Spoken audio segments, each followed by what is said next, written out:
Oh.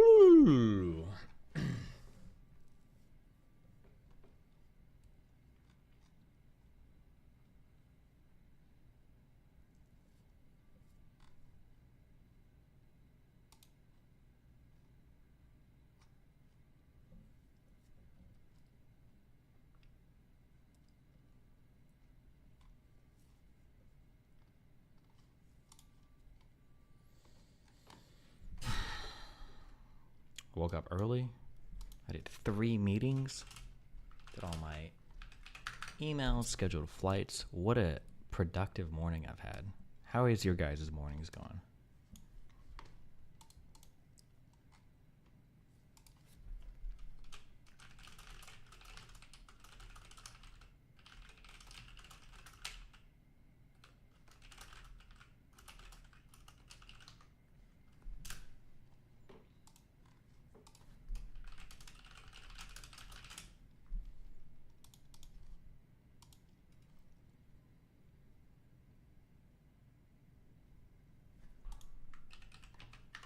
Oh my god. Wait, hold on. What? Yes?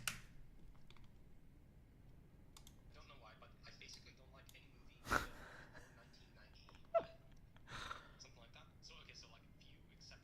Something like that. So, okay, so like a few exceptions, but by and large, for some reason, I don't like movies before 1995 or something. They feel very slow, the camera is zoomed out, it's boring, it's kind of naive, it's kind of weird. I don't know. What an... Oh, sorry, hold on. Let me true this in audio. I don't know why, but I basically don't like any movie before 1995. Something like that. So, okay, so like a few exceptions, but by and large, for some reason, I don't like movies before 1995 or something. They feel very slow. The camera is like zoomed out. It's boring. It's kind of naive. It's kind of weird. I don't know why, but I basically... Absolutely true. What an absolutely true statement.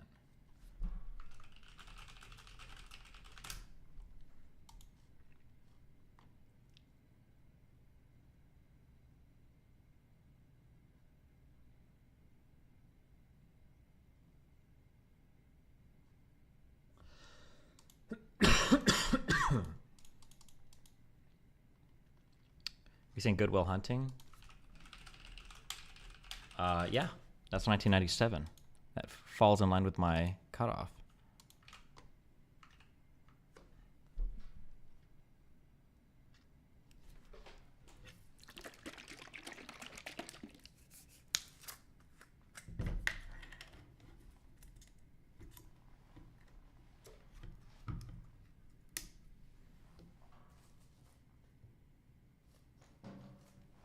Terminator 2 was before 1995 and is the best action movie ever. It's an okay action movie. But Terminator Salvation is a way better. Sorry. It's even got the meme guy from American Psycho.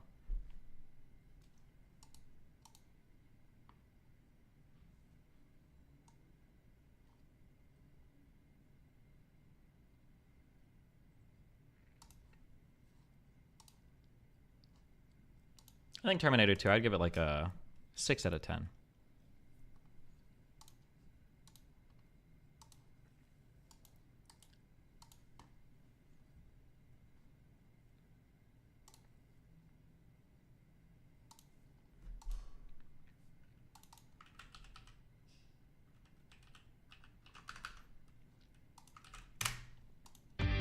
Shawshank Redemption is 1994.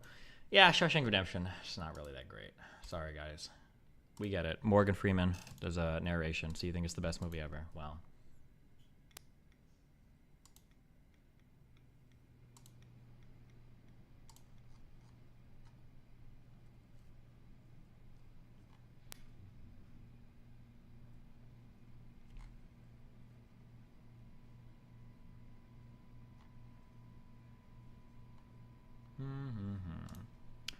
Okay, today's gonna be a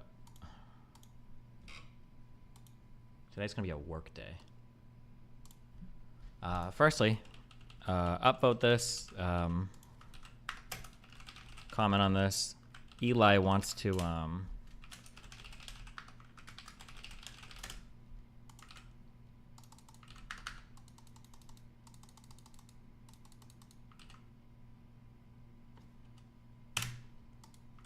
get debates for me. Here you go.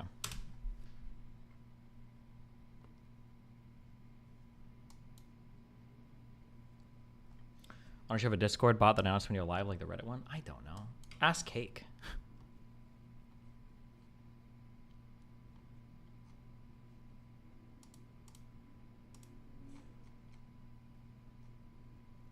How the fuck did Eli manage to get these guys? I don't know. Why are you getting dogpiled by dumb fucks on Twitter? Because we're collecting. It's called a rogues gallery, I believe is what it's called. Right?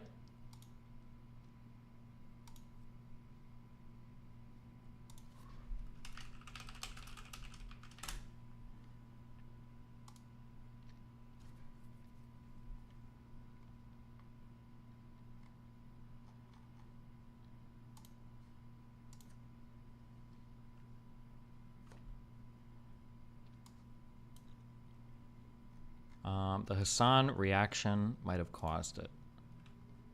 No. Or wait, which Hassan? That Medi guy might have. Hassan Piker? Probably not.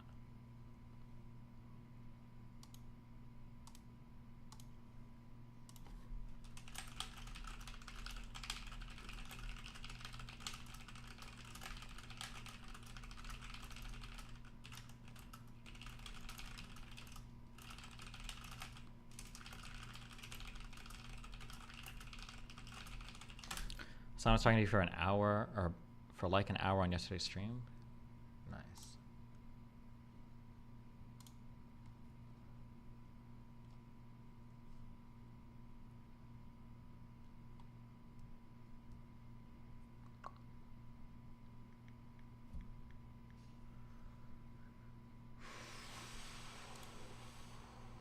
Boom, boom, boom. Okay.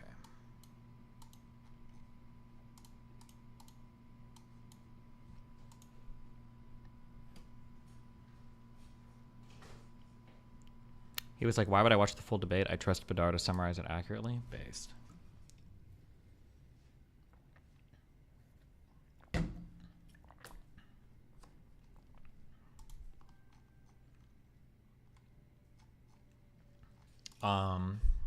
Okay, first things first. No one seems to grasp the point you made about the Ben Ami quote, or however the fuck you spell that nerd's name. Yeah, I bought his book. We'll read. I'll just tomorrow. I think it gets here. I'll probably just read it as I'm flying, so that I just have like the full entire fucking backdrop and scope of everything being discussed. Yeah.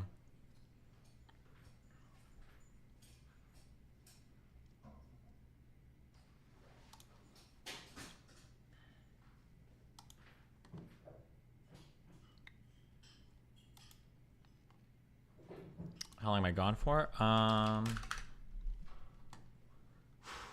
updated my schedule. Fuck you. I think I have it all on my schedule now.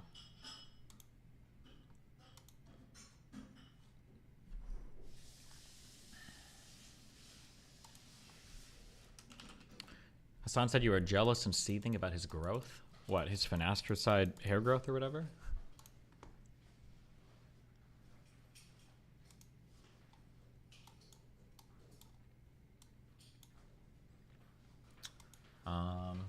Hi.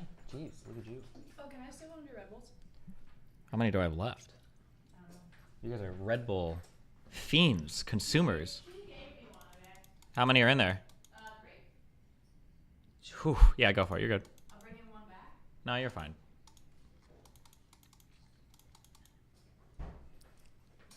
Have a good stream. Bye, chat. Bye, buddy. Be careful, don't die. Uh-huh.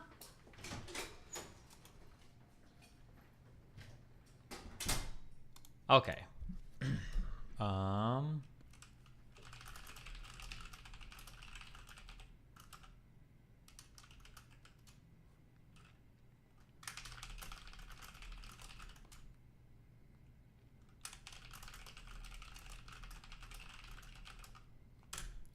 Okay, what are things we would want to talk to Jordan Peterson about? I think the masculinity slash femininity in men and women, I think that's an interesting topic. I'd be curious what he has to say on that.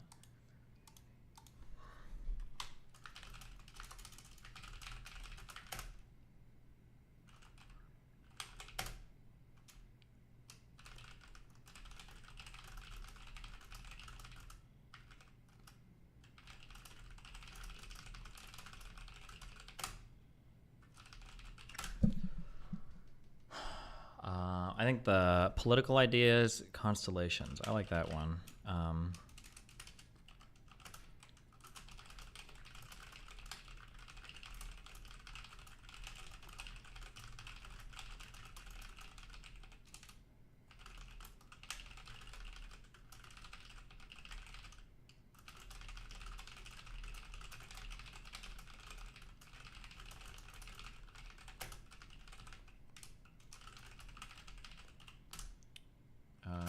Individuality versus collective responsibility.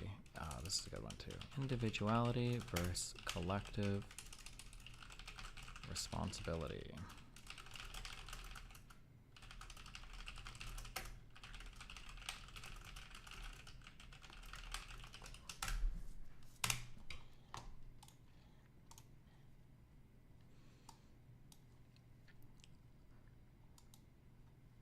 Would you consider asking him if he thinks his Twitter activity is a net positive for the causes he cares about?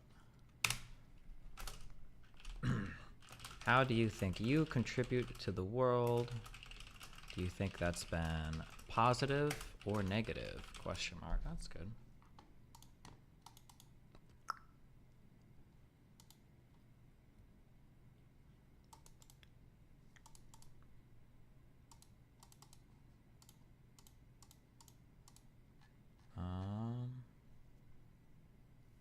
This is where Hassan claims you told him you were jealous of him. What?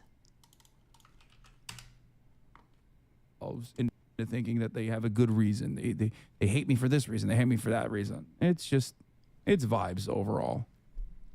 Or jealousy. Jealousy plays a big role, I think, especially let's call it out how it is. With respect to Destiny's situation, jealousy has been a major motivation. That's it.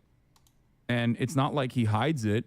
He told his community back in the day, there are still chat logs for it, that he despises the fact that I was able to grow and build a sizable community when my starting point, when I started collaborating with him, was much smaller than his, including fans of his.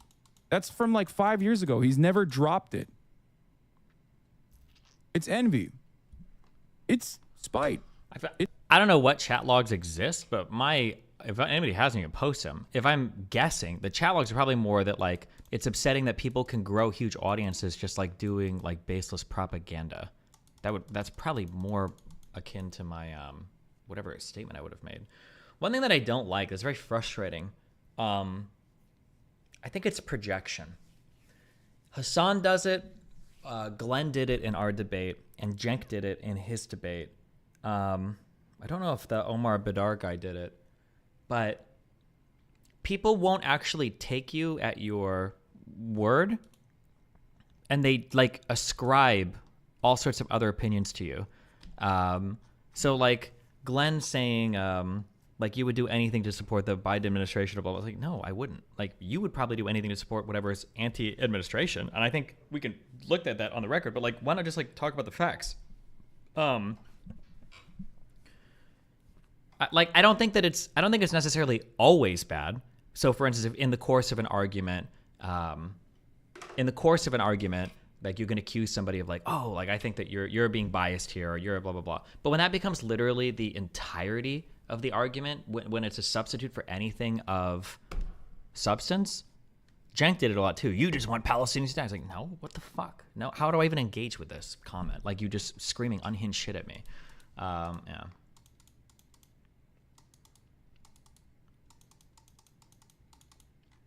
You don't take Hassan at his word either. You assumed he was a grifter / shill for the longest time. Well, I mean, like at some point, you try to line up like the actions with the words, right? So, like when I accused Hassan of being a grifter or a shill, I assumed he didn't really have those beliefs much at all. Now I know he has those beliefs quite a bit more, but he's still to some extent like a grifter / shill. It's not like he's, spending a great deal of time doing real life political activism or trying to advance his beliefs. He still does what makes him money online, but he believes stronger in his political ideas than I originally thought, basically. Yeah.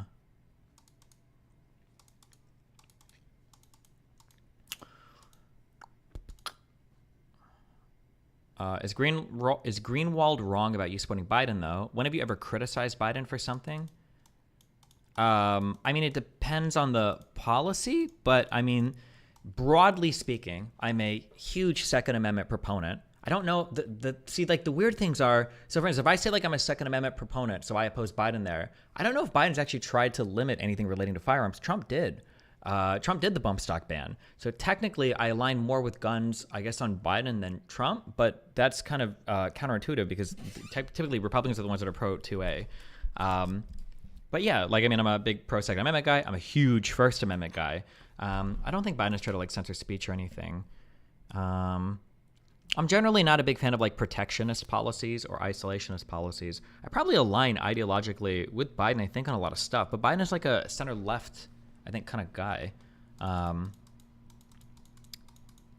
Yeah, but I don't align with Biden because I need to align with the Democrat. I don't align with Biden because I like Biden or because he's like pro institution or no, because he's part of the institution, whatever. It's just because we happen to have like a lot of beliefs that we tend to agree with each other on, or at least in terms of what he's pursuing for his administration. But like I was hugely critical. For instance, Hillary wanted to make it so that you could sue firearm manufacturers for homicides. That was wild. I was opposed to that. I'm opposed to a $15 an hour minimum wage. I think Biden tried to push for that in the beginning of his administration, the $15 an hour federal minimum wage. Oh, I don't really like student loan debt forgiveness. That's a big thing that Biden has tried to push. I'm not really a big fan of that. Yeah.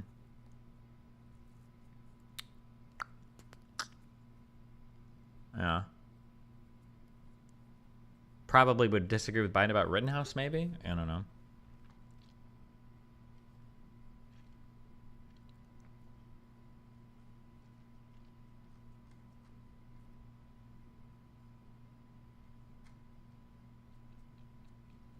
What do you think about the criticism of your debate strategies, the best way to win exchanges? So many of your opponents just monologue and weave narratives together. I think you should deploy more gotcha questions. For example, you're saying to Glenn if he would have accepted a written confession for Hillary. The issue, it's hard, it's so difficult because on one end, I'm trying to have like a debate, but on the other end, the other guy is either speaking for TikTok clips or just speaking at the audience. It's very hard to bring somebody in there. I know that Pisco said this, and I've tried this before, and I actually disagree with this strategy. I don't like asking questions, even gotcha questions, because the problem is when you ask them a question, you're giving them the opportunity to speak and ramble. And I think I might have even tried it with Glenn or other people where I'll ask a question, like just simply like answer this question or whatever. But it's never a simple answer. And then when I'm like, okay, wait, hold on. Well, and they're like, no, let me answer your question. It's like, fuck me. I just asked the guy because I tried that in the past where I would ask a question to kind of like prove a point, but it would just be an opportunity for them to ramble more. It's like, fuck. And there's just like no point. So I don't think asking a question is a good rhetorical strategy, unless maybe I do it unless maybe I do it at the end of like a rant of my own, I guess. Yeah, I'm not sure. That only works when you have control over the stream. Yeah, it doesn't really work in a moderated debate, sure. I do think for Glenn, I think something that was effective is repeating the same. If you've got like a strong connected argument, I think repeating that over and over again, I think is a good strategy. I just don't want to like, you've got to keep circling back. Yeah, but like the problem is sometimes when you circle back,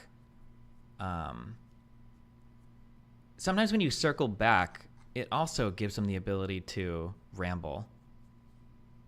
Like, I feel like this happens sometimes. Like imagine this, okay?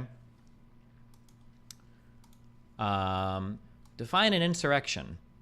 I think an insurrection is this and then okay. All right. They give like some waffly thing and it's like, okay, this is a dumb answer. So let's say that I feel like there's a dumb answer. Okay. So I say like, okay, wait, hold on. You don't think J6 when they delayed the vote, you don't think that was an insurrection? Well, actually, I think that every insurrection needs to be of a certain size, and I think that when you look at coups in other countries and blah blah blah blah blah blah blah blah blah blah blah, it's like, oh yeah, wait, hold on, bring it back. Hold on, wait. So you don't think that even though they were successful in their goal of delaying the vote, you don't think that was an insurrection? Oh, well, you would never consider just two people an insurrection. What about all the BLM people and blah blah blah blah blah blah blah blah blah blah blah? Okay, hold on. Okay, hold on. Wait, hold on. Okay, let's come back. Okay, hold on. Wait. So even though they were effective at accomplishing their goal, you don't think that this counted as insurrection?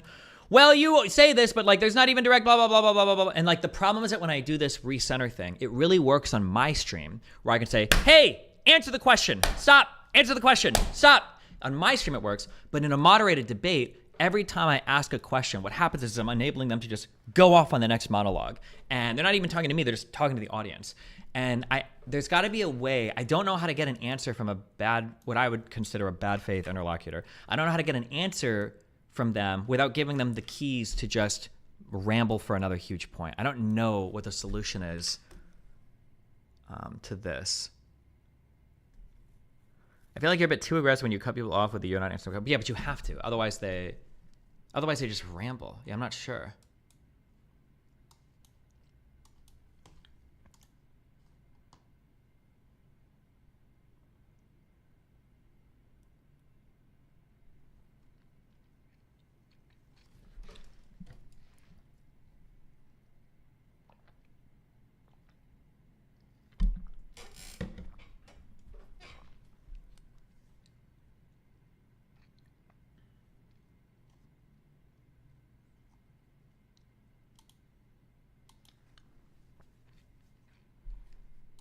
Oh, here are the chat logs from 5 years ago.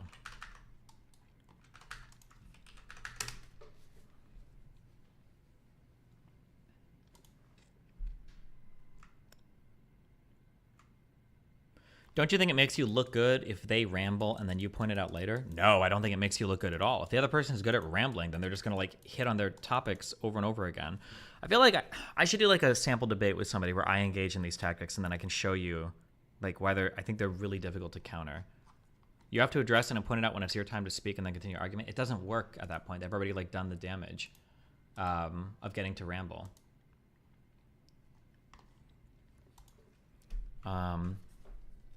Okay, rant memes. Okay, I've had to deal with a lot of annoying... What was this? This is 2019. I've had to deal with a lot of really annoying optics-related shit recently on Twitch. I've operated on my own in this political space for years. How long? I got shit from so many people when I would talk politics on Twitch. Every large streamer's chat fucking hated when I talk politics. Oh, I remember this. This was true because I was the only one that did politics for a couple years on Twitch, and I was considered like an anti-Gamergator SJW woke guy, I think. So every large Twitch streamer's chat fucking hated me. This happens in Asmongold's chat, it happens in LSF, it happens in Greasy chat, it happens in every single large show I was on, and I had zero help or zero support aside from some in my community for any of this. And even when I decided to start going onto big podcasts, Be Progressive Voice, even my own community was divided on this. Oh, because I had the don't platformers back then in my community. Don't platform these people, / don't argue them, / don't give them a voice. And I did all of this for years without help or assistance. For someone to come onto Twitch, write all of my contacts to get onto my show / podcast, and then take advantage of the much better space that I've been cultivating almost on my own, and then say, oh, you just got into politics the past few years, LOL. Oh, I don't know if me and Hassan had fully split yet, but this was whenever I would like lightly criticize Hassan for some political takes, his defense, and I think even people in my community, their defense would be, well, dude, you can't criticize Hassan on this. You're just a gamer. Hassan's been doing politics for a long time. That was driving me insane. I was like, bro, what? That's pretty fucking irritating to hear. Like when all these articles are just getting written, people like Hassan are creating a safer space on Twitch. LOL, I've done this for the past 3 to 4 years on my own. I don't get a salary from some company or some support from investigators or some shit.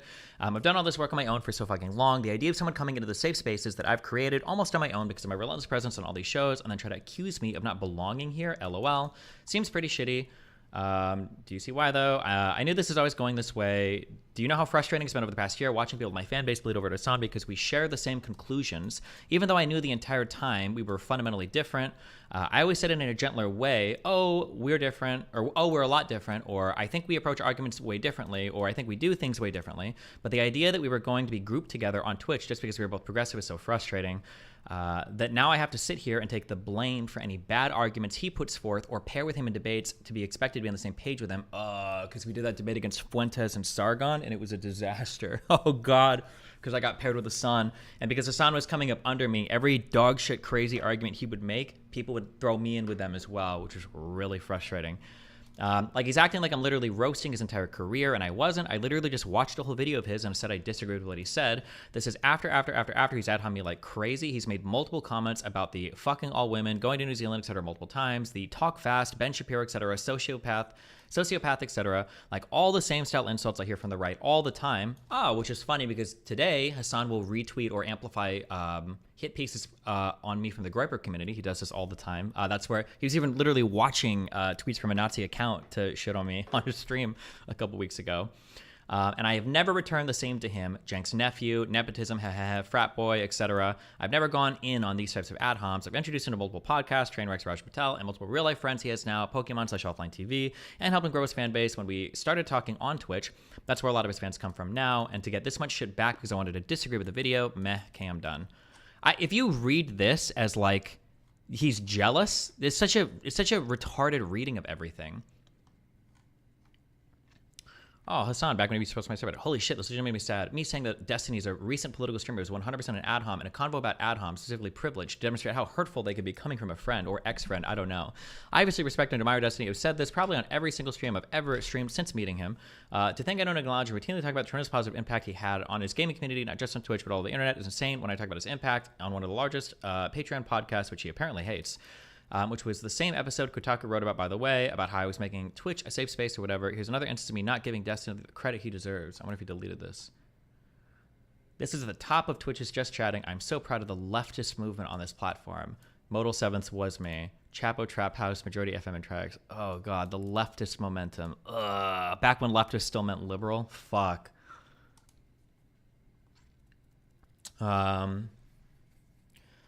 Here's me not defending him against the gross mixed characterization where I literally ended up DMing the writer because I knew him. I don't like Yang's GBI proposal, but the irony here is that both Yang and Destiny have been effective in converting alt-right kiddies, and I've suffered the consequences for it by the more radical members doxing and regretting old posts like this one, like the one BuzzFeed sloppily referenced. Liberals don't understand internet culture and are hyper-focused on idpol, so they easily get duped by bad faith actor weaponizing social justice against those who are legitimately doing great work. Also, I went on Raj because Alabril and Izzy got me to go on, and then Raj asked me to reach out to you to go on, which doesn't even matter because you've done so much more for me in the gaming space, which I acknowledge all the time, dude. Was Hassan on Raj before I was? I feel like that's not true. Maybe he was? I feel like that's not true, but I'm incredibly fortunate that Destiny helped me with growth on Twitch and have tried to pay him back in kind every single time I've had an opportunity to do so. I don't think I ever can. Oh, cute. Neo Destiny, I don't know if you're being emotional right now. I can't see that, but it really sucks you feel this way. Obviously, I couldn't get this fucking emotional over simple disagreements if I didn't respect you and admire you, man. What the fuck? As far as debates go, my position on them being purely for spectacle has always been the same, but I guess I hadn't made that clear for this community. Damn, I wonder what videos or comments I'm referencing here. I don't have the links or sources of this anymore.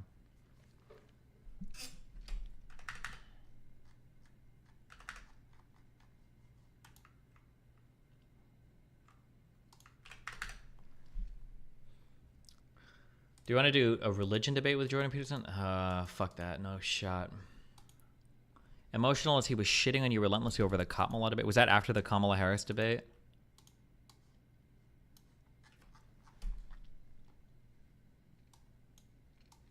Yeah, it might have been. I don't even remember his comments. This is a long time ago. This is like 5 years ago.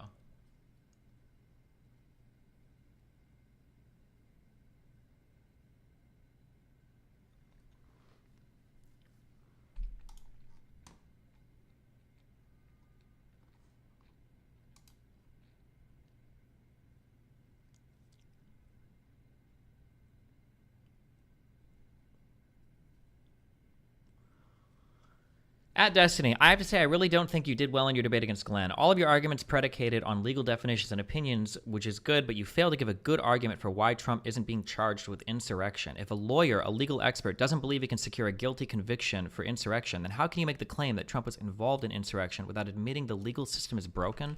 The problem, my dude, is that I think to explain this to you, it would in the course of a debate, it would take a long time. And I don't have the time. I just don't have the time. Glenn wouldn't give me the time. Glenn knows the answer to this because he was a lawyer, is a lawyer. I don't know if he still has his legal license or whatever. Just like he knew the answer for the when he tried to pass off that bullshit about Trump just getting advice from his lawyers, ignoring the fact that he was soliciting crimes from these lawyers, which is one of the few times. Is it called the conspirator exception? The co-conspirator exception to hearsay? Oh, I don't know if it's this. No, it's not this. There's a name for an exception for attorney-client privilege. Is it the crime? It might be the crime fraud exception. Yeah. For him bringing that up about like, oh, like he's just talking to his lawyer. It's just legal advice. Like that can never be. It's like bullshit. That can never be, that you can never commit a crime if an attorney tells you to do something. That's a ridiculous argument. It's convincing to people like you because you're fucking retarded and you don't know. Sorry.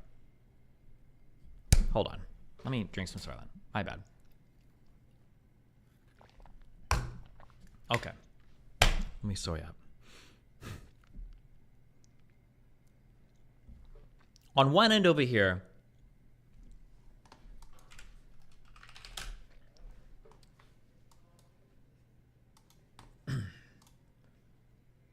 you have like, this is like the real world, okay? In the real world, the way that we decide if things happen or don't is largely based on our subjective feelings and interpretations of events. In the real world, we don't have to prove a case in front of a judge or jury. So, for instance, let's say that I come home, and let's say that my girlfriend was supposed to meet me at 8 o'clock at home, and she ends up staying 2 hours late to work. And let's say that she's done this like 5 times, and let's say that like a week ago, I caught her texting some guy I didn't want her talking to, okay? And then she comes home 2 hours late, right? I might say at the end of that, listen, bitch, you're cheating on me. Get the fuck out, okay? Now, this is a possible thing. I'm sure it happens. People make these decisions. None of this would hold like in a court of law. Like, you don't have any hardcore evidence. You don't have any direct evidence, no witness testimony. Your circumstantial evidence is weak at best. The charge of like cheating is very serious. You have no proof of any of this, and you really don't, right? But in the real world, we don't look for proof like that. That's not how it works. In the legal system,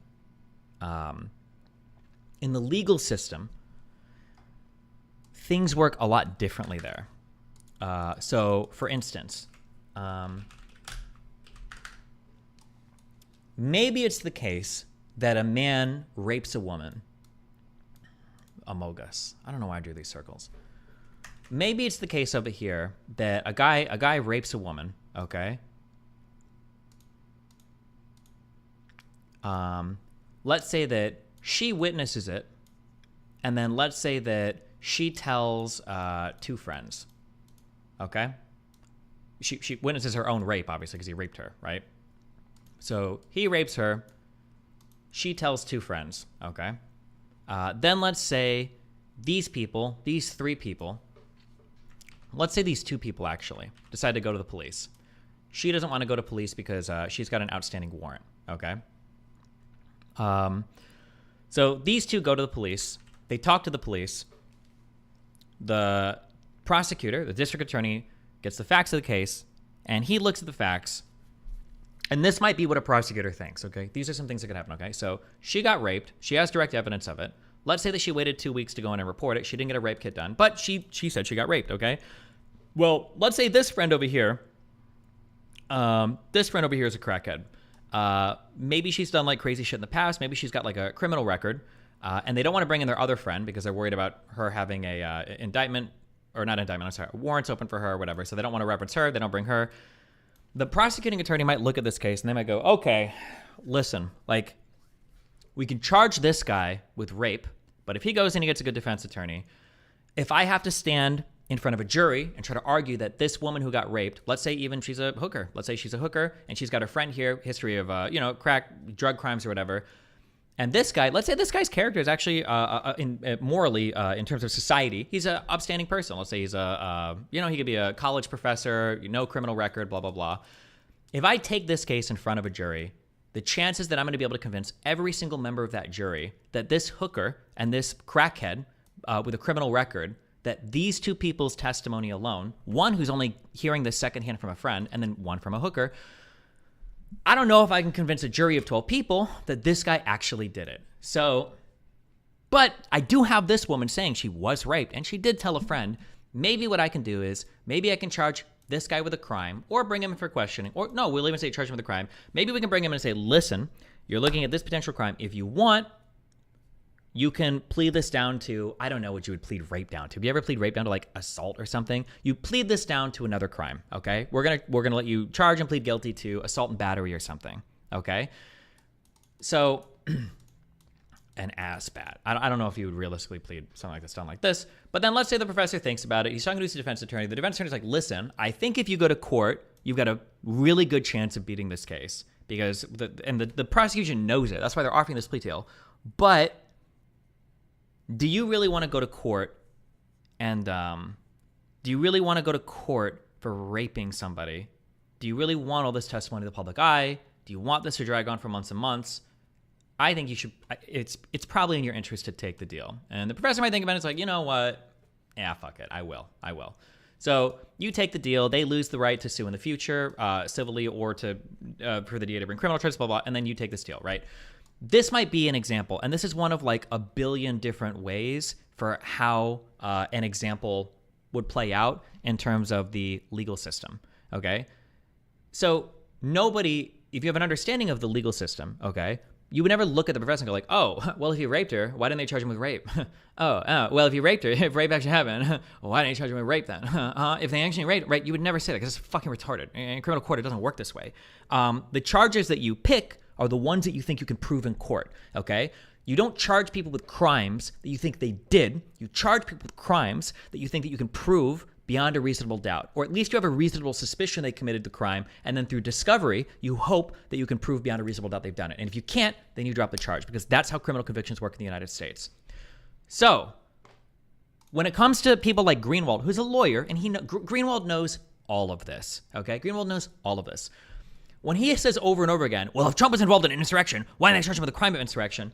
The reality is I don't even know if the insurrection crime, I don't even know like how this would work. So they're always talking about 18 USC 2383. First of all, my understanding is nobody has ever been charged with this crime or any of the preceding crimes before it. And the crime is literally whoever incites, sets on foot, assists, or engages in any rebellion or insurrection against the authority of the United States or the laws thereof, or gives aid or comfort thereto, shall be fined under this title or imprisoned not more than 10 years, or both, and shall be incapable of holding any office under the United States.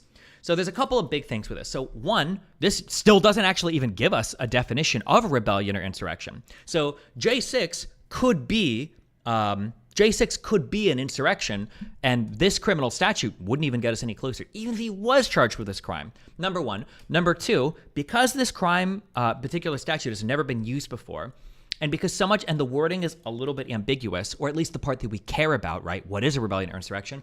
Why would you wield this criminal statute or try to deploy this against somebody when there's no history whatsoever of it ever being used? The rebellion or insurrection terms are still not rigidly defined here. And you've got other charges that you think are more likely to stick. That's probably why Jack Smith wouldn't use this particular statute. That'd be my guess. He might even specifically say it, maybe if we look at his arguments. I haven't actually looked at that before. Jack Smith, why didn't you charge insurrection, I guess? Yeah. But that would be like the answer. So in other words, you are admitting that legal experts agree you can't prove without a reasonable doubt that Trump was involved in an insurrection. They probably don't think they can prove that, correct? Or rather, I don't think we even have a federal charge that defines insurrection. So they probably think that would be a really difficult thing to like prove in court. Somebody else said he's talking about proving it's an insurrection so that he can be barred from office. You don't have to prove that there was an insurrection to bar him from office. That's not how that amendment works. Deej, thanks for gifting 5 tier 1 subs.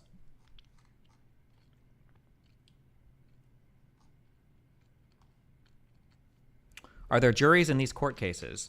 I believe you always have the option of a jury. I don't think that there's ever an exception to that. Maybe in civil court. I think you can always demand a jury.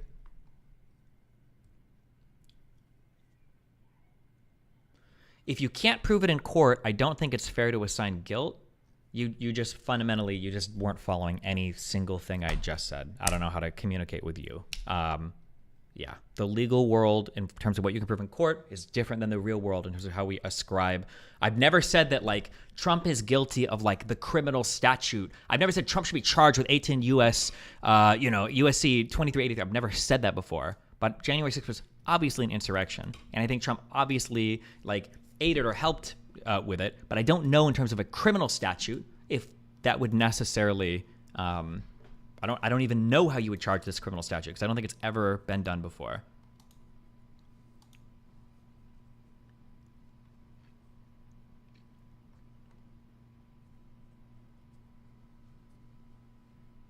Submit a FOIA request to see how many people have ever been charged with insurrection. Aren't all criminal charges public?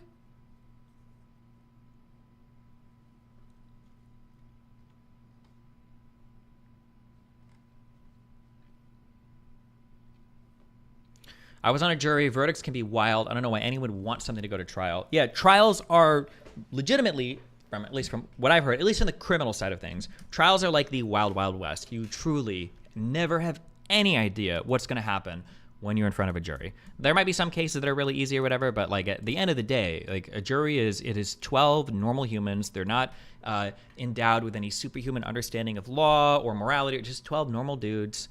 Yeah. No jury right outside. Okay, hold on. Pisco says there's no jury right necessarily outside of criminal context. Different burdens of proof beyond a reasonable doubt versus much lower preponderance of clear and convincing. Prosecutorial discretion to pick easier charges and not fail to get convictions on a never used statute. Easy answer.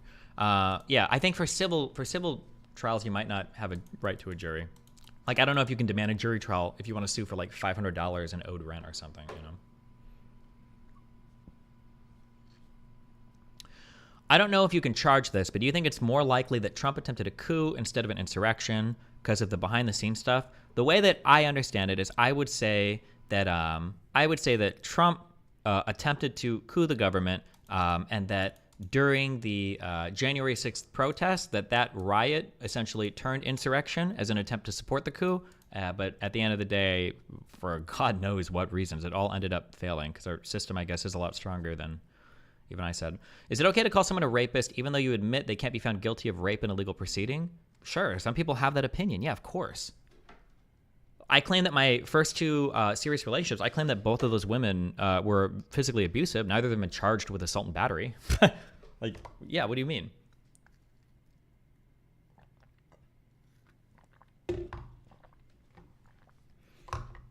I'm sorry, but he doesn't need to be charged with insurrection for him to be removed off the ballot. No, he does not need to be charged with insurrection for him to be removed off the ballot, is according to the 14th Amendment. Correct. Just like Glenn mentioned Hawaii, which was not analogous at all. When pressed, he acknowledged that the cases don't have any relation whatsoever. He just straight up lies and bets on the audience not knowing better. I think so, yeah.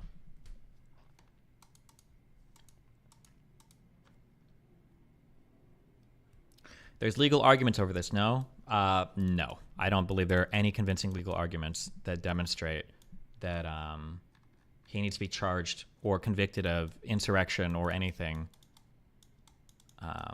No. Well, there's not a convincing argument that he needs to be convicted of insurrection for a state to consider listing him on the ballot. It might be that a state, that procedure decides that they want some kind of fact-finding or conviction. But, yeah. Do you think there's a winning outcome that can come from debates with the likes of Glenn?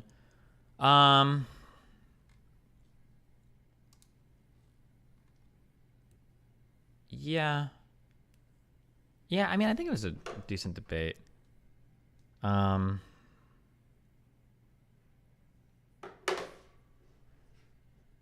Yeah, I don't know. It's super autistic, but I wish that we could spend like a 30-minute like crossfire round where like I'm gonna ask you very simple questions. I need like a 1 sentence or lesser answer to like build on an argument. Yeah. Do you read YouTube chat or only Kick? I generally read my Kick chat. We have to trust the courts. No, we have to trust the courts, but you trust the courts to do what the courts do, and what the courts do is they return like legal decisions on things. Courts won't tell you necessarily what's right or wrong. Courts don't even really tell you. Here, okay, this sounds like such a meaningless distinction, okay? But it's really, really, really, really, really, really, really important to understand this. I personally, as somebody that doesn't really know anything about law and does a fucking music career about, I'm going to say this. I think that this is like a cornerstone of understanding criminal justice in the United States, okay? The only thing a court can do in a criminal case, it can only do one thing, okay? And what it can do is it can tell you if the state was able to convince 12 people that somebody committed a crime beyond a reasonable doubt. That's all they can do. They can't prove 100% that he did it. That's not the standard. It's beyond a reasonable doubt. They can't prove 100%. And courts, they can't really exonerate people. Court doesn't declare innocence either. Court can't tell you he didn't murder him. The only thing that happens in a criminal court is the criminal court, the state or the federal government is trying to convince 12 people that somebody most likely committed this crime, and that burden of proof is 95 to 99%, right? Beyond a reasonable doubt. Beyond all reasonable doubt, this person committed a crime. That's all the court can do. If you're not guilty, right? I could be wrong, but I'm pretty sure that like there's probably a reason why they say not guilty instead of innocent, because they don't really declare your innocence. You might have murdered the guy. You might be a rapist. Most people in the court might even think that you're guilty. They might even think you're a rapist. But that's not what the court is in the business of doing. The courts do not prove innocence. That's not what they're in the business of doing. It's just I think it's really important to understand that when you understand what we get from criminal courts. Yeah.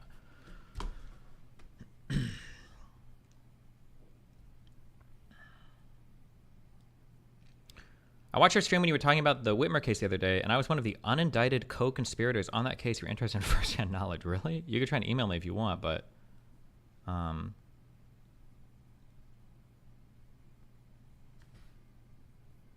can't you just build your argument by assigning the answer to a question instead of asking the question, and then Glenn would have to fight on your ground? Maybe. I don't know. It just feels lame when both sides are just trying to like build arguments for the audience, I think.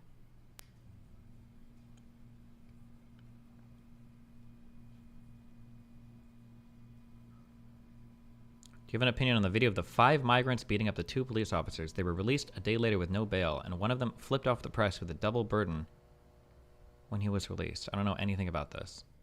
I haven't heard of it. Does it not feel spooky that a state can kind of willy-nilly bar people from ballots then? Like, what standard should a state use in considering barring people? It's easy with Trump, but if we're going to say that you don't need anything definitive, it feels like a slippery slope. Okay, so I understand your thoughts and feelings, okay? Because I had these same thoughts and feelings, all right? Okay. A lot of these problems, a lot of the discomfort, I think, stems from people not understanding what any part of how our actual system works, okay? So when it comes time to vote for president, people think that there is a federal election that happens and that all of us go to the ballot box and we all vote for president, and I guess some down ballot people, who cares? And then all of the votes get counted, I don't know, by the federal government, maybe the states help, and then eventually a president is declared. Now, if you're a little bit more savvy, you realize, well, okay, it's not actually really like a federal election. It's 50 different state elections for federal office, and the individual states are all in charge of like counting all their stuff and figuring out who won or lost, okay? So it feels like if you're like more politically savvy, you understand that the states all run the federal elections and that you vote there, and then once you vote, you know, you've got an electoral college and all that, blah, blah, blah. That's not even actually what's happening though, right? I'm pretty sure, I say pretty sure, okay? Because I'll admit I didn't know any of this shit more than a few months ago before I really started digging into how elections work. I don't know fuck all. The government is complicated, okay? Or I'm retarded. But if I'm retarded, we're all retarded. What's actually happening is I don't believe that you, as an American citizen, I don't know if you have a right to vote for president as an individual at all. I think what the rights are actually doled out to is each of the states, 50 individual states, they get to vote for president. And what these states have done individually is what they've decided is what you're actually going to vote for are electors. And then in most states, there are rules that if the citizens vote for the electors have to vote for president. That's the actual system that we have set up. And it's far more convoluted. No, hold on. I'm sorry. That's not fair. It's not convoluted. It's far more decentralized than it feels because of how streamlined the whole process is. It's 50 different state elections, and you're technically voting for the state electors, and the electors are usually bound by state law to vote in favor of the president that the state assembly bodies, tell them they have to do, basically.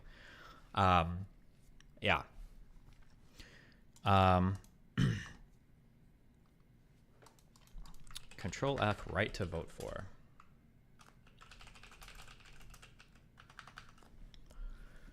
This was from Bush v. Gore. The individual citizen has no federal constitutional right to vote for electors for the President of the United States unless and until the state legislature chooses a statewide election as the means to implement its power to appoint members of the Electoral College.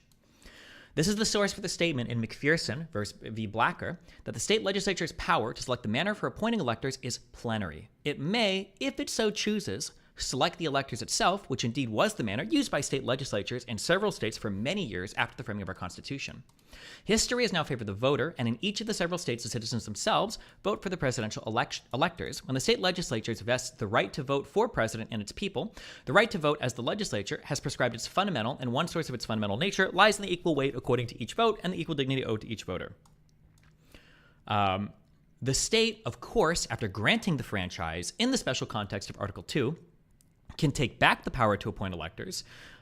See it at 35. There is no doubt of the right of the legislature to resume the power at any time, for it can neither be taken away nor abdicated. This means that technically, I believe, even though it sounds really crazy illegal, I'm pretty sure that Georgia could say, hey guys, just so you know, our state assembly, our state legislature, they're going to do a vote, and their vote is next year, they're going to vote for whoever the Republican is. All of our electoral votes are going there. And when you guys go to the ballot box to vote, we actually just take those and we just dump them in a landfill. None of your votes are counted. Don't waste your time. And I'm pretty sure that a state has the authority to do that because a state has absolute authority when it comes to running their elections. Now, you might vote out the state legislatures from being in office. You might say, hold on, well, that's bullshit. But as long as your state legislators aren't doing anything that's violating your state constitutions that your state Supreme Courts will agree with, a state could do that. And I don't think that we all know that. So now, backing all the way up from that, if that's our understanding now of states running elections, when you ask, does it not feel spooky that a state can kind of willy-nilly bar people from ballots then? No. In fact, of all the things a state could do, this is probably one of the least spooky things that a state could do. That a state could take a prior oath taker who they feel has engaged in insurrection and then forbid them from being listed on a ballot in the future. Sounds like one of the least spooky things a state could do. We could think of like 50 more spooky things a state could theoretically do if they wanted to. I think states could theoretically assign their electors by astrology. They could do a lottery, like literally play bingo, or not bingo, Keno or some, I don't know, like literally draw fucking balls to vote for a candidate. I think a state, they have the plenary authority to do that, assuming their state legislators are approving it and assuming it's not violating their state constitution and their state Supreme Courts rule that it is in concordance with their constitution. Yeah. Okay.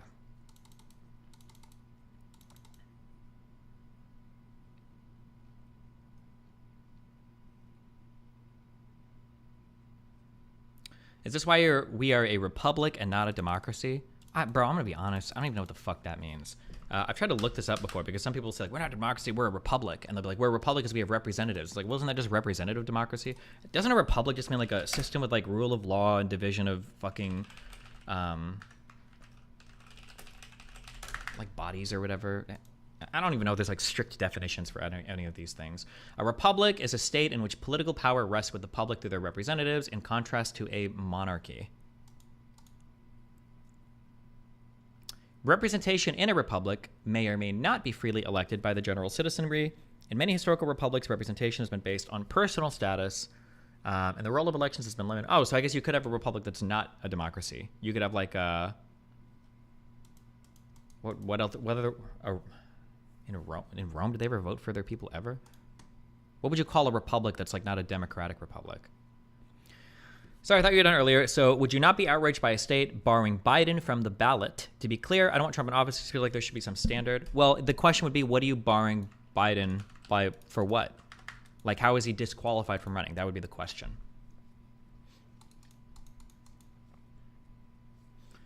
We are a constitutional republic. I think the keyword for us is federal republic. I've heard democratic republic. Yeah, I don't know if these terms have like ultra strict definitions or if they're more just like use, you know, common use or whatever.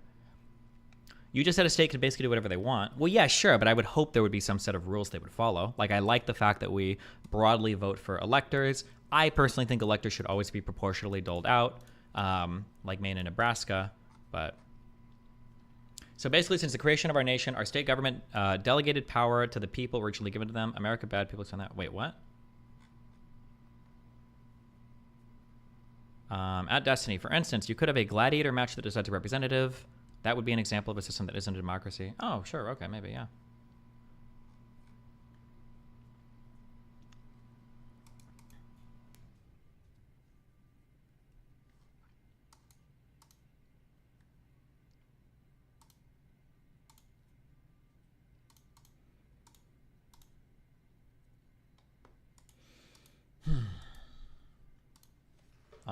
Wait, real quick. Then why vote?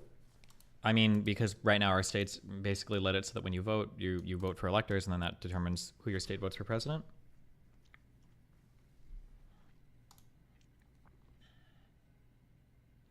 I don't entirely disagree with you, but I don't like opening avenues to bad faith engagement with the system, if that makes sense, even if the Trump borrowing is in good faith. Okay, so listen, Z-Trings, I will engage with your argument fairly, okay? You might not like the answer, but I think that this is the honest answer, okay? So is it the fact that Section 3 of the 14th Amendment could open up to bad faith actors the ability to ban certain people from ballots because of the way that it's phrased? For instance, maybe Florida says, you know what? We actually think that BLM was an insurrection, and we think that Biden easily engaged in or gave comfort to the enemies thereof, and we're going to unlist Biden from the ballot. Would I think that that's a bad thing? Yes. Would I think that the state shouldn't do that? Of course. However, because of the way that the amendment is written, they are granted that authority. They do have that power, and this is something they're allowed to do. Unfortunately, I don't like how something can be used as not an actual legal argument against whether or not something ought to be considered as part of the law. It's shitty, I agree. Or rather, it could be used shittily, I agree. I don't actually think it's shitty. I think it could be used shittily, but I mean, the fact that maybe some people could abuse something is not really a legal argument against the thing itself. No, it's not. I can show you if you want to see it. Listen, if you want to link in chat, go for it.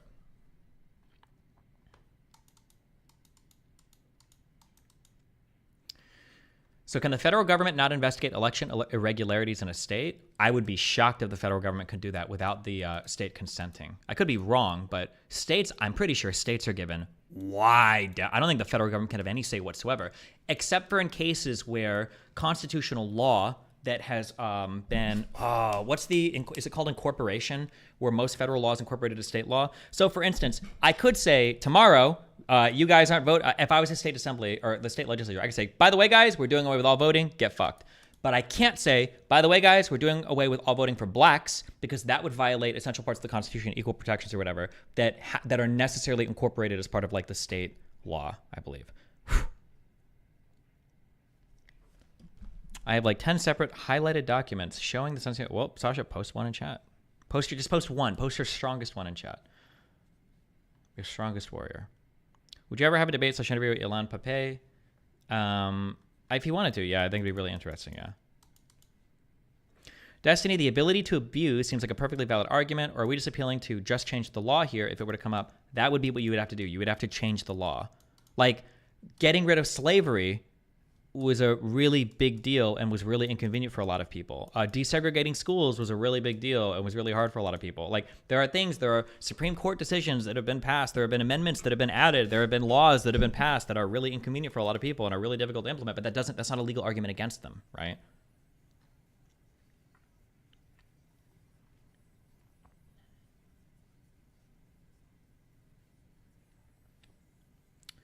So the MAGA just has to find these state electors, and they control the outcome of the election. If they threaten them in order to make the electors vote for Trump, well, that's kind of what That's kind of what Donald Trump tried to do. That's why they submitted the fake electors, the 7 sets of fake electors. Are you in favor of changing that law then, Destiny? I feel like having a higher burden somehow on the fact-finding relating to insurrection might be important. But, I mean, like, Congress is kind of, sort of, I mean, really already agreed that there basically was one. I mean, the House voted to impeach Donald Trump the second time. A majority of the Senate did, but they didn't hit the majority needed to convict in the Senate. But most of the senators that didn't vote didn't do so on grounds of disagreeing on the merits. They did so because they felt like they couldn't impeach a president that was out of office. So, I mean, like, technically, most people have already agreed to it, although that's a super technicality, but...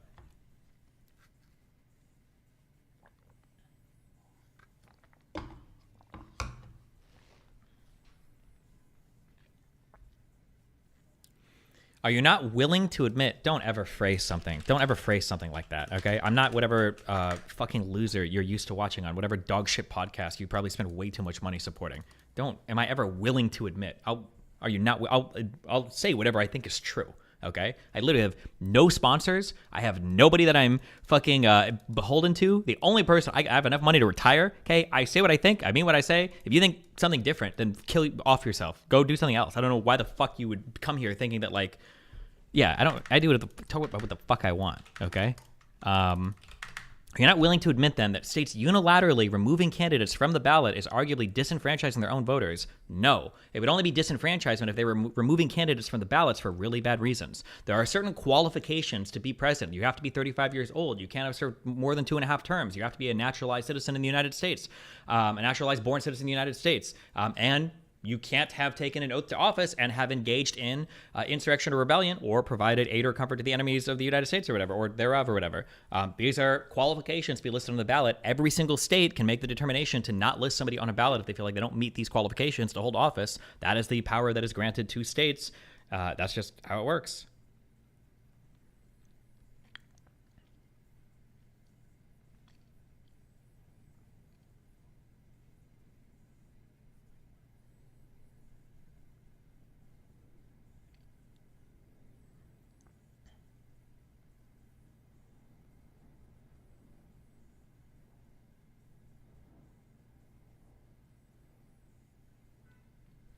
I don't think willing to admit always means too scared to say, but rather stress testing someone's positions based on prior statements. Just, I mean, like, whatever. I don't care. I don't know.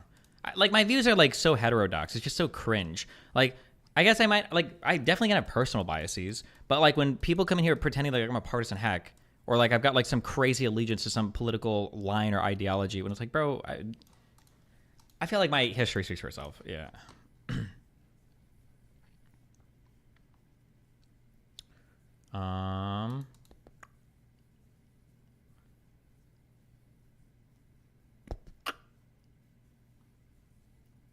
What else? So why does Colorado's justification for barring Trump matter? What do you mean, why does it matter? I don't understand what you mean. I'm supposed to be going over the documents tonight with counterpoints, so you should be able to see all of them. I'll make sure to put them all in Google Drive so you can read them. You can't just, like, screenshot one right now? How are there so many documents that you can just screenshot one of them or put it on an imager and link in chat? What do you mean?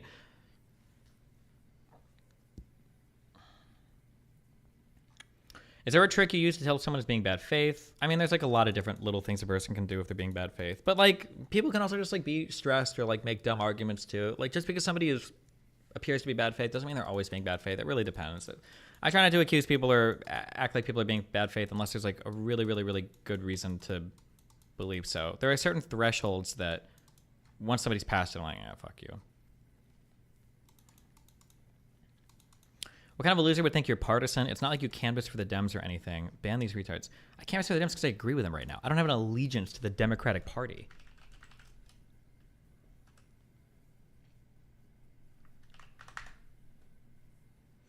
I mean, if CO can just remove Trump for any reason they want, why is it even going to the Supreme Court?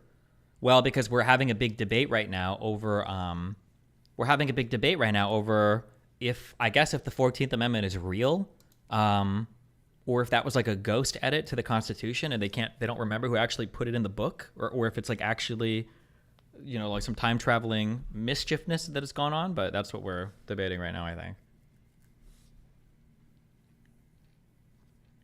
I believe back in the day, having delegates was important due to the lack of traveler information collection, but I believe in the day, the delegate process is archaic to say the least. I was a state delegate for the Democratic Party, and how they counted who won was who screamed the loudest. No lie, it was wild. Well, it sounds like what you're actually talking about is how they would vote in caucuses.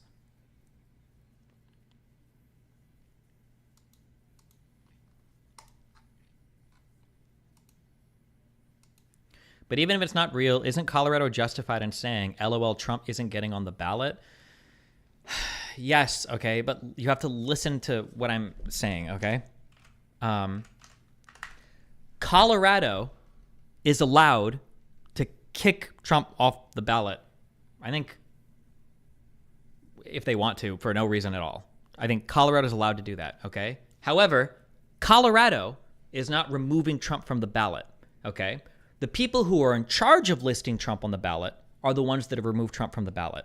Now, my guess is going to be that Colorado probably has a state constitution, and in that state constitution, Colorado probably says, or there's probably some part of it, or there's probably some concordance or when all the federal things become state things. I just used this word earlier. Fuck, what was I thinking of?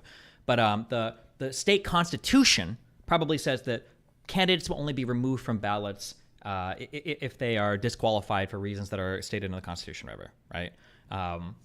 So even though Colorado could do it, what we're talking about now is like Colorado rewriting their constitution. Colorado can't do things that are in violation of their state constitution. So right now the argument isn't over, and we use all of these terms like interchangeably, but they really are important here.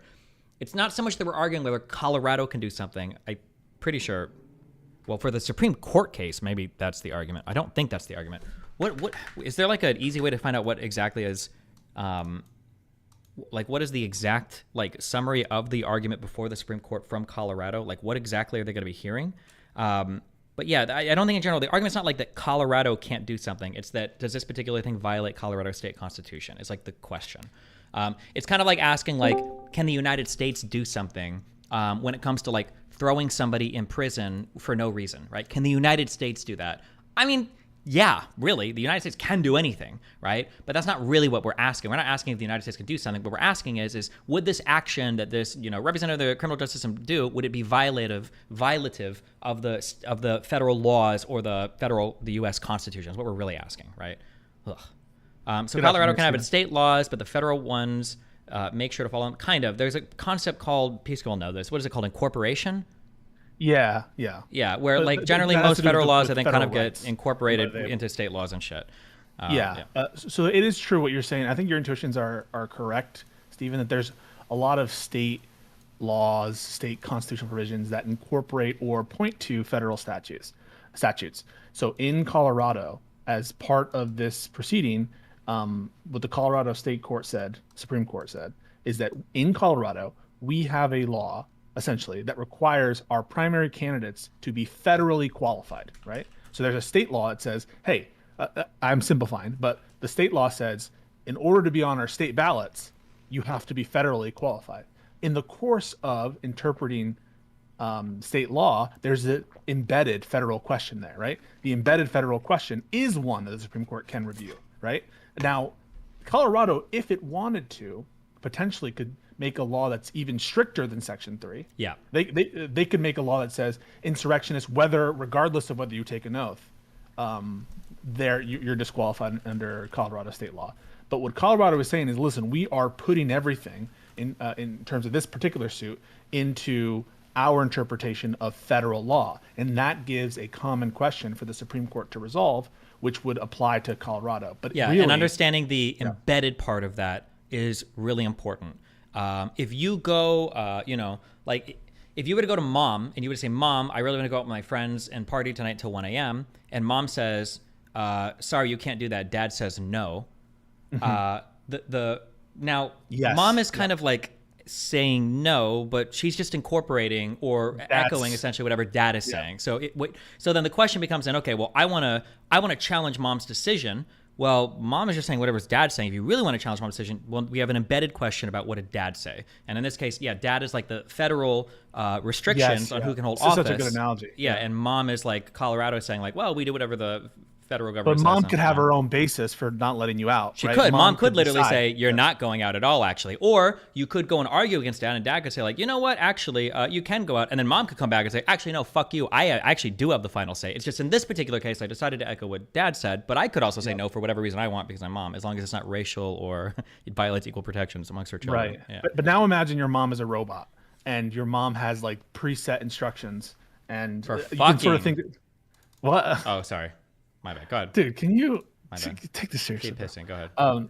So if mom was a robot and mom had like a set of instructions where you kind of know, you don't know everything, and maybe there's some cases where the original programmers of the mom bot need to go and like interpret what things mean. But in general, you know, if you put in these inputs, the decision about whether you can go out or you have to stay in will be made by these sets of rules that you've given mom bot. You can think of those like pre-programmed commands and responses by MomBot as like the state constitutional system, which is always been designed to protect the integrity of the system, right? So like there could be state, and there are state constitutional provisions that say we are going to protect your right to vote for presidential electors as a constitutional provision, and therefore it's like MomBot saying it will never be the case that not doing your homework will be a basis to prevent you from voting or something or going out, right? In that context. So there are still limitations, self-limitations that mom can put on herself, and that, or like the people interpreting mom's command can put on MomBot to protect your right to go out and party. It's a good analogy, though. Yeah. All right. I'm trying Or to do you think have anything else? Are there any states that have broader restrictions than the 14th Amendment? Could your SPs go for me, please? I don't know that I'm aware of any. I feel like the answer is yes. Hang Don't on. states have like restrictions on like you have to be polling at a certain percentage to be listed on a ballot or whatever? Like you Well, can't there are just the go. spoiler ones, right? That we read about in the Mars article. Oh, true. where- Yeah, some have spoiler rules, and that's not constitutional. Right. But I'm Or pretty you sure have that like a certain number of what is it called? Signatures, right? Yeah. In order to get the ballot access, you need to have X number of signatures. yeah, because not just can change anybody it. can go and list themselves Yeah. on a ballot for election. So there must be some qualifications there that a state wants you to meet. Yeah. Yeah, and you could say something like, if you don't get 50,000 signatures, you're not allowed. Any vote for you is invalid, right? You could think of that situation, and what would be wrong with that law? That's an additional qualification for states. Now, it's not a qualification for office, but it's a qualification for the state's system of assigning electors. And again, states can do whatever they want with a lot of what they want with electors as well. They can make criminal laws that say that you're not allowed to vote against who you've been assigned to as an elector. And many states, I think the majority of states have said there can be no faithless electors. That's okay too. And so states have a lot of deference in making more specific, less specific rules. Now, I think Stephen and I, we're not in favor of taking away the vote for electors, right? You and I wouldn't be okay, and we don't want there to be states just getting rid of their elections. Fair? What do you mean by getting rid of their elections? Like, even though we recognize that states are allowed to do away with presidential elections. Oh no, yeah, I think it's good that that's been transferred to the people. Right. Yeah. And so we would only want them to be disallowed for good reasons. I think that you and I would agree that a minimum ballot, signature requirement makes sense, and other kind of requirements make sense. And I think that Section 3 makes sense. But if you're going to use Section 3 as a basis to disqualify, I think there are common questions that will be able to be resolved by federal courts or specifically the Supreme Court and by state courts. Yeah. Yeah. All right, buddy. I love you. Be careful. Wait. Fuck. Do you think you heard that?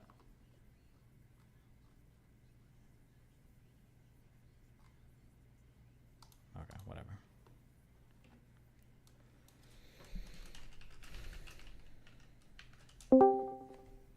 Oh, hello? What up? Does the state Supreme Court have the final say over a state constitution, or is that ever available for federal review? There's been envisioned and someone can correct me if I'm wrong, but there's been envisioned a limited amount of potential review for the Supreme Court on issues of state law, if and only if It it's a contradicts super federal. standard. No. So if there's a contract's federal, then federal wins because supremacy clause. That's Yeah. a federal question.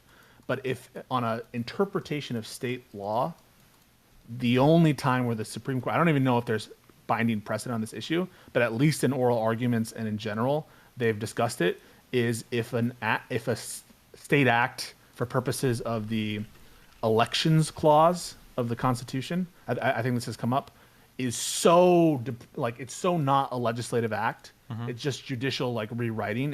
It's a super high standard that's been envisioned that only then and only then would the Supreme Court review a state law question. But almost it's been a default assumption, and I think that practically no one is advocating that it not be this case, that state Supreme Courts are the final arbiters of state law. And so for these specific proceedings, on the two of the dissenters were purely on state law grounds.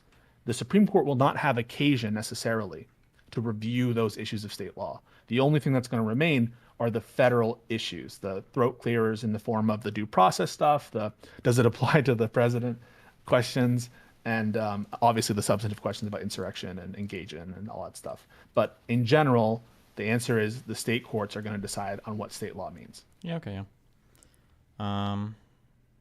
Okay. All right, but Bye. have a good one. One more question, because I'm autistic about this. I understand the referring to the 14th Amendment for reasoning for removing from the ballot. My question is, who has the authority to categorically say, yes, Trump did take part in an insurrection? Is insurrection different than normal crimes?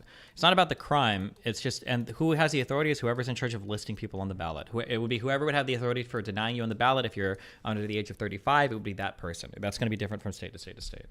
Why does the Constitution restrict who can run in Section 3, even though elections are supposed to be the state's responsibilities? Because there are some constitutional restrictions on who can run for president. I've already given some that appear in the original text about being 35, about being a natural-born citizen, and about holding, I think, later it was added 2.5 terms, right?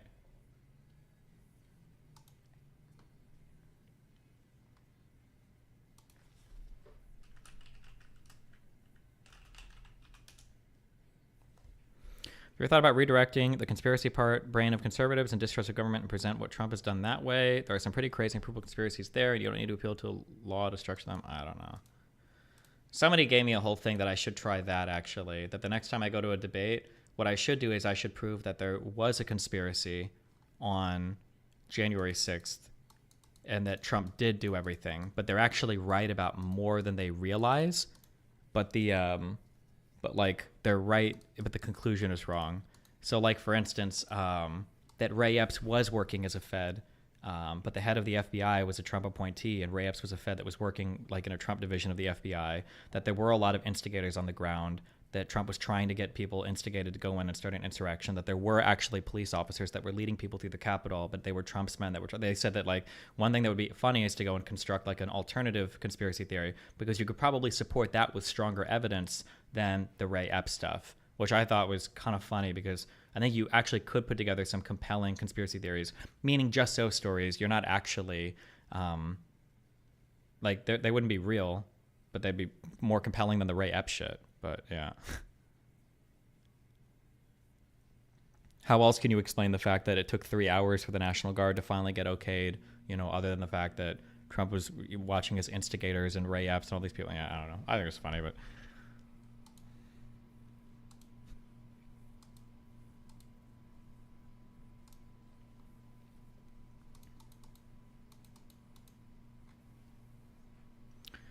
The age limit, term limits, and natural-born citizen requirements are questions that 99.99% of people agree on the answer to. Do you think the precedent of adding a question, did this person aid or participate in the insurrection, that could be contested by even 10% of people is a huge step? It might have been Jessica, but who cares? That's not, they added it. The reality is that they added it. So even if it was difficult, even if it was hard, they added it. It's part of the Constitution.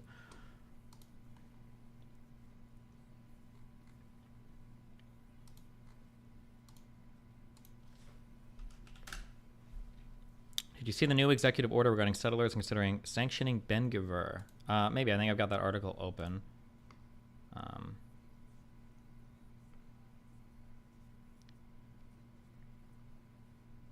Using it as a non-bright line case is new. It was used for the Civil War before. Nobody questioned that being an insurrection. Okay, but the wording of the amendment says engaged in insurrection or rebellion. It doesn't say just engaged in the last insurrection or the rebellion. It doesn't say not in any future insurrections or rebellions. It says in insurrection or rebellion. Like,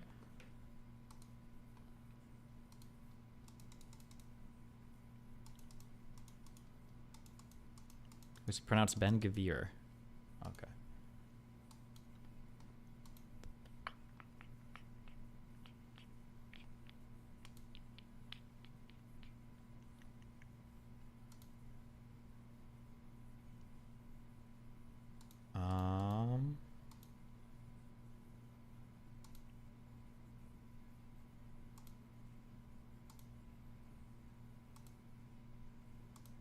Okay.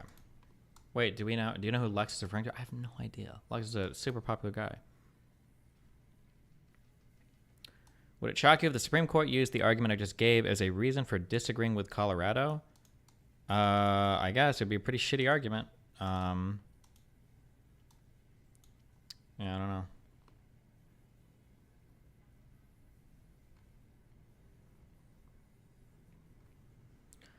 Kind of looking at the Ray Epps stuff too, and there was some weird stuff. A former Marine and his family was killed, and the SWAT team busted in the house and killed him despite having no previous charges. Ray Epps knew the guy and was even there after. Okay.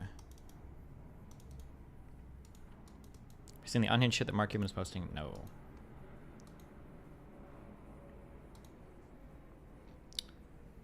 Is there anything else we want to talk about with JP for topic suggestions?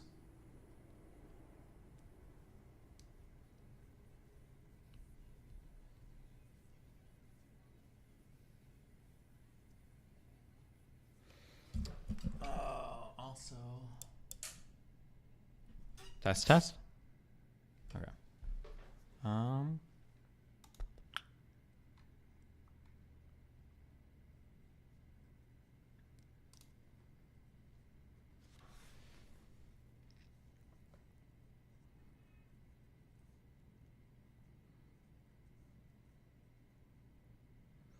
Talking about ADHD, I don't want to get into that. AIDS shit.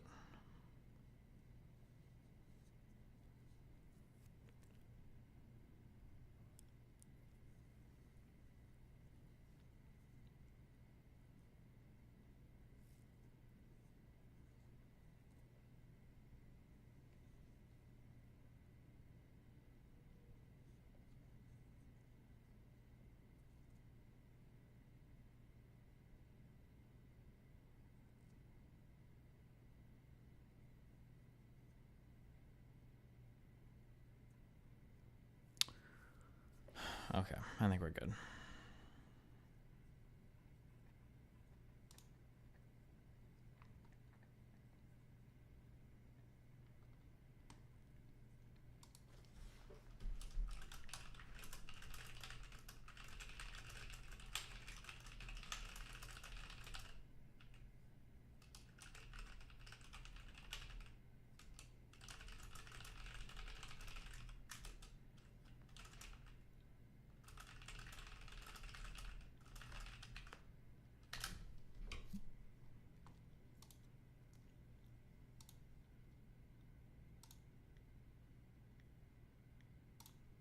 Okay. Okay, I have a lot of stuff open that we're gonna read today.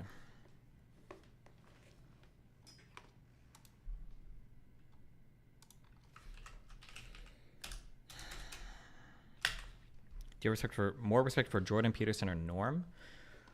Oh, I'm not familiar with any of Norman's earlier work. So I can't say. I have quite a bit of respect for Jordan Peterson's earlier stuff prior to like the Canada C16 shit or whatever.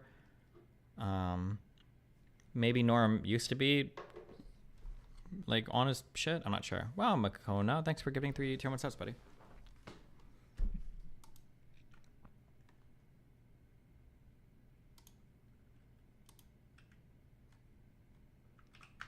If we talk about some Palestinian nationals before 48, nope, probably not today or tomorrow. 2 weeks, we can do it. Did you ever watch The Push? It was a reality TV show where they tried to convince a person to get away with murder. No, Jesus. Let me use the restroom, grab a Red Bull, and then we're gonna read some stuff today. Good luck. Oh, and I have to write my 2 things. my two when are you finishing Yemen? We're done with Yemen.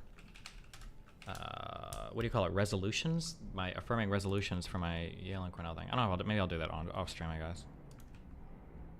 I'll probably do that off stream. Actually, fuck it. Hold on.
Bro, hold on.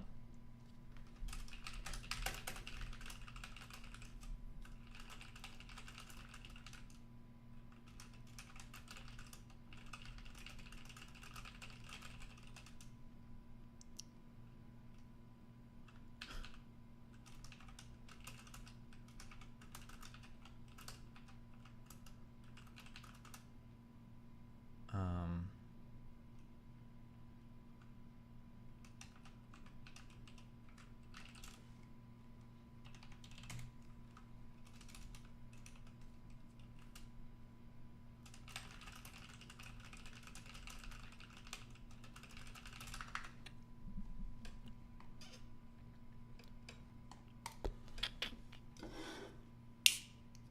for August for uploading the wrong video today. What did he upload today?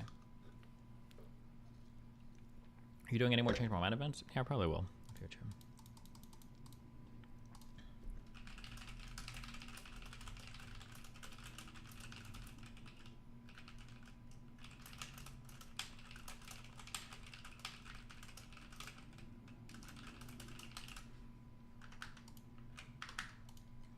He uploaded the same video twice? Oh, base. That's just called milking the audience.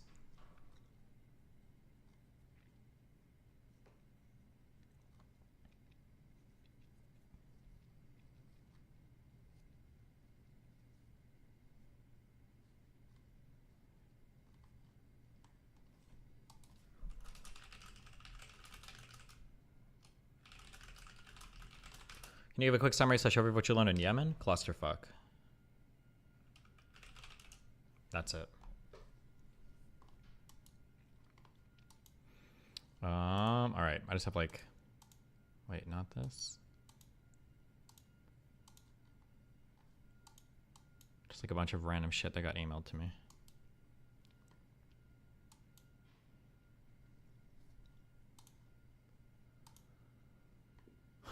I think these two things are related, so. Can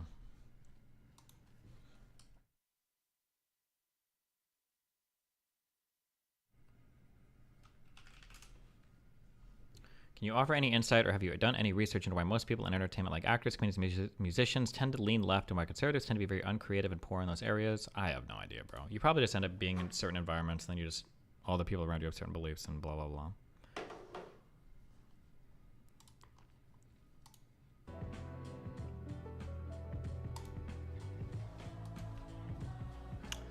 All right, this article was written in 2023, November 3rd. Let's add this here.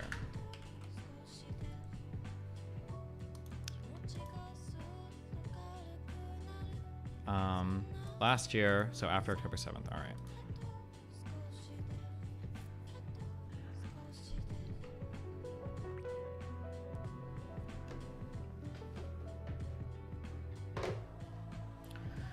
The use of human shields is looming large in the conflict between Israel and Hamas. President Biden has, on numerous occasions, charged Hamas with using civilians as human shields, as has European Commission President Ursula von der Leyen. The practice also took center stage at a 24th of October UN Security Council meeting on the situation in Gaza. There, Secretary General Guterres explained bluntly that protecting civilians can never mean using them as human shields. Secretary of State Antony Blinken agreed Palestinian civilians must be protected, and Hamas must cease to use them as human shields. The UK Minister of State for Security, Tom Tugendhat, was more direct, charging, "We know that Hamas are using innocent Palestinian civilians as human shields. They have embedded themselves in civilian communities. So too was Germany's foreign minister, who warned we must not be fooled by Hamas's playbook and stressed their use of women and children in Gaza as human shields. They're hiding weapons under supermarkets, apartment blocks, and even hospitals." Representatives of Belgium, Luxembourg, and Ukraine echoed such condemnation. Of course, the Israel Defense Force is also underscoring Hamas's use of the technique. For instance, concerning the Shifa hospital, it accused the group of using the thousands of patients, doctors, and staff in the building to shield its underground headquarters. Similarly, it has highlighted Hamas operations in or near civilian objects. For example, in this round of fighting, the IDF has emphasized that residential neighborhoods are infested with rocket launchers, entrances to underground attack tunnels, Hamas operational command centers, weapons manufacturing, and storage facilities.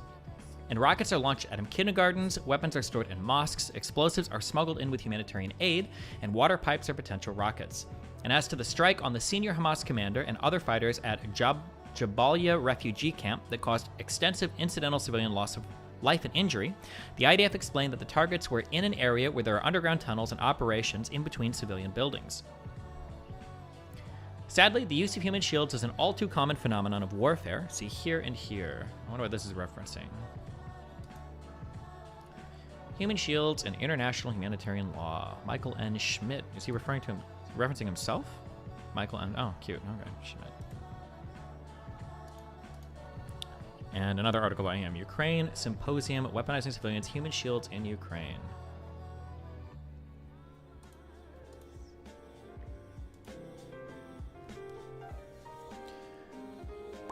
Hamas and other organized armed groups in Gaza frequently engage in that practice. As noted in a 2019 report by NATO's Strategic Communications Center of Excellence, Hamas's use of human shields include firing rockets, artillery, and mortars from or in proximity to heavily populated civilian areas, often from or near facilities which should be protected according to the Geneva Convention, e.g. schools, hospitals, or mosques. We might read this.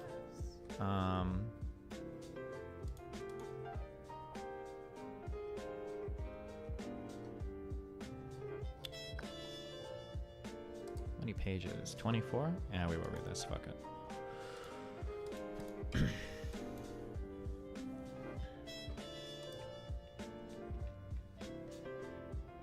Locating military or security-related infrastructure, such as headquarters, bases, armories, access routes, lathes, or defensive positions within or in proximity to civilian areas.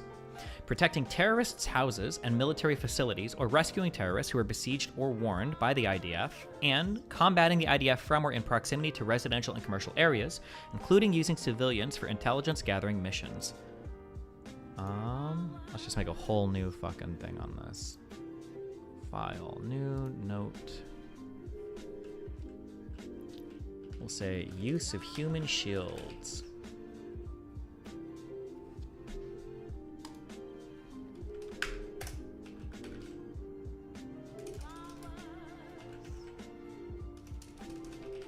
Gaza Strip.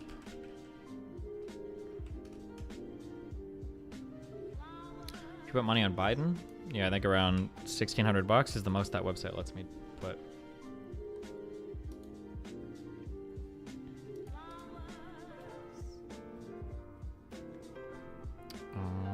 Where were we?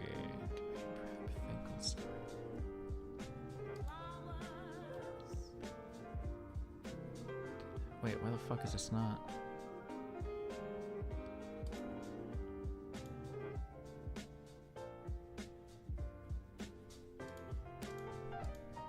Debate notes. Oh.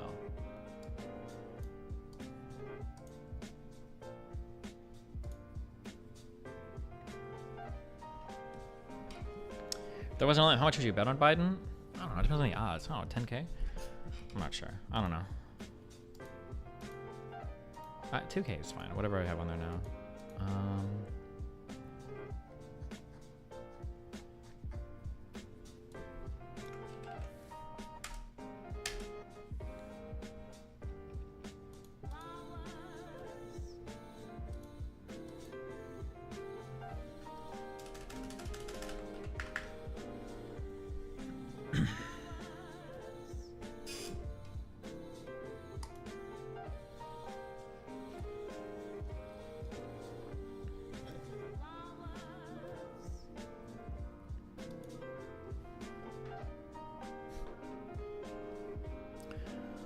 Hamas is again engaging in these activities and more, but under international law, the fact of operating in a manner that places the civilian population at risk does not, standing alone, amount to the use of human shields. This post accordingly seeks to clarify the legal meaning of the notion. It begins with a basic catalog of the law of armed conflict and international criminal law rules regarding human shields. The status of these rules is relatively uncontroversial, and the prohibition on using human shields plainly applies in Gaza. However, in application, they are often misunderstood and... Do you want a basket with dinner? What is a basket? And, in some regards, controversial. Accordingly, I underscore their nuances in the remainder of this post, particularly those relevant in the war between Israel and Hamas. Let's do...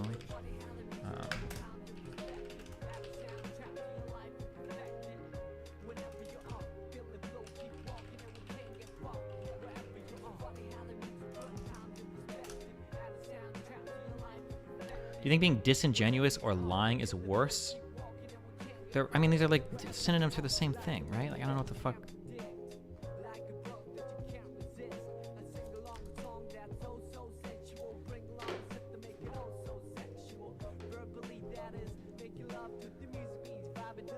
Okay, LA or LOAC treaty law. Provisions in numerous LOAC treaties ban the use of human shields with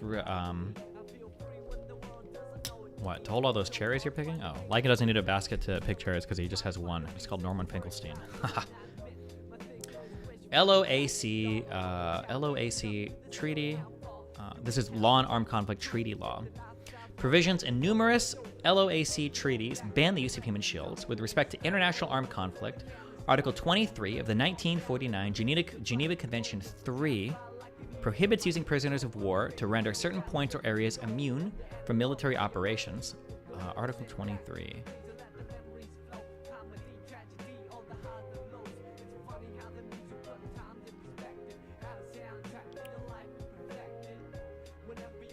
When it says, This is the exact text from the Geneva Protocols, right? This isn't like summarized or something, is it? Hopefully.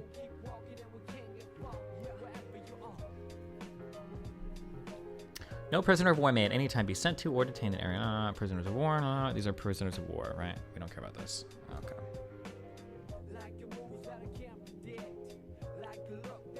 What's your reasoning for betting that Biden will win the next election? He already beat Trump once. The only thing that could possibly hurt Biden, I think, would be the economy, and I think that's largely, it's been turning around. I think it'll be largely turned around in time for election season. Trump has way too much baggage and crazy retarded shit. There's going to be too many mobilizing things, like the, especially abortion. I think for Democratic independent voters, I don't think he has a good path to winning right now. But unless some other huge event happens. But who knows? We'll see. Yeah, but I think I'd be surprised right now if Trump won.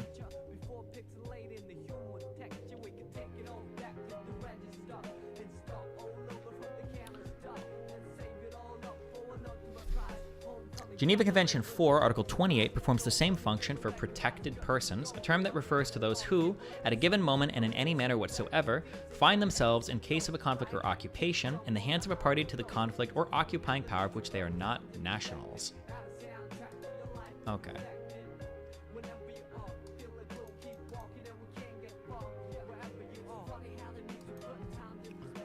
Article 23, Article 28.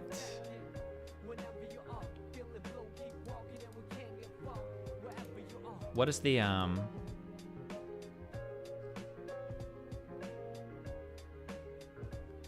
This is Convention 3 and this is Convention 4.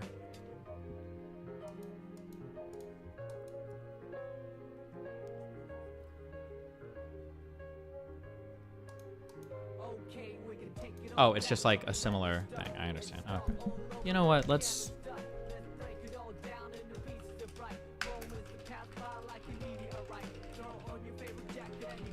Geneva Convention relevant articles. So for Geneva Convention 3,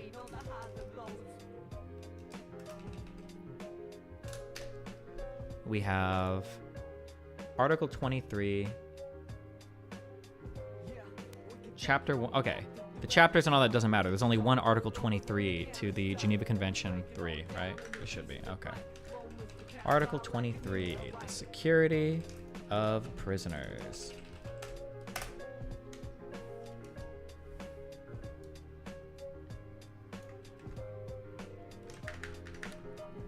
Presenting the best solution involves Israel's putting out all settlers from the West Bank and Palestine moving out all citizens from Eastern Jerusalem.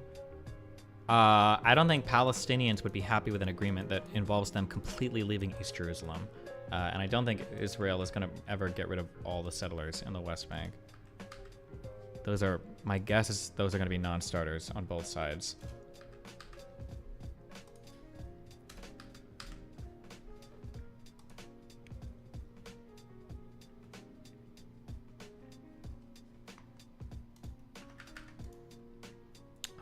Okay.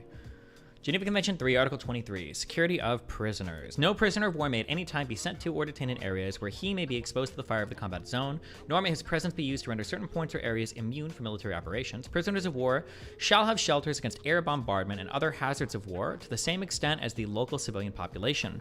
With the exception of those engaged in the protection of their quarters against the aforesaid hazards, they may enter such shelters as soon as possible after the giving of the alarm. Any other protective measures taken in favor of the population shall also apply to them. Detaining power shall give the powers concerned, through the intermediary of the protecting powers, all useful information regarding the geographical location of prisoner of war camps. Whenever military considerations permit, prisoner of war camps shall be indicated in the daytime by the letters PW or PG placed so as to be clearly visible from the air. The powers concerned may, however, agree upon any other system of marking. Only prisoner of war camps shall be marked as such. I can't. Fuck this. I don't like these. Lo-fi hip-hop radio. Okay, thank you. We are studying.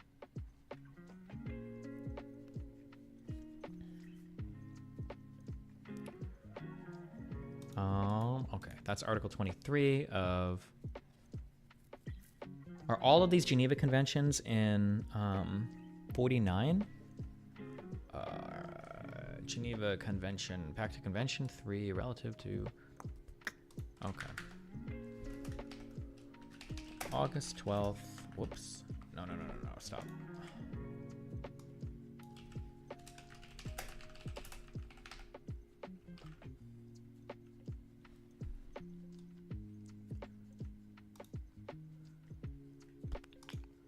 And then we have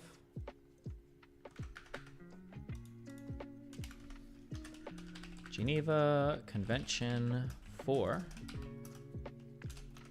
Article 28, Treatment to Danger Zones.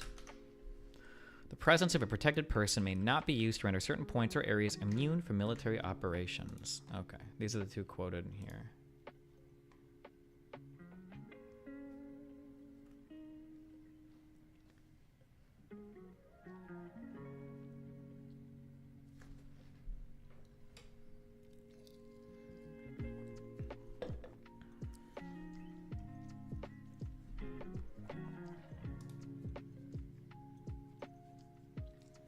Do you think there's any real credence to the idea that another country would come in and take control of Gaza post-Hamas? I don't know.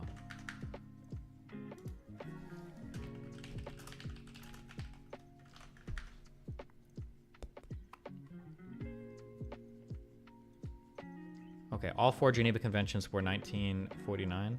The additional protocols came later, though, right? I think? Okay, don't care. Don't need this. All right.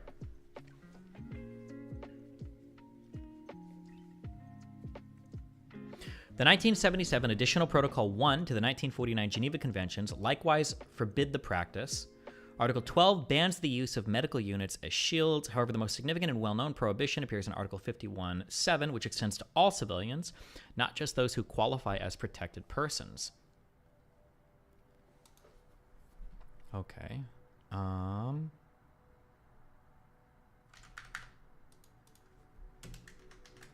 Let's do...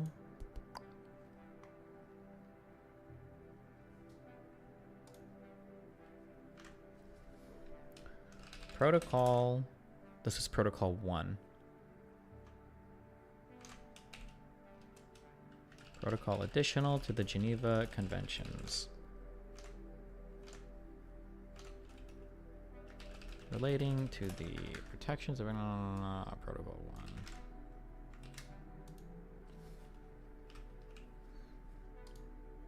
Fuck it, we'll just copy this whole thing.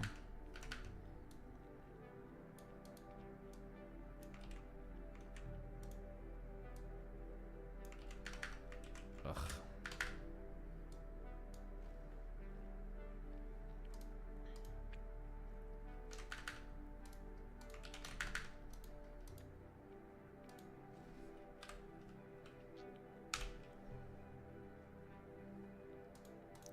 Really, Destiny, Israel's not signed or ratified Protocol 1. Correct, neither is the U.S. Usually, it gets more complicated, but usually states will incorporate parts of these into their actual law, though.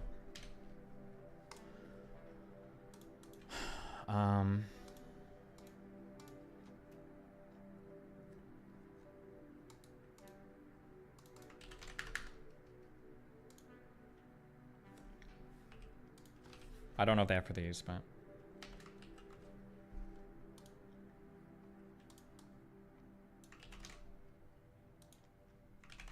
Fuck me, please. Fuck me. Fuck me. Yes. Article 1 danger zones. Okay. Do you think the amount Israel has been gone? Do you think the amount of Israel bombing at the Gaza Strip is justified? I don't know. It seems like it so far. That's a hard call to make from the outside, though.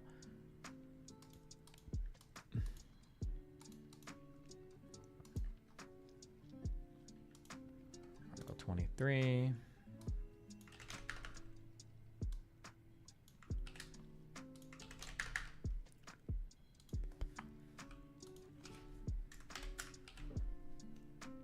Was that cringe shit with Elmo yesterday? What is Elmo?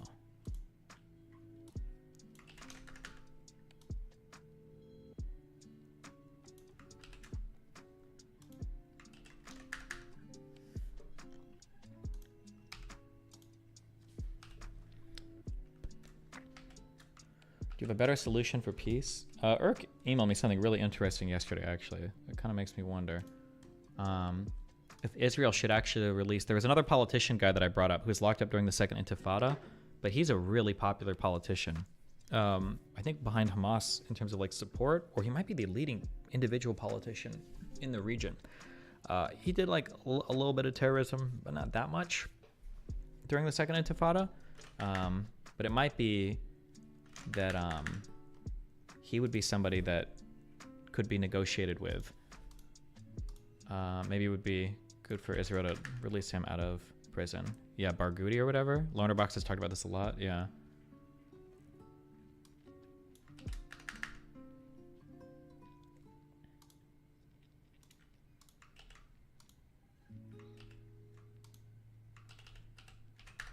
Would he be a Nelson Mandela type of guy? I think he'd be a Nelson Mandela type of guy. Ideally, that would be the goal.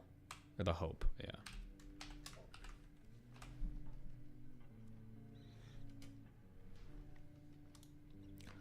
Okay.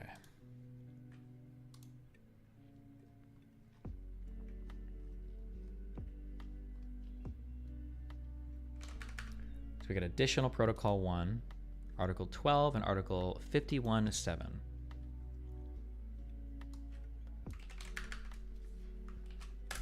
Okay, Article 12. Oh, it's a clusterfuck.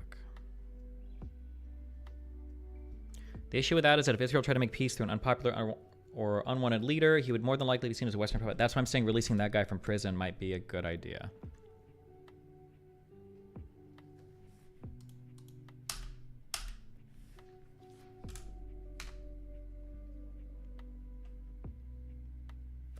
Fuck. What do you think would be the best way in Obsidian to copy paste this?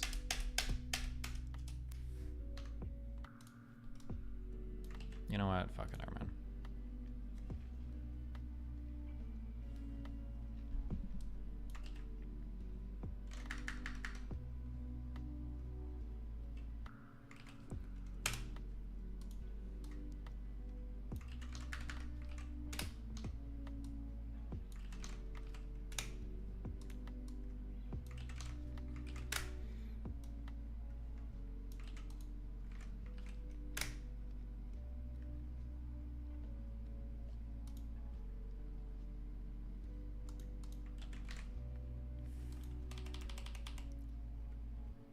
Oh my god, it automatically links it, right?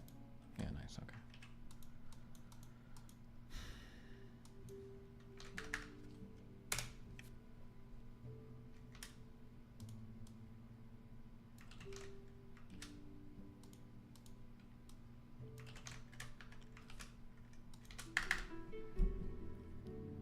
Okay.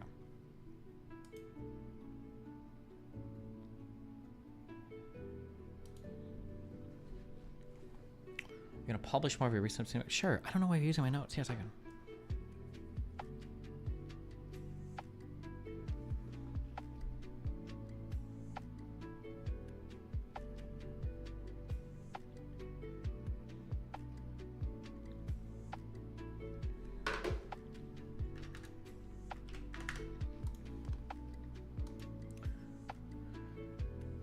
Okay.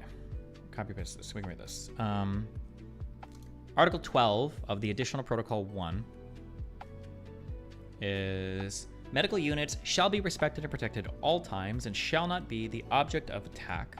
Paragraph 1 shall apply to civilian medical units provided that they A. belong to one of the parties of the conflict, B. are recognized and authorized by the competent authority of one of the parties of the conflict, or C. are authorized in conformity with Article 9, Paragraph 2 of this protocol or Article 27 of the First Convention.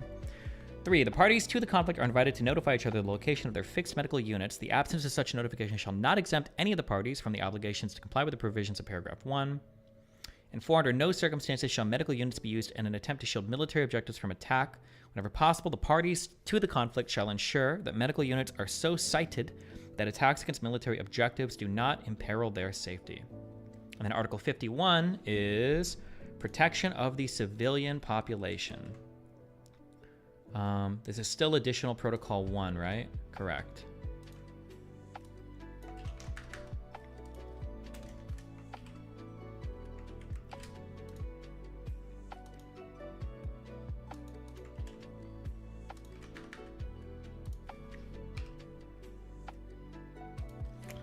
When are you going to promote the new DGG canvassing shirts? They're linked in chat.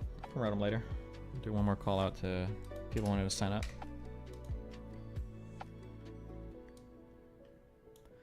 Okay, Article 51, Protection of the Civilian Population. The civilian population and individual civilians shall enjoy general protections against dangers arising from military operations. To give effect to this protection, the following rules, which are additional to other applicable rules of international law, shall be observed in all circumstances.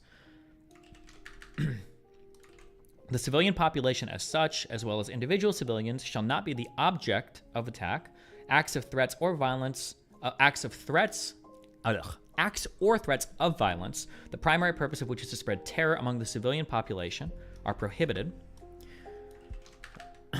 Civilians shall enjoy the protection afforded by this section unless and for such time as they take a direct part in hostilities. And indiscriminate attacks are prohibited. Indiscriminate attacks are those which are not directed at a specific military objective, those which employ a method or means of combat which cannot be directed at a specific military objective, or those which employ a method or means of combat the effects of which cannot be limited as required by this protocol, and consequently in each such case are of a nature to strike military objectives and civilians or civilian objects without distinction.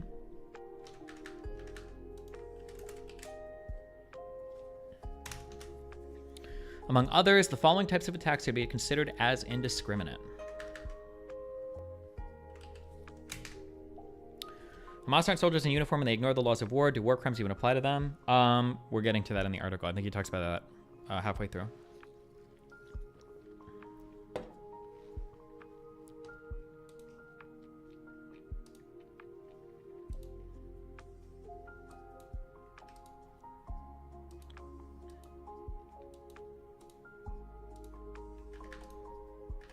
Okay.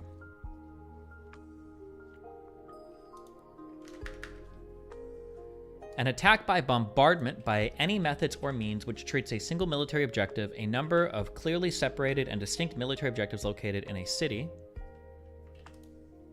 An attack by bombardment by any methods or means which treats a single military objective, a number of clearly separated and distinct military objectives located in a city, town, village, or other area containing a similar concentration of civilians or civilian objects. An attack which may be expected to cause incidental loss of civilian life, injury to civilians, damage to civilian objects, or a combination thereof, which would be excessive in relation to the concrete and direct military advantage anticipated. And then attacks against the civilian population or civilians by way of reprisals are prohibited. The presence or movements of the civilian population or individual civilians shall not be used to render certain points or areas immune from military operations, in particular in attempts to shield military objectives from attacks or to shield, favor, or impede military operations. The parties to the conflict shall not direct the movement of the civilian population or individual civilians in order to attempt to shield military objectives from attacks or to shield military operations. Any violation of these prohibitions shall not release the parties to the conflict from their legal obligations with respect to the civilian population and civilians, including the obligation to take the precautionary measures provided for in Article 57.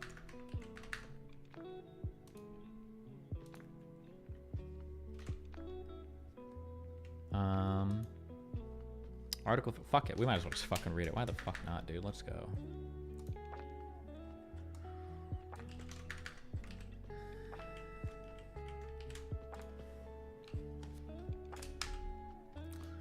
Article 57, Precautions in Attack. In the conduct of military operations, constant care shall be taken to spare the civilian population, civilians, and civilian objects. With respect to attacks, the following precautions shall be taken.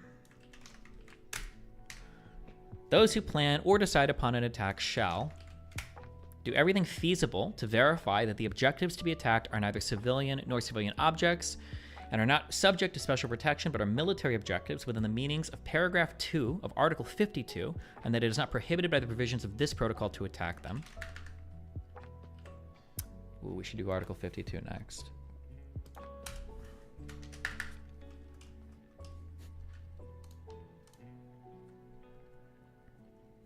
Take all feasible precautions in the choice of means and methods of attack with a view to avoiding and, in any event, to minimizing incidental loss of civilian life, injury to civilians, and damage to civilian objects.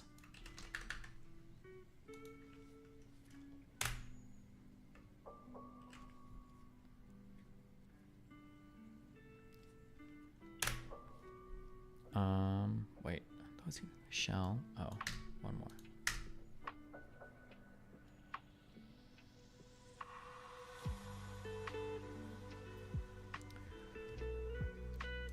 Refrain from deciding to launch any attack which may be expected to cause incidental loss of civilian life, injury to civilians, damage to civilian objects, or a combination thereof, which would be excessive in relation to the concrete and direct military advantage anticipated.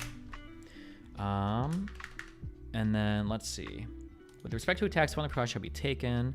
An attack shall be canceled or suspended if it becomes apparent that the objective is not a military one, or is subject to special protection, or that the attack may be expected to cause incidental loss of civilian life, injury to civilians, damage to civilian objects, or a combination thereof, which would be excessive in relation to the concrete and direct military advantage anticipated.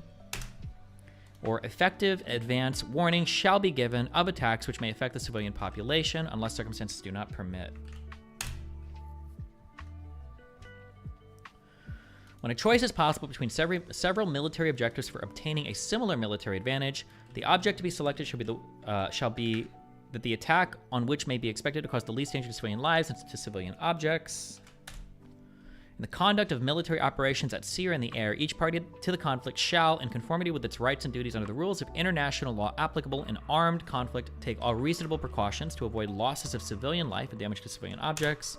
And no provisions of this article may be construed as authorizing any attacks against the civilian population, civilians, or civilian objects. Okay. And then we reference Article 52. General protections of civilian objects.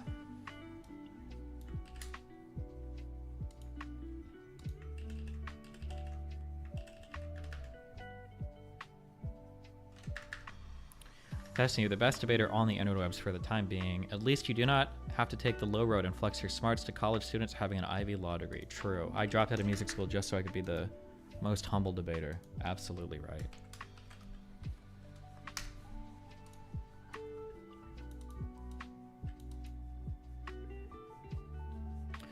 I feel like that most of these statements only hurt the argument that the amount of Israeli bombing was justified. Okay, I don't know which ones you think do that, but all right. Civilian objects shall not be the object of an attack or of reprisal. Civilian objects are all objects which are not military objectives as defined in paragraph 2.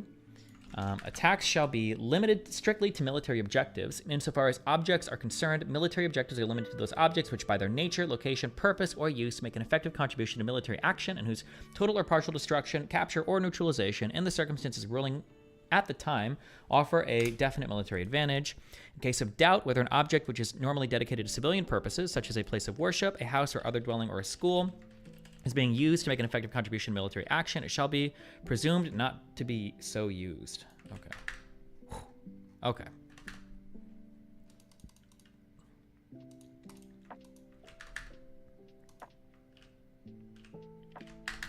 All right.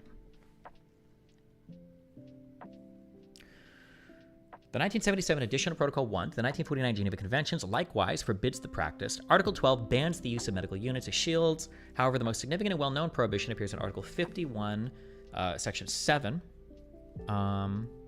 which extends to all civilians, not just those who qualify as protected persons.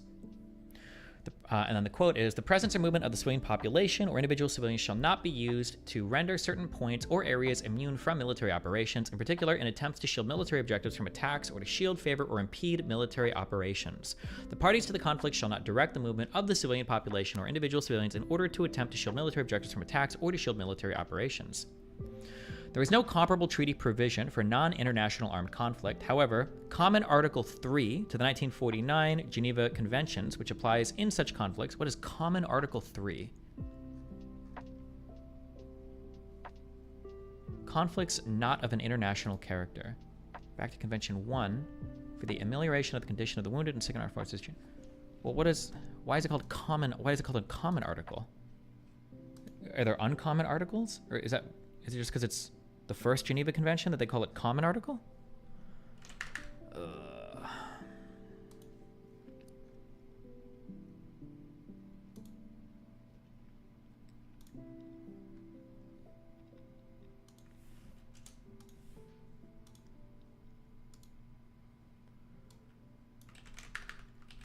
Convention 1.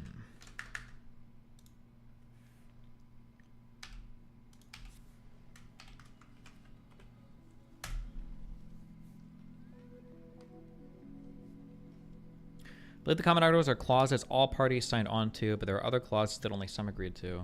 Okay, I don't know. I feel like, isn't everybody signed into all 4 articles of the Geneva Convention?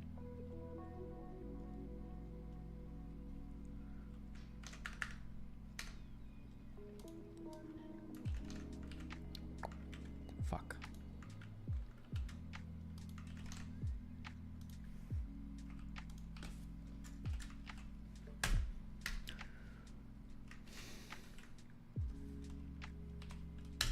Let's see. Okay, Article 3, conflicts not of an international character. In the case of an armed conflict not of an international character occurring in the territory of one of the high contracting parties, each party to the conflict shall be bound to apply as a minimum the following provisions. Persons taking no active part in the hostilities, including members of armed forces who have laid down their arms and those placed hors de combat by sickness, wounds, detention, or any other cause, shall in all circumstances be treated humanely without any adverse distinction founded on race, color, religion, or faith, sex, birth, or wealth, or any other similar criteria.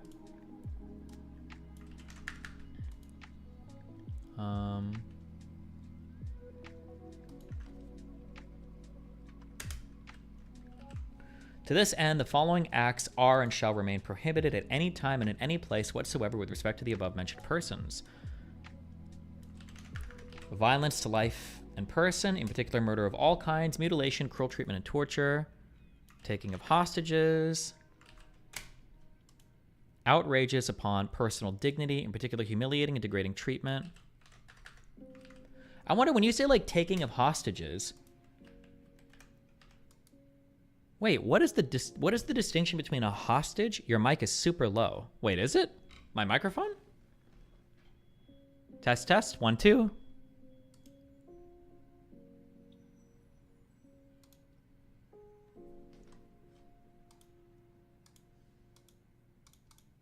Oh, it's a little low, not super low. I fixed it.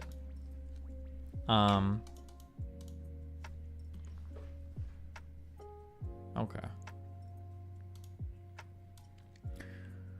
The passing of sentences and the carrying out of executions without previous judgment pronounced by a regularly constituted court, affording all the judicial guarantees which are recognized as indispensable by civilized peoples. Hostages are against a person's consent. What's a prisoner of war? Oh, you consent to be taken hostage, or you consent to be captured because you don't want to be treated as a military person, huh?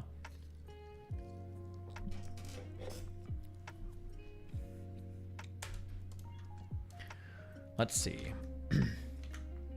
The wounded and sick shall be collected and cared for.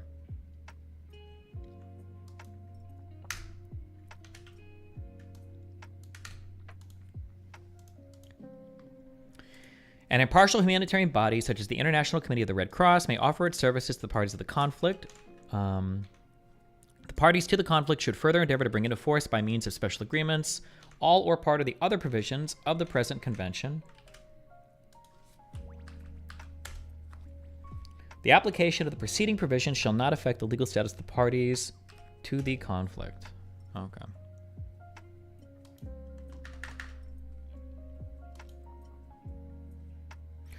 All right.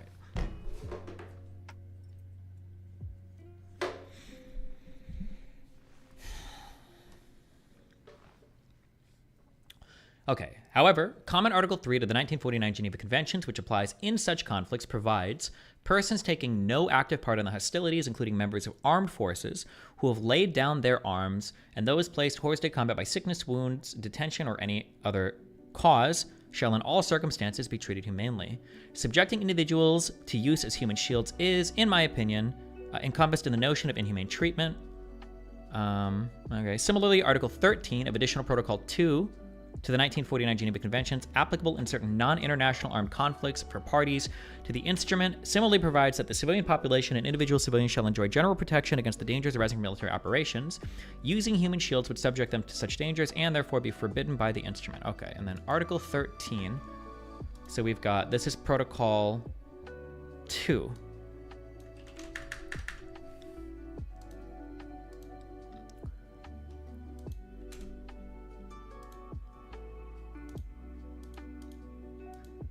Is there a quick way to like minimize all? Oh, I can't. Fuck, how annoying. I don't like this. Okay. Oh, wait. No, never mind.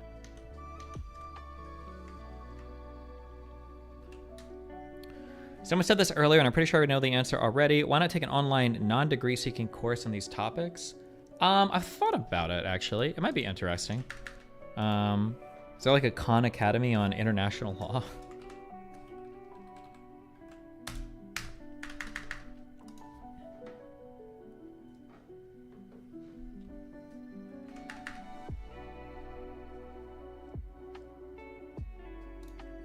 Okay, this is Protocol 1, Protocol 2. Article 13.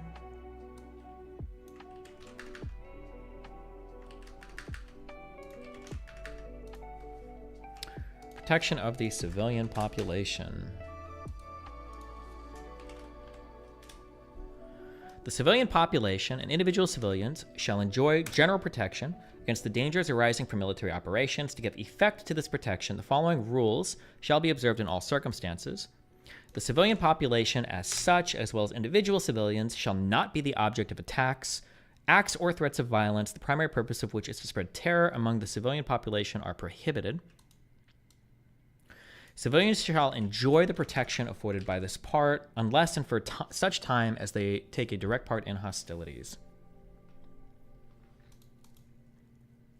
All right. We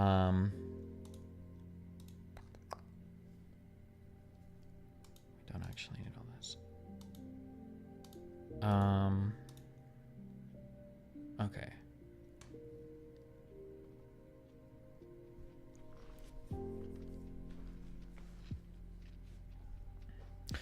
As to the application of these provisions, Israel is not a party to Additional Protocol 1 or 2. They do not apply in the conflict. Further, there is uncertainty as to the classification of the conflict, although I find it to be non-international. Wow, Wicked Demers, thanks for your voice, everybody. Although I find it to be non-international, reasonable colleagues in this field style it as an international armed conflict. This complicates direct application of the Geneva Convention's provisions. Okay. If you break Geneva Convention protocol, who punishes you? Is all of this part of the ICC, the International Criminal Court, or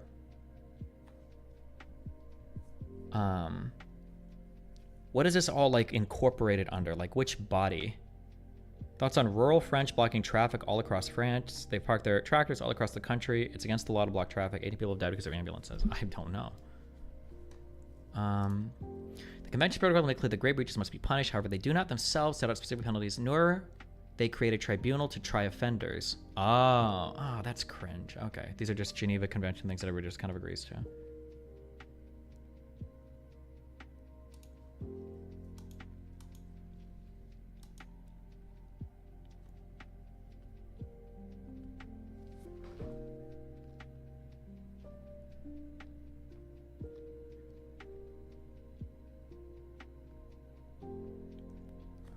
Oh my god, this is so fucking cringe. So I'm guessing that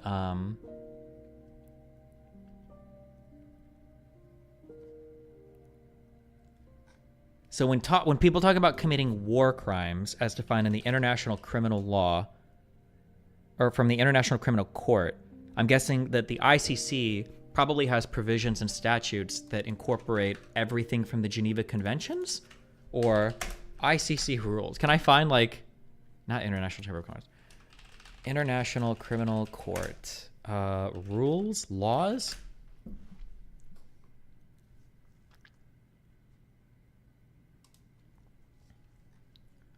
Oh, I think I've already even got this open somewhere else to read this. Maybe, or no, maybe I just opened this yesterday. Establishment of the court.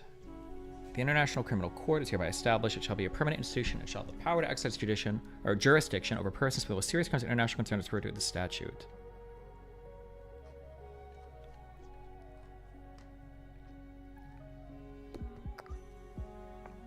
Okay, so I'm guessing that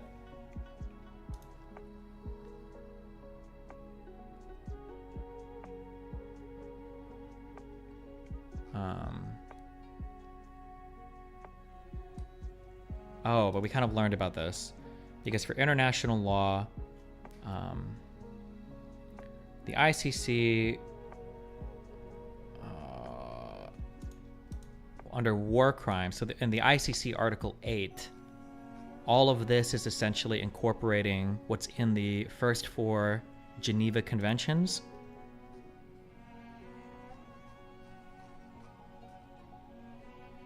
For war crimes. Oh, grave breaches of the Geneva Conventions of the 12th of August 1949, namely any of the following acts against persons or property protected under the provisions of the relevant Geneva Convention. Okay, so this is where our Geneva Conventions kind of get powered. So we have the Geneva Conventions, which are unenforceable. There's no like body that enforces or levies punishments. But the ICC, the International Criminal Court, under Article 8, incorporates the first 4 sections of the Geneva Conventions under this here. Most of it, I would imagine, shows up here. Okay.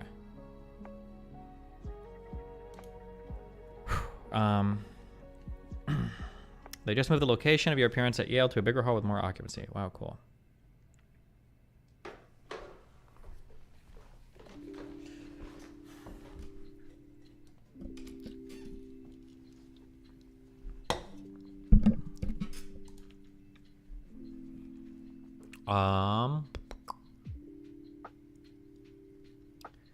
Let's see.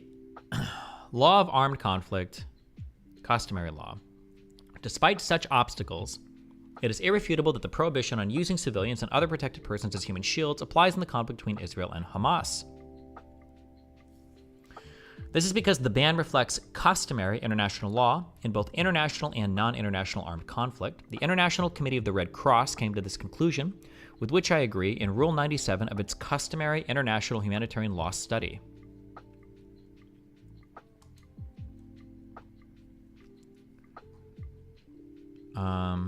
Okay. Jesus Christ. Volume 2, Chapter 32, Section J. What does this refer to? Practice. Is this like the actual, is there like a book or?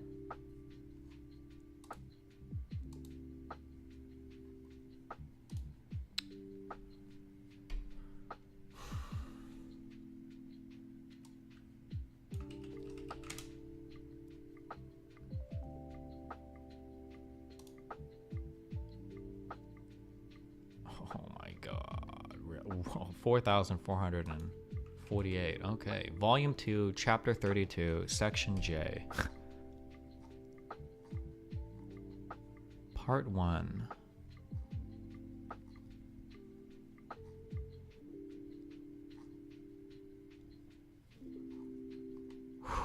Okay. Okay. Jesus. Do you have to read this to be like a country? Everybody has to read all the rules for making a country? Volume 2, Chapter 32, Section J. Chapter 32, Fundamental Guarantees, Section J. Human Shields, on page 2285.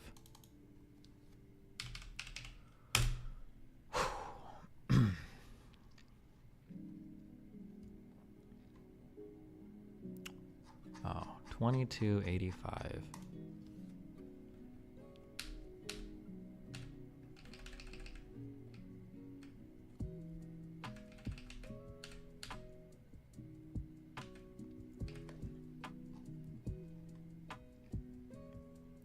Human shields. Treaties and other instruments. Article 19, second paragraph, GC 1 provides that Article 19, second paragraph of the First Geneva Convention provides that the responsible authority shall ensure that fixed establishments and mobile medical units are, as far as possible, situated in such a manner that attacks its military objectives cannot imperil their safety. Article 23, second paragraph, Geneva Convention 3, provides that no prisoner of war may at any time be sent to or detained in areas where he may be exposed to the fire of the combat zone, nor may his presence be used to render certain points or areas immune from military operations. Article 28, Geneva Convention 4, provides that the presence of a protected person may not be used to render certain points or areas immune from military operations. Then Article 12, Section 4 of Additional Protocol 1 provides that under no circumstances shall medical units be used in an attempt to shield military objectives from attack. Whenever possible, the parties to the conflict shall ensure that medical units are so sited that attacks against military objectives do not imperil their safety. Additional Protocol 1 was adopted by consensus. Provides that the presence and movements of the civilian population. We've already read this. We've got this in our thing. Adopted by 77 votes in favor, 1 against, and 16 abstentions.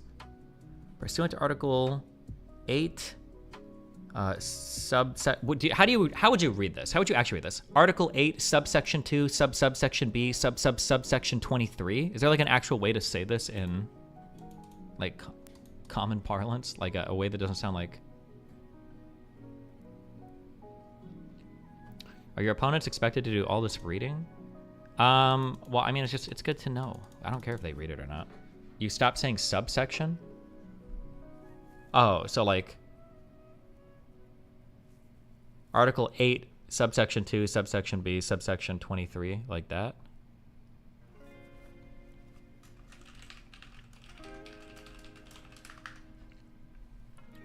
What debate is this prep for? Well, I just have a bunch of random shit I want to... This is just random stuff on, like, international law. Just trying to be more, like, familiar and fluid, rather than just, like, learning concepts. I feel like we learn... If we read through articles and we read more, it just gets... It just instantiates it in our mind better. Yeah.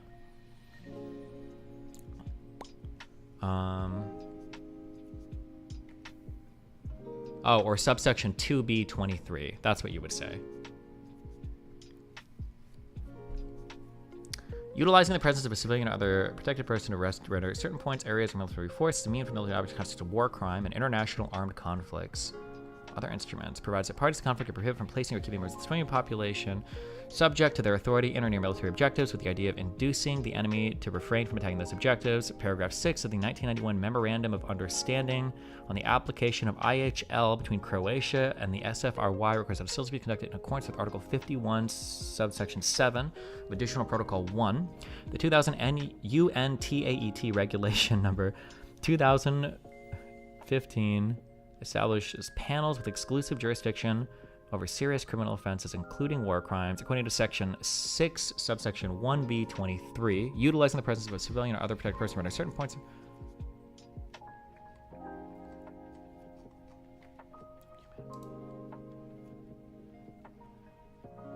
Okay, so international humanitarian law databases. So this book, I'm guessing, this book is just a big old collection of a compilation of different international law things and then international law cases, I'm guessing, is essentially what this is.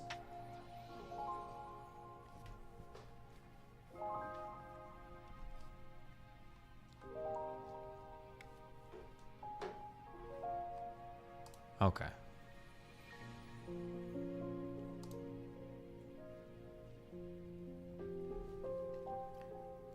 Okay.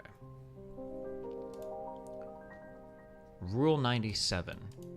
What are the list of rules? Where do these come from? Back to list of rules.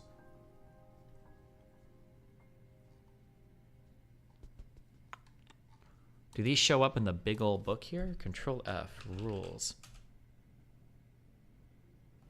Holy shit. Practice running to Rule 62, Rule 56. What does that mean, though?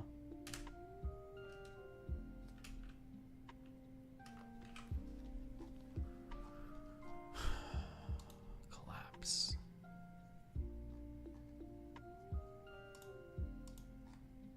What is this? What am I reading here? The rules. The International Humanitarian Law rules? What is it?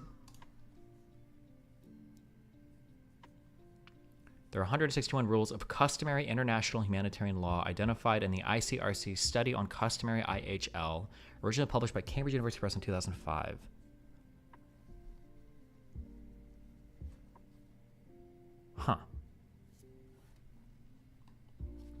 So these are just, it's customary international law, meaning these are kind of things that basically everybody agrees on, basically, right?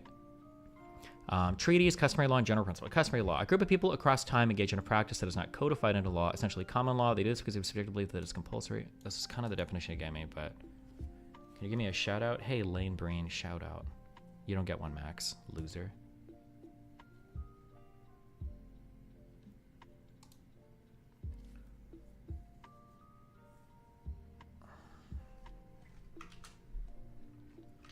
Okay.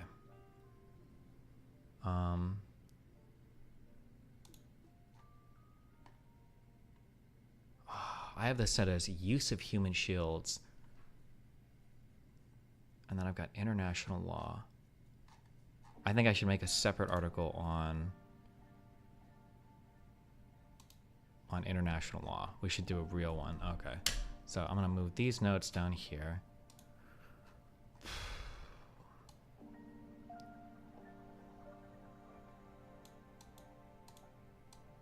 And then we're going to move this up to here. That's what we're going to do.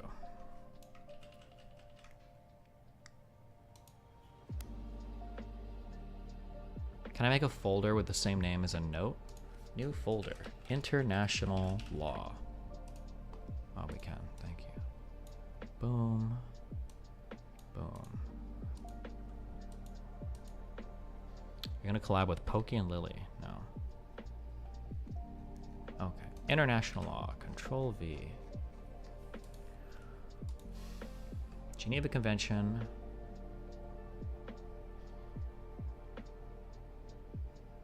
We're just going to call this the Geneva Convention.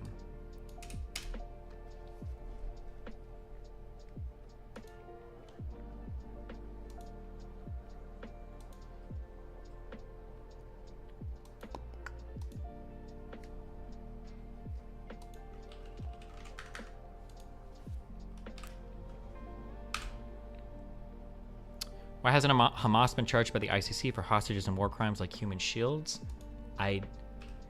We'll learn more about this today. I don't think the ICC... No, the ICC can charge people that don't submit itself to its jurisdiction, can't they? Because the ICC charged Comey. Coney? Who is Coney 2012? Comey 2012? I think Coney 2012. It's not a country. The ICC does not charge countries. The ICC charges individuals. The ICJ charges countries. The International Court of Justice, which is a UN thing. The ICC, which I believe is its own thing, and Hague, the ICC charges individuals, I believe. I think for the ICJ to have jurisdiction on something, both countries have to submit themselves to the ICJ's authority, I think. I don't think for the ICC... I don't think the ICC requires... I think everybody's like... I think it can automatically do its own research. I think. Okay. Geneva Convention. Boom, boom. Okay, so we've got Convention 2.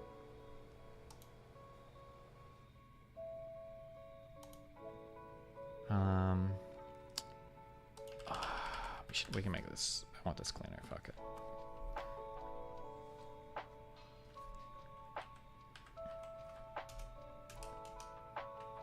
Nope. 1, 1, 2. Boom. Like this. Oh god, that's so ugly. Did we fucked it all up.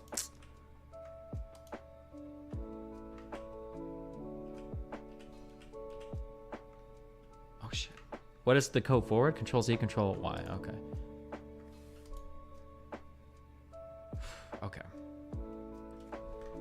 We're gonna take everything back by 1. Are there any types of topics that you don't feel Wikipedia is a reliable source of information on? I think Wikipedia is a really good starting point for almost anything. But it's only giving you like a bare bones understanding, and fleshing out stuff more can either give you more information that you wouldn't have had. It can either give you context that makes you feel differently about what you've read, or in some cases, the additional context could make you feel the opposite about what you've read, which we've come into a few times. Yeah, I think Wikipedia is a really good starting place. Personally, and I say this as somebody who's not qualified to say it, so take everything I say with a grain of salt. I think Wikipedia is probably a better starting place than a lot of secondary sources.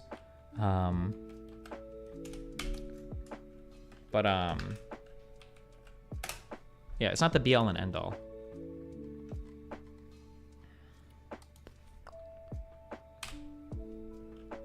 What am I looking? Okay, additional protocol 3.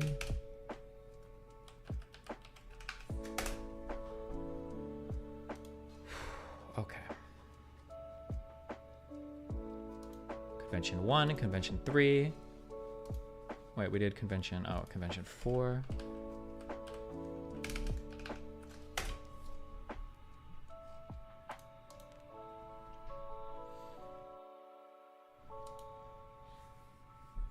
Why you never bring up Trump's pardoning his own family? Yeah, I don't know. That's weird. All the people he pardoned is kind of weird.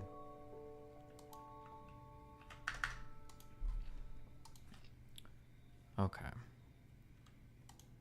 Oh, and then we have an additional protocol here.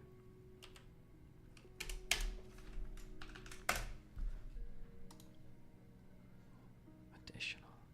Why is this in like French? Protocol additional. Just call it the additional protocol. Fucking losers. Okay. Do I plan on watching Hassan's reaction? No. I don't have time. My time this month is going to be... Yeah. Would you ever prefer talking with a presidential historian who has a record of predicting all the elections starting at Reagan? How many presidents have there been since Reagan? Like 7? Or how many presidents since Reagan? 11?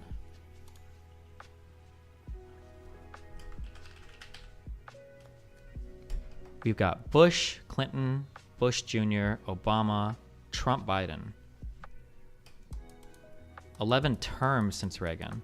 Oh, because technically they're all different elections. That's true. So 11 terms, 6 presidents. I don't think that's very impressive. I don't care. All right.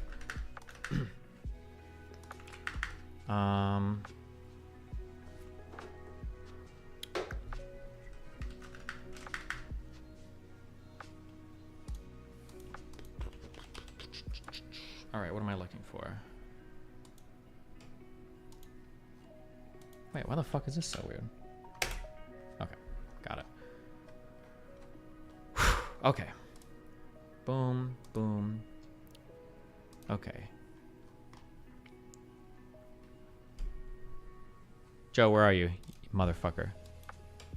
What can you tell me what this is? What are these like? What are these rules? What are these the rules of? Is this just like a customary list of rules compiled by international humanitarian law? Is this like from the international something of the Red Cross? ICRC rules are drawn from stuff like military manuals and court cases around the world to figure out what most countries follow. If you look at Rule 97, the examples of the deficiency. Yeah, sure, but I'm just asking like, I'm asking like what it means, I guess, or like what is this?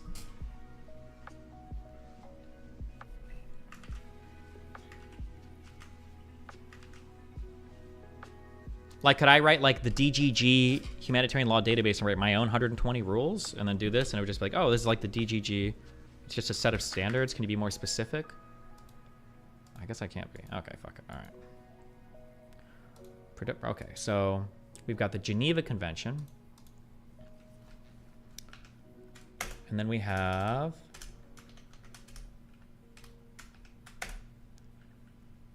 the International Humanitarian Law Database? Is that what we call it?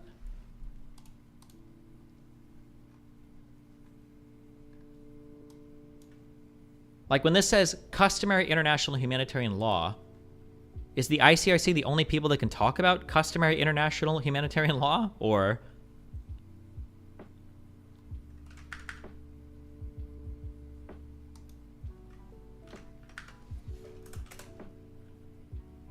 by the ICRC?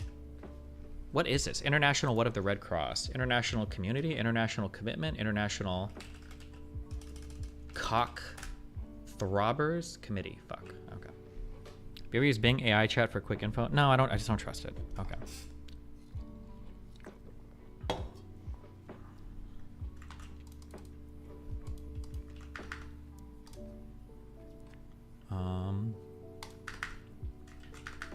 Okay.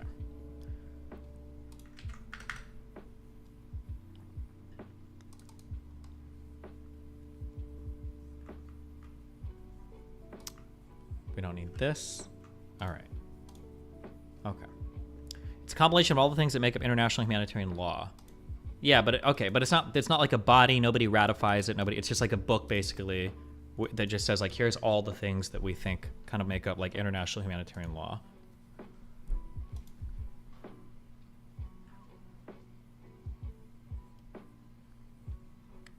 Okay, so Rule 97.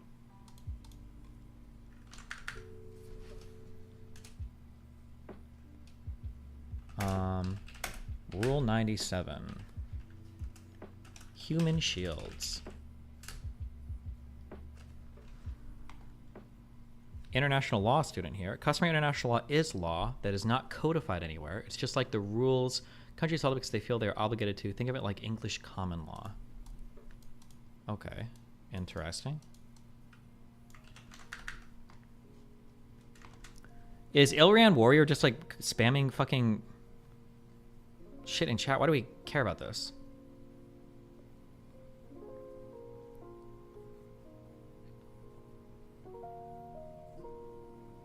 I'm quoting the Jewish religious book. Is there a different Numbers, Deuteronomy, Numbers, Psalms? Wait, is there a difference between the Old Testament and the not the fucking Quran, the Torah or whatever? Because technically anything you quote in the Torah is going to apply to technically Christians as well, right? Like, there are major differences.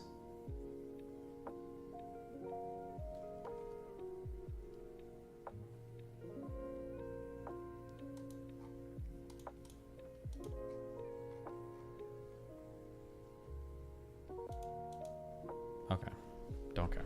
Why am I getting baited by chat? I don't care. Okay, Rule 97. The Torah is the first 5 books of the Old Testament. Yeah, but I'm curious if there are like any changes or whatever. Like, do they actually like meaningfully change any of the text, or is it literally like a word for word copy paste, or?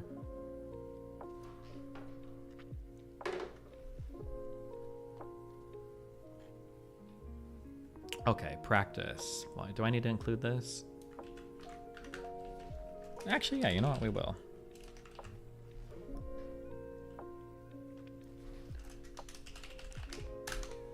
State practice establishes this rule as a norm of customary international law applicable in both international and non-international armed conflicts. Oh, so you know what? Yesterday, I asked that question of, like, are there any court cases of people doing a certain thing? And I'm guessing that if I actually go and I read the actual customary international humanitarian law book, it's possible that if I go to Chapter 32, Section J, maybe I can find some relevant court cases that they'll list in here, maybe, as like a source of law. Chapter 32, Section J.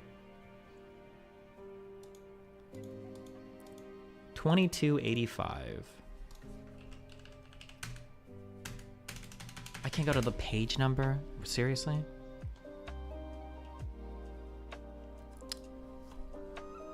One in ICC and one in ICTY? Oh, I don't remember that. Link me in the Discords. 2285.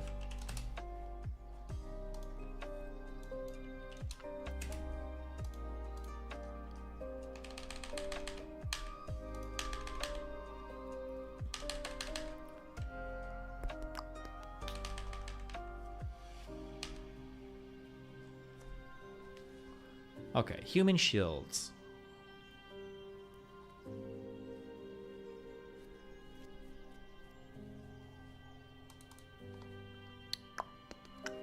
Okay, ICC case from 2004-2006. Okay. And then 1995, and then 2004. Do people just not get charged? How often do people even get charged with war crimes? Is this like, I feel like this would be some shit that's happening like all the time. Is it like incredibly rare? Oh my god, these cases. What the fuck? How many pages is this? Oh, each one of these is, what is this, 600 pages? 535? Holy Christ.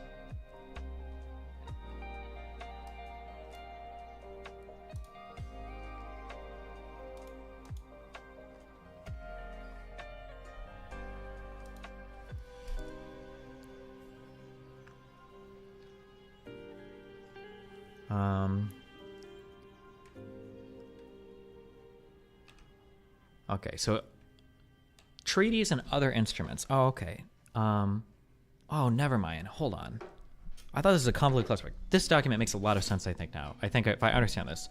So, okay, this is a book compiling all sorts of shit on customary international law. So if I go down to a particular chapter and subsection, so on human shields, the first part of that is going to give me all the treaties and other instruments that talk about human shields. So first are going to be the actual treaties. Then it'll give me other instruments. So memorandums, regulations. Then I'm going to get a section on national practices. So we'll get military manuals that refer to human shields. Okay, this makes sense. Then we've got legislation that refers to human shields. Then there's going to be case law. Okay, and these will be related to cases in a nation where they themselves are policing human shields. So the UK military court did it, and then the German High Commissioner on the US military tribunal at Nuremberg. So that counts as a national case, I guess? Okay. And then other national practices. Of said things.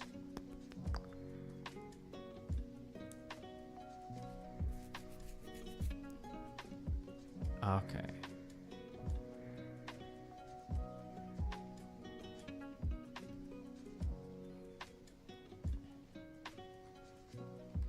I see. Okay. So basically, and then practice of international organizations and conferences. So this is just going to be like a summation or compilation of like all the different things, depending on what chapter you're reading, relating to a particular international law topic you've got a question on. Okay. Other international organizations. Gotcha. International conferences.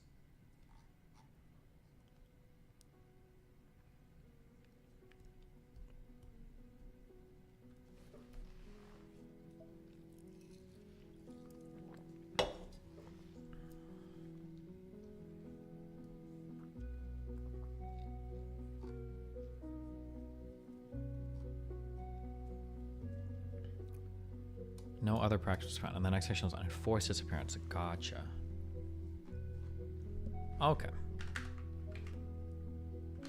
All right. I understand this better. Okay. International Humanitarian Law Database.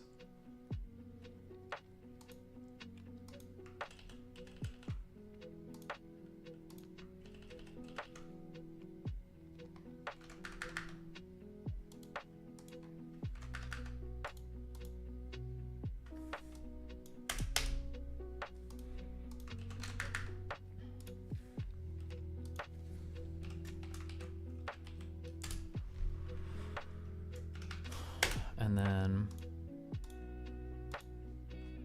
here we've got customary English.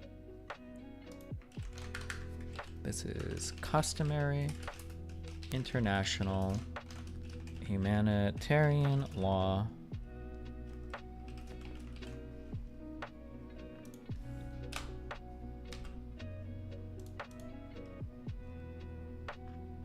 Okay, there we go. Jesus. All right.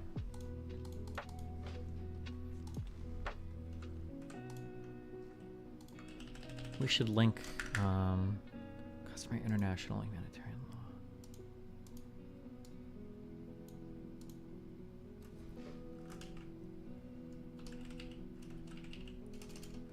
law. Full publication? What would we call this? Full book?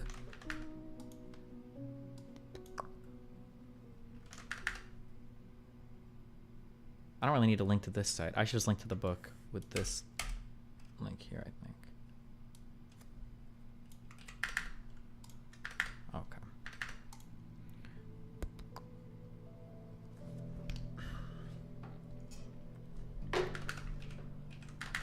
All right. Practice. Volume 2, Chapter 32, Section J. Summary. All right. We've already read this, but we're going to read it again. State practice establishes this rule as a norm of customary international law applicable in both international and non-international armed conflicts. Okay. And then international and non-international armed conflicts. Oh, boom, boom. You can look up Project 2025. I watched a bit about it in preparation for my Ben Shapiro stuff, and it seems unhinged, but I don't know how like serious that shit is. Jesus. Oh, some of this is fucking AIDS. Why? Control delete. In the context of international armed conflicts, this rule is set forth in the Third Geneva Convention with respect to prisoners of war, the Fourth Geneva Convention with respect to protected civilians, and Additional Protocol 1 with respect to civilians in general. Wait, Joe, where are you? Can you just sit in my room? What else are you doing with your life besides giving me information? What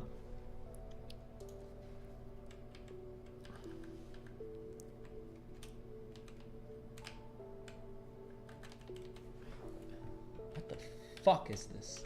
There, okay. What I really mean is I have a question for you.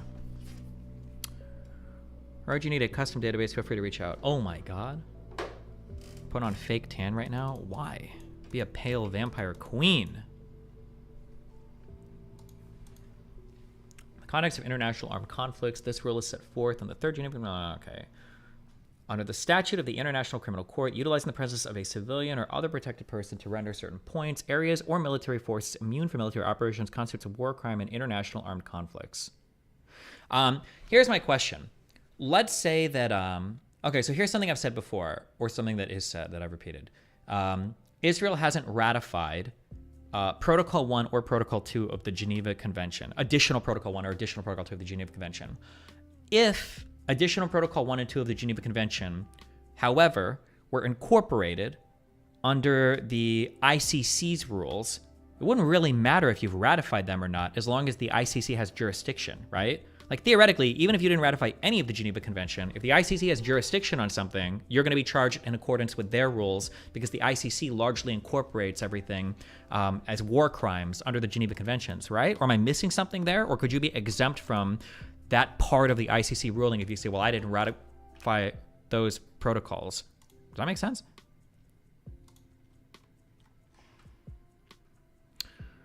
Oh, hello. Invader Vita.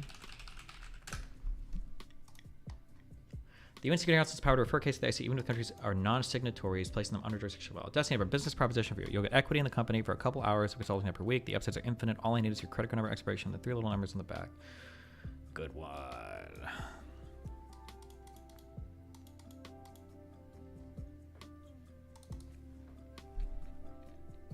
Oh, are we in 60s workout mode today? Not all parts of the additional protocols are customary law. Sure, that's not what I'm saying. Nice, well, actually, dipshit. Is Destiny posting a response to Omar Badar? I might make like a video in response to it. But he's responding to like 3 claims I made out of like an hour-long video. But I might respond to it. I ordered that Ben and Me book so I can just read the whole fucking thing so that I never have people try to throw this stupid shit at me again.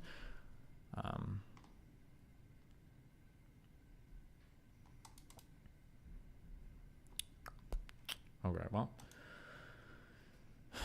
In the context of international armed conflicts, this rule is set forth in the Third Geneva Convention with respect to prisoners of war. The Fourth Geneva Convention, I'll get rid of this. And Additional Protocol 1, under the statute of the International Criminal Court, utilizing the presence of a civilian or other protected person to render certain points, areas, or military forces immune from military operations constitutes a war crime in international armed conflicts. Under the statute of the International Criminal Court. Okay. When we say war crime, we're exclusively talking about the ICC or the ICC and the ICJ, I think, right? Both or just one?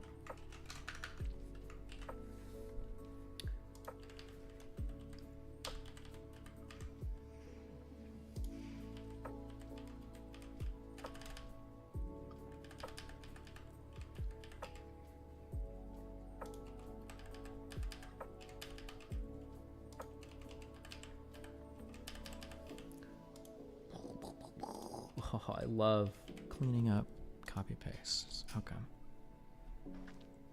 Uh-oh, hold on.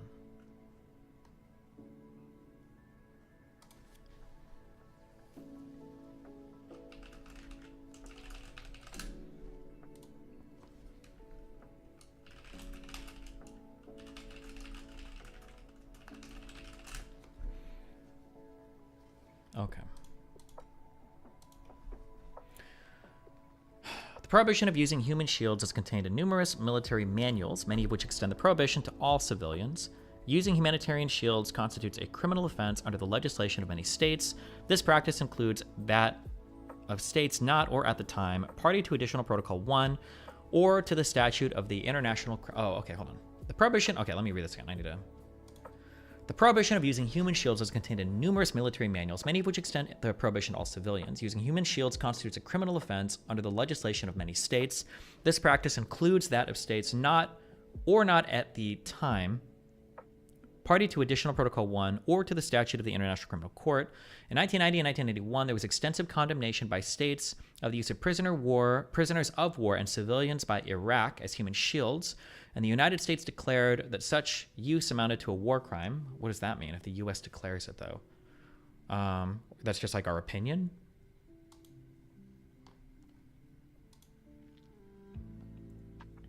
Statements of El Salvador, Germany, Italy, Kuwait, blah, blah, blah. Okay, so we just like say it. Like, fuck you. Okay. What do you think about the Fed announcing they're holding interest rates as steady? Probably okay to keep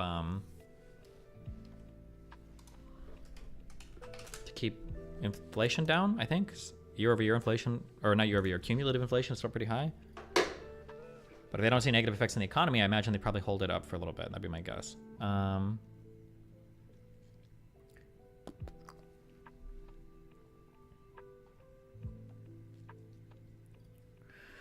The use of prisoners of war as human shields during the Second World War was the subject of war crimes trials by the UK military court at Lüneburg in the student case in 1946 and by the US military tribunal at Nuremberg in the von Lieb high command trial case in 1948.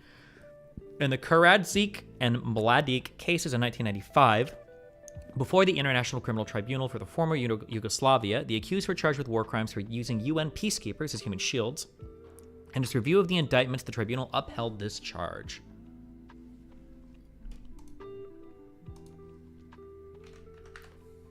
Okay, now I understand too. So this here at the bottom is just kind of a summary of what you would find if you actually read the whole book. They're just kind of like giving you a summary, basically what you'd find in there. Okay, you pronounced that the worst way possible. Good. Suck Madik.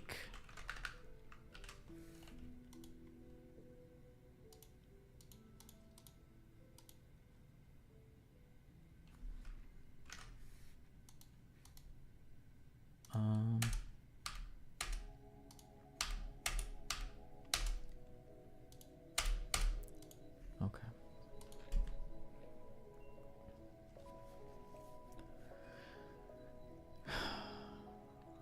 With respect to non-international armed conflicts, Additional Protocol 2 does not explicitly mention the use of human shields, but such practice would be prohibited by the requirement that the civilian population and individual civilians shall enjoy general protection against the dangers arising from military operations. It is significant, furthermore, that the use of human shields has often been equated with the taking of hostages, which is prohibited by Additional Protocol 2 and by customary international law. See Rule 96.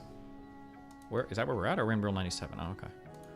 In addition, deliberately using civilians to shield military operations is contrary to the principle of distinction and violates the obligation to take feasible precautions to separate civilians and military objectives. Several military manuals, which apply in non-international armed conflict, prohibit the use of human shields. I'm just putting all of this here. Fuck it. We are. I am.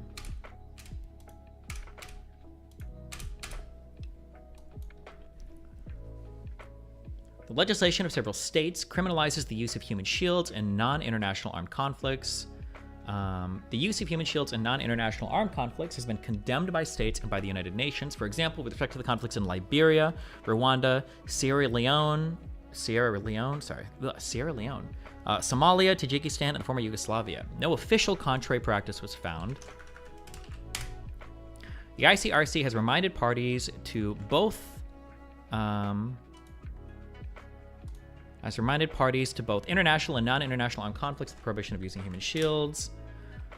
International human rights law does not prohibit the use of human shields as such, but this practice would constitute, among other things, a violation of the non-derogable right not to be arbitrarily deprived of the right to life. See commentary to Rule 89. The UN Human Rights Committee and regional human rights bodies have indicated that this right involves not only the right to not be killed, but also the duty of the state to take measures to protect life. In Demari v. Turkey, in which the Applicant submitted that her husband had been used as a human shield. The European Court of Human Rights stated that Article 2 may imply, in certain well-defined circumstances, a positive obligation on the authorities to take preventative operational measures to prevent an individual for which they are responsible.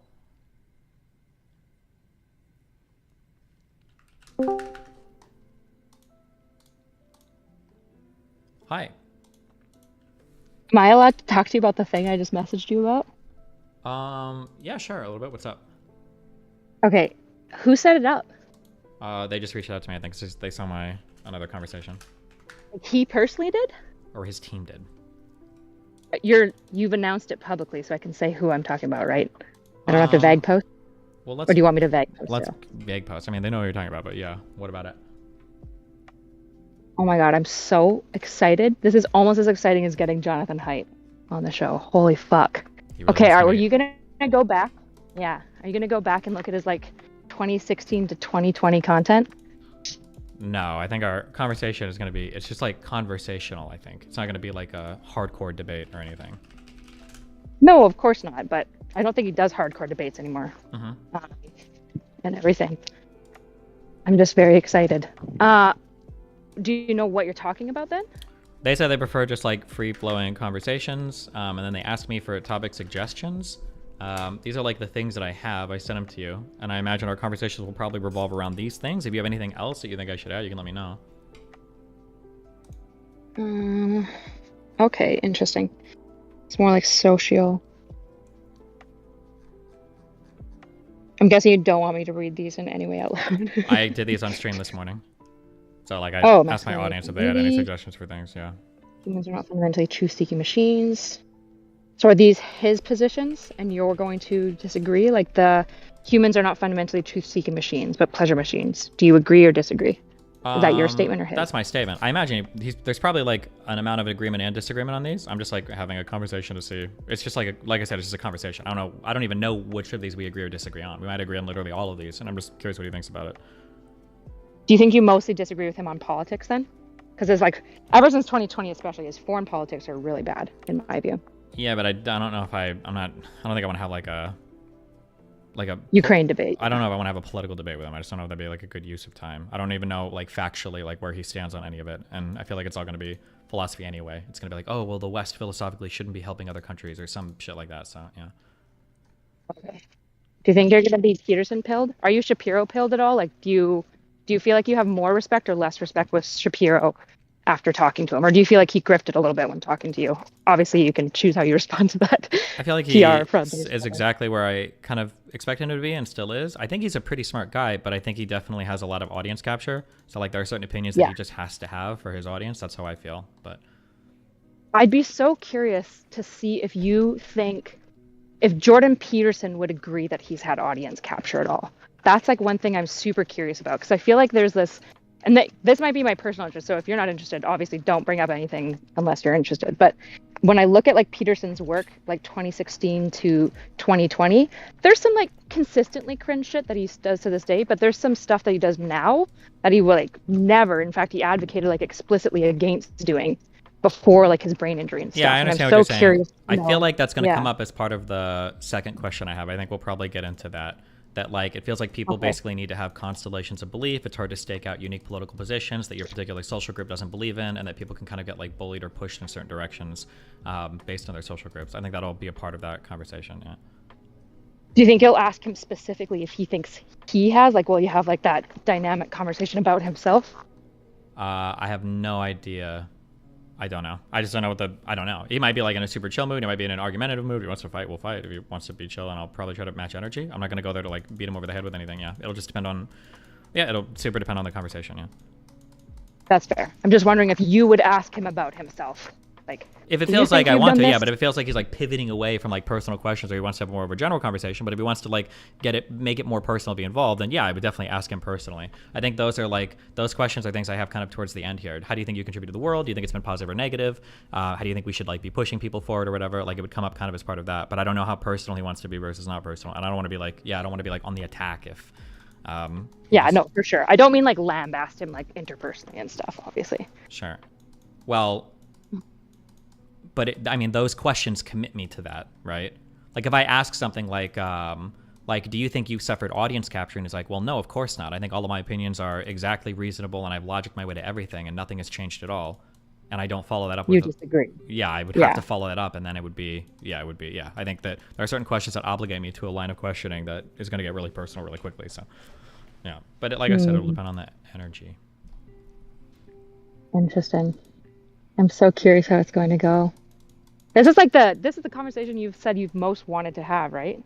I think it'll be like probably one of the more interesting ones, just because he's just an interesting guy that I think is decently smart. But I don't know if it's going to be like my audience is going to like it the most. Like I think like a Joe Rogan debate would probably be more cool, or like any like big Trump official or whatever, that would be more cool. Sure, like it'd be more content-y and stuff. Yeah. I just, as you know, I'm not exactly super aggressively content brained, so. Okay, interesting. Oh my god, I'm so excited. Somebody sent it to me and they're like, I'm pretty sure it's a meme. So I had to check. Who knows? It's Maybe not a the meme. Hassan Manifesto might drop on the 3rd. You know? Yeah, the long-awaited Hassan Manifesto. Yeah. Huh, okay, so no more thoughts on it? Nope. See how it goes. I'll let you know. Okay, I'm excited. Have fun. Be Fun. careful. Bye. Me.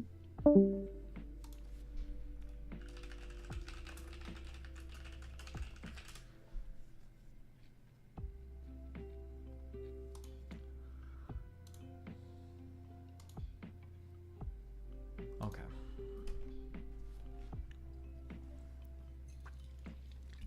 You're going to read the 2002 document from the Israel Ministry of Foreign Affairs about the ICC and how they view it applies to them? Maybe. Maybe we'll get to that today. Yeah, whatever. As I'm reading through. Oh, I got a bunch of people that emailed me, a bunch of my Zionist brothers from the Mossad that emailed me about. I think I've been technically incorrect in policy, although maybe correct in practice sometimes. So the prior policy that Israel had of using human shields. So one of the things I said is like I think in the very early stages of the military, Israel did commandeer civilians to like check out houses for bombs and shit. That was something that I'd said because I'd read that a lot. So apparently what the IDF did was they had a policy. This was their policy. Apparently the IDF had a policy to where if they were going to enter a house where they thought either Hamas was or somebody they wanted to arrest, sometimes what they would do is rather than knocking on the door and starting an armed conflict there, they would ask a nearby civilian, like, hey, do you want to go knock on this door to see who's home, and then tell them that we're outside so that they don't start shooting as soon as they see somebody at the door. I think it might have been called the friendly neighbor policy or something. Now, apparently, in practice, there were, I'm pretty sure at least one time where a citizen was kind of like compelled to do this or felt like he had to or else they were going to kill him. So it might have endangered some civilian lives. And then I think eventually their court just ruled to stop this practice because it was too much on the edge or on the border or whatever.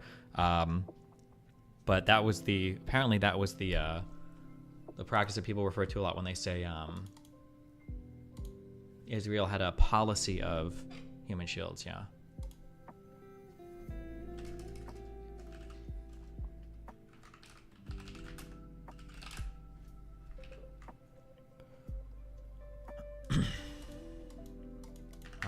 Okay.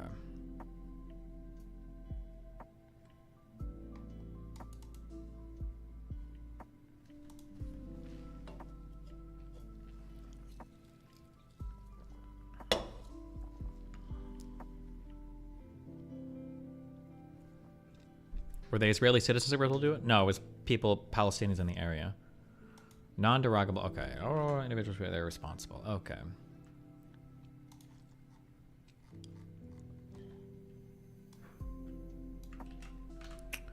Definitions of human shields.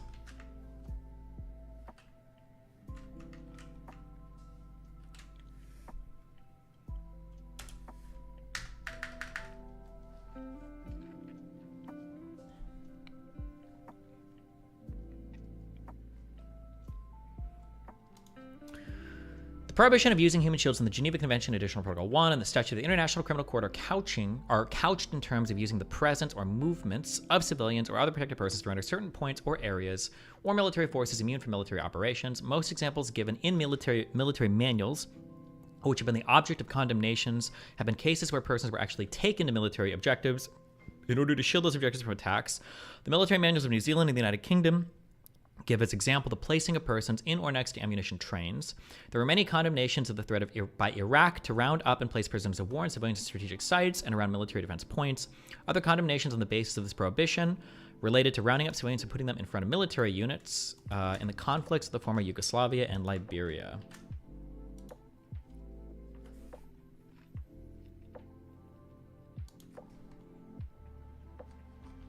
Why the fuck do some of these links work externally? Oh, I just realized all of these are dumb. Oh, I shouldn't have. I think. Fuck me.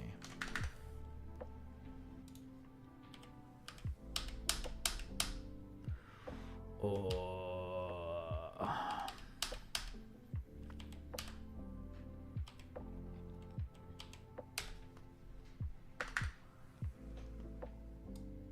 Can I just like... Okay.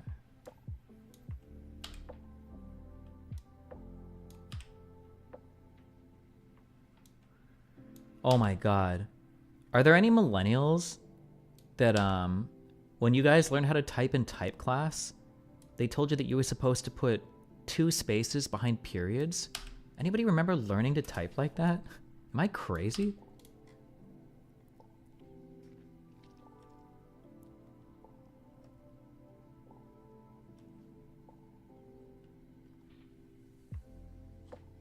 Wait, I still do that. Wait, are you supposed to do that? Wait, did I just have a stroke? No, you don't do that. Okay, never mind.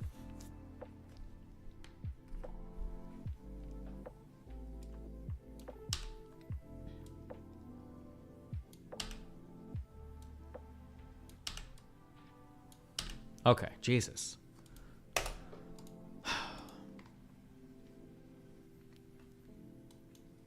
In the review of the indictments on Karadzic and Mladic cases, I don't know. In the case, the International Criminal Tribunal for the former Yugoslavia qualified physically securing or otherwise holding peacekeeping forces against their will at potential NATO air targets, including ammunition bunkers, a radar site, and a communication center, as using human shields. Bro, I didn't want to click this shit.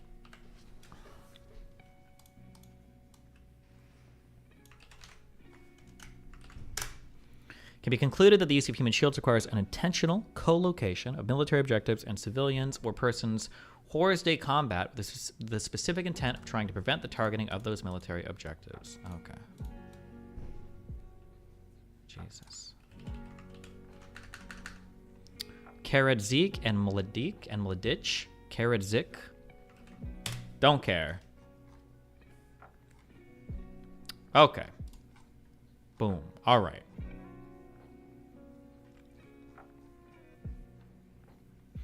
Okay, we're half the way through our first article.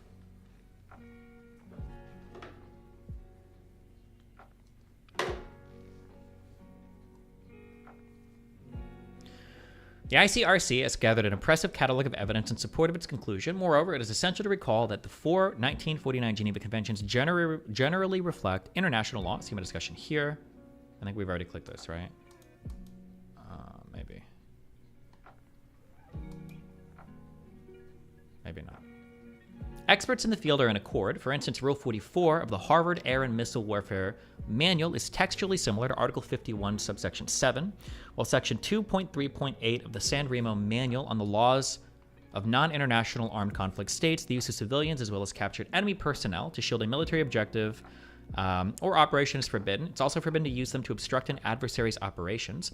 The United Nations has repeatedly condemned shielding as unlawful. See here, here, here, here, and here. Finally, I would point out that the United States, which is not a party to Additional Protocol 1, is of the view that Article 57, Section 1 reflects customary law, or subsection 1, no, Section 1. Matheson presentation, DoD Law of War Manual, Section 5.16. Israel shares this view. See here, page 116. And I am aware of no state that has expressly disagreed. International criminal law. The Rome Statute of the International Criminal Court includes utilizing the presence of a civilian or other protected person to render certain points, areas, or military forces immune from military operations as a war crime. The elements of the crime are... Okay, hold on. Boom. Okay, so we've got the Geneva Conventions. Would you call it Geneva Convention or conventions? Geneva Conventions? The Geneva Convention. I mean, like, fuck it, Geneva Conventions. Okay. We've got International Humanitarian Law Database for customary. And then we've got... Okay, let's do...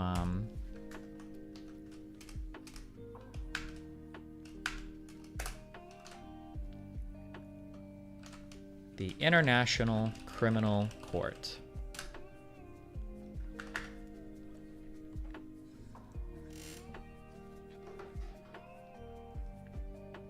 It's the Geneva Suggestions, good ones. Good one. Okay, International Criminal Court.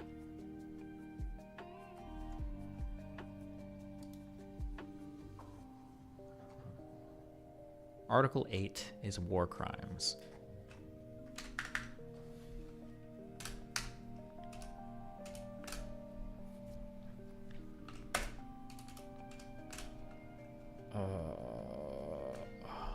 Okay, International Criminal Court, Article 8. Article 8 of what? What's it called? The Statute of the International Criminal Court? Is that what we would call these? Statute of the International Criminal Court.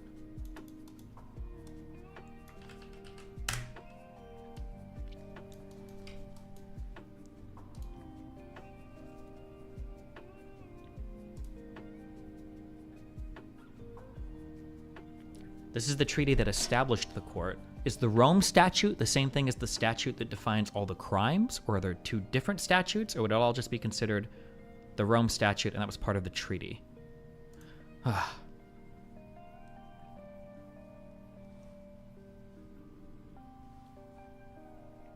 The Rome Statute establishes 4 core international crimes.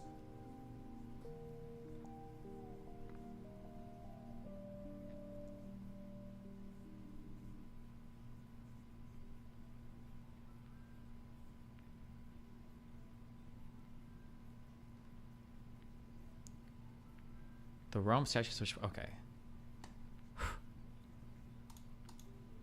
Article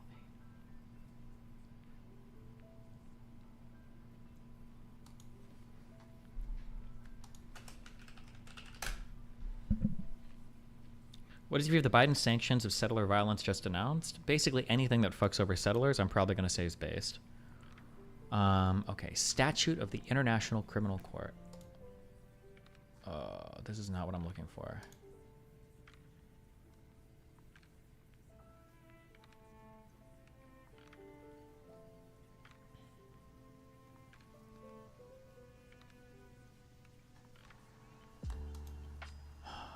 Okay.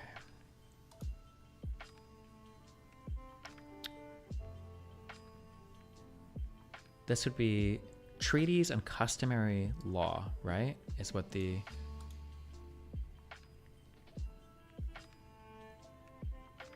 Would the Rome Statute be considered a treaty?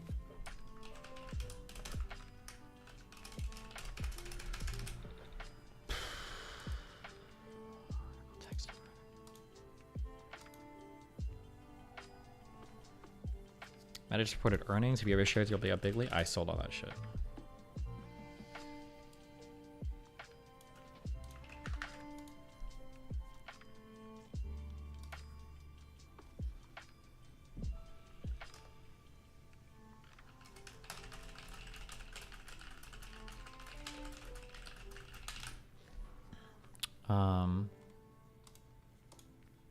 Wow, really, nobody knows this. Usually somebody in chat like has an answer. Okay, that's fine. We'll figure it out. Nope, I already downloaded this.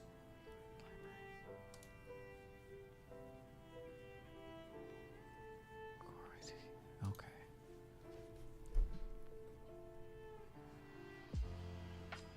Comprising a preamble and 13 parts, it establishes the governing framework for the court. Elements of crimes. The elements of crimes were adopted to assist the court in determining and applying. Please download 6. Okay. Okay, and this is where we find war crimes.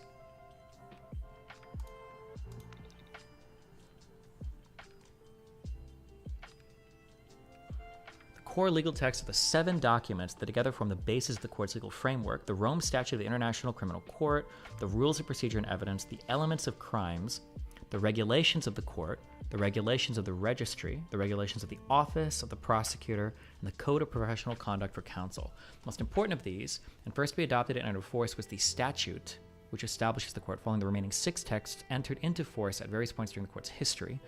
All can be amended according to their own particular amendment procedure. Okay, gotcha.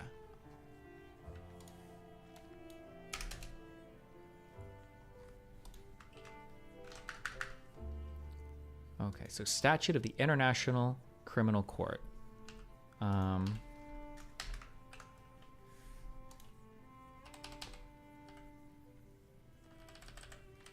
We'll just call this International Criminal Court. And then we would say under the book Elements of Crimes,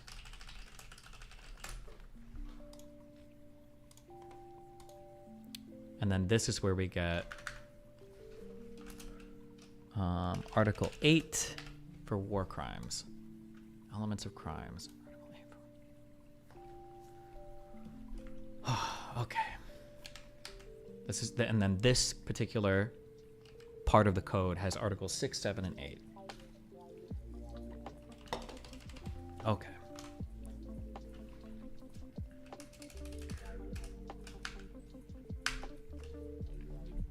Oh, nobody special. Thanks for gifting 10 memberships in chat.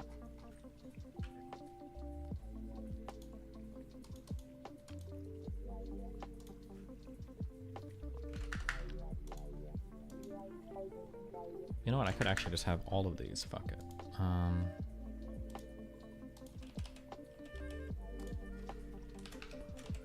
Elements. Okay. Let's do that actually. So rare just to see Destiny not just arguing with people anymore. Listen, I'll start arguing with people. We have Rome Statute of the International Criminal Court. Statute.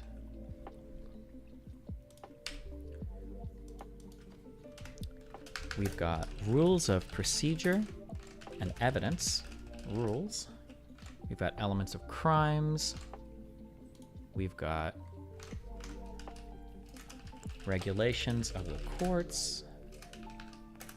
We've got Regulations of the Office of the Prosecutor.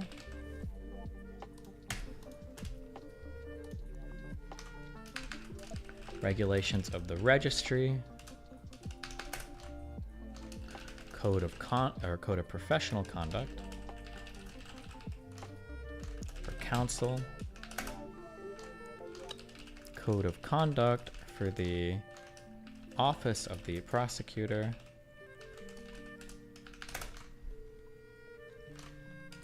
Code of Judicial Ethics. Wait, is this a separate thing or?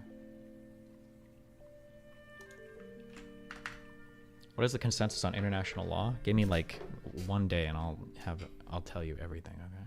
I don't know. Get fucked.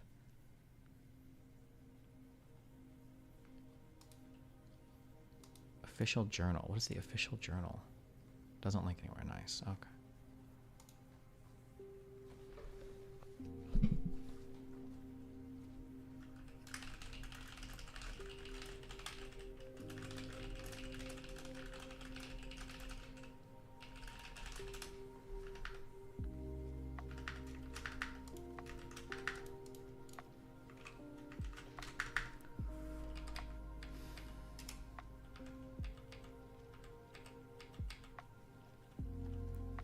Okay.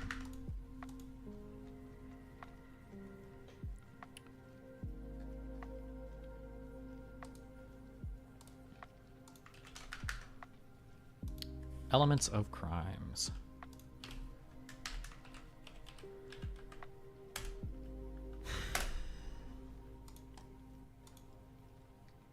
Okay, so we go to Article 8, which is war crimes.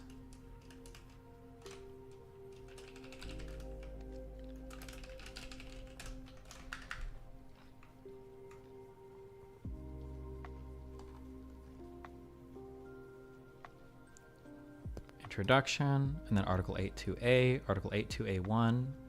Wait, what is Article 8.2.1? Is it just the intro?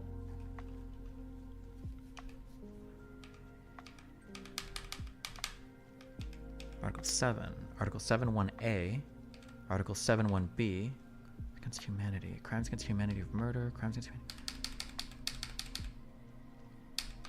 War crimes. The element. Why do they skip Article 8.1, 2? Whatever. Okay. Maybe it's just the way it's organized. Okay. Destiny, I might be wrong, but I think this is referring to the Article 8 in the Rome Statute. No, I don't believe so. I think that there are a collection of texts that make up the International Criminal Court, and the Rome Statute is just the first of those texts. But if I'm correct, and if my understanding is correct, there is no Article 8 of the Rome Statute, technically. The Rome Statute will probably only have a couple articles. Oh, it doesn't have any. Oh, no, wait. Oh, it does have articles. Oh, but it's articles under parts. Oh, no, wait. What the fuck? Article 8. No, it is Article 8 of the Rome Statute of the International. Okay, I don't understand. I don't understand the naming scheme for any of this. Okay, wait. So is the Rome Statute of the International is the international treaty that founded the court, comprising a preamble and 13 parts. It establishes the governing framework for the court. The statute set out the court's jurisdiction over genocide, crimes against humanity, war crimes, and it's the Amendment of 2010, crime of aggression. In addition to jurisdiction, it also addresses, okay, the Rome Statute of the International. Okay, so the Rome Statute is everything? The Rome Statute is the only document of the ICC. It may refer to the Geneva Convention for stuff like war crimes. Okay, now just forget it. I don't know fucking anything. 18 war crimes against humanity.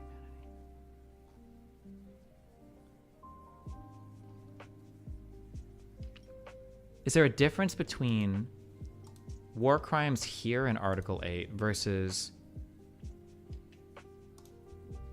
war crimes here in Article 8?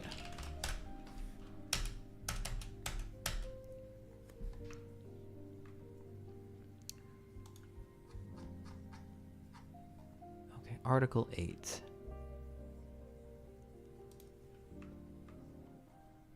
War crimes. The elements for war crimes under Article 8, paragraph 2, C and E are subject to limitations addressed in Article 8, paragraph 2, D and F, which are not elements of war crimes.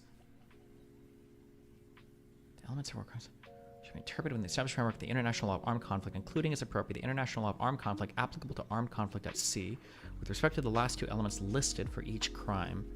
There is no requirement for legal evaluation by the perpetrator as to the existence of an armed conflict or its character as international. There is no requirement for a legal evaluation of the perpetrator. In that context, there is no requirement for awareness by the perpetrator of the facts that establish the character of the conflict as international and international. There is only a requirement for the awareness of the factual circumstances that establish the existence of an armed conflict that is implicit in the terms took place in the context of and was associated with.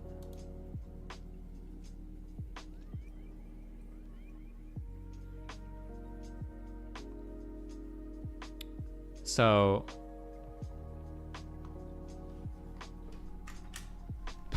okay. The structure of the elements of the crimes of genocide against humanity follows the structure of the corresponding provisions of Articles 6, 7, and 8 of the Rome Statute. Some paragraphs of those articles in the Rome Statute list multiple crimes, and those instances the elements of crime appear in separate paragraphs which correspond to each. Those crimes are reproduced from the official records of the Assembly.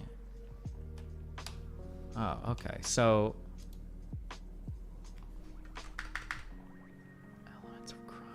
okay.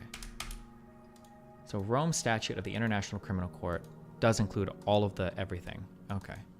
Holy Christ. But elements of crimes will have, I guess, more ways to codify or a ways to assess, I guess, if a particular crime has been committed, I guess? Okay. Oh, okay. That's okay. Okay. Got it.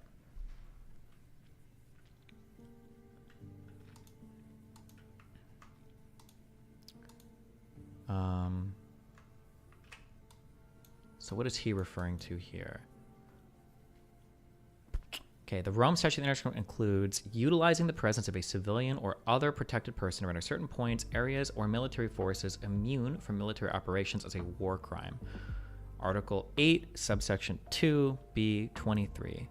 And then, okay, so here he's referencing 8 2B23, 2B, and then 23. Yes, okay.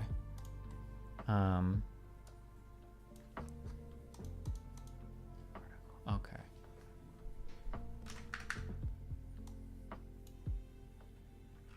My God, International Criminal Court.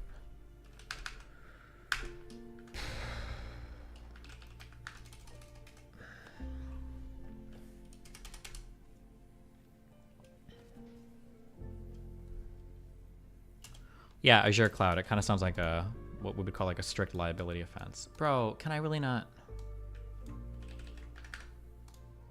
Oh my God. It's okay. Okay. Part 1. Okay, part 2.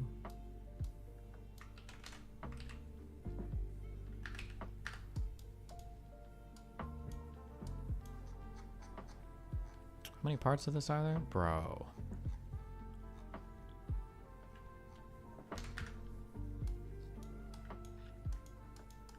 I might take more notes on this in future, so let's do it right now. Part 3, General Principles of Criminal Law.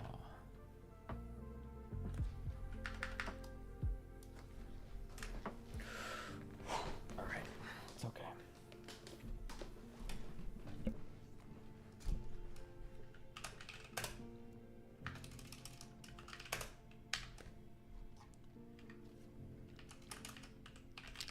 Establishment of the court.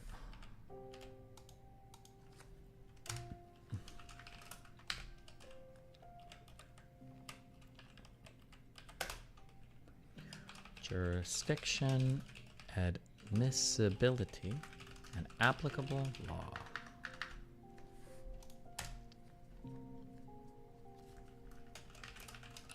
Composition and administration of the court. Investigation and prosecution. Wait, we don't need periods out of this.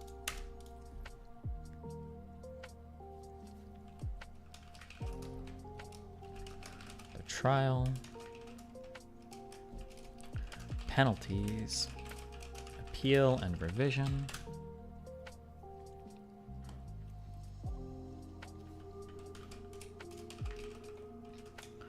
International cooperation and judicial assistance. Enforcement. Assembly of states, parties. Financing. Final clauses. Okay.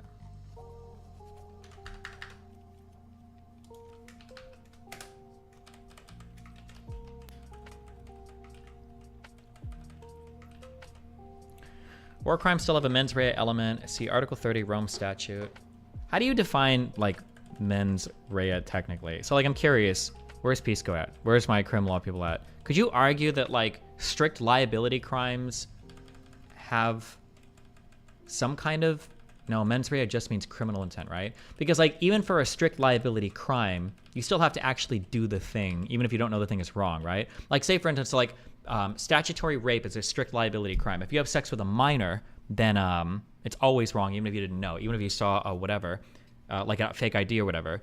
But if you were like unconscious and then somebody threw a minor on your dick and then like pulled them off, you wouldn't get charged with a crime there, right? Like, don't you still have to have don't you have to do the original action or prove that you like had the mens rea to do the underlying action? I don't know if they would even count as mens rea, because I think mens rea just means like criminal intent. Like if you violated a strict liability crime, but you didn't even mean to do the underlying thing for the strict liability crime, does that...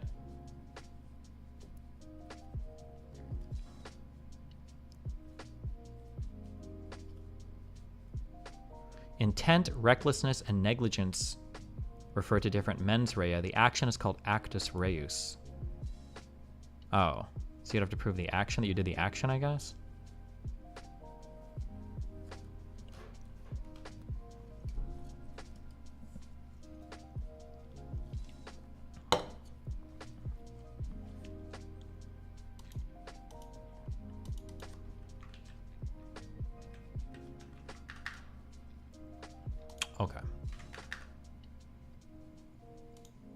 this is 1, 2. No, wait. These need to be 3, I think.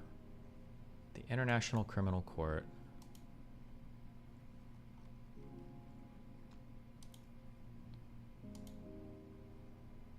Oh, wait. This was supposed to be under this. Fuck. This is 2. Okay. These need to go.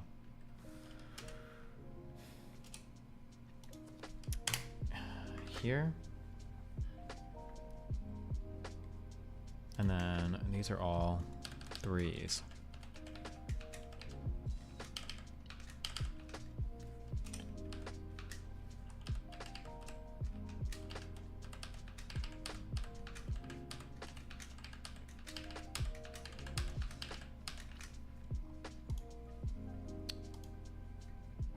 Jesus. Okay.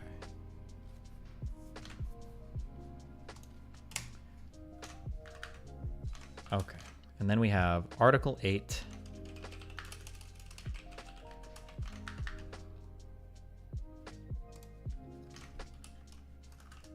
War crimes. Okay, 8 subsection 2.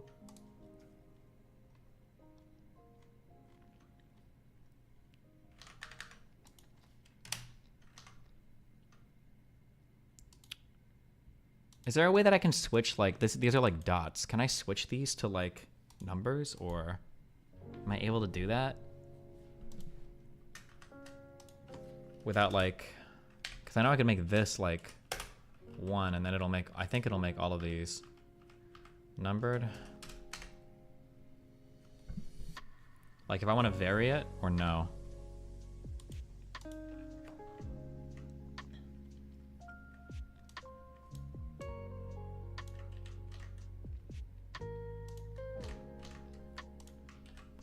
Court shall have jurisdiction in respect of war crimes, in particular when committed as part of a plan or policy or as part of a large-scale commission of such crimes. Shall have jurisdiction in respect of war crimes, in particular when committed as part of a plan or policy or as part of a large-scale commission of such crimes. For the purposes of the statute, war crimes means you would need to next the next line to get a debt. I don't even know. That sentence just gave me AIDS. You're banned for 1 hour for even typing that sentence.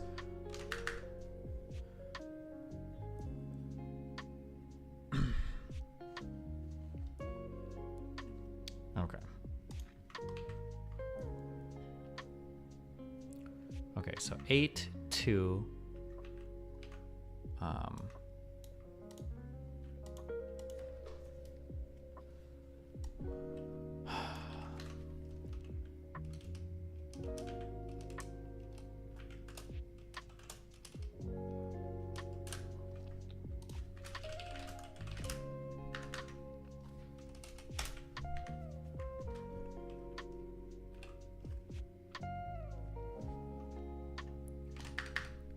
Grave breaches of the Geneva Convention of the 12th of August 1949, namely any of the following acts against persons or property protected under the provisions of the relevant Geneva Conventions.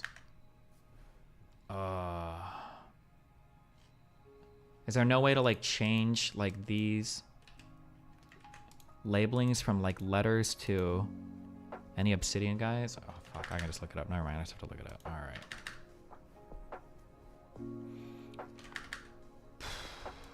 Grave breaches of this, the following acts. I don't need all of these following acts.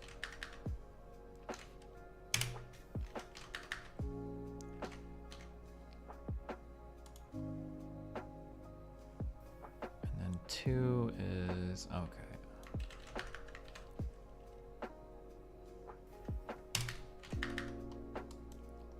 And then we would have to go all the way to 23. Holy shit.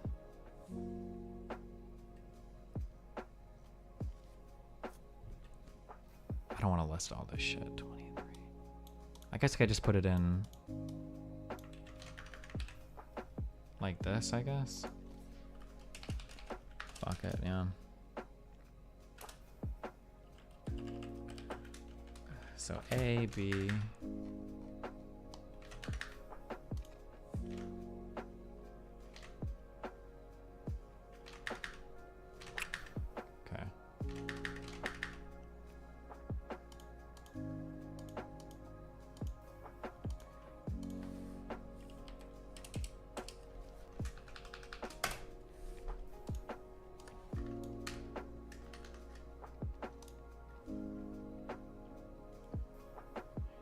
Like this. Okay, fuck it, this works.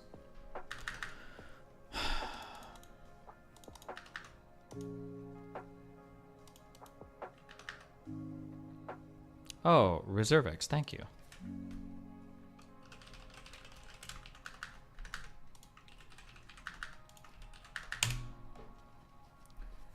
Different symbols for different levels of bullet points. Does anybody be able to stumble upon bits, pieces, CSS code for changeable? Okay, I'm sure someone understands what's provide you using the following. Bro, is this not like a plugin? I'm not fucking.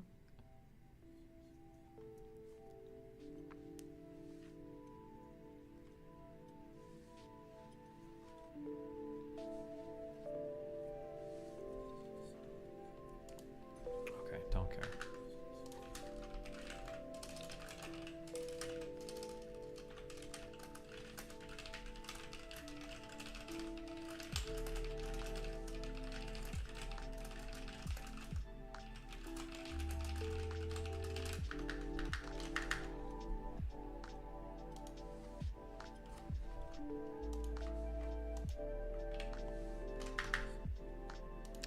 We'll just leave this like this. This works. And then we've got elements of crime, which is here.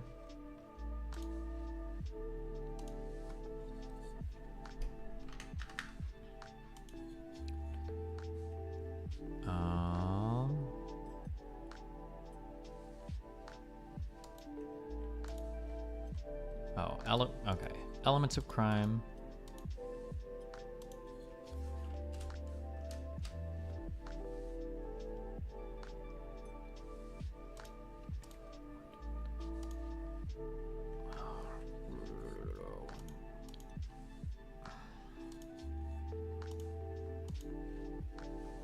These are, oh my god, fuck me. Okay, this is all under the Rome statute. And then we have a separate thing called elements of crime here. Okay.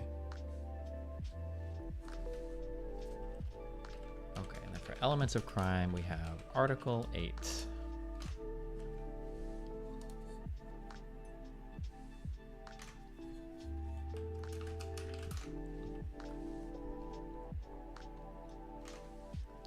War crimes.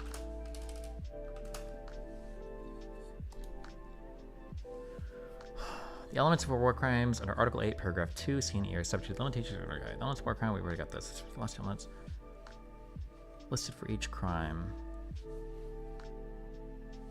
Okay. We should have this.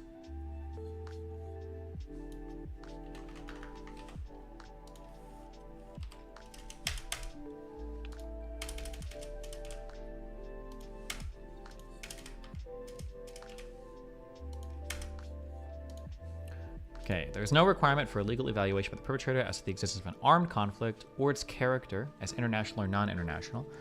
In that context, there's no requirement for awareness by the perpetrator of the facts that establish the character of the conflict as international or non-international. There's only a requirement for the awareness of the factual circumstances establish the existence of an armed conflict that is implicit in the terms took place in the context of and was associated with. Okay. Okay. And then we've got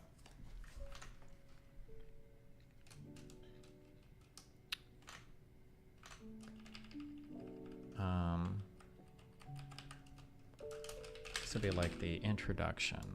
Boom, boom. And then we've got Article 8 to B23. 8 to B23. Jesus fucking Christ.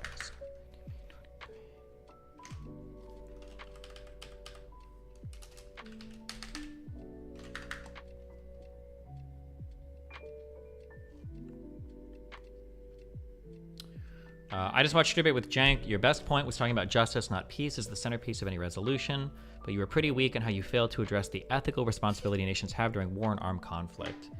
Yeah, sure. It's always going to come up as weak because people don't know what the actual obligations are. People think that the obligations are that you can never, ever, ever kill civilians, or if civilians are present, you can never, ever, ever bomb the area. That's what people think. So it's like, it's always going to sound weird when I say, actually, you can do that. But I don't care. I don't give a fuck. right now. Okay, Jesus. Okay, 8.2b23. 8.2b. Article 8.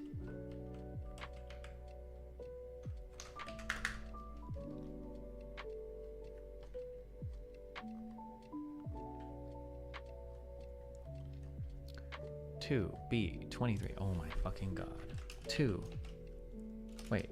23. Okay.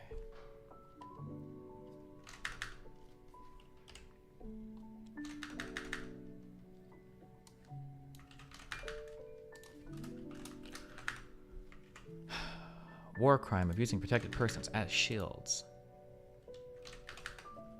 Elements.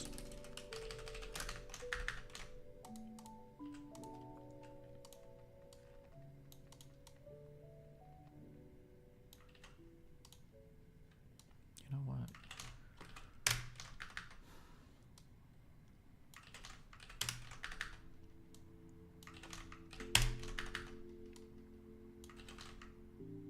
Is there actually a difference between Holocaust and genocide, like Jenk said? I've never heard that distinction in my life, other than the Holocaust refers to a particular genocide. I've never heard that distinction, but maybe there is one and I'm just not sure. I don't know.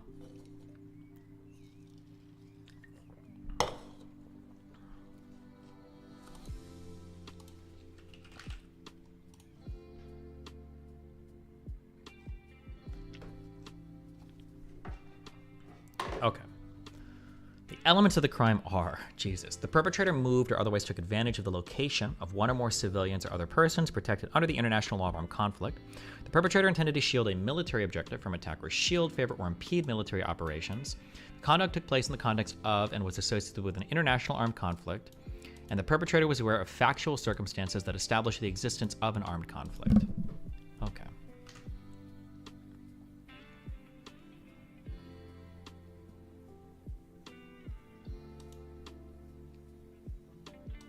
Okay.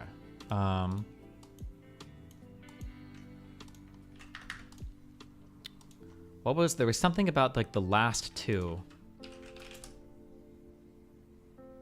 Oh, with respect to the last two elements listed for each crime.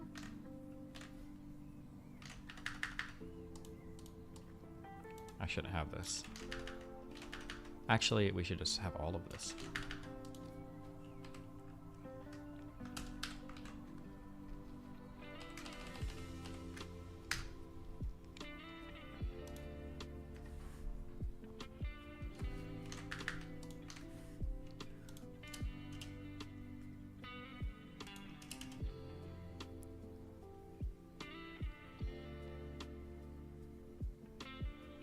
Okay. Christ. Okay, from now on, if you're in any chat, if you keep making this weird comment about how Destiny never reads this chat, you're just getting banned, okay? Bye, Nuanced New to Branch. It's one of the like most annoying things to get pinged for. Destiny, have you ever debated Aquinas' 5 ways on stream before? I'm looking for some good defeaters. Most people, atheists and Christians, suck at stealing Aquinas. Is that though? It's just like the arguments, like the formal syllogisms for God. I don't remember. Don't remember. Don't care. Guy's old. If you get into anything about where intent falls into the calculation of human shielding, not that much, but I mean like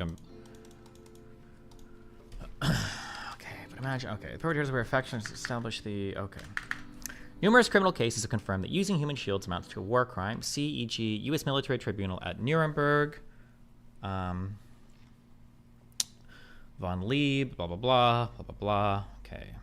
Although no express provision in the Rome Statute bans the use of human shields in non-international armed conflict, the practice can be characterized as unlawful cruel treatment, Article 8, subsection 2ci,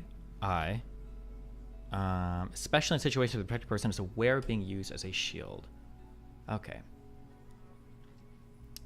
Article 2ci. Okay, so we can find this, I think, fast now. Okay, so we're talking about the Rome Statute. Wait, we can leave this up. Okay. We would go to Article... Wait, where was it? Article 2ci. So Article 2... Wait, no, I'm sorry. It's Article 8, right? Wait, no, it wasn't. Hold on, wait, where was Article 8. Okay, Article 8, subsection 2 CI. Okay, Article 8, subsection 2, and then Part C, and then 1. Okay. Statute of the International. Okay. So this would be under the Rome Statute. It would be under Part 2. We'd have Article 8. We would do Article 8, Section 2, and then we would have Part C, and then we would have Part 1. And C is, in the case of an armed conflict not of an international character, serious violations of Article 3 common to the 4 Geneva Conventions of August 12, 1949, namely, any of the following acts committed against persons taking no active part in hostilities, including members of armed forces who have laid down their arms, and those placed hors de combat by sickness, wounds, detention, or any other cause.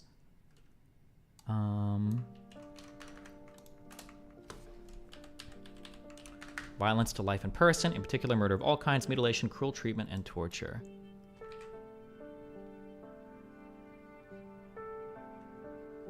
Although no express. Okay, the proximate character is unlawful cruel treatment. Article 8, 2, C, 1. Especially in situations where the protected person is aware of being used as a shield. So he's adding this part. Okay.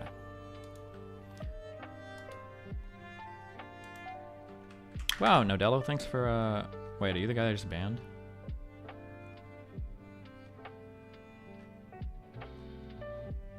Nope, you're not. Okay.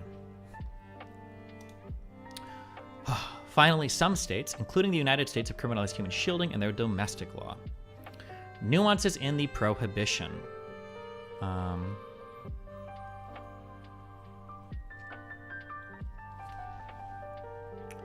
Using civilian objects to shield. The general prohibition on using human shields does not extend to using civilian objects, such as civilian residences or schools, to shield from attack, only if there are civilians or other protected persons in them, and it is the intent that their presence be used to shield against attack. Is there a violation of the rule? Edmund, thanks for the 20 bucks, buddy. Instead, this conduct would violate the defender's obligation. The general prohibition on using human shields does not extend to using civilian. Okay, instead, this conduct would violate the defender's obligation to take feasible precautions to protect civilians and civilian objects under its control from the effects of attack.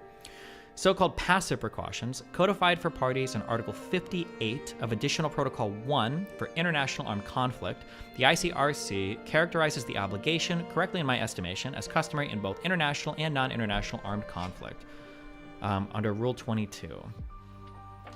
Okay, so we're talking, okay, Article 58, so we're go to Additional Protocol 1. We have Article, why don't I have Article 12 linked here? This would be Article 52, 57, we don't have Article 58. Fuck it, let's add it. Now, do I need to add every single article? Actually, fuck it, you know what, we will.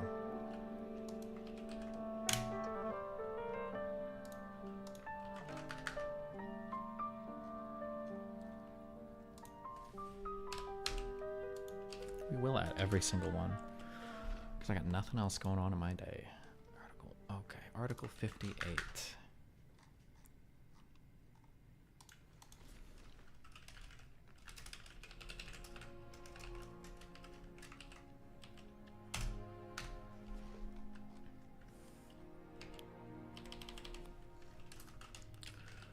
Precautions against the effects of attacks.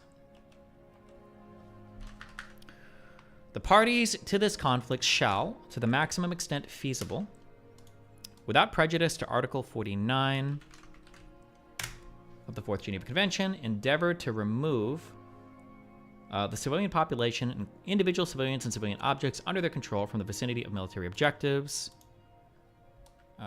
Avoid locating military objectives within or near densely populated areas.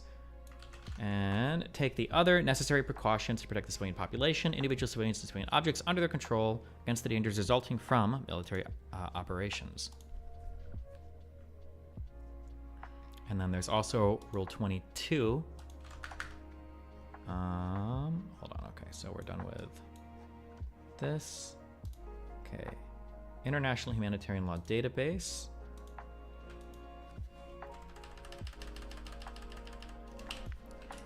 Rule 22.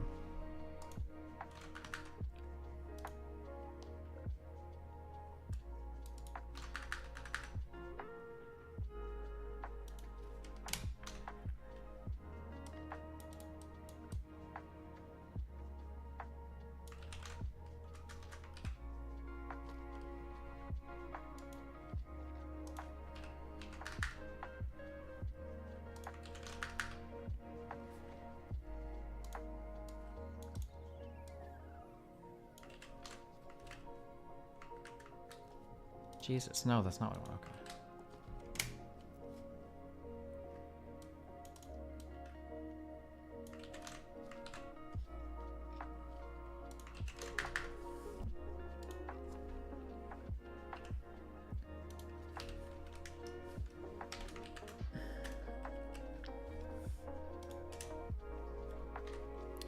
Rule 22. Okay. Principles and precautions against the effects of attacks. The parties of the conflict must take all feasible precautions to protect the civilian population and civilian objects under their control against the effects of attack. Practice summary. Blah blah blah blah blah. Okay, fuck it. Yeah, we're throwing it all in here.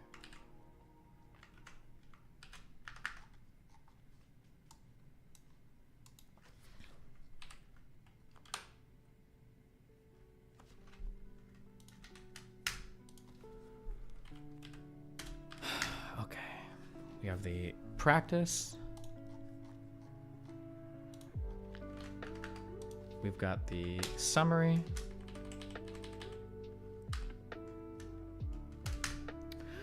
State practice establishes this rule as a norm of customary international law, applicable in both international and non-international armed conflicts. This is a basic rule to which more content is given by the specific obligations contained in Rules 23 to 24. The practice collected in terms of those specific obligations is also relevant to prove the existence of this rule and vice versa. Okay, international armed conflicts. The duty of each party to the conflict to take all feasible precautions to protect the civilian population and civilian objects under its control against the effects of attacks set forth in Article 58, Section C of the Additional Protocol 1, to which no reservations have been made. Let's see. Numerous military manuals. Numerous military manuals restate the duty of both parties to the conflict to take all feasible precautions to protect the civilian population and civilian objects under their control against the effects of attacks. The obligation is supported by official statements and reported practice. This practice includes that of states not or not at the time party to Additional Protocol 1.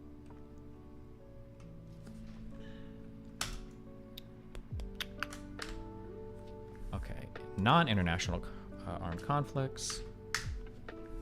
The obligation to take all feasible precautions to protect the civilian population and civilian objects against the effects of attacks was included in the draft of Additional Protocol 2, but was dropped at the last moment as part of a package aimed at the adoption of a simplified text. As a result, Additional Protocol 2 does not explicitly require precautions against the effects of attacks. Article 13 Section 1 requires that the civilian population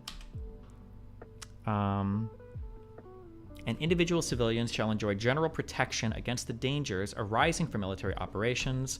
It would be difficult to comply with this requirement without taking precaution against the effects of attack. The requirement to take precautions against the effects of attacks has, moreover, been included in more recent treaty law applicable in non-international armed conflicts, namely the Second Protocol to the Hague Convention for the Protection of Cultural Property. Okay, I don't know anything about that. In addition, this rule is contained in other instruments pertaining also to non-international armed conflicts.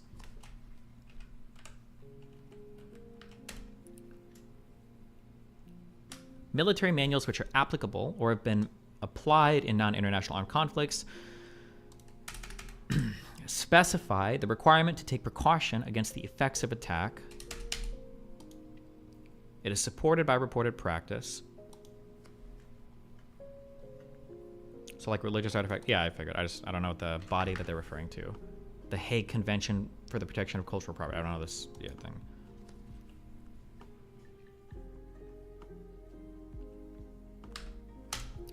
1965, the 20th International Conference of the Red Cross adopted a resolution calling on governments and other authorities responsible for actions in all armed conflicts to spare the civilian population as much as possible. This was reaffirmed by the UN General Assembly in a resolution on respect for human rights and armed conflict adopted in 1968. In addition, in a resolution adopted in 1970 on basic principles for the protection of civilian populations in armed conflicts, the UN General Assembly required that in the conduct of military operations, every effort should be made to spare civilian populations from the ravages of war, and all necessary precautions should be taken to avoid injury, loss, or damage to civilian populations. The jurisprudence of the International Criminal Tribunal for the former Yugoslavia in the Krpreskik case provides further evidence of the customary nature of the requirements to take precautions against the effects of attack in both international and non-international armed conflicts. In its judgment, the tribunal considered that this rule was customary because it specified and fleshed out general pre-existing norms. It can be argued, indeed, that the principle of distinction, see Rules 1 and 7, which is customary in international and non-international armed conflicts, inherently requires respect for this rule. The tribunal also relied on the fact that this rule had not been contested by any state.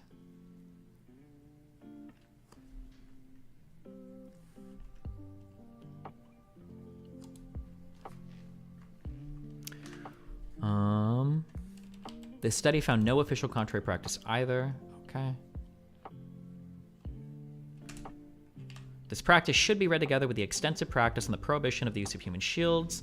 The deliberate violation of the obligation to take all feasible precautions against the effects of attacks is often related to the use of human shields. In addition, international case law has confirmed the obligation under international human rights law to take positive steps to protect life.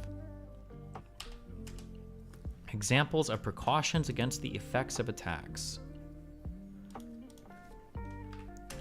Specific examples of how the general obligation to take precautions against the effects of attacks have been implemented include first and foremost the two specific obligations identified in Rules 23 and 24. In addition, practice has shown that the construction of shelters, digging of trenches, distribution of information and warnings, withdrawal of the civilian population to safe places, direction of traffic, guarding of civilian property, and the mobilization of civil defense organizations are measures that can be taken to spare the civilian population and civilian objects under the control of a party to the conflict.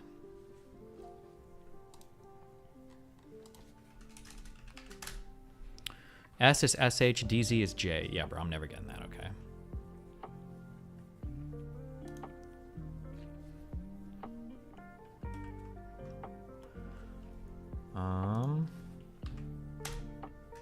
Feasibility of precautions against the effects of attack.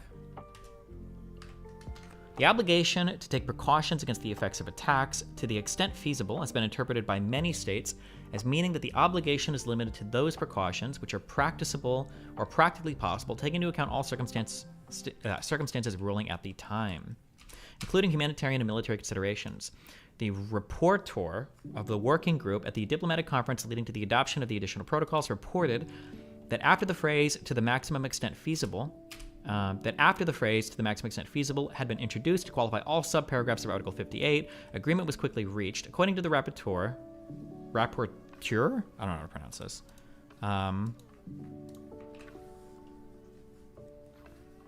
This revision reflected the concern of small and densely populated countries, which would find it difficult to separate civilians and civilian objects from military objectives, and that even large countries would find such separation difficult or impossible to arrange in many cases. Upon ratification of Additional Protocol 1, Austria and Switzerland stated that the obligation would be applied subject to the requirements of the defense of the national territory.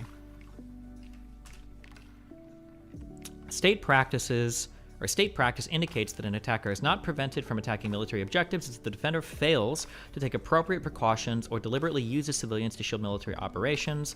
The attacker remains bound in all circumstances, however, to take appropriate precautions in attack and must respect the principle of proportionality, even though the defender violates international humanitarian law. Let's see. Information required for deciding upon precautions against the effects of attack. Rapporteur.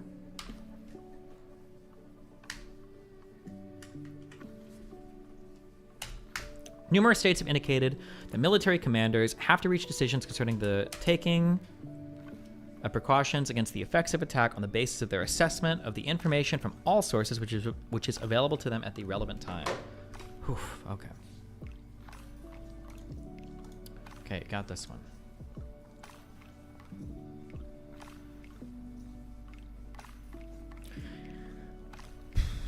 Instead, this would violate the defender's obligation. Okay, we got this. For Rule 22, which is what we just went over, I think. Lycan is cooking you. For what? I don't think Lycan has been correct on almost anything relating to... I still don't think he has a good understanding of what any of this exactly means, but he's welcome to join if he wants.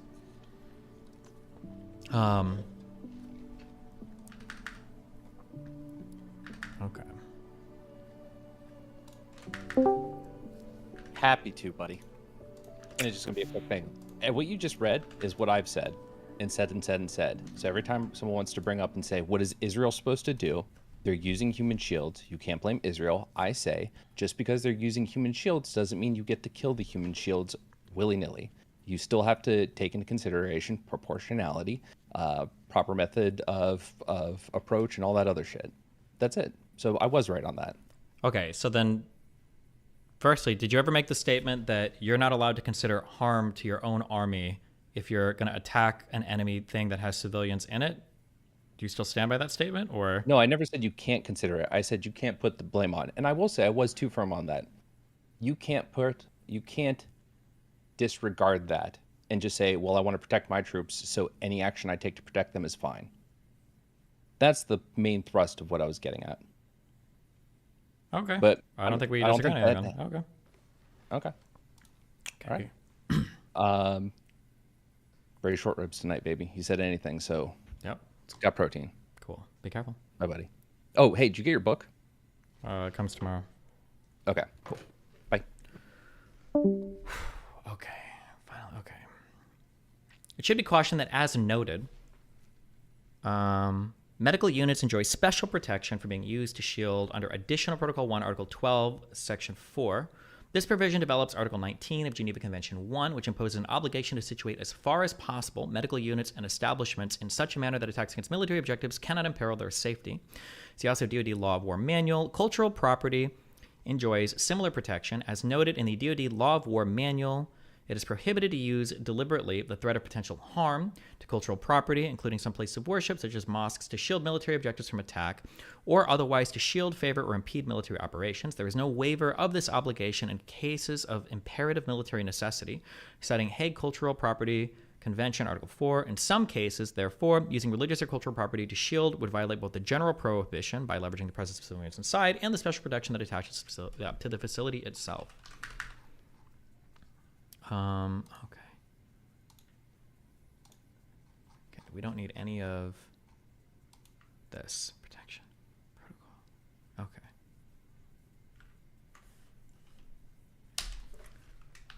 Use of human shields. How would I organize this? Would I organize this by party or by conflict? Like conflict then party, or party conflict?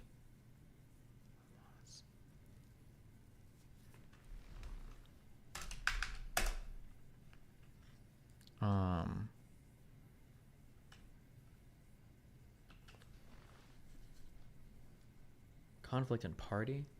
I feel like I would want to be able to look up. What would I want to know more? Who committed war crimes, or which war crimes were committed in this event? What am I more likely to want to look up? I feel like if I have a conflict, I'm always going to know the parties involved. So I feel like I would want to know by parties.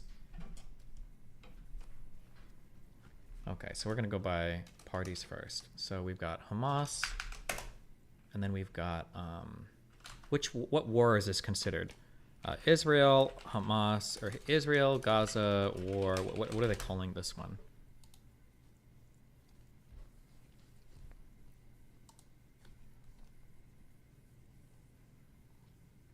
Do we have a name for this one yet?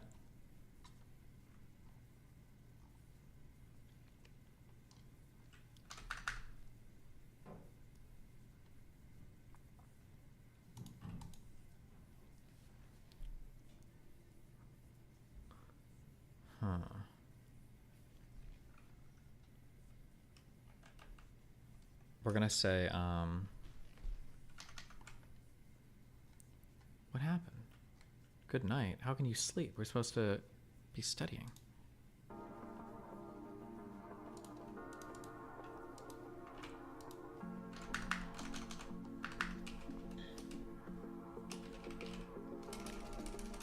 We'll say October 7th. Gaza, Israel war, I guess? I don't know.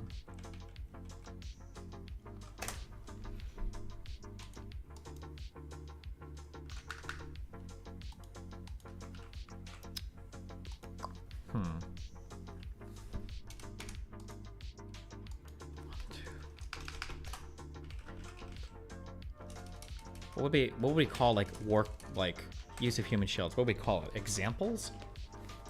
Or crimes? I guess instead of calling this article human shields, we could just call it like war crimes. Maybe that's a better thing.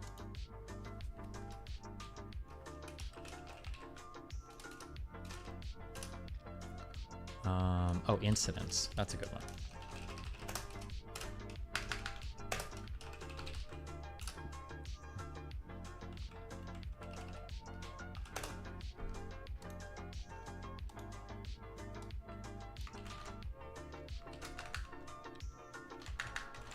Why do they do this in all caps? Israel, Hamas, 2023 Symposium. Is and is not human shielding.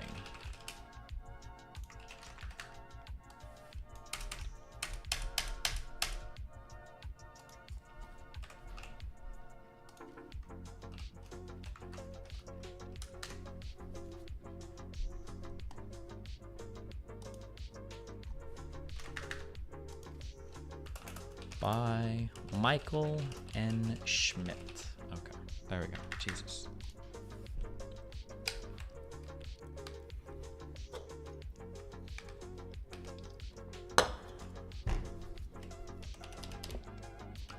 There is no violation of the prohibition on human shielding absent an intention to use to protect. Okay, there is no violation. West Point is some of the best articles on war stuff. Might be worthwhile to take a look. Isn't that what I'm reading right now?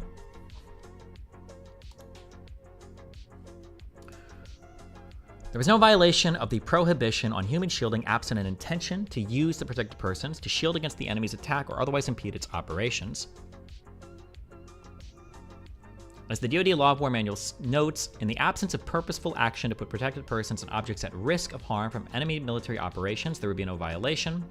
Indeed, in many situations, operating near civilians may be unavoidable, especially during urban operations like those in Gaza City. But operating in their vicinity or bringing protected persons into military objectives in the hope that the enemy's operations will be affected is a flagrant violation. It should be emphasized that LOAC prohibits human shielding irrespective of whether the shields are harmed or the shielding affects the enemy's operations. The violation lies in their mere use for the intended purpose. Moreover, the requisite intention includes both shielding and impeding. To illustrate, placing a rocket launcher in a heavily populated residential area with the intent that the presence of civilians will protect it from attack is shielding. Directing civilians to move down a road that the enemy needs to travel on in order to impede that movement likewise violates the prohibition. Operation Iron Swords or Operation Swords of Iron is the Israeli name of the current conflict. Oh, okay, let's go with that.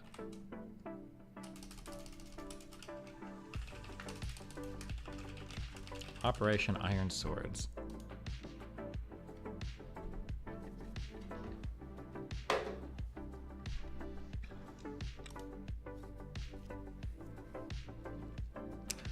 Down a road that the enemy needs to travel on. Okay. Some cases are clear, as with Hamas's taking of hostages into Gaza, which is separately a LOAC violation and war crime. See here.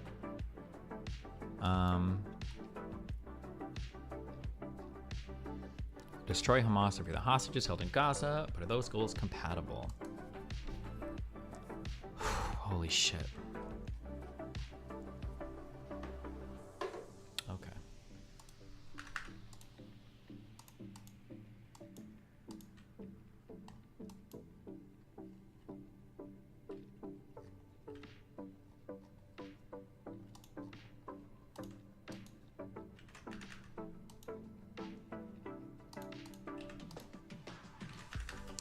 Okay, so hostage taking. I should cite too.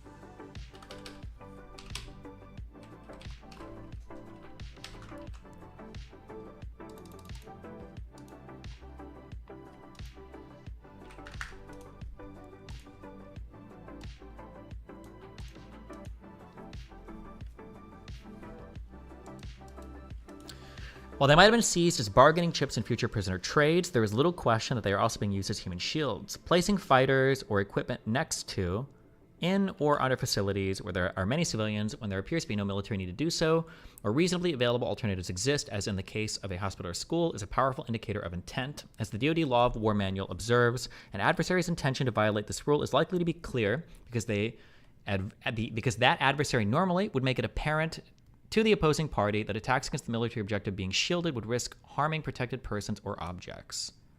Probably an interesting quote, I guess.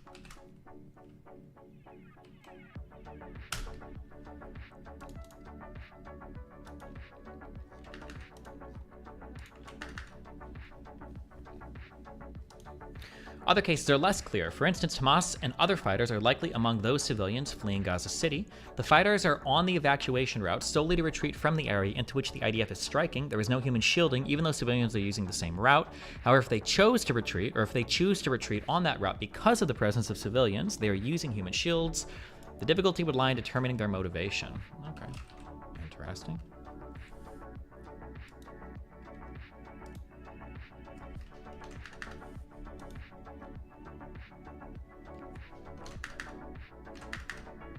Although a particular action by Hamas may not qualify as using human shields, the customary requirement to take passive precautions would still apply, as explained in Article 58 of Additional Protocol 1. The defender must avoid locating military objectives within or near densely populated areas and has to take other necessary precautions to protect the civilian population, individual civilians, and civilian objects under their control against the dangers resulting from military operations, thus operating in the vicinity of civilians and civilian objects and thereby placing them at significant risk of being harmed incidentally during attacks. When doing so is clearly avoidable, violates the requirement. There's a customary law applicable to this conflict. Okay, fuck it, we'll throw it in there. So we would say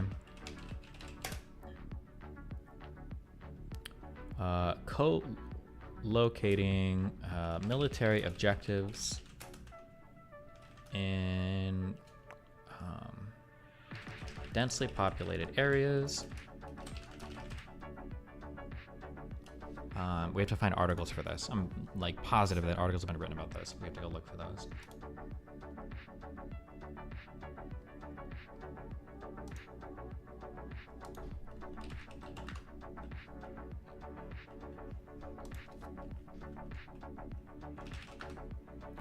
Do you think Greenwald had a good response to McCarthy not repicking 2 of the J6 inquiry picks? No, his response was trash. And it's obvious what McCarthy was trying to do, which is exactly what I said, which is trying to make it so that losers like Greenwald in the future can say, hey, look, it was a partisan commission, by not throwing anybody on the commission at all.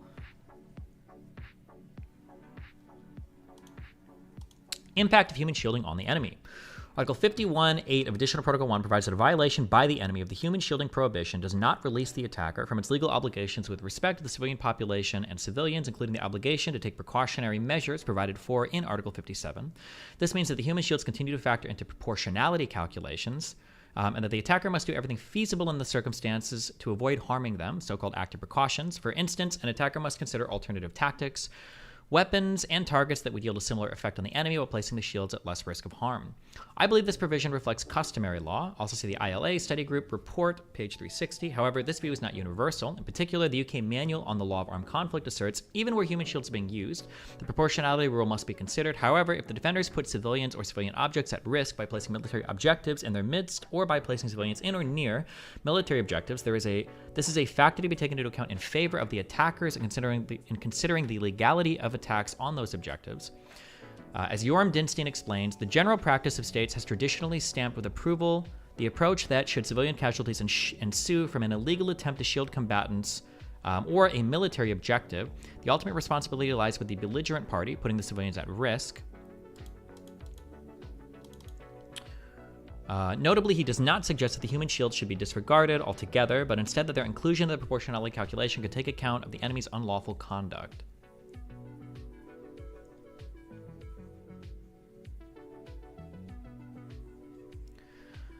Of course, from a practical perspective, a party violating law of armed conflict by using shields can effectively bar its enemy from attack if there are enough human shields to render the attack excessive under the rule of proportionality. Okay, if you bring up Metastack again, you're getting banned. Please stop. Holy shit. Nobody cares. Please stop. It's after hours. Volume is low. Stop. Please stop. Please stop. Bring up Meta. No one cares. Stop. Holy shit. My God.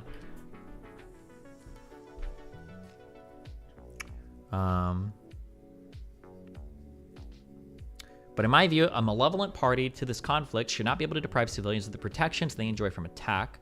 Such an interpretation appears to skew the military necessity, humanitarian considerations, balance, and in law of armed conflict too far in the direction of the former.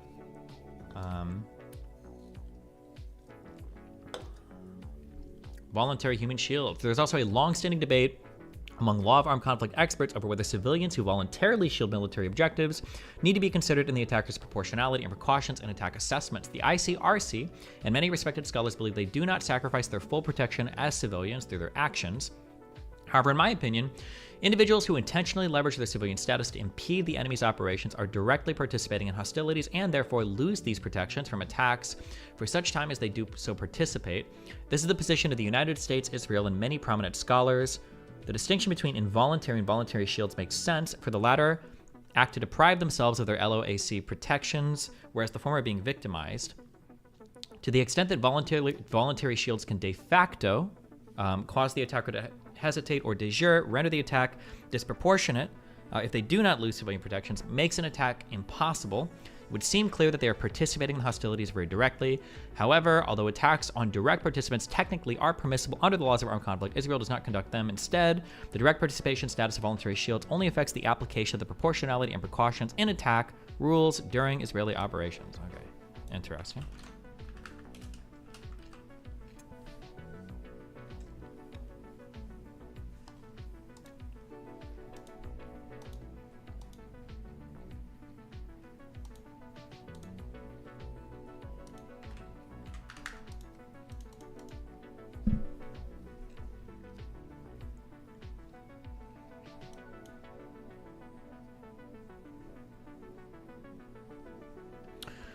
There's an important caveat that bears directly on the situation in Gaza. Many Gazans have ignored the IDF warnings to move south. If they have done so because they are hoping to complicate IDF operations, they qualify as voluntary human shields. The IDF need not consider them when conducting its operations, but everyone else retains full civilian protections, regardless of motivation for staying. Some may be unable to move because of infirmity, some may not wish to move, as is often the case with the elderly, and some may sympathize with Hamas. In all these cases, they should, in my opinion, be treated as involuntary human shields by the IDF. Okay. The IDF agrees. In its 2014 Operation Protective Edge in Gaza, the IDF urged the civilian population to evacuate the area of operations and identified evacuation routes, just as it is doing today. Many did not heed the warning. I later had the opportunity to meet with a senior IDF legal advisor and discuss the matter in depth. They uniformly rejected the premise that such individuals should be treated as voluntary shields.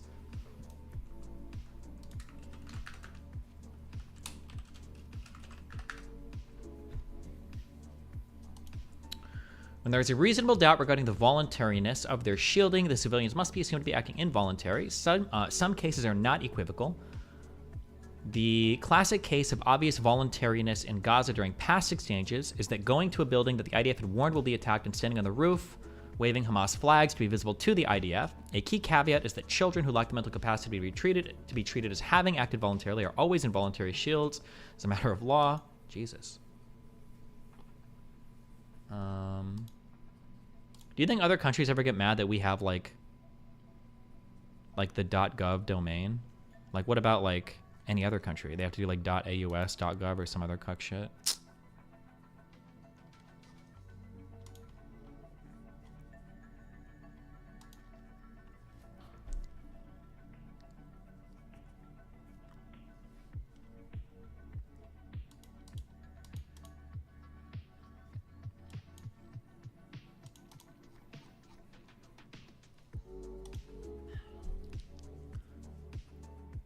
Australia's .au? Yeah, but it's not .gov, you know? Get fucked.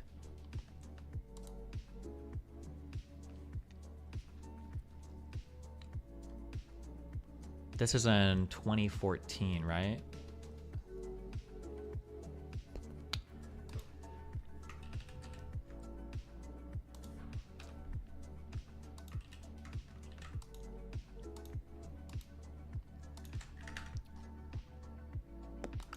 Is that Protective Edge for 2014?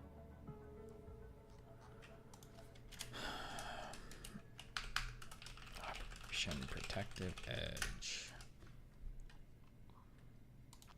1, 2, 1, 2, 2, 3. Incidents. Just throw that there, I guess.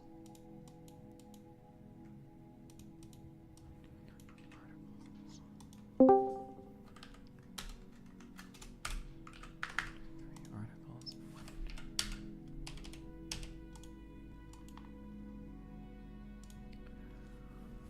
It's one which Hamas's efforts to keep the civilians in place. Hamas is actively discouraging civilians from evacuating to the south and is reportedly even preventing them. Wait, who joined?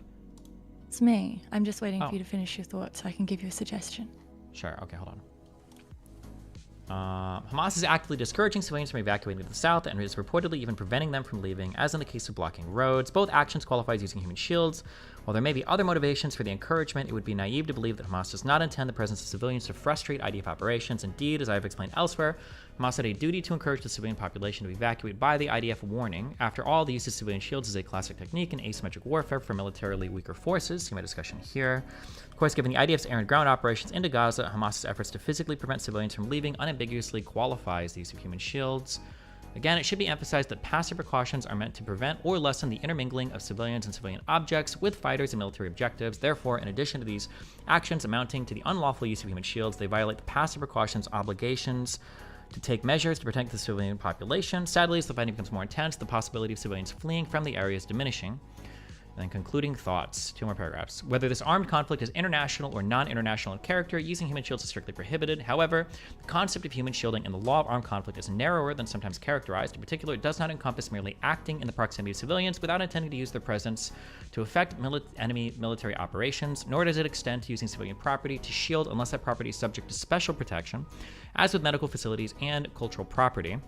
Nevertheless, Hamas has violated the prohibition by, among other acts, using hostages as shields, preventing civilians from leaving northern Gaza. It has also violated obligations not to use specially protected facilities as shields. And even when its actions do not amount to unlawful shielding, they are subject to the requirements to take feasible passive precautions to safeguard the civilian population. But it must be emphasized that violations of these obligations by Hamas do not release Israel from its obligations to, inter alia, consider involuntary human shields in proportionality calculations and when assessing feasible precautions in attack. Okay. All right. Hi, what's up? Hey, so I was thinking, just because you're looking at incidences, obviously you'll look at Mosul, but you should also look at the civil war in Sri Lanka towards the end, so the 2009 period, because as the front got increasingly smaller, the Sri Lankan army designated no-fire zones, but then started to shell those no-fire zones profusely, saying that the Tamil Tigers had moved civilians into the no-fire zones to make those no-fire zones human shielded areas. And so that changed the kind of discussion around human shields very much into that proximate area where suddenly it was defined spatially instead of based on intent. So now anyone in the proximate area of a military location can be targeted and lose their civilian status because they're a human shield. But that creates complications for all urban warfare, because obviously, as we saw with Mosul as well, how do you define the limits? As long as ISIS fighters were in Mosul, the entirety of Mosul was considered to be an area that was using human shields. So it becomes really slippery. I think the argument was that the belligerent then just has to try to take some precautions to allow the people to flee. So I think, wouldn't you say that that precaution has been satisfied if the belligerent is giving notice to the population somehow that they need to leave the area or else? Well, that was the problem with the end of Sri Lanka, is that the front became so small and the no-fire zones were being attacked, there was nowhere for them to flee.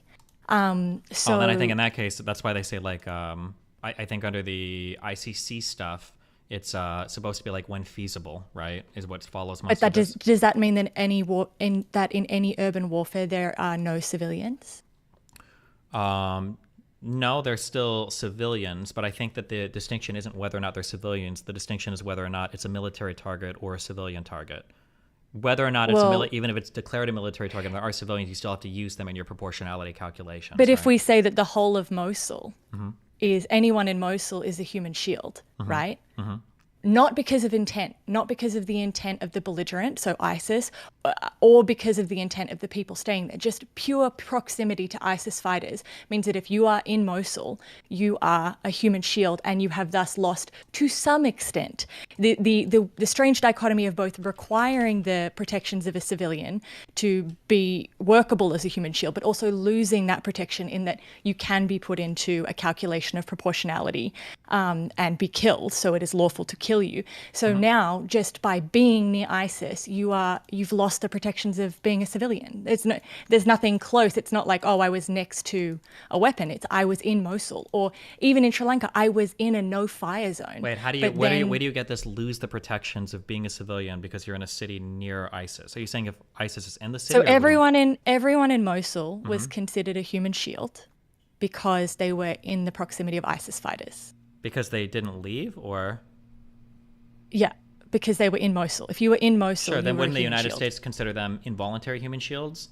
But what if there are no? Well, this is why I think you need to look at Sri Lanka, because it became this thing where we're it just was, focus on for Mosul, because I just read in here that apparently Israel and the United States consider some people like involuntary human shields. Yeah, but that you they make a can't know. distinction. So this is why I said I know you want to focus on involuntary, but the reason I said proximate is because the involuntary holding of any person with the intent to make them a human shield means that even the people who aren't being involuntarily held but can't leave for other reasons become classified as human shields. Does that make sense? No. Okay. So Just repeat that. Say that one more time. Yeah. Yes. The existence of some involuntary human shields Yes. for people who want to leave but cannot because they are being threatened by a belligerent means that anyone there, whether they are being held involuntarily or not, or they're just choosing not to leave because they live there, they're ill, they're old, for any reason, they are suddenly human shields, even though they were not involuntarily held. Correct. So that doesn't seem fair, though, because if human shields traditionally in international law are defined through intent, now international human law just says that a human shield is anyone in the area. Correct. So in a place like Sri Lanka at the end of the civil war, so 2009. What is that word? It sounds like when you say this, you're saying that like there's a huge problem here. Where is the problem, or what is the part that you're saying like, well, this doesn't feel right? Yeah. The problem is that how do you distinguish who gets the protections of a civilian in an urban conflict? Gotcha. Does My anyone? understanding is no civilians get protections as long as it's like considered like a military target. That a shield doesn't prevent a target. But if an entire area, so if let's say the entirety of Gaza is now considered a military target, does every single civilian lose their protections because they're considered human shields? So in part of what we were reading earlier, I think this was part of the International Humanitarian Law Database for Customary Law. I don't know if you'll find an answer, because this is kind of one of the debated things. It's a slippery... Sure, it seemed debated, but like I think they were saying that you couldn't like declare like an entire country, or like it had to be like a reasonable area that was declared. So like for instance, let's say that I walk into New York City and I'm in Manhattan, and somebody in like the Bronx is like shooting rockets at me. I can't say, oh, all of New York City is now a target. Like, I think that has to be like reasonably close. I think that was... No, but like if you look at, let's say, New York City. So in the situation in Sri Lanka, the civil war started in 87. By 2009, there was like, I don't know, a 2-kilometer front left. There was not a lot of places that people could go that was considered a no-fire zone or a safe area that wasn't considered part of the active military zone. So at that stage, pretty much everywhere is considered just over time, right? Yeah. Like a temporal change in the front. So, and we see that happening in Gaza. It starts at the top, then we're moving our way down. Then it's Gaza City. Now Khan Yunis is being hit. Rafah's being hit, like the spaces that are no fire zones are becoming smaller and smaller and smaller. Okay. And it's becoming more and more unrealistic asking people to move. And when you're asking people to move, you're then saying, well, they didn't move, so now they are human shields because we said this is now a military front. Okay. I know you're saying like no problem, but it is a problem if, as we see warfare turning into more and more, or as warfare takes place more and more in urban environments, there has to be, we can't just be like, well, leave. There has to be some protections for civilians. I guess what the reason I'm saying okay is that like, I know you're not doing this because I don't think you do this. But it sounds like when you're saying that like, well, now they're all human shields, just because somebody has been turned into a human shield doesn't mean they can be treated as like just military combatants, right? Like they're all taken into account for proportionality sake. But that's what they say is the contradiction of the human shield, right? To be a human shield, you must have the protection of a civilian because you must change someone's calculations by having the protections of a civilian. But the second you're classified as a human shield, you do lose some of those protections in that you are allowed to be harmed in war. You are hold on. allowed to be... I'm not. Wait. Can you focus on that? I've never heard that before. My understanding is that when you're designated as a human shield, you still have all the protections. I'm not aware of you losing any protections. If you had all of the protections, you couldn't be killed. No, you can be killed with full protections as a civilian. No, like if you. I'm fairly sure that civilians have extreme protections not to be targeted. So wait, hold on. Yeah, to be very, very, very, very clear, you can never target civilians. I don't believe you can ever even target human shields. That's what I'm saying. I don't think that there's a. I don't think you lose any protection. You can never target civilians or human shields, but civilians are always possible to be killed as part of collateral in a particular attack. Same thing with human shields. Yeah, but right? you should be taking extreme measures to avoid hurt. Like if you know a civilian is in the area, you should be avoiding that area, right? Like I'm not sure, but my understanding is even for I'm not an international law expert or anything like that. My understanding is even for like human shields, you would still have to take into account like the human shields if you're doing an attack, unless they're like voluntary human shields, in which case some people might make arguments that, well, now they're part of the military effort. But even in the case of like somebody using human shields, you still have to take them into account when you're doing your strikes.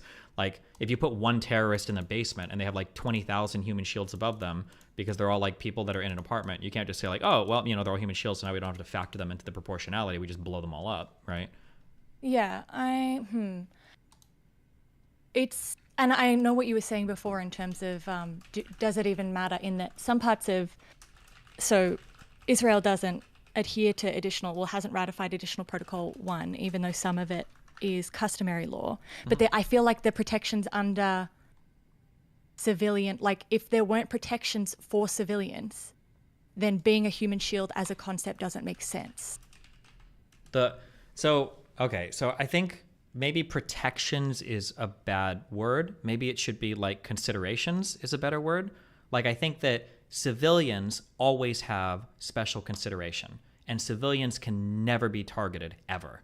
But civilians might die, whether they're a human shield or not, as a byproduct of a strike. I think that the only time when you're talking about something being quote unquote protected is I think what we're talking about is the difference between like a military or a civilian target. So like for instance, I was talking about Additional Protocol 2, Article 13.1, on the protection of civilian population. The civilian population and individual civilians shall enjoy general protection against the dangers arising from military operations. Wait. Additional Protocol 2, what thing? Article 13. Article brackets 13. 1. Wait. Okay. Additional Protocol. Okay. Article 13. Okay, protection of the civilian population. Okay, the civilian population and individual civilians shall enjoy general protection against the dangers arising from military operations. To give effect to this protection, the following rules shall be observed in all circumstances. 2, the civilian population as such, as well as individual civilians, shall not be the object of attack. Acts or threats of violence, the primary purpose of which is to spread terror among the civilian populations, are prohibited, and civilians shall enjoy the protection afforded by this part unless and for such time as they take a direct part in hostilities. Yeah, what if any of this is problematic compared to the human shielding stuff we were talking about? Well, that's why I was using the word protection, in that civilians get the protection that they shouldn't, like, to all extents and purposes, they shouldn't be the target of any military action. If you're a human shield, you are the target because you're there and they put you into the calculation that they are targeting you. I think, so maybe this is where we disagree, or maybe there's maybe I'm wrong actually, we can flesh this out. So when you say the target of, my understanding is targeting a human shield is always illegal. You can never do that. But You're not targeting a human shield when you're targeting a site that has human shields in it. You're targeting the military objective, and the human shields are considered a byproduct of that. So, like, for instance, if there was a building and there were 100 human shields on top, and there was like a bad guy in the bottom, and you had a bomb to go and blow up the bad guy in the bottom, that if you were to instead, how would you even make this comparable? Like, you couldn't just kill the civilians on top if it wasn't also going to get the guy in the bottom. You can't target the people on top just because they're human shields. Even if you kill the people on the top, and even if you target the building they're in, what you're really targeting is the military objective of the bad guy. And then the human shields, same as if they were ordinary civilians, are now like in a proportionality calculation, I think. I don't think target but the means, whole, go ahead. all of the laws about human shields, right, say that you can't use this person so that a place can't be targeted. Correct. So we know that how do I get my thoughts into words? You are essentially, you're going to hit civilians. Yep. If you, and I understand what you're saying about proportionality. But do you, okay, see if you can help me get my thoughts out in that the very existence of a human shield means that you're assuming that there are some extra protections that a civilian is entitled to. And it's got to extend past just being like, obviously proportionality and distinction is. I think comes into that's play. it. What you just said, I think the proportionality is the only extra protection. So, like, let's say there was a target with 1,000 bad guys and we go to blow it up. We just blow it up. That's easy. Let's say there's a target with one bad guy and 999 human shields. Well, now we have to see, like, is the perceived military gain, is it worth the collateral destruction of civilian life? Now you have to do that calculation. That's the quote-unquote additional protection. So there might be, and I think one of the references given is like, let's say there's 3 different military targets, all 3 confer the same advantage. Let's say there's 3 ammo depots, 2 of them have human shields present and 1 doesn't. You're obligated to attack the one that doesn't, assuming you get the same military advantage from attacking any of the 3. That's like part of the quote-unquote protection, I think. Okay, then I want to ask you in like human shields in 2 directions, right? Human shields as the actual crime of human shields. Are you committing the crime of using human shields if you happen to operate in an urban environment, or are you just failing to take the passive precautions? It's you're probably gonna have to look at a couple of different things going on, but I would assume that, like, in general, the answer is gonna be yes. But I mean, there might be some notable exceptions to this. So, for instance, I'm cautiously saying this. I'm inventing a fantastic scenario because I don't know how the Ukrainian operations have gone. But like in the case where in Mariupol or something, if Ukrainian armed forces are operating in a city and they're being invaded by Russia and they're fighting in that city, I don't know if they're like intending to operate around civilians or hoping to gain an advantage or edge by doing that. They're just fighting in that area. Which would mean passive precautions weren't necessarily followed, but you can't say that the intent was there to use those people as human shields. Yeah, and it wasn't feasible otherwise, Yeah. Whereas for Hamas, I think that in the totality of their actions, it seems to be the case, and I guess this would have to be argued, that their intention is to gain an advantage by using said civilian deaths, the fact that they don't report like militant numbers, the fact that they don't report on any of their fighters ever being killed, and the fact that they, dress, et cetera, et cetera, et cetera, that they do seem to try to gain an advantage by co-locating near civilian infrastructure. But I guess that would be the argument that would be made, This is the problem. And then this is the problem in that if you can find 1 or 2 involuntary human shields, does that designate everyone else in that area as an involuntary human shield, even though they were only proximate to begin with? Which is, I don't 100% know. I just know this is super interesting when you look at Sri Lanka. So it's just that I haven't looked at it totally. I just know that the UN found that they didn't use, found that they didn't use human shields. But they did fail to meet their passive precaution because they ultimately just ended up saying everyone is a human shield. So I think that would be interesting because they were saying that the Tamil Tigers were pushing civilians into areas that were no fire zones designated by Sri Lanka so that they could also put the Tamil Tigers there to protect them. Okay. Oh, also, just while I'm here, there's a paper that I think, because people bring up Goldstone a lot, I don't have institutional access to it, but I'm going to put it in DGG chat because if someone does have institutional access, I think it would be really good for them to download it and send it to you. and I'm going to put your name there so it goes blue. Oh, it was censored. Oh, I can't put. Oh, I got muted. Okay, I'm just gonna send it directly to you. I don't have institutional access to download it, but it's a critical look at the application of international human law in the Goldstone report in terms of human shield claims specifically. Gotcha. Jesus. Do you know how many? Just curious. Do you know how many pages this thing is? I don't know how. I don't have access to it. Let me see if it says. Oh, you haven't actually. Oh, right. Gotcha. Yeah, that's why I said. Oh, it's 347 to 402, so it's 5 pages. 347 402. Wait, it's 15 pages. Wait. I can't, maths is not. 55. Yeah, Right. you're thinking like time. I think right now. Yeah. 55 pages. I know Read it's it. yeah. Okay, maybe. I just think if it's a good thing to because I know the Goldstone report gets brought up a lot, and I would be interested to see what this actually said, because it's a critical assessment of IHL in the Goldstone. Sure. I feel like the biggest issue with the Goldstone report that was really surprising to me was that for a lot of this international law stuff, you have to establish like what's being targeted by the belligerent. So Israel, you have to establish like what they're aiming for, what the objectives are, et cetera, in order to make like a strong determination of if like a war crime has been committed. But I was surprised to find out that at the end of the Goldstone report, I don't think they conferred with the Israeli military at all for any of it. And Well, this is the big problem though with like a lot of the reports is that like at the moment I'm fairly sure the special rapporteur from the UN doesn't even have a visa to get in. Like Yeah. they're not.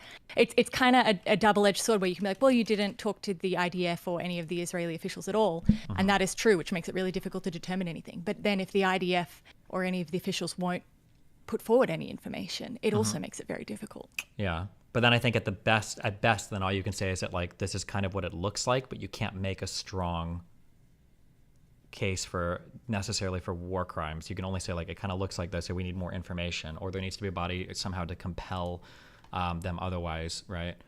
Yeah, and yeah. I think, yeah, you definitely have to couch what you say, which maybe isn't couched enough. But I think non-compliance with international investigative bodies can't be used as an excuse to kind of discount every claim that's made. Yeah, but I think one of the also confusing things is it seems like, I think I read this for Rome Statute stuff, this is considered to be like supplementary to local jurisdiction. So I think it's a matter of ICC principle that as long as you are investigating yourself, as long as your own country is doing these investigations, that's considered adequate, I think, for ICC purposes. Would we let like countries we don't like get away with that standard?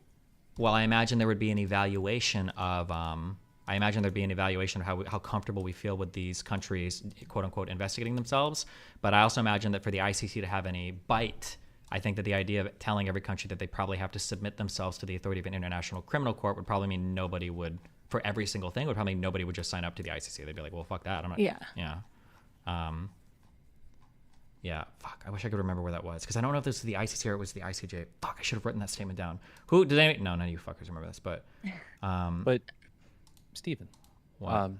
sorry, I'm trying to use my calm voice.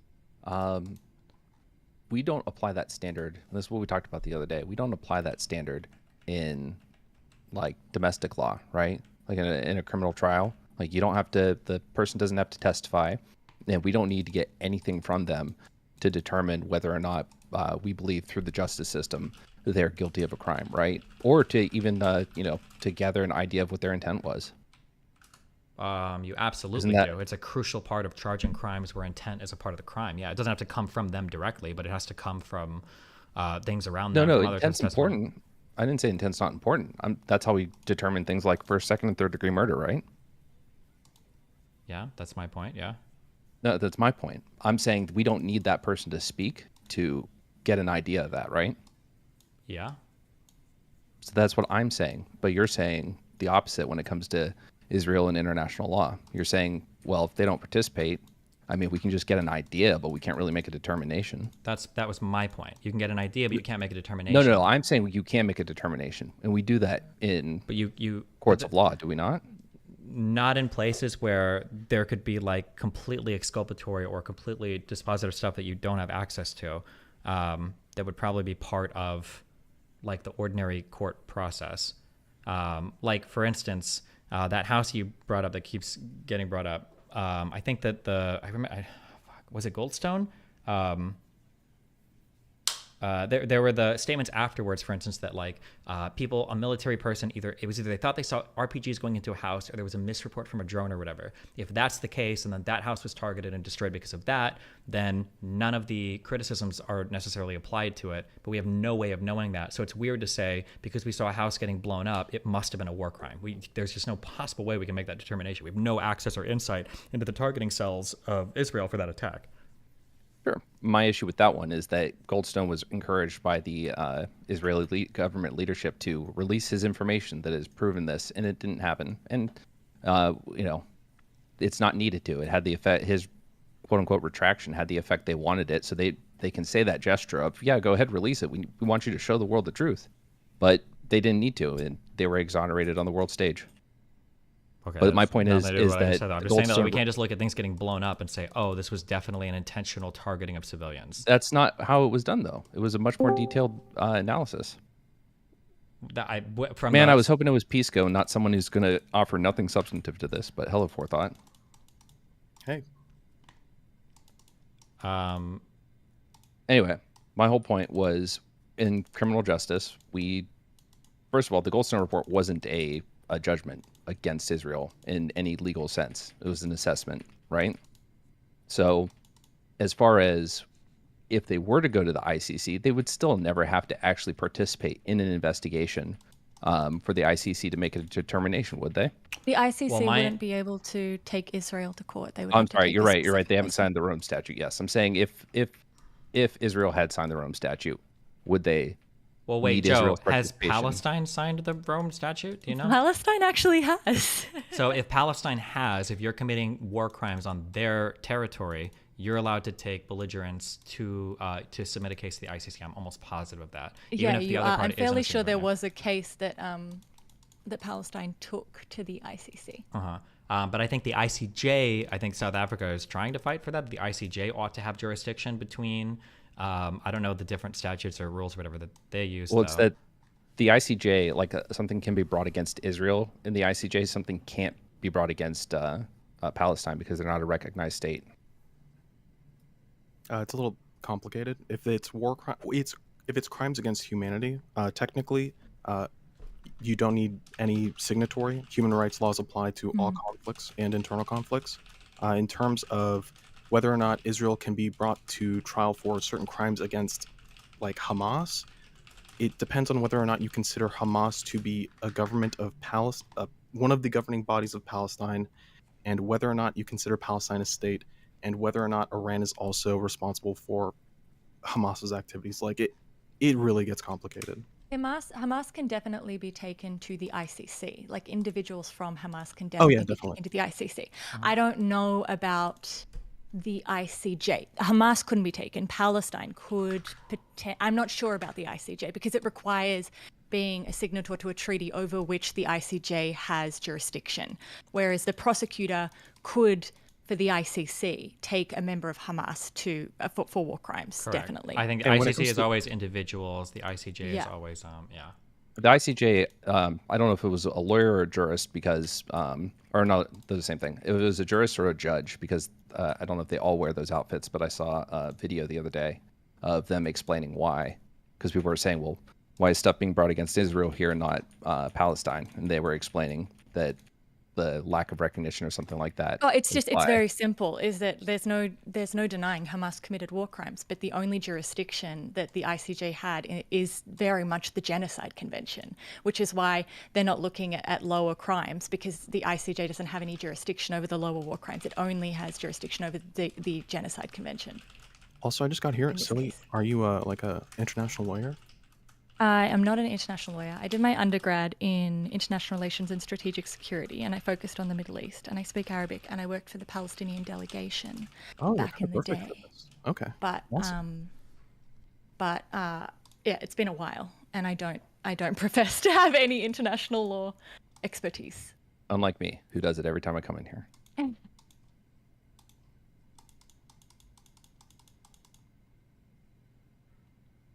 I'm going to read that paper because someone in DGG very gratefully got it for me, and I'll tell you if there's anything in here worth noting.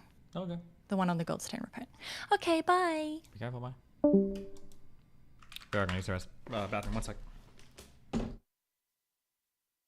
Finally, Lycan, it's just you and me. Is this Just what you you were and hoping me. for? No, I was really genuinely hoping for Pisco because I don't think I'm talking out of my ass or saying anything crazy when we make judgments against people based on their actions and evidence that we can find around those actions. And we don't necessarily need, we'll take witness testimony. We'll do surveys of crime scenes and whatnot. And we'll make determinations. So I don't think that the involvement of the accused party is necessary. And this is still over the crime specifically of which crimes? I'm just saying in general. Like if we were to pick something out of the Goldstone report, because that's Stephen's biggest contention is that Israel didn't participate, and that wasn't for a lack of trying to get them to participate, but they didn't. And so Stephen says they didn't participate. Therefore, you can only make kind of assumptions. You can't really make any like hard determinations on whether or not they actually did it. It depends on the crime. So for something like genocide, usually there's a very, very high legal standard for obvious reasons, and the intention is not particularly hidden. So for instance, for the Nuremberg trials, it wasn't like testimony really.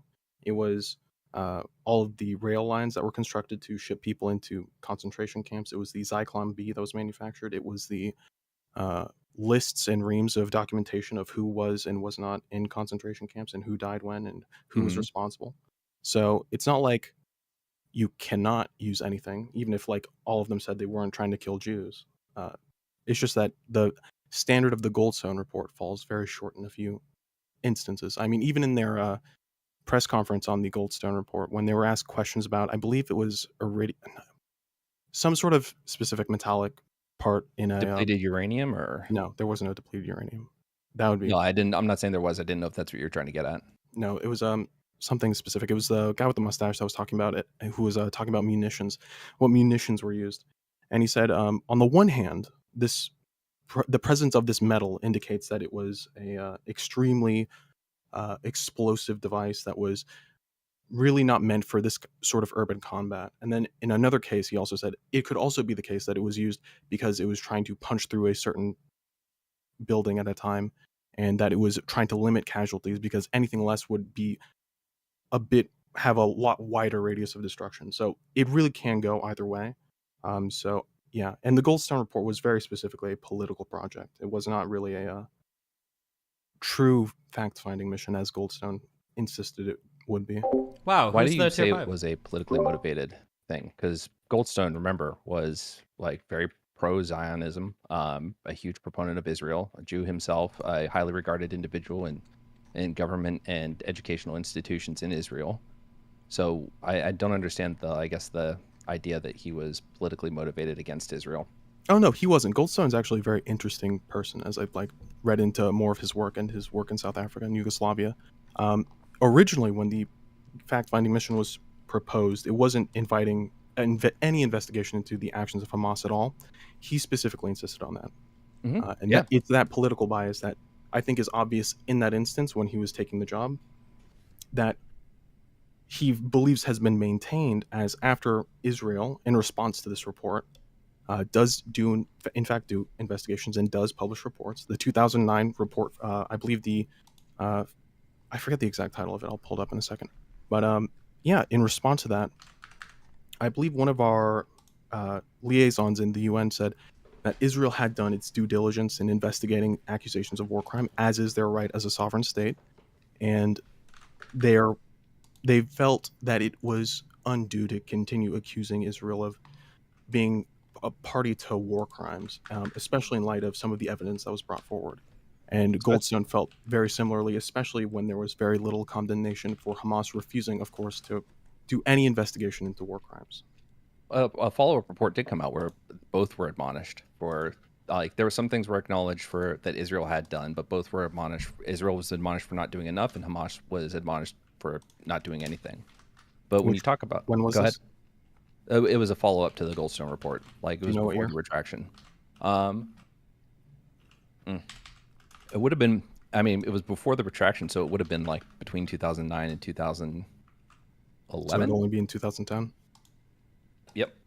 Yeah, either way, it just became very obvious that it was just one of the political tools used to admonish Israel again. So he just retracted based on the fact that it was just a waste of his time, which is interesting because as a jurist of South Africa, he was very much a pragmatic person and was very aware of political realities when it comes specifically to international law.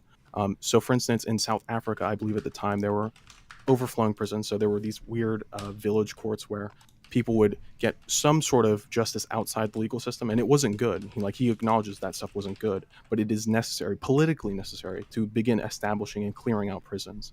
And so it's not like he was like naive. He knew exactly what he was walking into, which is why he insisted on investigating Hamas. That wasn't because he's a nice person, but because he hoped that in acting as nonpartisan and by being a Jew, that he could get Israel to abide by international law and join the international community and being a part of the international criminal processes and But that oversight. And those are arguments that I brought up in defense of the report itself, which is that Goldstone is a man of high integrity and was a very accomplished jurist. And then he says, we're also going to investigate Gaza. He has all these ties and affinities for Israel. So, and then he had, 3 other people that worked on the report with him. So one, I see him as, up to that point, a man of integrity. The man, his integrity is an enigma to me after the retraction. Hold on. Yeah, My argument is completely different. My argument is not that he has integrity, it's that he is aware of the political influences that are required to build international law and international accountability. And when Israel has very, very obvious reservations about joining the international community for obvious reasons, and he cannot get that to work, and it becomes obvious later that this isn't a serious use of the legal justice system, the international justice system, he retracts. So did he retract it because it was a waste of his time, or because he completely? I shouldn't have said waste of time. I should have said it was a poor use of his political capital, and it wasn't in the interest of building any serious international accountability for Israel. It's just a tool to bludgeon it. And it had huge negative ramifications for him and his family, right? I don't ever recall him speaking about that. I do recall him speaking about how it was only specifically for Israel and how he had to insist that it target Hamas, that it also investigate Hamas. I do not recall. I recall him speaking a little bit about insults to his family and how it was a little bit egregious, but I do not get the idea that a judge in South Africa is going to be intimidated by calling him an anti-Zionist or he was called way worse than that. I don't think you know what South Africa was like. It was not roses, especially for judges that were overseeing white colonials who were being allowed to keep land that they took from black people. Yeah, I'm not even talking about that. I'm talking about in the West and in Israel. The man was a pariah to Israelis. He lived in South Africa. Who cares? When you're a person on the international stage like that, and you have family that still lives or travels to Israel, yeah, it becomes an issue. So you're saying this judge that was overseeing war crimes in Yugoslavia oversaw the building of new courts in South Africa after the brink of a civil war in South Africa. You think he was bullied? I think when the Jewish community turns on you to such a degree that the guy who's the Harvard professor, Dershowitz, calls him akin to or as bad as, if not worse than, it was either as bad as or worse than Mengele. Yeah, I think that's probably going to have a huge... Yeah, I've read Method Madness too. I know the quote you're referencing. Yeah, it doesn't matter that it came from Method Madness. It matters that it came from an op-ed from that dickhead. And that was a prevailing sentiment against him. You don't think that's going to weigh on a person? It doesn't matter if it's easy to stand against the slings and arrows when you're charging war crimes in other countries or your own.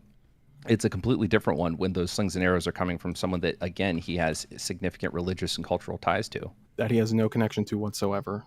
No, I think he's totally fine. He sat in, I believe, on a debate over whether or not the Goldstone report was justified. I think maybe a year or a month before it was actually retracted. No, he was very used to people taking issue with him. There's a huge... Hold on. Stop. No new points because I need to look something up. Go for it.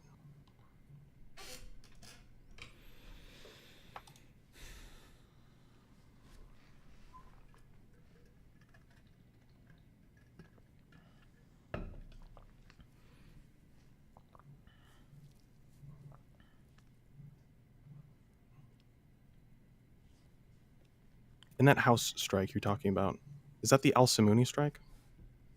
Yeah, I believe so. Where there were like 100-something members of the Al Samuni family put into a single house.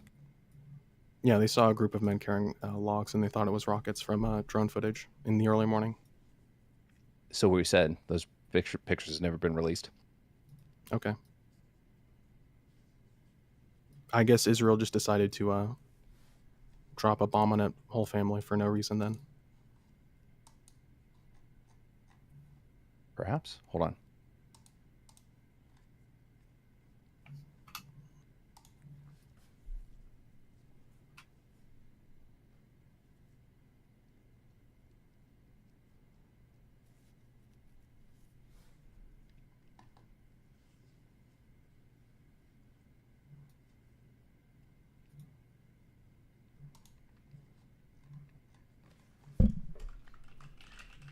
What's up, Steven? How's your day going? Okay, just reading. What have you been reading? War crime stuff? I've been at work. Yeah, I just got linked some stuff through email, and I'm just reading all the stuff about it, get my head around everything more and more and more.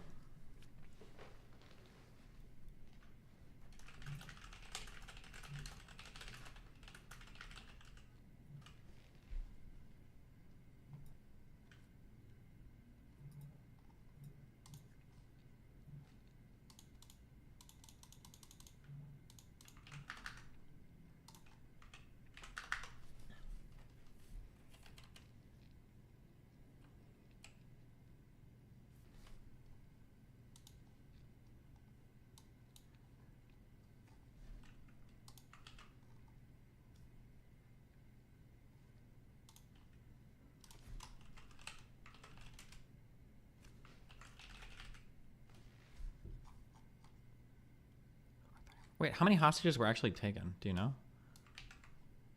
Something like 130, was it? Or It's 300? 200 plus. I don't know the exact number. Hold on. Sorry, I think it was like 130 were left as of a month or so ago.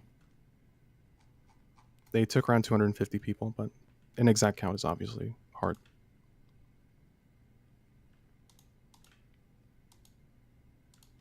Okay. 150 to 250 hostages.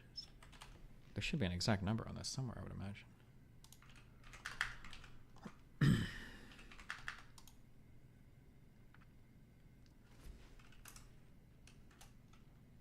Are you looking for something in particular, Lycan? I am. There were a few things. One had to do with his grandson's bar mitzvah, and there were some issues that his daughter or son was having when it came to going to Israel. I'm trying to find that one.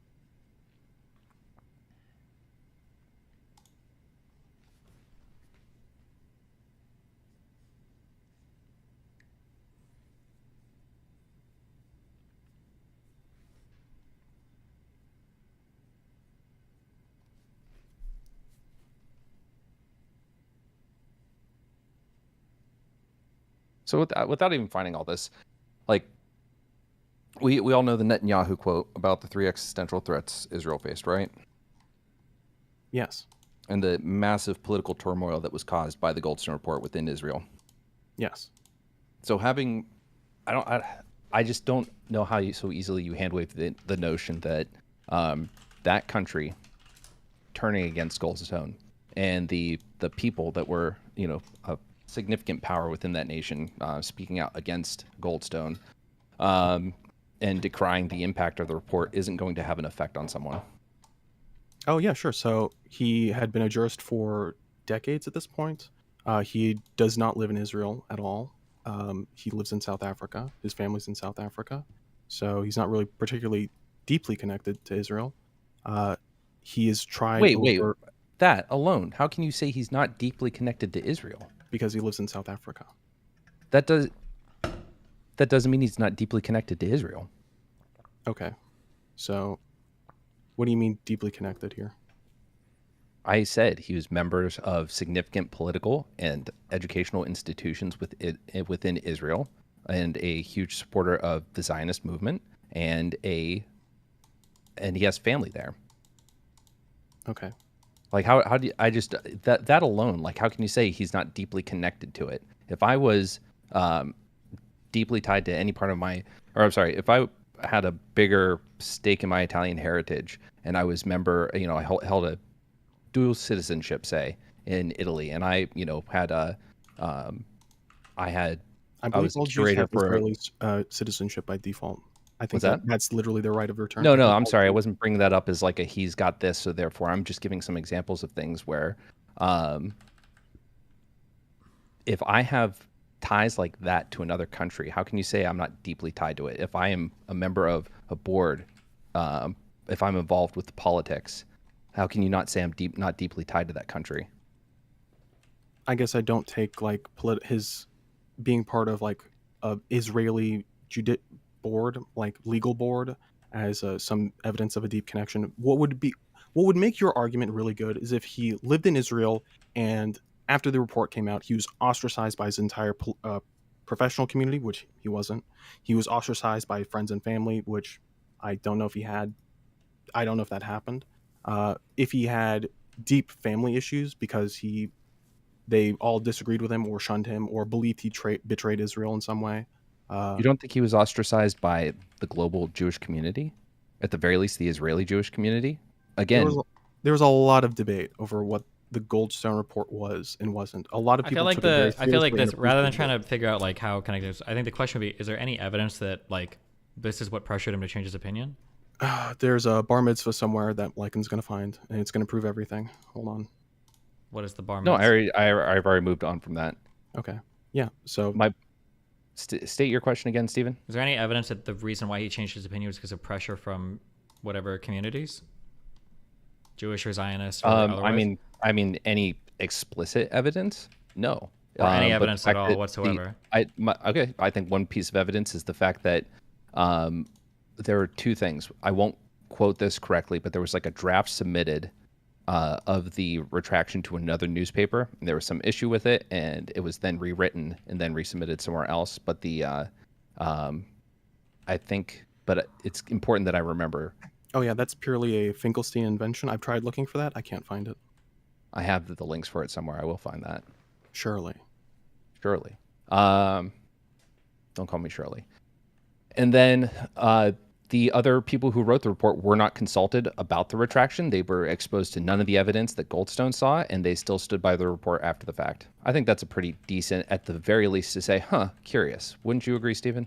No. No, bullshit. You don't think that you were so full of it? Wait, hold on. Here's what I'm trying. There's two competing hypotheses. One is that Goldstone saw evidence that changed his mind, and the second is Goldstone changed his mind because of pressure. So, for the pressure part, we would need to see I think you would have to see a pretty substantial loss to seriously consider this in the absence of any other evidence. So, for instance, if Goldstone was working for somebody that was threatening to fire him, or was part of a political party that was threatening to kick him out, or something like that, I'm like, okay, maybe sure. But in the absence of that, then I'm looking for what is a reason why he changed his mind that was because Have you of read pressure. the retraction? I think we did on stream once. There's nothing substantive in there, and there's still Wait, in the myriad of- specific retraction, doesn't he specifically call out that household that you talked about being blown up, and he specifically references that there was drone footage that he saw, that he specifically says gives them ability to target something that doesn't make it an intentional targeting of a civilian thing? Isn't that Yep, and then we went through a speech he gave a month or two right before that, where he modified statements. And you think he was pressured to modify between then? Yeah. The Finkelstein idea is that he wanted to get a retraction to get back in Israel's good graces, but another news agency wouldn't publish it, so he had to make it because it was too boring, according to them. So he decided to make it much spicier in his new edition that he submitted to, I think it was the Washington Post. That's the Finkelstein idea. Wait, which what is is you're arguing the? against. If we were trying to link a statement by, what is the strongest statement you can link by Goldstone that you think shows that wow, this guy was probably pressured? Or Well, he what- never or- comes out and he never comes out and says that. And I mean, or, again, I mean, well, I'm saying just saying like, what are you looking at? It's like, oh, well, it looks like he probably got pressure to change his mind here. everything that happened to him after that. Again, like major figures in the Jewish community, the Israeli government, all coming after him. You don't think that that's pressure at all? Well, where was he born in South Africa? I think I he don't was know. because he's always referred to as a South African. So Okay, so if I he's think born in South Africa, lives in South Africa, doesn't like participate in work or politics in Israel, Why? Wait. Do you not think that a significant number of? Oh, okay, again, this is what feels like bad faith on your guys' part. Is that I give examples of his connections to political and educational institutions and being a vocal supporter of Zionism, and you say he doesn't really have any strong ties to Israel. Yeah, in the face of things he like said and his motives before, during, and after the report, yeah, that's kind of weak evidence. Well, I think here's the problem. Is that you're making a very strong claim that he flipped because of pressure, with no evidence. But then there's a Wait, I'm competing- sorry. Wait, I haven't asserted. I'm sorry.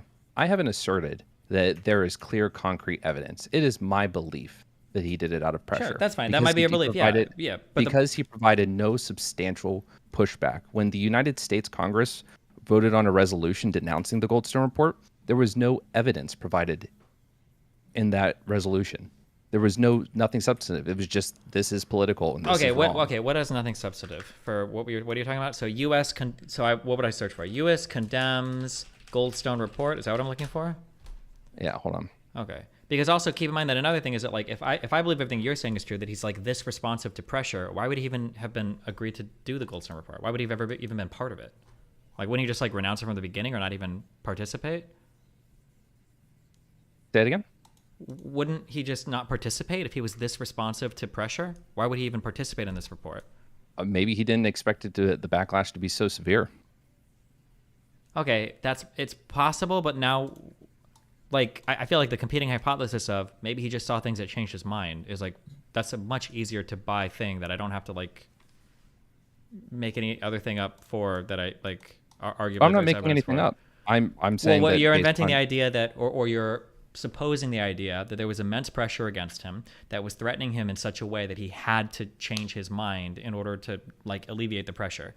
But I don't know. If Not like, threatening in it. Just to be clear about what threatening is. I'm not saying that his life was in danger. No, I'm not saying when I say threat, I just mean like it was causing some harm to reputation, some harm to future jobs, some kind of harm to him, and he needed to escape this. And the only way he could do this was by, I guess, making a statement saying he's disavowing the Goldstone report. But I just don't know why he wouldn't either one, just not ever participated ever, or two, why can't we just take the competing hypothesis of maybe he actually saw stuff that changed his mind and he was like, oh well. Well, when he was given the go-ahead by the Israeli head of the Israeli State Department or something like that, saying we thank Mr. Goldstone for this act of truth and blah blah blah, and we want him to release all evidence that he has seen so that the world can understand the truth in his statement or something like that. Like, and then nothing gets released. You don't think there's an issue with that at all? Does he have That if he was that shown doesn't- stuff by the Israeli military, does he have the authority to release that evidence? Well, the guy, I assume, as a head of state, I assume that he has, some semblance of understanding of what Goldstone may or may not have been exposed to, and that there's something that can actually be released. Wait, which guy head of state? Like, I cannot imagine. Hold on. Are you talking about like a prime minister in Israel? God, I had or- all these links before. No, it was the head of one of the departments. Okay. Let me just read this quick. Last night, the House of Representatives voted a whopping 344 to 36, with 22 voting present to condemn the report on Operation Cast Lead in Gaza by renowned human rights investigator Judge Richard Goldstone as, quote, irredeemably biased and unworthy of further consideration or legitimacy, end quote. Goldstone, a self-described Zionist, led investigations into human rights abuses in Rwanda, the former Yugoslavia, and his home country of South Africa. Goldstone turned down the original mandate to investigate Israel and only agreed to participate when he was given a mandate to scrutinize both Israel and Hamas. He found possible war crimes on both sides of the conflict and recommended internal investigations by both parties. Judge Goldstone has been attacked, but as he himself has pointed out, critics in the U.S. and elsewhere have not been able to point to specific substantive flaws in his findings. Watching interviews with Bill Moyers, it's hard to see how such a reasonable person could be demonized by so many. You find the subsequent interview here. Okay, and then it links to his statements here of, oh my God.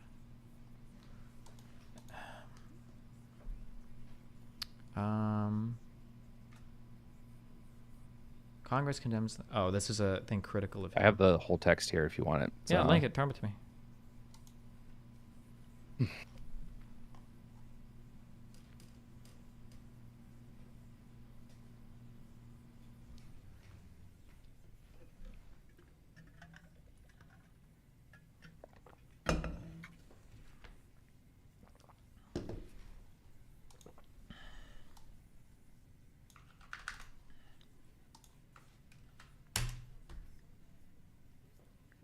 This is just the House of Representatives thumbsing it down. What are the statements by Goldstone that makes you think that he was like pressured, or what is the article or thing that you reference in regards to him? Someone linked this, which speaks to what Forethought already said, but Forethought phrases it in a way as if it's not meaningful. But Judge Goldstone defends role, but feels distressed. Former judge complains that close friends kept away from him, and some family members even had reservations about his cooperation with the UN Human Rights Council. Well, I thought you were referencing that he like made a statement and then changed it or something. No, there was a statement when talking about the Al-Samuni house, is that like his phrasing of the events. I'm sorry, what? We went through this before. I don't have well, all also, these well, here. anymore. Okay, and then I'm reading this House of Representatives resolution. So it sounded like you said that they just made a resolution condemning it without any statements of fact, or what was your criticism of this? Yeah, that there was nothing in there. Nothing they provided directly refutes the Goldstone report. Gotcha. So this says, whereas the resolution prejudged the outcome of its investigation by one-sidedly mandating the fact-finding mission to investigate all violations of international human rights law and international humanitarian law by Israel against the Palestinian people, particularly in the occupied Gaza Strip, due to the current aggression. Was that the initial goal of the investigation? Was just to investigate Israel's side? Yeah, the initial mandate was to investigate war crimes by Israel. Okay. Whereas the mandate of the fact-finding mission makes no mention of the relentless rocket and mortar attacks, which numbered in the thousands and spanned a period of 8 years by Hamas and other violent militant groups in Gaza against civilian targets in Israel that necessitated Israel's defensive measures. Is that true, that they don't talk about the rocket attacks at all? Not a lot, but Hamas is in there, but it's very marginal. So. Whereas the fact-finding mission included a member who, before joining the mission, had already declared Israel guilty of committing atrocities in Operation Cast Lead by signing a public letter on January 11, 2009, published in the Sunday Times. They called Israel's actions war crimes. Is that true? I have not read the Sunday Times edition. Say that. Did you just say that they called actions by Israel war crimes? No. Whereas the fact-finding mission included a member who, before joining the mission, had already declared Israel guilty of committing atrocities in Operation Cast Lead by signing a public letter on January 11, 2009, published in the Sunday Times that called Israel's actions war crimes. I don't know. Probably. I don't know. But I mean, there are already people in the UN that are saying things that, in the human rights groups that are saying that things they're doing now are war crimes. So yeah, I imagine that someone has already commented on it.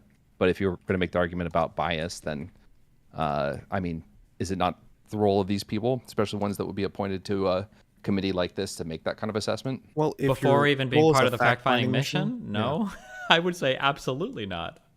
But whereas the mission's flawed and biased mandate gave serious concern to many United Nations Human Rights Council member states, which refused to support it, including Bosnia and Herzegovina. I can't pronounce this shit.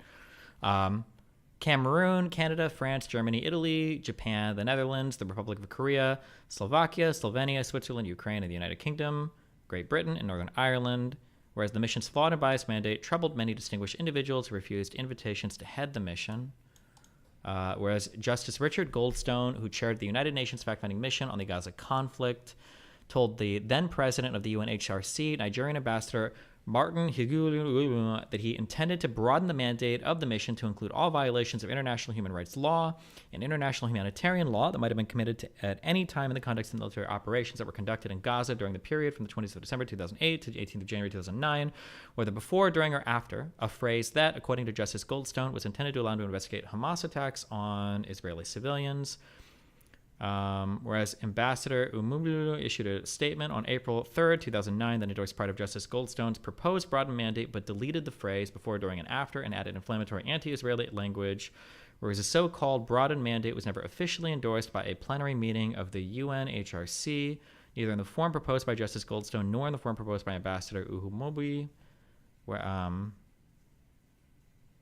Do you think that what part of this, I guess, you think is like illegitimate, or why do you think that this was not an okay? Because none of it refutes anything actually provided in the Goldstone report. Like none of the the things that Goldstone and the team substantiate through their investigations, none of that is addressed in this resolution. This It's actually resolution just interesting you says, say that. why is that? One of the big issues that came up, I believe. Wait. this Before you was- move on to whatever you're going to say, write down what you're going to say ahead. for that. So, whereas the report repeatedly made sweeping and unsubstantiated determinations that the Israeli military had deliberately attacked civilians during Operation Cast Lead, whereas the authors of the report admit that we did not deal with the issues regarding the problems of conducting military operations in civilian areas and second-guessing decisions made by soldiers and their commanding officers in the fog of war. Is this not kind of like dealing with that? No, because they account for that in their investigation. How can they do that without Israel's cooperation? Whereas in the October 17th edition, or 16th edition of the Jewish Daily Forward, Richard Goldstone, the head of the United Nations fact-finding mission on the Gaza conflict, is quoted as saying, with respect to the mission's evidence collection methods, if this was a court of law, there would have been nothing proven.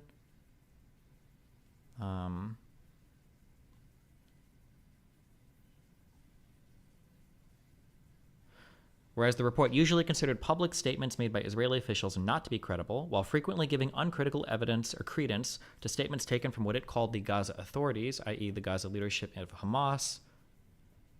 See, that's just a vague statement that they don't actually explain at all. Well, it's like a House resolution. I don't know how commonly there's like detailed facts as like a part of these. I don't know what the norm is for it. It would be nice, I guess, to see like specific things. But I guess you're saying that they're just like making general statements and they didn't actually believe any of these things, or they didn't have an underlying reason for any of this? That nothing was substantiated, and yet this also gets cited against the Goldstone report. Oh, I would never cite a UN House resolution against a Goldstone report. Oh, I was just curious why you didn't like it so much. I don't think I would ever rely on anything like this, but... Stop being bad faith, Stephen. What? This doesn't count. It wasn't against Israel. It doesn't count. What? Now that's bad faith because I never say any shit like that. No, I'm just saying that like House resolution, like to condemn or support, I don't know if I care that much about. I don't know if I use these in favor or against. But it looks like the point of this resolution is to attack it, not on the subject matter, but on the bias of the investigators, is what it sounds like, or stuff related to that. No, it does make reference to the material. It just doesn't. It doesn't go into the detail, I guess. Lycan accepts, but yeah. doesn't Whereas in go one really into notable detail at instance, the report stated that it did not consider the admission of a Hamas official that Hamas often, quote, created a human shield of women, children, the elderly, and the mujahideen against the Israeli military, end quote, specifically to, quote, constitute evidence that Hamas forced Palestinian civilians to shield military objectives against the attack, end quote.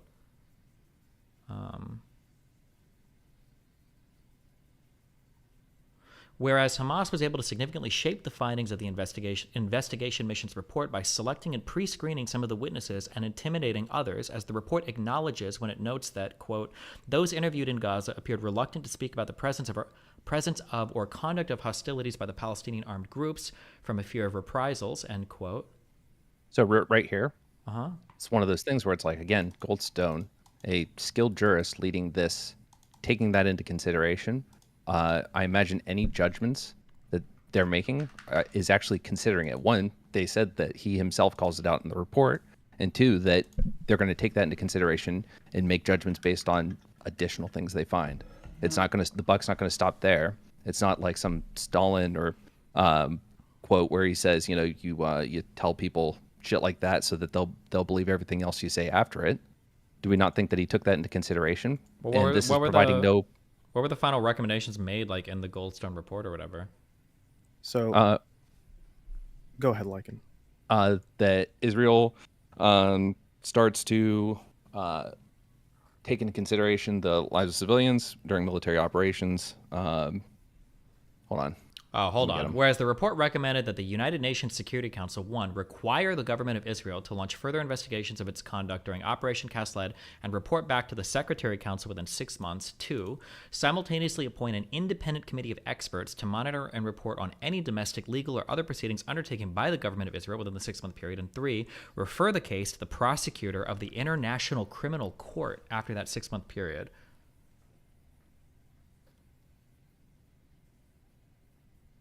Whereas the report recommended that the United Nations General Assembly consider further action on the report and establish an escrow fund to be funded entirely by the State of Israel to, quote, pay adequate compensation to Palestinians who have suffered loss and damage, end quote, during Operation Cast Lead. Whereas the report ignored the issue of compensation to Israelis who have been killed or wounded or suffered other loss and damage as a result of years of past continued rocket and mortar attacks by Hamas and other violent militant groups in Gaza against civilian targets in southern Israel. You know me. Never mind. No, go ahead. Say No. Israel should just tolerate rocket attacks. Yeah. That's exactly what I was going to say. Forethought. Good job. Was it not what you were going to say? Nope. Okay. What were you going to say? I was going to say that up to that point, I think only 24 people had died. So in comparison to the loss of life in destruction of property in Gaza versus that of Israel, like if they want to say, well, yeah, but what about this? But when it's an order of 1 to 100, I think it seems kind of dumb to make that point. I feel like I kind of captured the spirit of what you said there. No, not at all. Okay. See, what you try to imply is that I'm okay with the rocket attacks and Israel should just suck it up. I mean, if it's 100 to 1, don't you think they kind of should?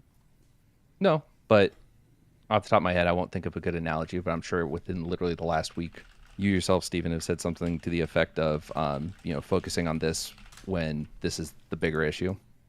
So for them to be like, yeah, but, like you have to pay for the, the man's leg that you ran over, but yeah, he threw a stone at your car and put a dent in it.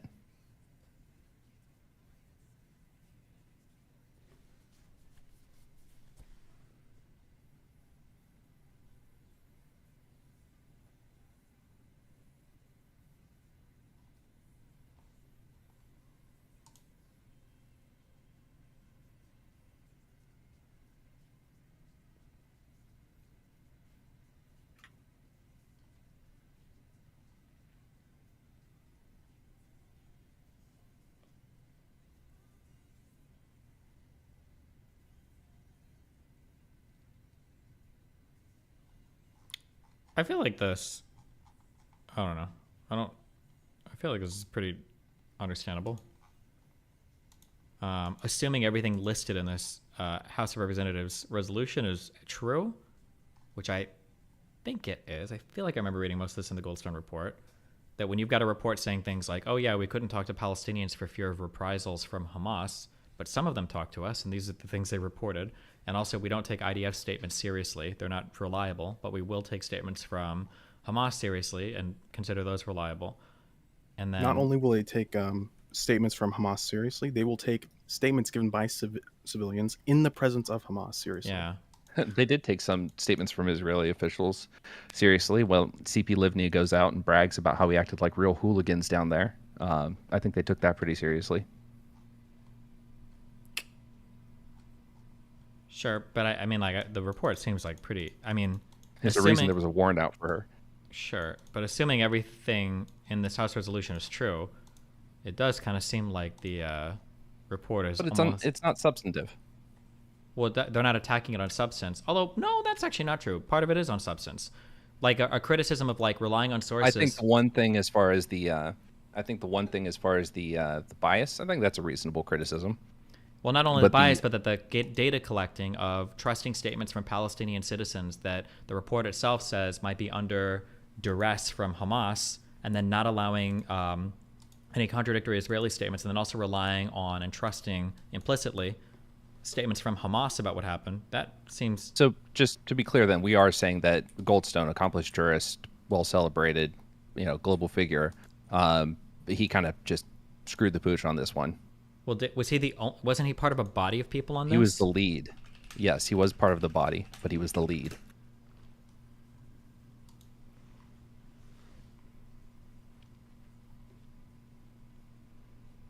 I mean, in my estimation, he himself admits he's kind of screwed the pooch, which is why he retracted. So this is all. No. When I say consistent. screwed the pooch, to be clear, I'm saying threw all integrity out the window. Everything he's celebrated for in both his skills as a jurist and his ability to do analysis and to collect information and then make assessments off that information, that he just let his integrity and his abilities go. At the time, he did what he could with what he had. I believe they were there in Gaza for, I think, 5 days total, and he could not get Israel's cooperation, which is what he was really there trying to do. That was his goal from the start, was to get Israel integrating into the international community and into international bodies and international law. He was not particularly interested in calling Israel a genocidal government or war crimey government. He really wanted them to be a part of the international community. So he just said they were all doing all these things just in the hopes that, you know, he doesn't really feel it, but if he puts it out there, maybe they'll like kind of, you know, square up and get with the team. Okay, my narrative is very, very simple. He accepts this mandate, modifies it because it's biased against Israel, in the hopes that as a Jew he can get Israel to cooperate, and he can turn this report into something that is a legitimate use of the international law and a legitimate use of the UN's resources, and subject Israel to the purview of the international community. And in doing so, is hoping to explicitly get the cooperation of Israel.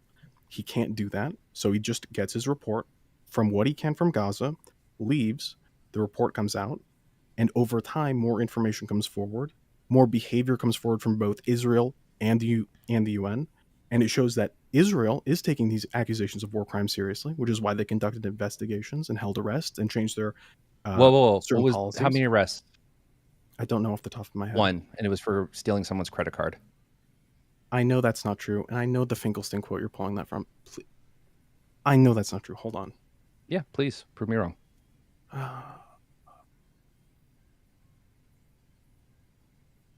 It also feels like Goldstone tried to expand the mandate of this a couple times, but it seems like it failed every time.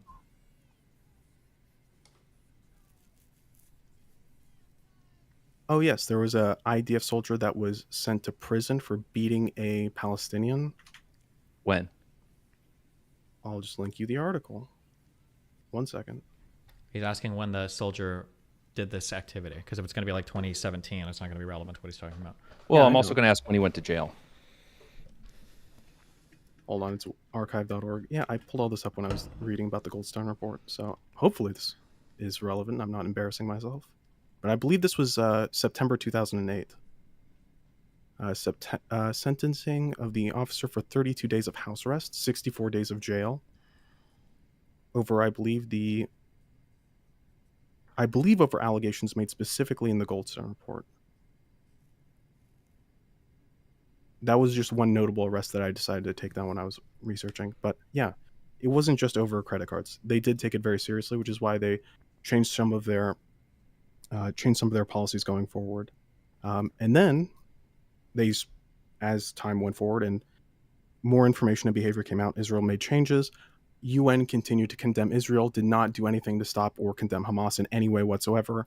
And it just became more and more obvious that this was just a political tool to hurt Israel, and it wasn't a good use of his investment as a political actor or as a jurist and having his reputation attached to that. Did you link this to me or in chat?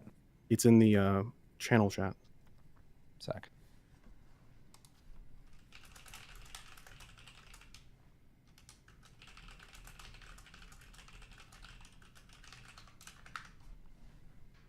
Is Goldstone alive? Can we get this guy on?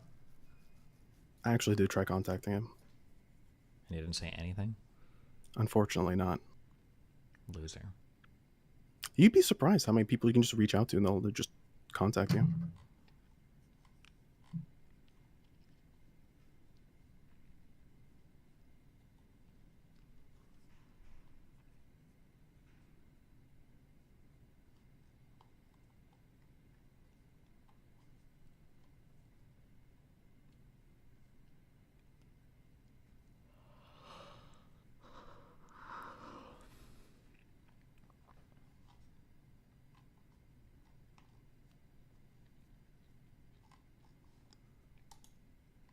Oh yes, and then Israel released their 2009 report on the factual and legal aspects of the operation in Gaza. I believe in, let me get the date,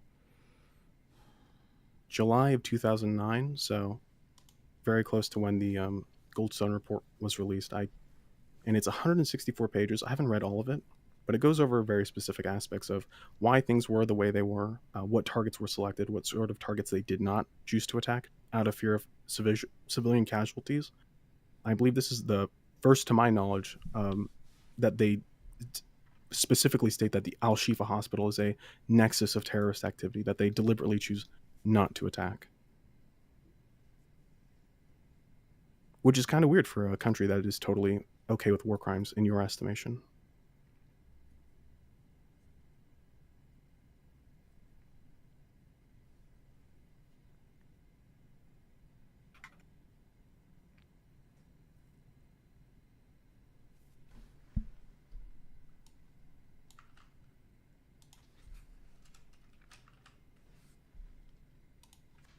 I might be wrong about this. No, Finkelstein is wrong, and you copy Finkelstein, so now you're wrong. It's not like you really, but it's Finkelstein. It's really dumb because anything that I'm going to cite ever when it comes to those three operations is probably touched upon in his book. And it has been because a few things such as the Goldstone Report, a few different articles from Haaretz, Jerusalem Times, or is Times of Israel? Fuck, I can't remember which one it is. Other reports like I had seen before I got my hands on a Finkelstein book. I started looking at this shit in July of last year. I didn't start picking up a Finkelstein book until this conflict. So, Okay, so the credit card statement, where did that come from? well, that's from Finkelstein. But you said everything, and it's really insulting because everyone here reads Wikipedia. It's a great place to start. How and much then we you need get to do sources from on-ground there. coverage so of the it's events like in every time Tarkov? someone says Steven's just Good one, Blaze. all he does is get shit from Thanks for the Wikipedia. 50 It's bucks. like, well, no, if he's looking at things beyond Wikipedia, then that's that. But I think I've proven on multiple occasions, at the very least, that I'm familiar with material outside of Finkelstein's analysis of it. If you say so. Anything else? Are we good? Yeah, I gotta go make potatoes. Love you. Bye. All right. Bye. Peace out.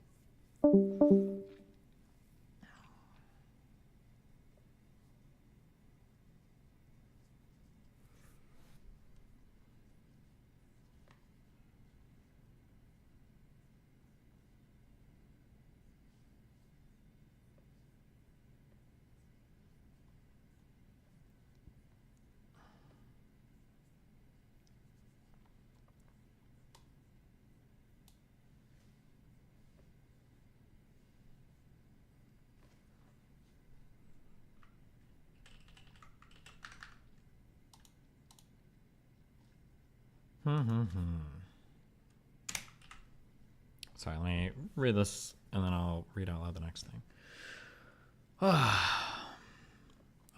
have a video to watch too, or a couple. Make that Israeli flag once your mom bucks me.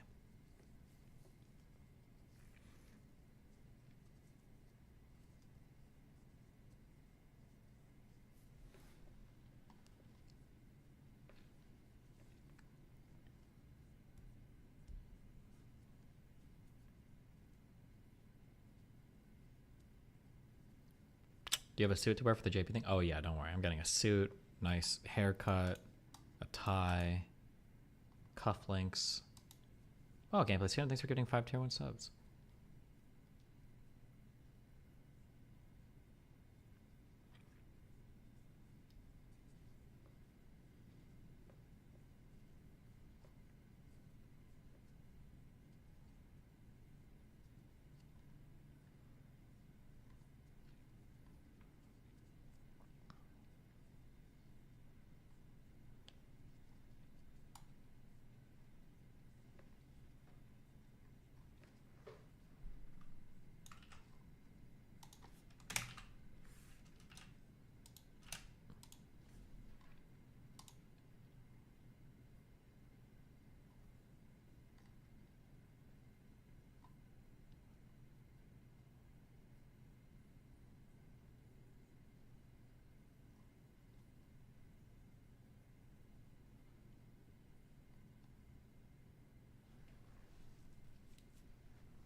Damn, this shit gets referenced a lot.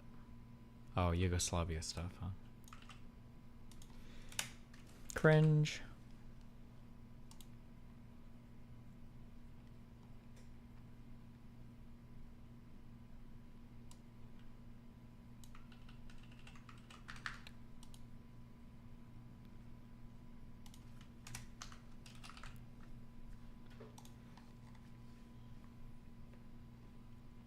Oh, okay.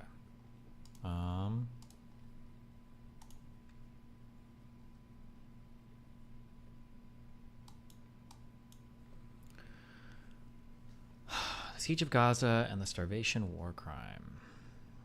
Gaza under starvation siege. Human shields and international humanitarian law. Ukraine symposium. Weaponizing civilians. Human shields in Ukraine. Oh, it says use human shields in Gaza. Fuck me, dude.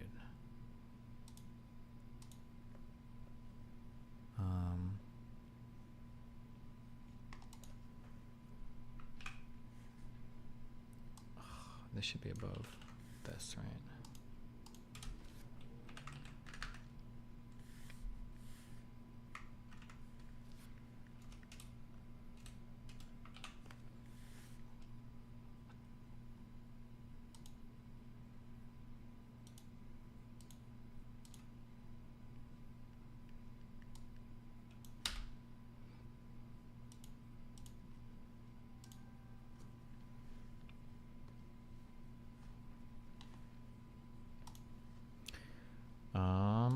What was this? And oh fuck, bro, I'm not gonna get through anything today. Well, no, I guess I've been reading a lot, but quick video from Penn Jillette on why his views on libertarianism have changed. We talked a little bit, and I've seen you sort of figure this out, but you know, libertarianism has its own connotations and meaning, and it almost sounded like in this post-Trump moment or mid-Trump moment, I don't know, whatever it is, you have started to shift how you viewed being a libertarian and what that means to you and to our country, because they, you know, in many ways the Trump people sort of co-opted that somewhat, right? Yeah. The cliche when anybody fades away from a movement is, I didn't change, you know, the organization left me. That's said by everybody who leaves anything. And I don't want to be into that cliche, but I feel there's some truth to it. My idea of libertarianism was responsibility for others. That was the most important part. I wanted to trust people to take care of each other and not use force. Libertarianism, from my point of view, was almost a pathological optimism and love for people. It was a complete and utter lack of cynicism. I am not a cynical person. I'm crazily optimistic. And I saw people using that same word, libertarian, to mean I don't care about other people. I don't have responsibility. People who cannot see the difference between I don't want to wear a seatbelt, which I can make an argument for, you should have that right, and I'm going to drive drunk, which I don't think anybody can make an argument for that you have that right. And when masks came along, I mean, there was actually a moment, actually a moment that happened, which is during the lockdown, I got an email from someone in the libertarian movement that said, we're doing anti-mask rallies in Vegas, and of course, we assume you'll be leading them. And I got to tell you, my reaction was so strong, and it was not of anger. It was crying. It was just crying. The fact that was the way I was seen, the fact that I was seen as someone, and remember, these rallies were not people should wear masks voluntarily, which, by the way, you can make that argument to me, and I'll listen to it. Then maybe it shouldn't be forced, but everybody should do it. I mean, wouldn't that be beautiful? That's my libertarian point of view. But when you're saying don't wear masks, not we don't want to be forced to wear a mask, but simply don't wear masks. And then because I guess I need to fess up to this so anything I say makes sense. I'm always wrong. So that's important to know when I'm speaking. Because I said, boy, as soon as the COVID vaccine comes out, the whole anti-vax movement goes away. I mean, Jenny McCarthy just shuts up. Everybody's going to want this, and we'll just get it, and the anti-vax movement will be history. I mean, I believe that. This is the level of stupid you're dealing with. I believe that. And then what happened, I mean, they developed that vaccine in 3 days. It is the biggest breakthrough in the history of science. It is man on the moon times 10. It's the greatest thing human beings have ever done, and Donald Trump helped it happen. And then people turned against it. I mean, for someone like me who lives his life as an optimist, the world is making it kind of goddamn hard right now. Rip. Future of the West Bank, 2 legal perspectives. Reimagining the conflict.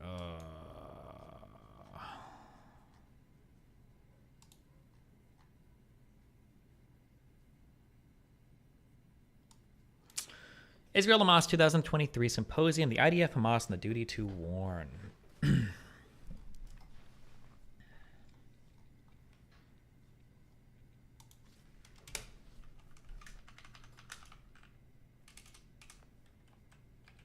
Why isn't it like an easy way to do like another? It's so fucking annoying. Whatever. 2023. What would it be? October is the 10 month, 27. Oh, so it'd go between these two fucking things.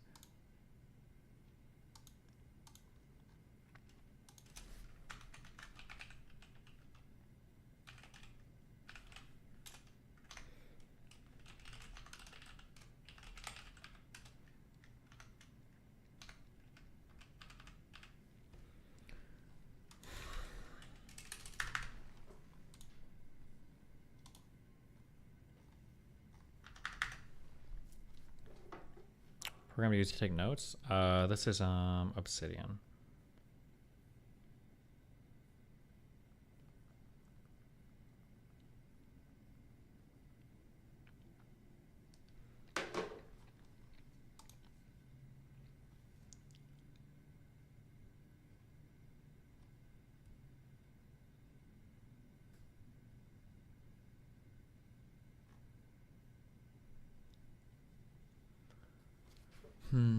Okay.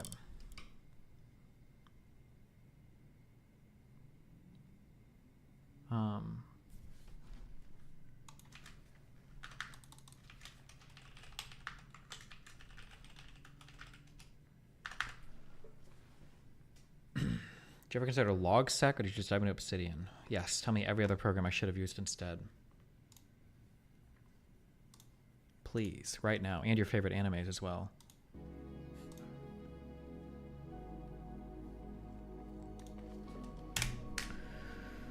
On October 22nd, the leaders of Canada, France, Germany, Italy, the United Kingdom, and the United States issued a joint statement reiterating their support for Israel and its right to defend itself against terrorism and calling for adherence to international humanitarian law, including the protection of civilians.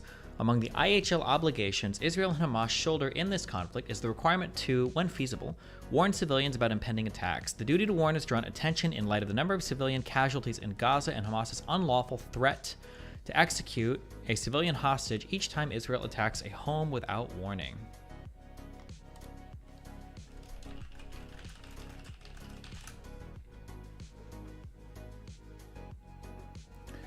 In this post, I drill down into the issue of warning, emphasizing the responsibilities of the Israel Defense Forces and Hamas. I begin by outlining the treaty and customary rules, which are an aspect of the obligation to take feasible precautions in attack.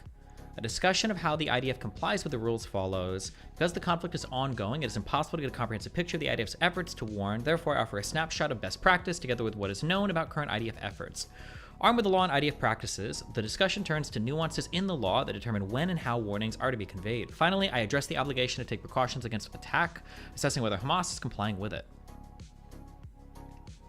Warnings and attack generally. The obligation to warn the civilian population of an imminent attack is of long lineage. In modern form, it first appeared in Article 19 of the 1863 Liber Code.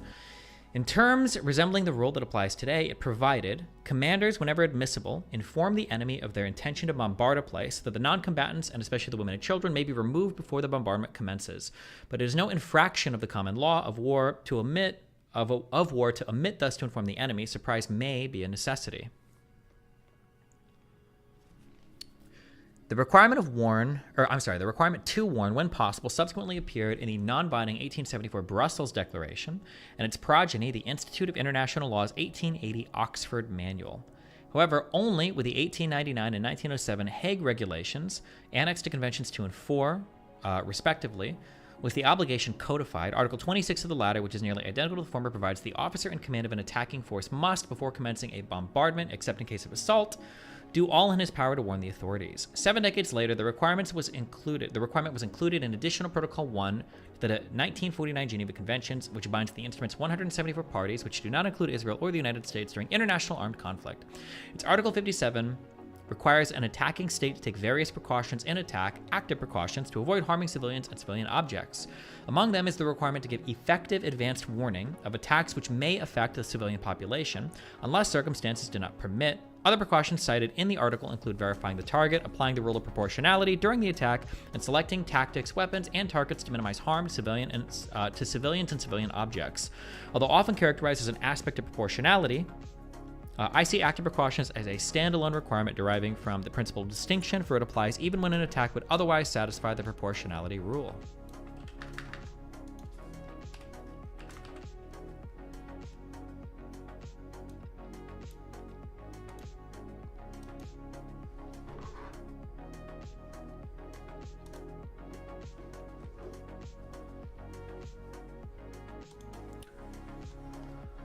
The warning requirement has long been considered customary law. For instance, referring to the Hague Regulations, the International Military Tribunal at Nuremberg noted by 1939 these rules were recognized by all civilized nations and were regarded as being declaratory of the laws and customs of war. The International Criminal Tribunal for the Far East came to the same conclusion, and in its 1996 Nuclear Weapons Advisory Opinion, the International Court of Justice emphasized that the rules expressed in the regulations, together with those in the 1949 Geneva Conventions, are fundamental rules to be observed by all states, whether or not they have ratified the conventions that contain them, because they constitute intransgressible principles of international customary law. It is unsurprising, therefore, that the International Committee of the Red Cross included a rule reading, each party to the conflict must give effective advance warning of attacks which may affect the civilian population unless circumstances do not permit, in its customary international humanitarian law study. Although a few of the study's rules have proven controversial, this one is not. Indeed, a customary duty to warn has consistently been included in expert manuals and studies dealing with targeting. See, for example, the AMW manual, commentary, blah, blah, blah, blah. Further confirming its customary, we don't need this. Requirement to warn is likely, okay, I agree with you. It's probably,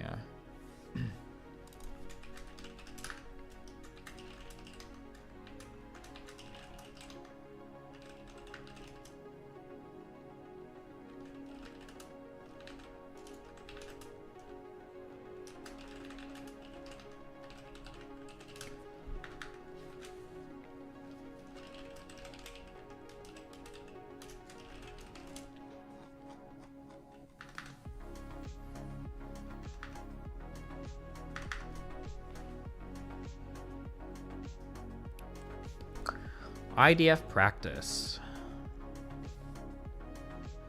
For an attacker, warnings make sense from a legal perspective. After all, the fewer civilians there are in the target area, the less likely the proportionality rule is to prohibit attack, and the less demanding the requirement to take precautions in attack. Warnings also serve to diminish the enemy's opportunities to engage in lawfare.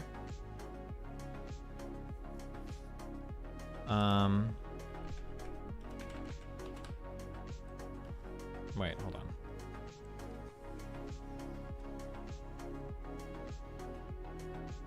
No.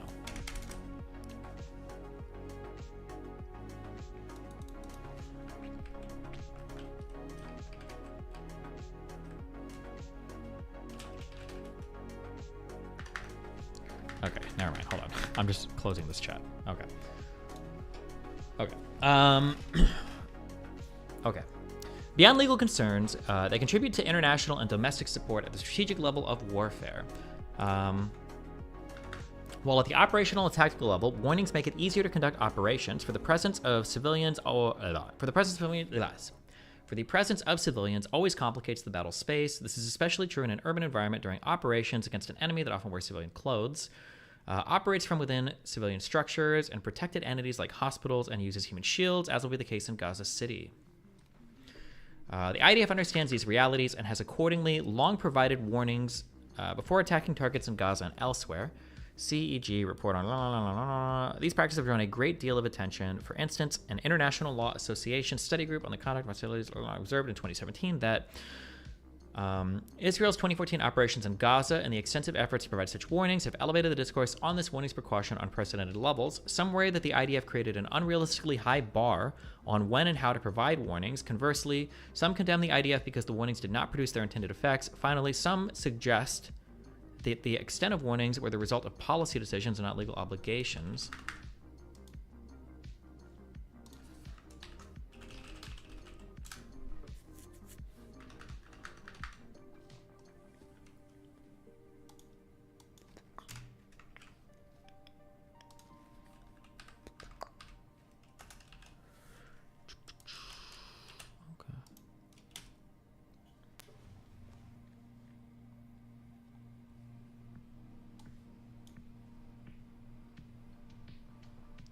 What can be said with confidence is that the IDF regularly uses a wide variety of warnings, almost certainly more than any other military.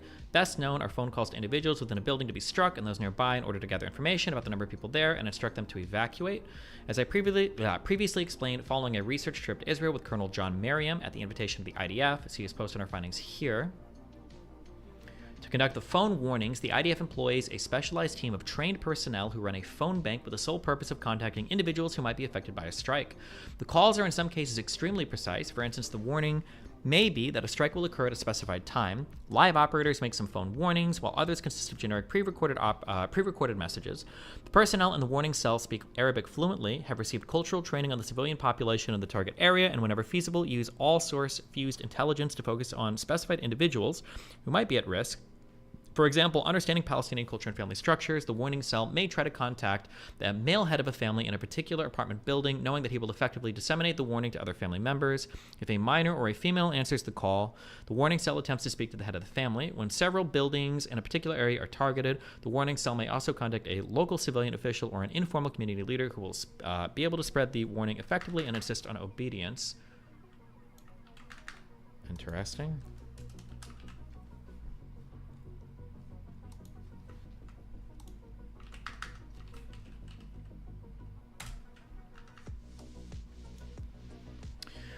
The IDF conveys warnings by many other means, such as leaflets, social media, text messages, and radio and television broadcasts, and it regularly monitors the area to assess whether civilians have heeded the warnings. For instance, the IDF has been harvesting data from mobile phones in Gaza to give it a real-time picture of where Gazans are located, following its warning to evacuate the north.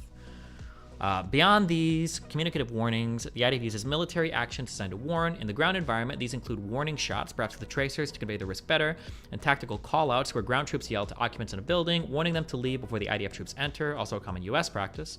A more controversial method is so-called roof knocking. As Colonel Merriam and I explained, the techniques involve employing munitions that impact one corner of the roof and detonates a very small explosion that produces noise and concussion several minutes in advance of the strike. The civilians are hopefully frightened into dispersing. Once it is clear the area, the IDF launches the attack.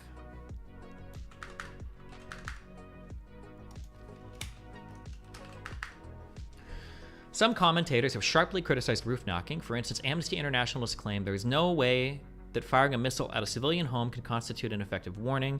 The UN's 2009 fact-finding mission on operations in Gaza, the Goldstone Report, similarly labeled roof knocking ineffective because a warning should not require civilians to guess the meaning of the warning.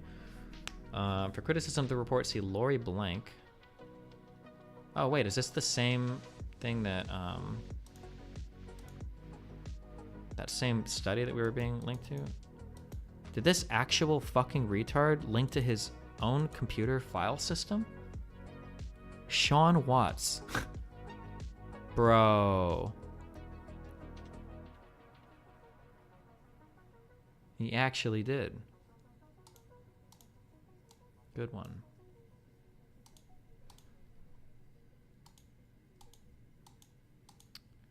Oh, fuck. I don't know where the fucking study is here. I thought I had it on this page. Oh, wait. It might be down here, actually. Oh, Lori R. Blank. It is referencing that study. Okay. Yet roof knocking is only employed when the building is a military objective and other warnings have been ignored or impractical. Most importantly, the purpose of a roof knocking is not to harm the adversary, but instead to avoid civilian casualties during the impending attack. An interpretation of targeting rules that would deny an attacking force a means to warn civilians, especially when other means may not be feasible or have failed, is inconsistent with IHL's object and purpose. Finally, the IDF provides general warnings, especially when specific ones are impractical. For example, the IDF broadly warns civilians to stay away from enemy forces and positions. Additionally, it issues regional warnings addressing areas where military operations are anticipated. The warning that residents of Gaza City should evacuate to the south where the risk will be lower exemplifies this type of warning. See my earlier discussion of the evacuation warning here. Indeed, Israel's designation of evacuation routes comports with the European Court of Human Rights 2005 Isayeva judgment, which emphasized the importance of designated safe evacuation routes in the context of the armed conflict in Chechnya. And he's got a whole other thing on this here, huh?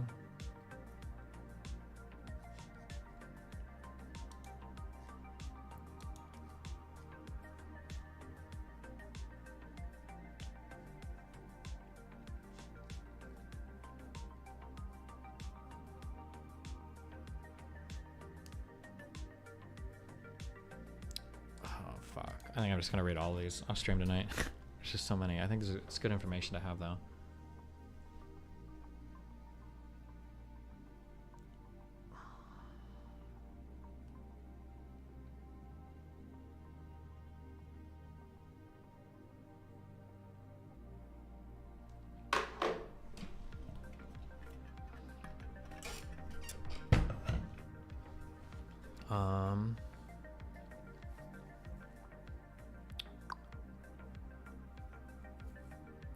Finally, the IDF provides general warnings, especially when specific ones are impractical.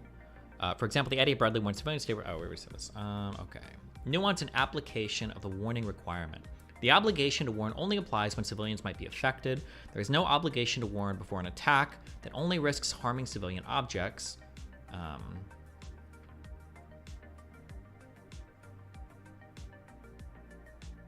Okay. Moreover, the duty does not extend to inconveniences to civilians caused by, e.g., electrical blackouts or reduced mobility due to broken lines of communications. And for the obligation to attach, the harm to the civilians must be avoidable or capable of being lessened. Actually, wait, I don't need to read every single fucking thing. I don't think anybody's contesting this, are they?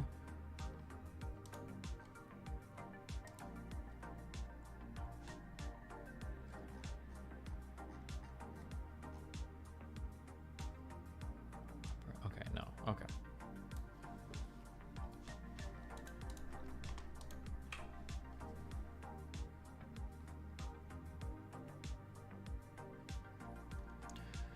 Warnings must be effective. This does not require that they prove successful. Instead, the term effective denotes a warning that will reach the affected civilians and, in the circumstances, can reasonably be expected to have the desired effect of reducing the risk to them. To illustrate, a warning to leave a building that does not give the occupant sufficient time to do so. It's not an effective warning, but the IDF's warning to residents to northern Gaza to move south is effective despite being ignored by some, for it has been conveyed to the residents, and up to 1 million people reportedly have heeded it. Of course, southern Gaza remains dangerous, for the IDF is striking Hamas and other organized armed groups present there, as it may lawfully do, yet it is less dangerous than the north. The warning is effective as a matter of law. That's probably a lot of people bring that up sometimes.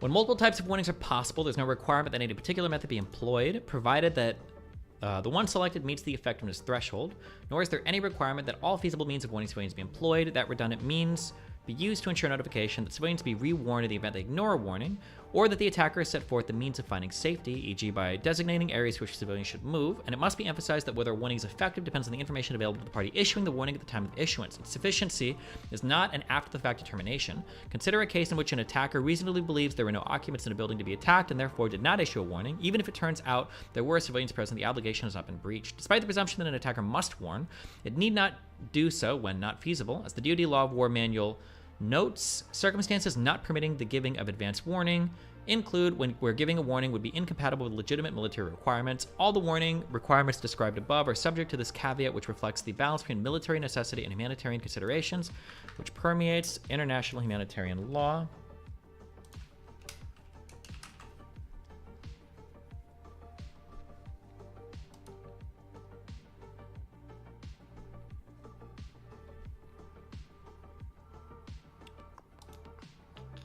Okay. Whether circumstances permit is a fact-dependent determination. Consider an attack on a building if the military objective is the building itself, as in the case of one that houses civilians but also used for military purposes, a common practice in Gaza. There may be an opportunity to warn the civilian occupants to evacuate without forfeiting the opportunity to achieve the desired military effect on the building, but if the intended target is someone in the building, providing advance warning might allow them to escape. No warning may be required in such a case because surprise is essential. Okay. The safety of one's own forces can also preclude warning. For example, dropping leaflets over Gaza may not have been possible if the organized armed groups operating there fielded effective air defenses. Similarly, once the IDF enters Gaza and is engaged in urban combat, warnings by the ground forces often will be impractical, if only because they might alert Hamas to their presence or their positions. Sure. A key factor in assessing whether circumstances permit a warning is the nature of the operations in question. For instance, timing and intensity are critical factors in those the IDF is currently conducting. With a ground assault imminent, quickly striking as many targets as possible is necessary to optimally prepare the battlefield. As the ICRC notes, necessary for speed of response bears on the feasibility of warnings, or consider the nature of the target. While warnings regarding attacks on fixed locations are sometimes operationally feasible, issuing them for strikes on moving targets, such as individuals and vehicles, is typically not. When one means of warning is not viable, attackers must consider other means of warning the civilian population, as illustrated by the general IDF warnings mentioned above. The ICRC's general commentary, okay, it's particular obstacles to warnings, particular obstacle to warnings in Gaza is Hamas's practice of human shielding. In the past, there have been many instances where civilians have moved voluntarily to the vicinity of targets following IDF warnings. Really? What are the... Ooh, that's interesting. Even more egregious is the use of involuntary human shields. With Hamas holding 200 hostages, the potential for their movement to locations regarding which the IDF issues a specific warning is high. When a warning is likely to result in human shielding, the situation amounts to one in which a warning is not feasible.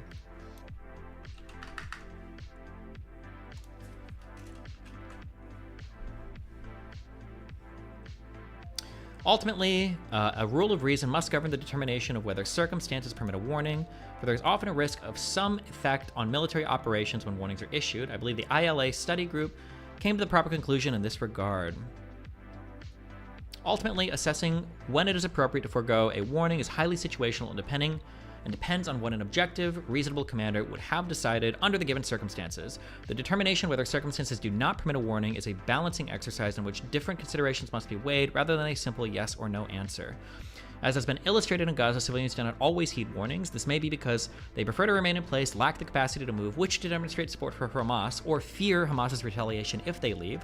Their motivation is irrelevant. They remain civilians whom the IDF must factor into its proportionality calculations, as well as into its assessment of whether other precautions to minimize harm to them, such as the selection of a different weapon, are feasible. This kind of contradicts something he said earlier, where if you want to stay to demonstrate support, you become like a voluntary human shield instead of an involuntary one, and you might lose civilian protections, but... In this regard, Amnesty International has charged that the IDF has dropped leaflets announcing that anyone who chooses not to leave from the north of the Gaza Strip to south of Wadi Gaza may be determined an accomplice in a terrorist organization. This does not accord with the copies of the leaflets the IDF has posted, see here. But whatever the facts, any warnings along those lines would be contrary to longstanding IDF practice, Israeli policy, and international law, as Penina Sharvit Saruk and Noam Newman, both of whom served in the IDF senior international law advisors, have explained.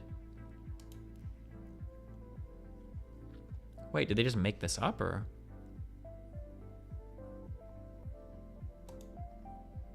Which does not accord with the copies of the leaflets the IDF has posted here. Dear residents of Gaza, the terrorist organizations have started a war against the state of Israel, and the city of Gaza has become a battle zone. You must evacuate your homes immediately and go south of Wadi Gaza. For your safety and security, you must not return to your home until further notice from the IDF. Public shelters in Gaza City must be evacuated. Do not approach the security fence for your own safety and for the safety of your families. Anyone who approaches the security fence puts himself in mortal danger. You must evacuate your homes and go south of Wadi Gaza. The Israel Defense Forces. What are the...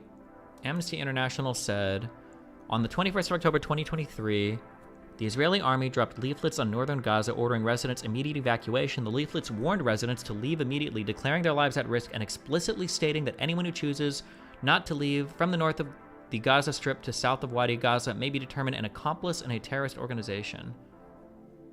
What are they sourcing here?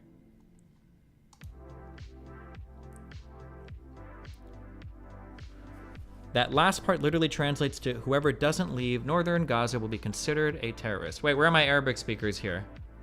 Is that what this says, or? Because this looks like a different leaflet than what's posted here.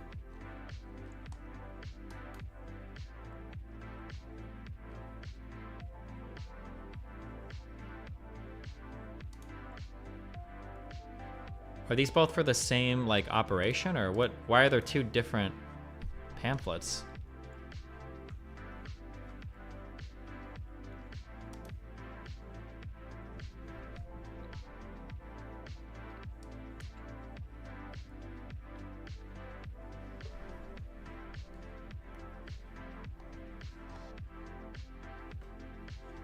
Wow, the dark Device, thanks for gifting 10 memberships.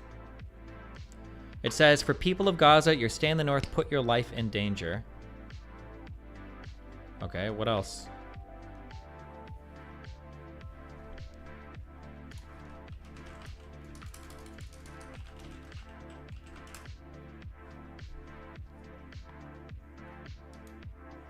Stop typing Hebrew in chat or you're getting banned. Stop.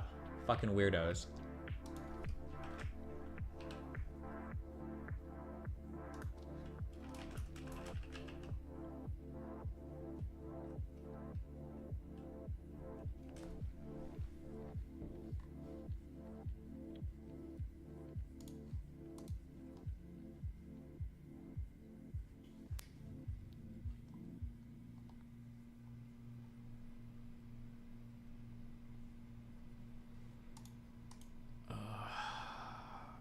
Search image with Google.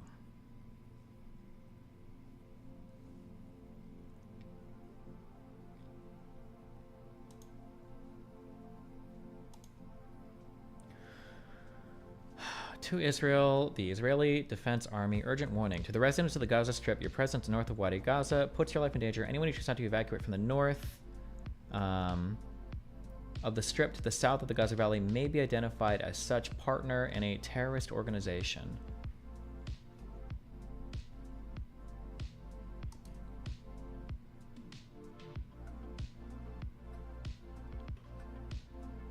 Well, I'm trying to figure out, like, because I don't know the context.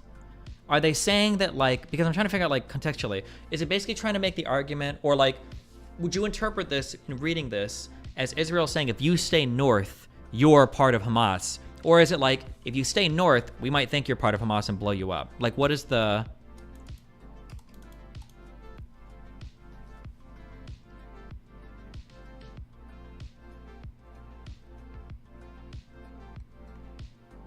I don't know why I'm looking at check this. Fuck me.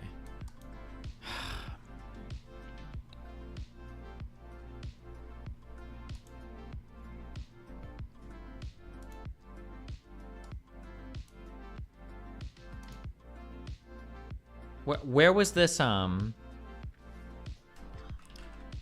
imagine this was probably an actual leaflet dropped by Israel, right? There's no way this guy would make like a fake leaflet, right? I've been sent a photo of a leaflet I'm told was dropped on Gaza City this morning. It says those who don't evacuate northern Gaza could be considered an accomplice of a terrorist organization. To be clear, there are no obligations for civilians to evacuate. Even if they get an evacuation order, they are still protected under international law. Waiting for comment from the military. Just to be clear, so I took a photo of the leaflet. It appears consistent with other photos being shown online. And to add, there's a new leaflet which was dropped this morning. It is red. Not the original leaflets with the first evacuation orders in the video.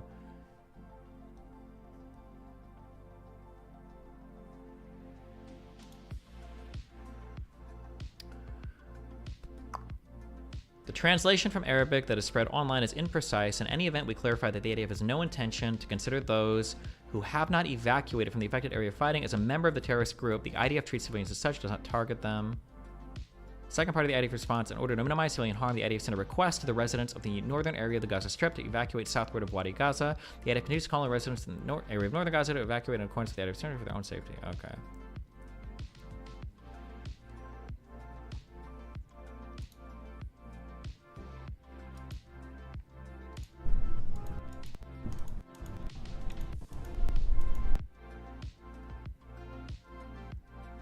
Thank you, Gaston, for the 10 gifted subs, buddy.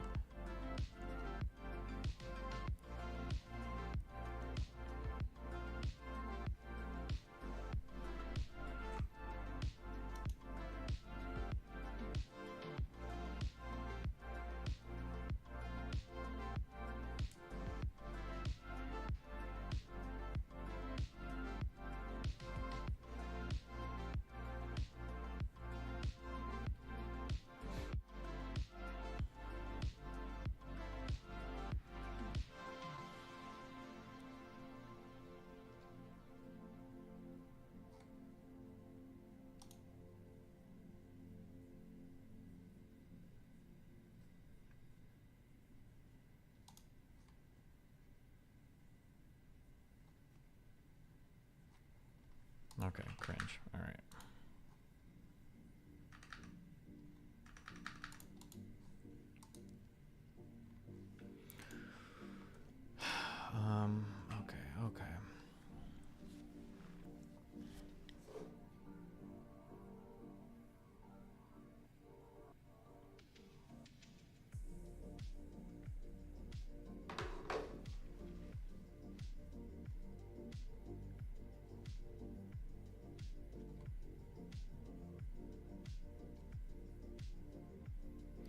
Finally, not all forms of warning passed legal muster. For instance, in 2005, Adalah early warning case, the Israeli Supreme Court found the IDF's use of local residents who volunteered to convey warning before the IDF took action to be unlawful. Most importantly, an attacker may not use warnings to terrorize the civilian population.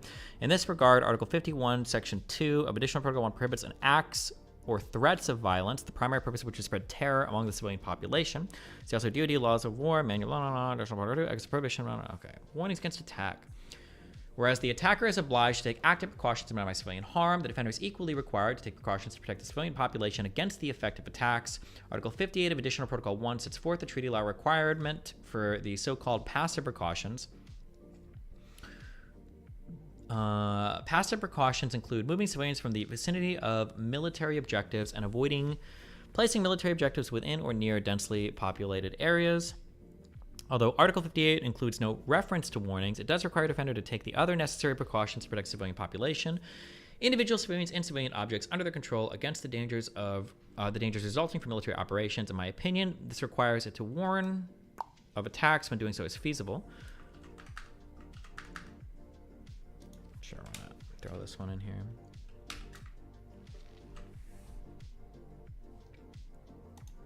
As we are witnessing, civilian casualties in Gaza, even when they amount to lawful collateral damage, benefit Hamas by undercutting support for Israel. Thus, it is no surprise that Hamas has violated its passive precaution obligations by failing to evacuate any civilians from northern Gaza and operating from civilian buildings, including those that are specially protected, like medical facilities. Equally, its failure to warn civilians away from areas where attacks are sure to take place violates international humanitarian law, as does urging them to ignore Israeli warnings.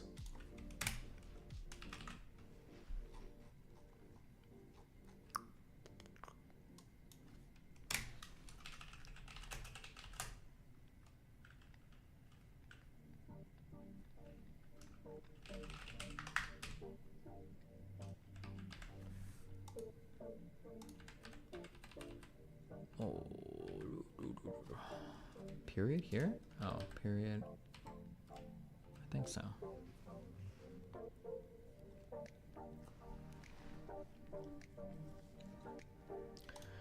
Concluding thoughts. He's a concluder.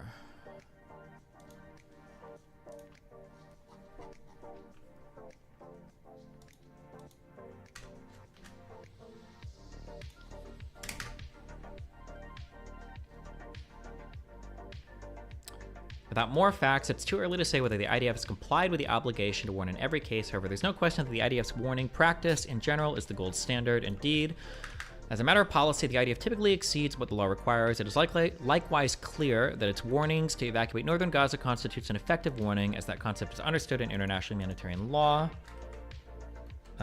This is in sharp contrast to Hamas's failure to provide any warnings to the civilian population of Gaza and its efforts to neutralize the effectiveness of the IDF's. That Hamas has violated its own warning obligation under IHL is simply indisputable.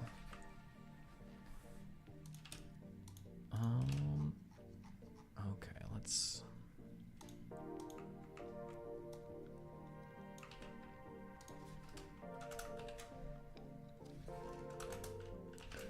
By Michael N. Schmidt. Nice. Fuck my caps up.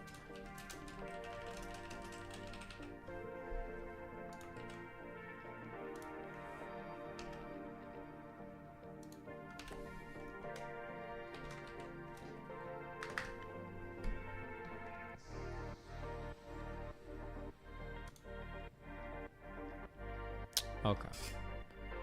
Whew.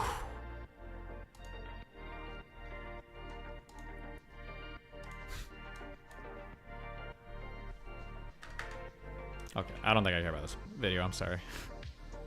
The future of the West Bank, 2 legal perspectives. And I think we are gonna watch this. You can read this article quickly. Oh, this was a quick thing about the Wagner bullshit. This is more Human Shield stuff. We'll see if it contradicts something we've read. We can do these.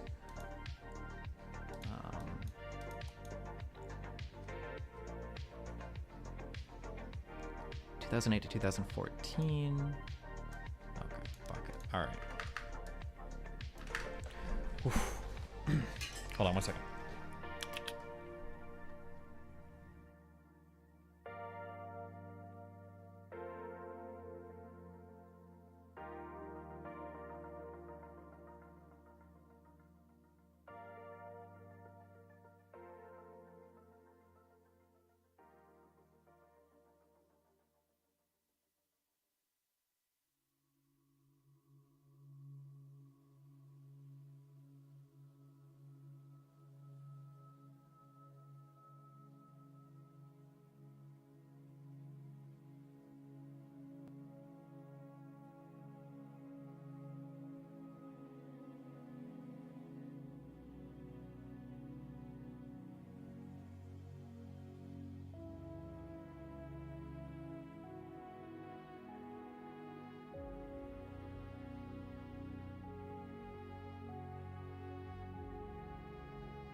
Oh.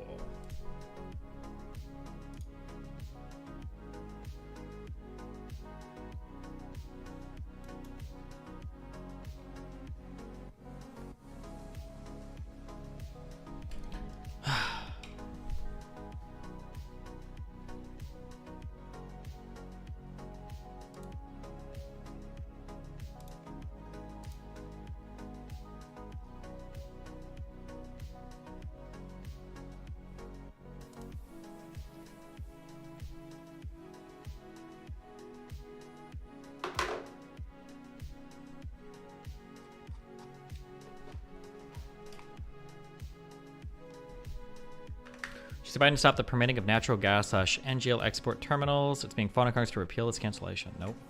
I did not say that.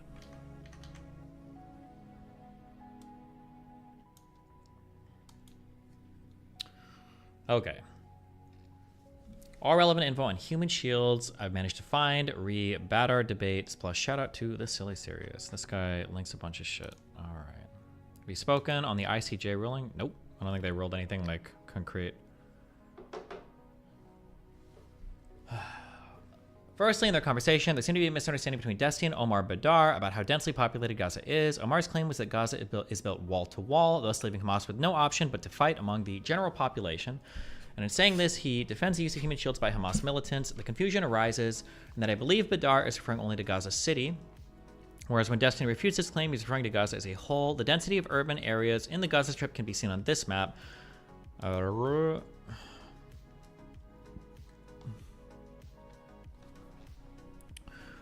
As you can see, there is plenty of non-urban land they could use for military operations, despite the fact they would be immediately fucked by Israel. I'm not sure whether this mismatch in military capability is a valid defense, however. And this can be seen clearly when taking an aerial view of the Strip. This is extremely important and ties into information later in this post regarding Hamas's denial of southward evacuation for the people of Gaza City. Wait, hold on.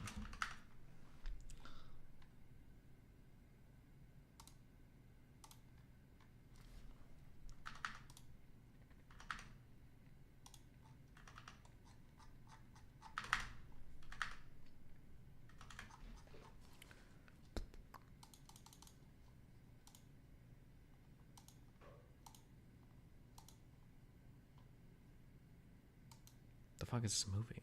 Pancakes?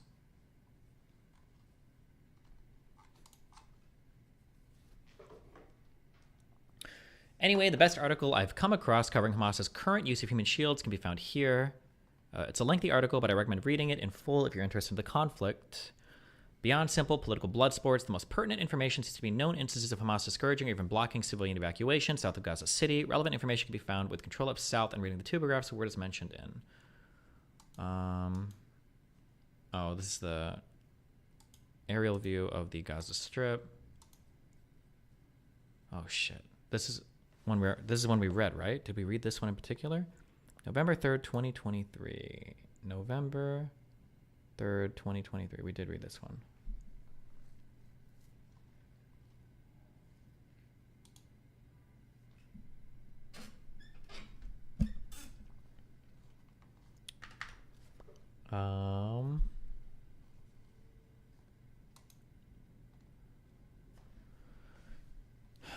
The most pertinent information. Okay. Hamas's efforts to keep civilians in place. Hamas is actively discouraging civilians from evacuating to the south and is reportedly even preventing them from leaving, as in the case of blocking roads. Both actions qualify. We need this. If this is true, this is a pretty big deal.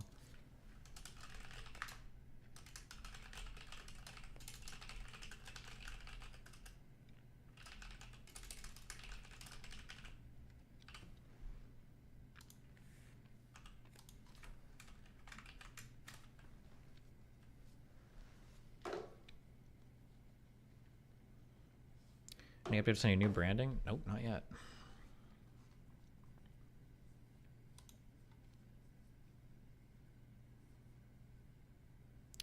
Both actions qualify as using human shields, although there may be other motivations for the encouragement. It would be naive to believe that Hamas does not intend the presence of civilians to frustrate IDF operations. Indeed, as I've explained elsewhere, Hamas had a duty to encourage the civilian population to evacuate by the IDF warning. After all, the use of civilian shields is a classic technique in asymmetric warfare, blah, blah, blah. I kind of should be able to get rid of this.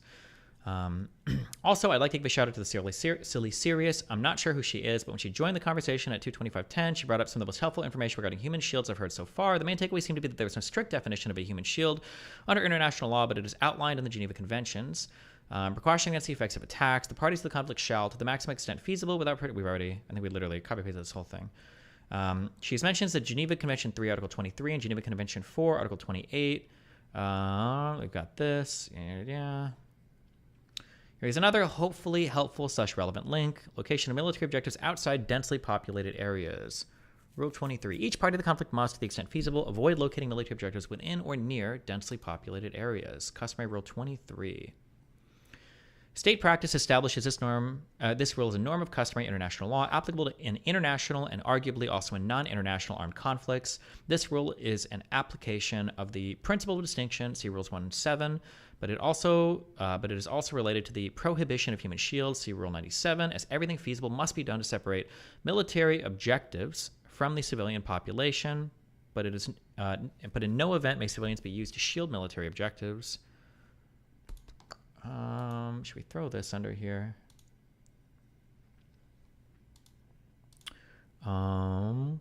This would be customary international law, and it would be Rule 27.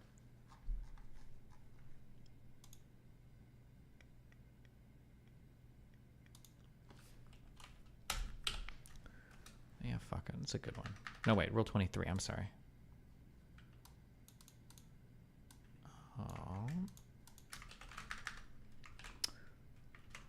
Rule 23.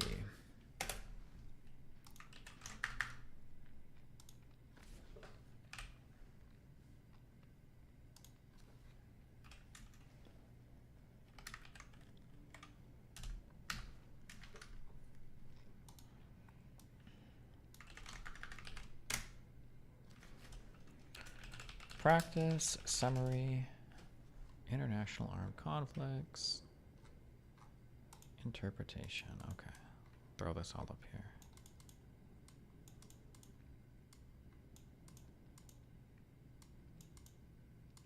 Jesus.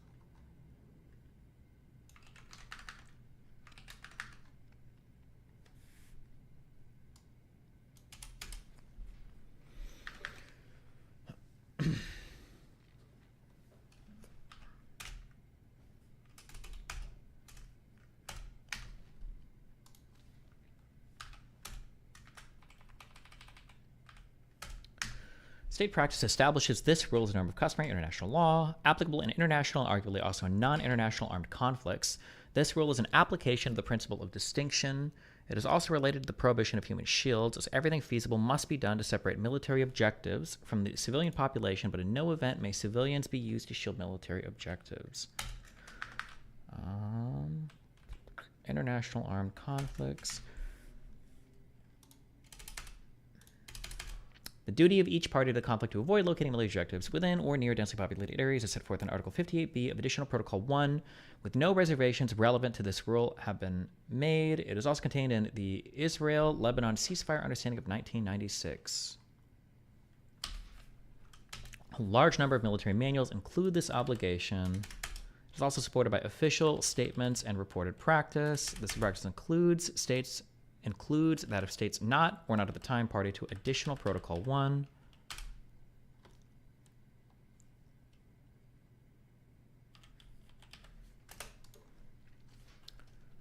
For non-international armed conflicts, it's going to be all the same shit, guaranteed.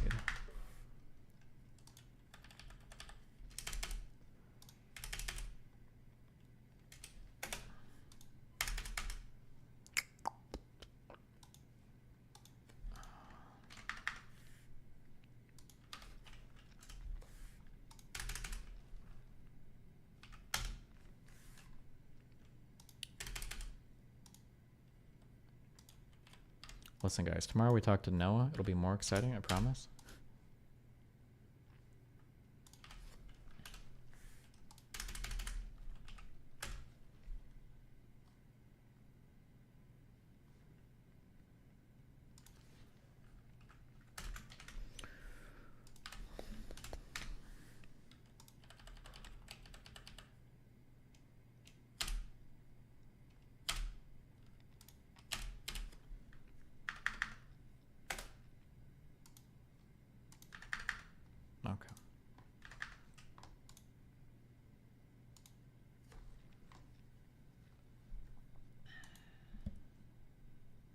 Could extent feasible technically cover Hamas when operating out of civilian areas, seeing as they would be completely outmatched if they weren't afforded this option? Does Hamas surely getting completely obliterated by Israel when operating out of rural areas count as unfeasible, therefore defensible under this definition? I'm not sure. To be honest, I'm not sure how helpful any of this is, as it seems everyone is referring to a different set of standards when trying to argue their case. Badar, for instance, might say that Hamas's use of human shields doesn't count because it only violates one particular convention and not another that he deems more of a standard, or vice versa.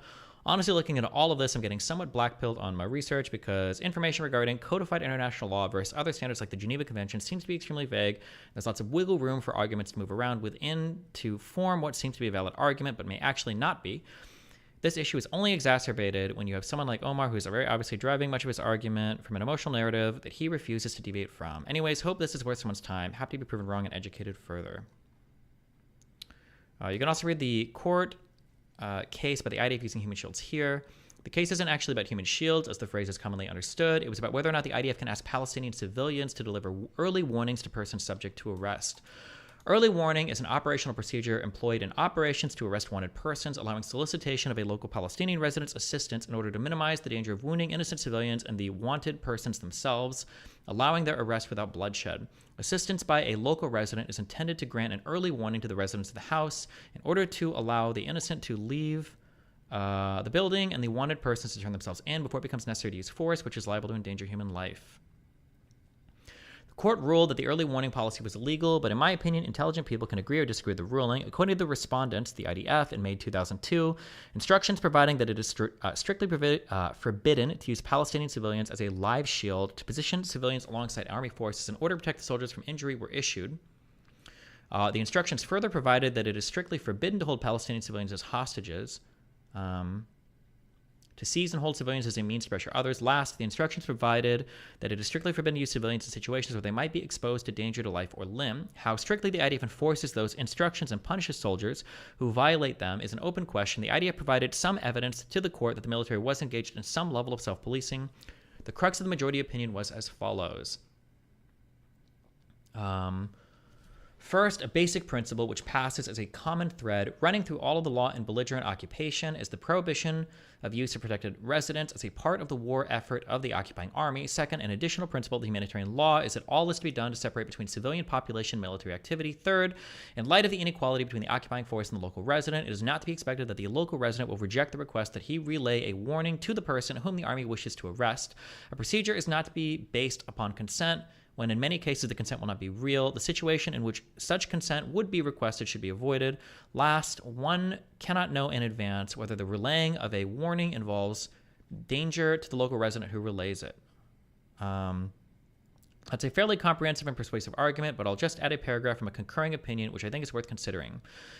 Here he is, that dangerous terrorist whose hands have become covered with blood and whose plans are only evil. The terrorist is hiding out in the house, and the order is to apprehend him alive or dead. That order is uncontroversial, and the question is merely what shall be done and what shall not be done to carry out the order. Suddenly, the father of the family living in the house appears on the scene.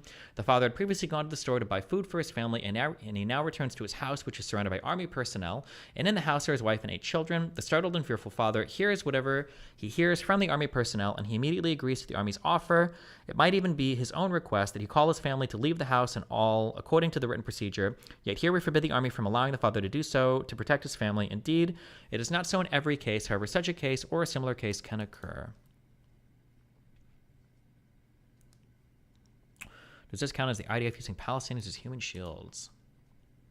Israeli soldiers commandeer Palestinian car for protection.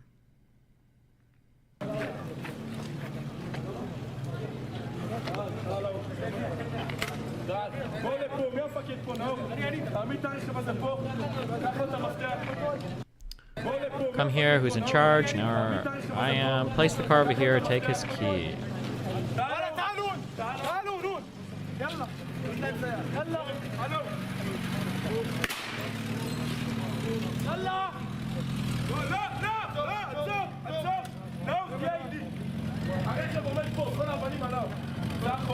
The car will be here so that the stones hit it. Drive back.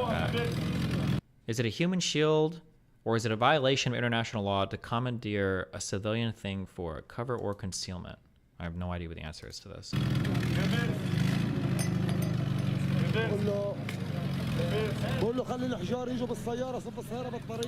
During October 7th, the police and IDF used Israeli citizens' cars as cover too.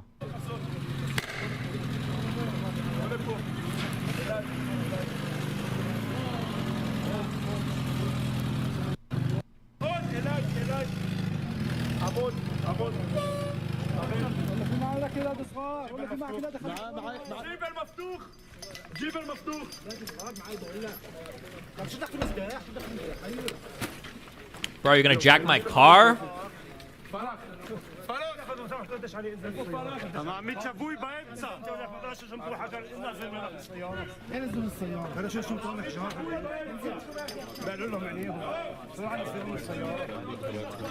According to what you read earlier, it is only disallowed if the civilians are still in there, right? Yeah, I guess, but can you just like steal people's shit? I don't know.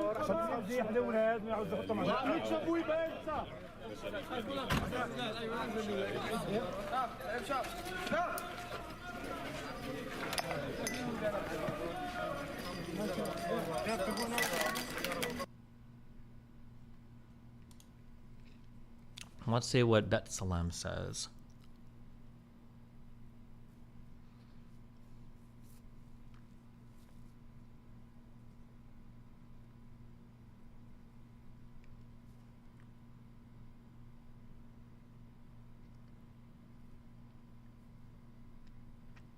Okay, they just report on the fact of the matter and don't really offer an opinion.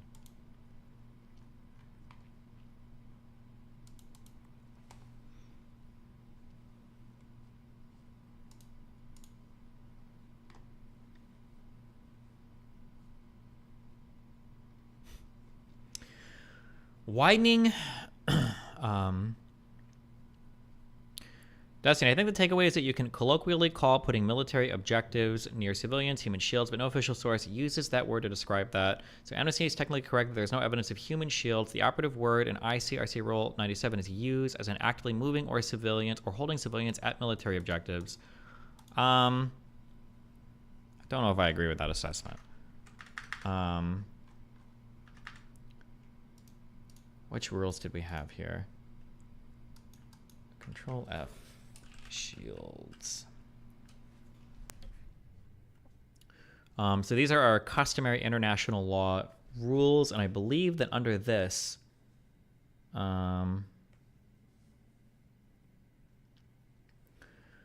this is for, to be fair, this is international, the International Committee of the Red Cross's customary rules. But they say that it can be concluded that the use of human shields requires an intentional co-location of military objectives and civilians or persons horsed at combat with the specific intent of trying to prevent the targeting of those military objectives. I think generally the examples given are that you move civilians to the area and you force them to stay there, but I don't think that is necessarily a requirement.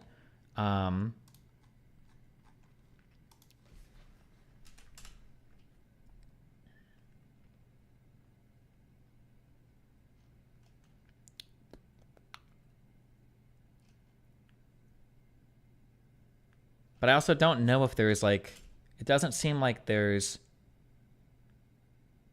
I don't think there's a strict definition. Well, I don't know. So this would be the elements that have to be met to assess something as a war crime, according to the International Criminal Court. The elements that need to be met are the perpetrator moved or otherwise took advantage of the location of one or more civilians or other persons protected under the international law of armed conflict. The perpetrator intended to shield a military objective from attack or shield, favor, or impede military operations. The conduct took place in the context of and was associated with an international armed conflict, and the perpetrator was aware of factual circumstances that established the existence of an armed conflict.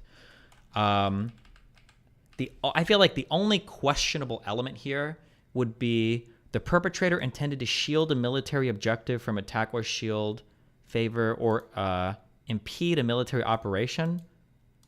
It seems that, I feel like that seems pretty obvious, but I think this is the only point that you could ever fight on. And if you give this point, then I think you've satisfied, it would be Article 8, subsection 2B23, which is the war crime of using protected persons as shields. It seems to be the case that that would be satisfied there.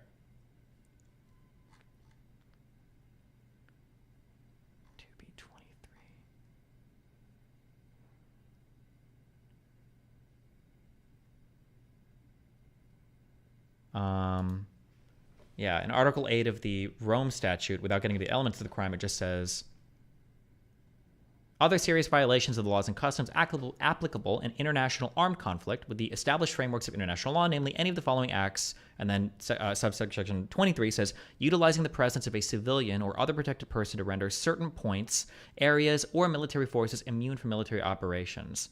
It would consider this a war crime.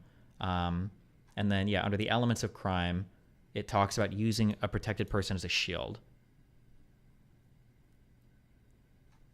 So I feel like it's pretty easily met there, by the evidence even granted by the Amnesty International report. Hi.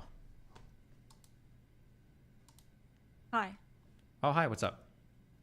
I need you to look at the Sri Lanka case, because the whole point is that the definition, right, which is empty in terms of substance, that is to say that human shields are only understood through their prohibition.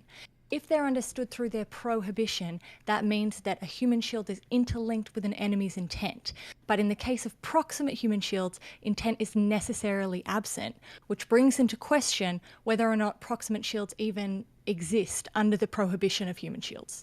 Yeah, but then when you look at other elements of a military, so for instance, if it is the case that Hamas is preventing citizens from leaving, it's not just a proximate human shield that happens to be there. Like, we've established the intent to keep them there, unless we also think that Hamas is keeping them there because they're worried that they'll get injured if they move. I guess we have evidence for that. No, but I'm saying, are you saying, so like, for instance, let's say Jabalia refugee camp, right? Let's say that there are people who are staying there. Mm-hmm. Some of them are forced to stay there because Hamas says, do not leave. Like, we're keeping you here to protect this building. Yeah. But there are other people who just can't leave and they're living their life. Okay. And they're not being forced to stay. They could get up and leave if illness or infirmity weren't stopping them from doing so. Okay. Or just they choose not to leave. Are they human shields when there is no intent to keep those people there? Are they human shields? I don't know if, for a strict reading of international law, I don't know if we ever define somebody as a human shield, or if it's just a there function. There is no definition. It's just a prohibition. Wait. Hold on, wait. You're asking a fundamentally separate question. You're asking fundamentally a question of like who in there is a human shield. But the question I'm asking, or the question that's being asked here, is Hamas using human shields? Are they committing the war crime as laid out in the Rome Statute? And some people in the building could be voluntary human shields because they want to stay there. Some could be involuntary human shields. Hamas is forcing them to stay there. Or other people could not leave for a variety of reasons. Maybe they don't necessarily support Hamas. Maybe they just don't want to leave. Maybe they think Israel will kill them anyway, right? But the question isn't, is every single individual there a human shield? The question is Hamas satisfying the elements of this particular crime as defined in the Rome Statute? That's the question. Not of every single person. So then, I think, yeah. No, okay, that makes a lot of sense. I understand better now. Mm-hmm. My question then would be, in the case of like Mosul, how do you determine, are you just saying that ISIS goes into Mosul and is using the entire citizenship of Mosul as a human shield? I don't know enough about how ISIS fought in Mosul to say if that's the case or not. Like, did they prevent people from leaving? Were they intentionally locating themselves in like highly populated parts of cities? Were they like fighting from hospitals? Like, if that's the case, so yeah, then you would say like, yeah, they were. Hamas was in Jabalia, right? But they didn't prevent anyone from leaving. But they went to Jabalia knowing that that would put citizens in, like, that they would be somewhat shielded by citizens. Mm-hmm. Are they now using human shields simply Yes. because human shields are near where they are? Absolutely, Okay. yes, yeah. So how do you limit proximity? Like, what space count? Like, how close do you have to be to a military asset? Well, according to international law, apparently you have an affirmative duty to try to limit that as a defender, right? You have some duty to your Article population. 58, yeah. Yeah. You have an affirmative duty to try to minimize their death. Now, obviously, in all cases, that won't be possible. But like, if you're literally running to high population areas, you've clearly failed in that affirmative duty, right? But that's why I'm interested, right, in Sri Lanka, even though I shall learn more about it too, to let you know. But Okay. like, the United Nations panel found that that the passive precautions were not met. So in terms of like making sure that Article 58 and stuff, like all of that wasn't met in terms of protecting civilians. But there was no case found for human shields and the use of human shields. Correct, because I think these are two different things. I'm not actually sure if it's a war crime. I don't know if it's a war crime to fail to protect your population. Is it?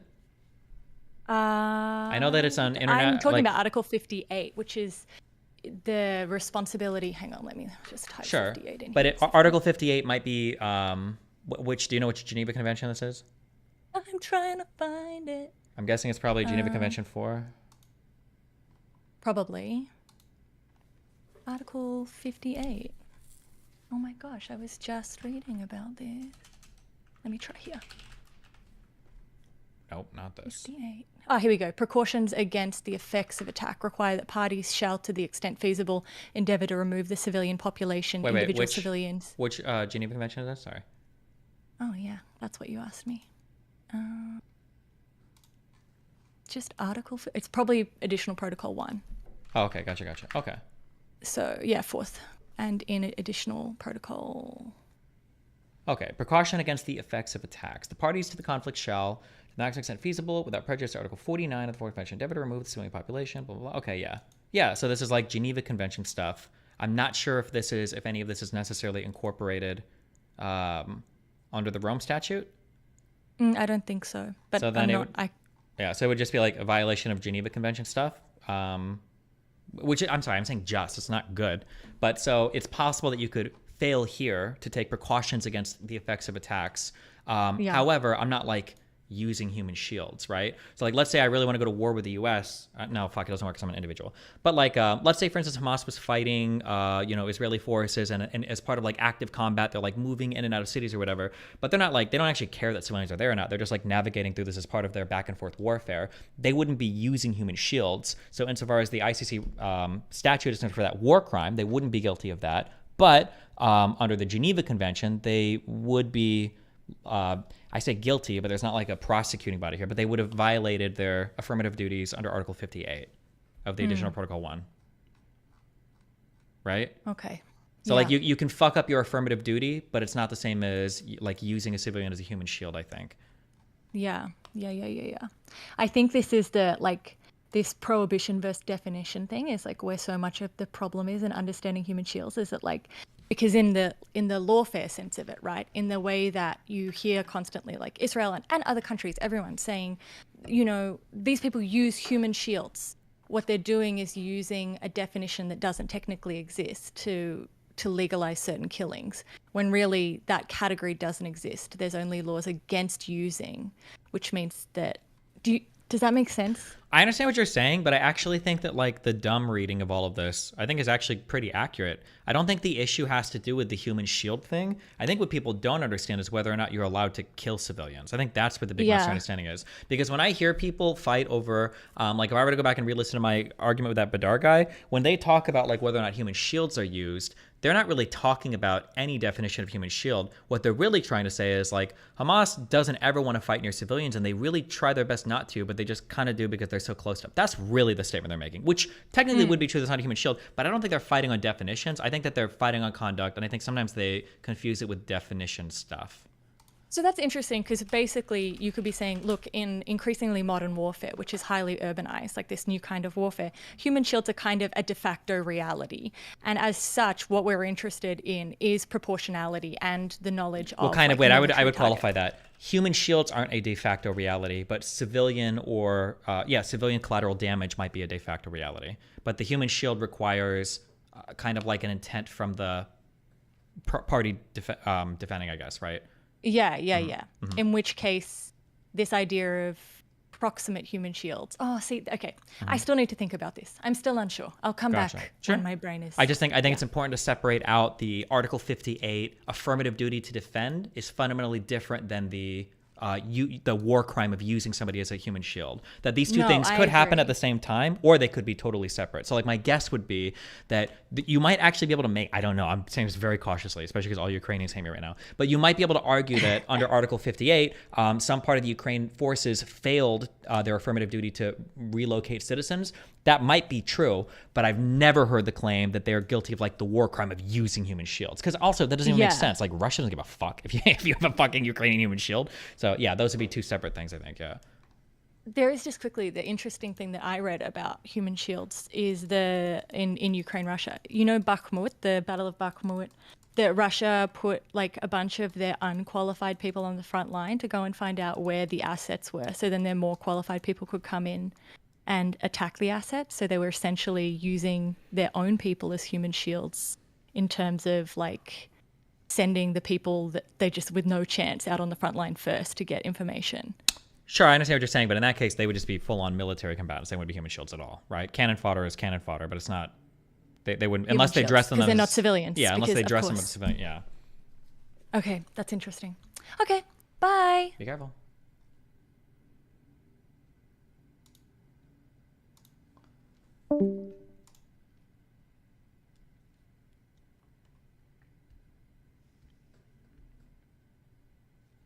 Okay. I feel like I have a much better understanding of this now, at least. Jesus. On all this. And for what international shit even applies, which is nice too, but okay. Oh, let's read this. Widening Mideast crisis. Biden imposes sanctions on Israeli settlers over West Bank violence. This was posted today. Here is what we know. President Biden's executive order appeared to be aimed at, in part, at Arab American voters who are furious with his administration's backing of Israel in the war in Gaza. Biden imposed sanctions on Israeli settlers accused of attacking Palestinians in the West Bank. Differences among hostages' families complicate Netanyahu's calculus. Iran has slowed down production of enriched uranium. A UN official says, oh, this is like a summary of stories from whatever. Israel released over 100 detainees back to Gaza, with many showing signs of abuse, a Palestinian official says. UN officials say defunding UN RWA would worsen the crisis for civilians in Gaza, and a U.S. strike takes out a Houthi surface-to-air missile. Damn, Houthis are going to start hitting planes. Bro, how much mileage are you going to get out of this picture? Oh, it's like all part of the same, like, conjunction of articles, maybe? Or, I don't know. Never mind, don't care. President Biden on Thursday ordered broad financial and travel sanctions on Israeli settlers accused of violent attacks on Palestinians in the West Bank, a gesture aimed in part at Arab American voters in the United States who are furious with the president's backing of Israel's war in Gaza. Mr. Biden authorized... Wait, why did they change it from president to Mr.? Is it you refer to them as president once and then you do Mr.? Maybe. I don't know the style guide for the New York Times. Mr. Biden authorized the sanctions with an executive order that goes further than a directive issued in December by the State Department, which imposed visa bans on dozens of Israeli settlers who have committed acts of violence in the West Bank. U.S. officials fear a recent surge in attacks by Israeli settlers against Palestinians could trigger even wider violence as Israel wages war in Gaza.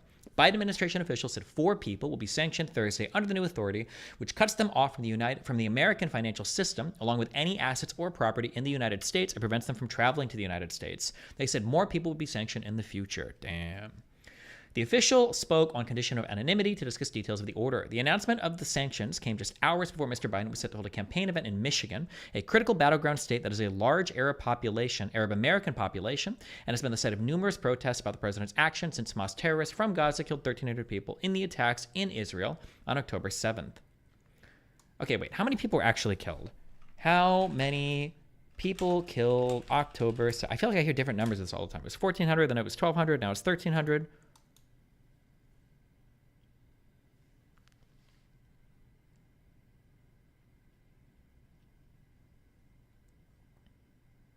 Killing more than 1,000 people, or 1,200.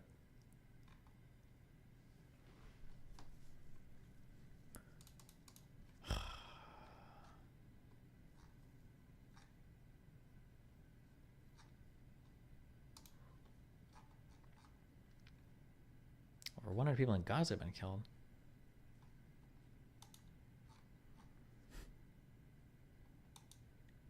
Okay. They could be including dead hostages now? Oh, maybe. I don't know. Before heading to Michigan, Mr. Biden spoke to what he said was the trauma, the death, and destruction in Israel and Gaza. Speaking at the National Prayer Breakfast in Washington, he pledged to work for the release of hostages and the lives of Palestinians. Not only do we pray for peace, we are actively working for peace, security, dignity for the Israeli people and the Palestinian people, he said.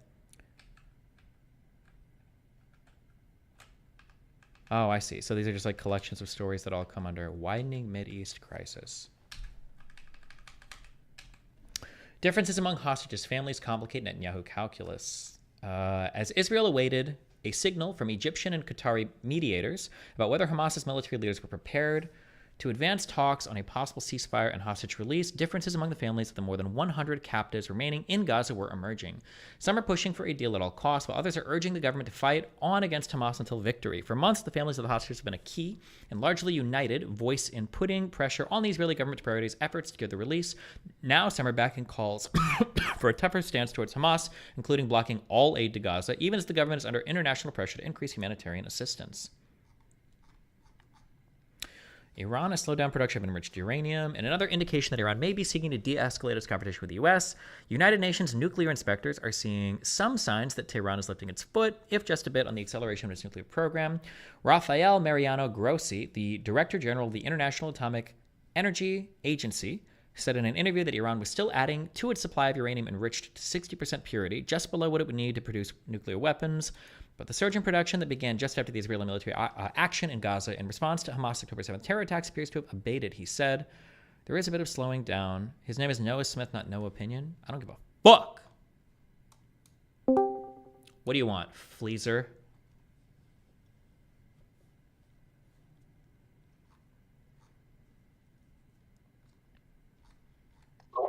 Sorry about that. Had to mute the stream. Jesus. What's up?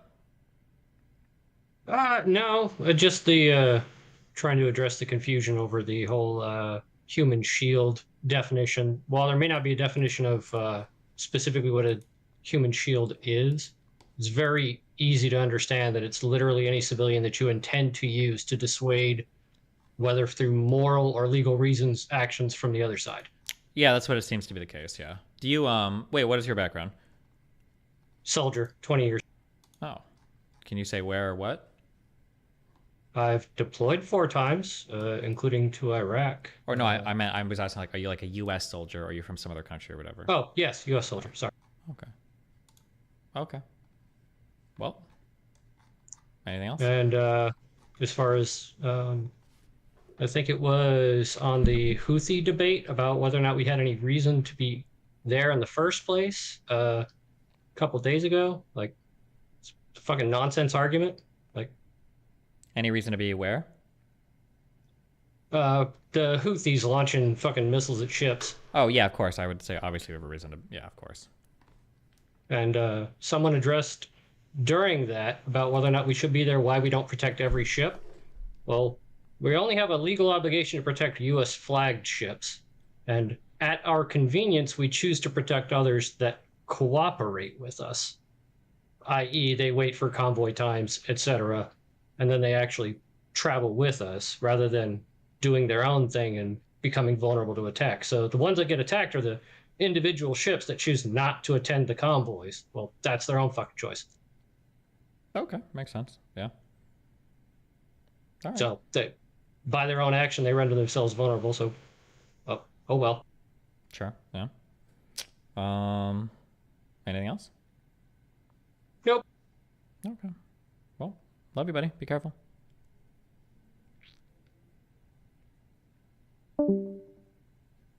Loser. Jarhead.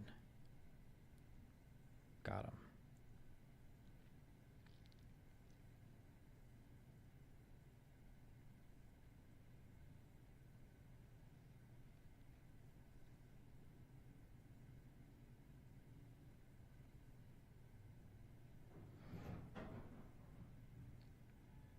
Fuck, I'm hungry. Okay,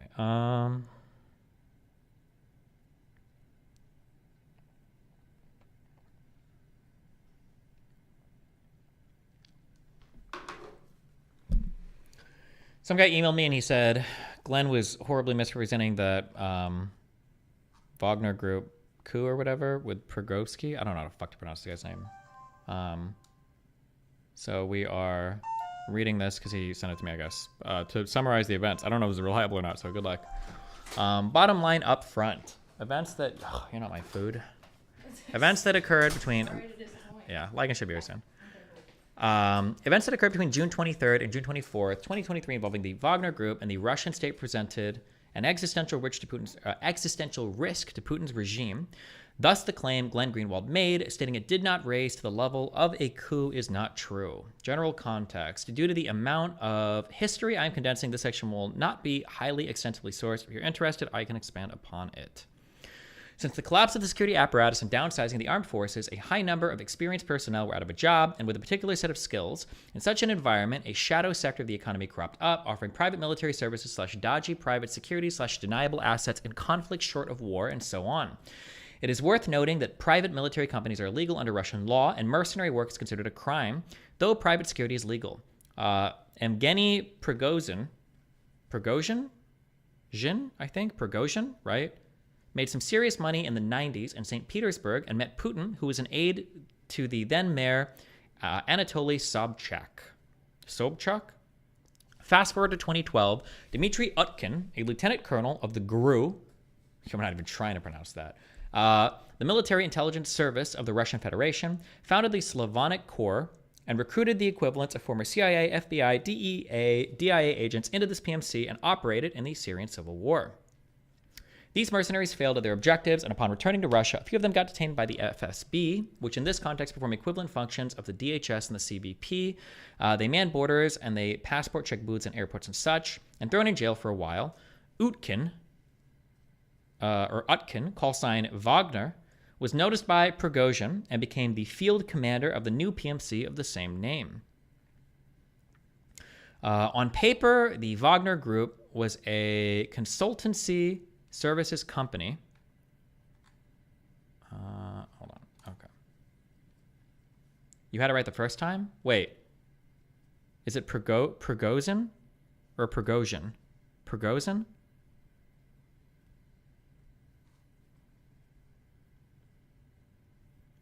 No, he meant about Utkin. Oh, Utkin? Oh, sorry. Prigozhin and Utkin. Was noticed by Prigozhin, it became the field commander of the new PMC of the same name. On paper, the Wagner Group was a consultancy services company, but it is pretty obvious that Deloitte or PwC do not need fixed wing aviation, line and rocket artillery, and heavy armor.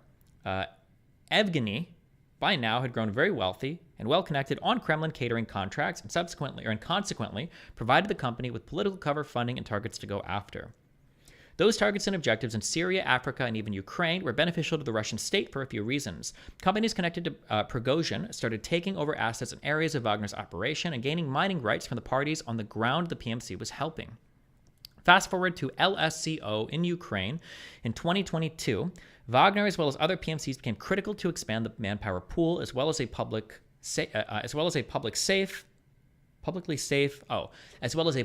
safe, casualty-insensitive force capable of conducting offensive and complex operations. In this capacity, Wagner was granted the ability to recruit prisoners when the conflict transitioned from maneuvering phase to positional and attritional phase. It is worth adding that the only way this could be done with the evidence we have are secret presidential pardons, which necessarily means Putin was aware of the group and blessed it to operate. Consequently, Wagner grew to reportedly as many as 50,000 men strong, approximately 5 divisions worth. For context, the entire U.S. Army active component is about 480,000 strong. Russian Army active volunteer component numbered around 405,000, augmented by another 225,000 conscripts as of September 2021. Utilizing this manpower and material support, largely by the Ministry of Defense, Wagner waged the Battle of Bakhmut, eventually seizing the small town, albeit at great cost. The details of the tail end of this battle is where I begin my detailed timeline for the mutiny. February 9th of 2023, Prigozhin said Wagner had stopped recruiting prisoners, claiming the company focuses on fulfilling obligations to its current people. Analysts comment it has been reported that Wagner fails to make the death payments to families of deceased fighters, so truthfulness of the reasoning given by Evgeny is called into question. On February 21st, Prigozhin complains about Ministry of Defense inducing an ammunition shortage to stifle his PMC's success. I think that's the meme picture, right? Is that the one, or am I thinking of a different one? The video where he's complaining about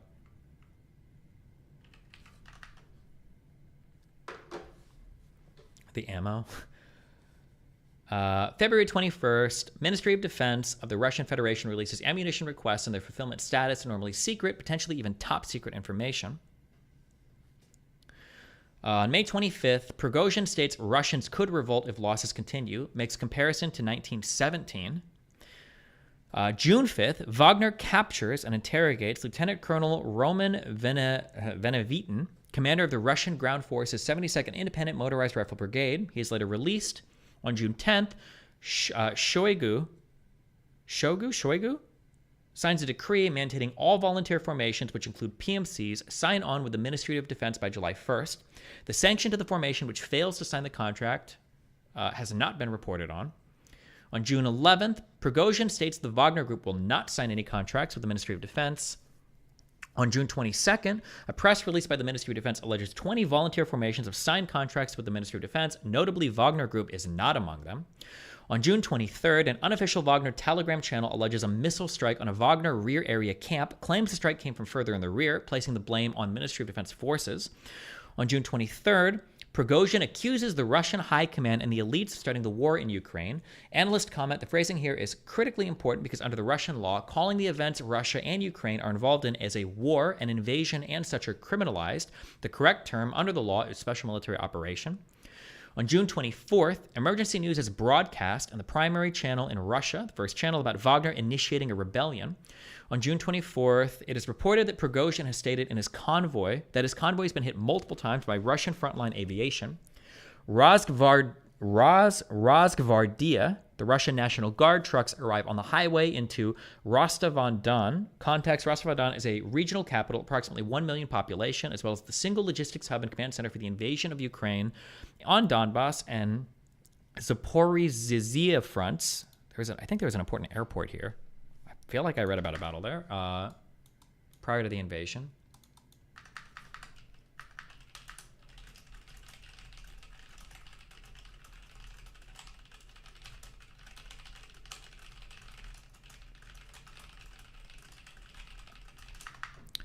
Zaporizhia.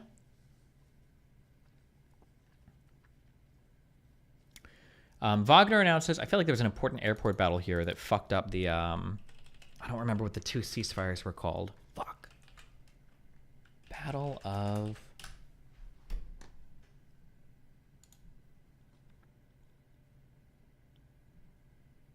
Oh, this was a post-invasion one. I'm almost positive there were battles here prior to the actual big-ass invasion. Almost positive of it. But, I don't know where I would even find this. Maybe I'm crazy. I confuse it with what were the names of the two ceasefires in Ukraine prior to the actual invasion? What were they called? Fuck. What were the names for these? Somebody say in the chat, I'll remember. Oh, the Minsk agreements.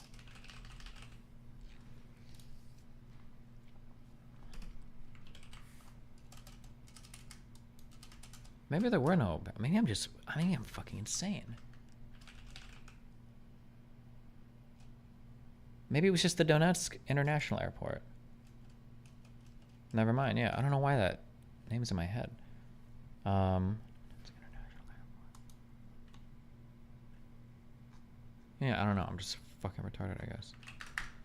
Maybe people are talking about for the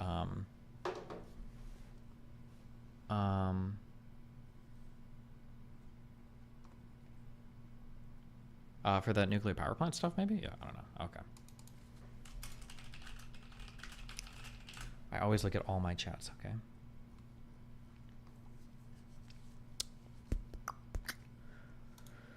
Wagner announces they've captured Southern Military District HQ in Rostov-on-Don. Having established control over the city, Wagner forces permitted supplies to flow through Rostov's infrastructure unopposed. However, the officers in the Southern Military District HQ appear detained. Defense Minister Sergei Shoigu was supposed to be in the Southern Military District HQ on June 24th, according to U.S. intelligence. Putin released a speech concerning the events and calls them out as armed mutiny, makes 1917 comparisons. It is reported that the single Wagner convoy is split.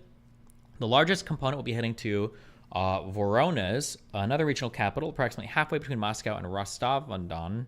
Wagner convoy heading to Voronezh reportedly arrives at the city.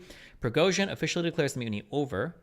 Additional piece of information I do not have robust timing for. Moscow had been placed in harsh lockdowns, rows of loaded heavy vehicles standing by to block access points into the city, police and National Guard checkpoints on highways in and out of the city, helicopters patrolling between the SVR HQ and Lakadimi Airport, machine gun employment, large number of private and government aircraft took off from many Moscow, including the Russian. Okay, here are 2 more videos covering the event of the Wagner mutiny and history.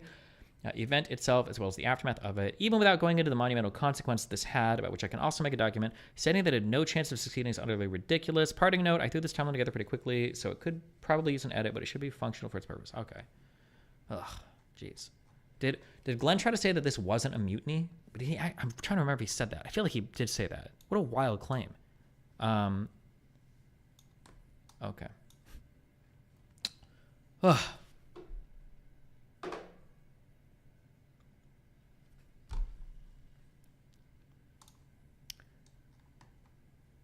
Israel Hamas 2023 Symposium, The Legal Context of Operations Al-Aqsa Flood and Swords of Iron. October 10th would be 10/10, right? Ugh. Wait, what? Is there anything novel in here that we haven't covered yet?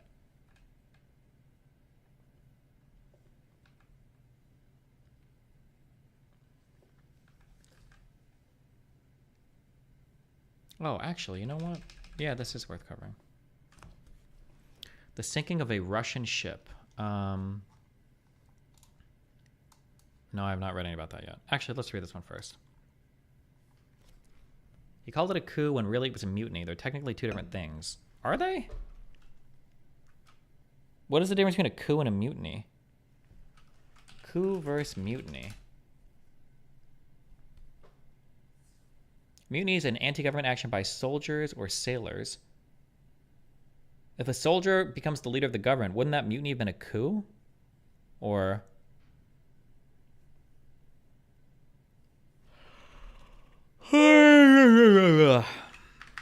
One is a pirate ship. He wasn't trying to overthrow Putin? What was he trying to do? Mutiny could be a refusal to fight. Oh, maybe, sure. Okay, the siege of Gaza and the starvation war crime. It is impossible to observe the events of the last several days in Israel and Palestine with anything other than horror. Multiple reports and video footage indicates that the Hamas assault inside Israel involved shocking massacres, abductions, physical abuse, and sexual violence. Wow, God adores, thanks for the 5 tier 1 subs. These acts implicate multiple war crimes, including the prohibition on killing civilians or persons or state combat, the taking of hostages, rape and other forms of sexual violence, torture, and outrages upon personal dignity. What is more, given the attack's widespread nature, Hamas incidences. Should we just throw these under here, I guess?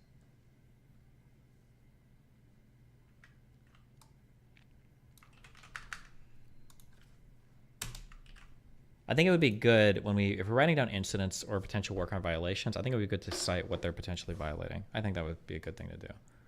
I'll just throw this here as a note right now. What is more, given the attack's widespread nature and systematicity, only one of which is legally necessary, they almost certainly constitute crimes against humanity. Within that category, murder, extermination, mass murder, imprisonment, torture, and sexual violence are all implicated. These are not close calls. International criminal law was designed to outlaw such atrocities.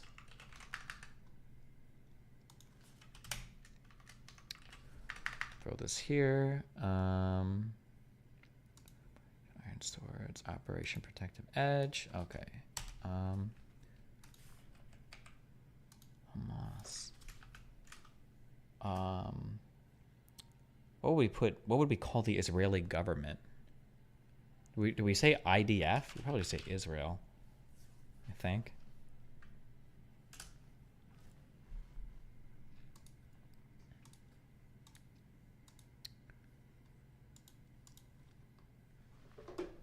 Okay. Israel's response also raises significant questions relating to war crimes. Here I focus exclusively on the issue of siege starvation. This is not to diminish any of the other crimes on either side, but because the law here requires some unpacking, because there is still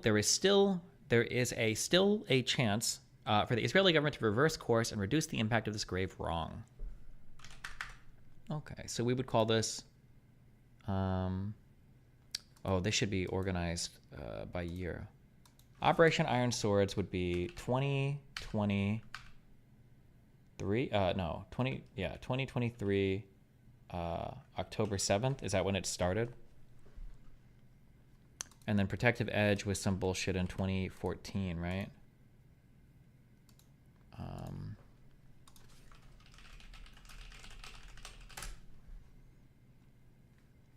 July 8th, 2014.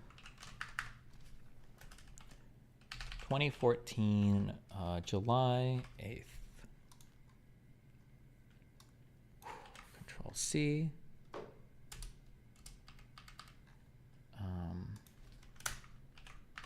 Boom, boom. Okay.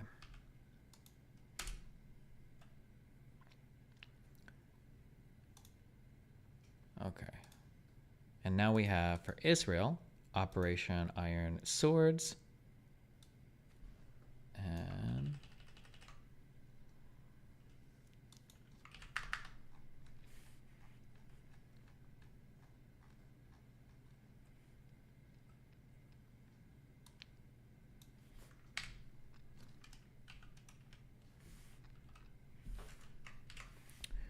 we have incidents, articles.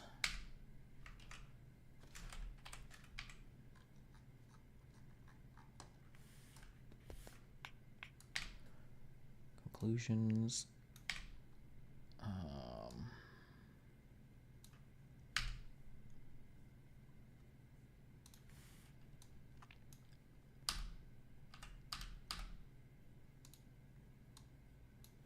Okay.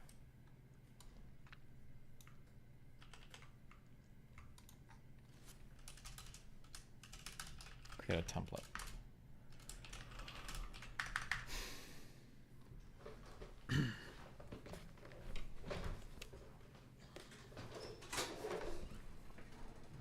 Wow, hi. Sorry, it's not nicely plated today to go for these. It's okay. Okay.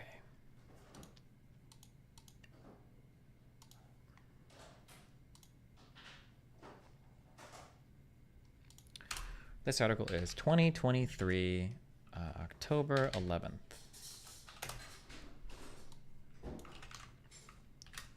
The Siege of Gaza and the Starvation War Crime.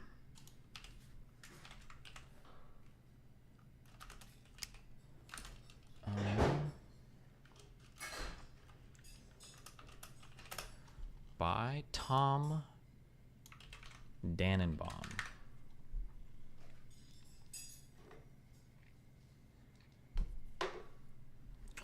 Okay.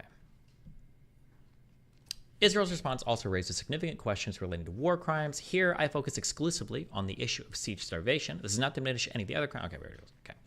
Gaza under starvation siege. On Monday, Minister of Defense Yoav Gallant announced, I have ordered a complete siege on the Gaza Strip. Thank you. Yep. Good night. Have fun. Be careful. Wait, is this salt and peppered, the potatoes? Is there salt and pepper on them? Yeah. Yeah. Okay, cool. And the meat's really tender. You don't need a steak knife. Okay, love you. Love you.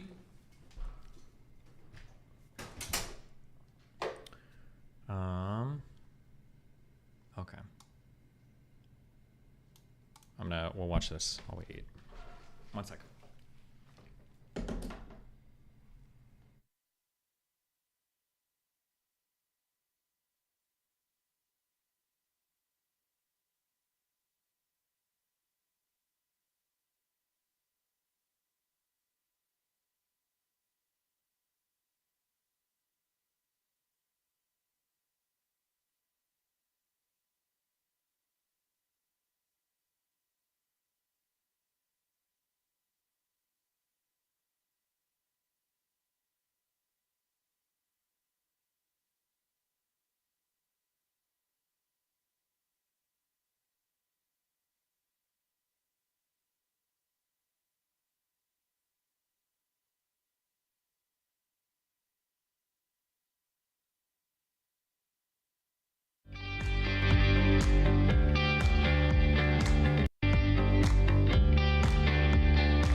The future of the West Bank. Wow, I like the music. All right.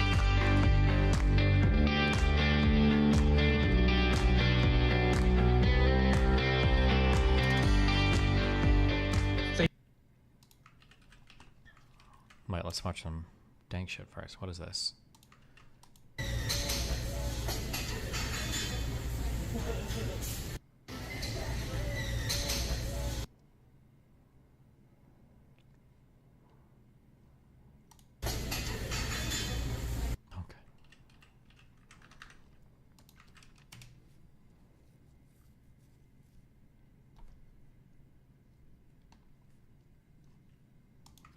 Wait, where did this thing go? No! Supposedly this was like an AI thing monitoring employees, but now it's not on my screen anymore. Rip, whatever.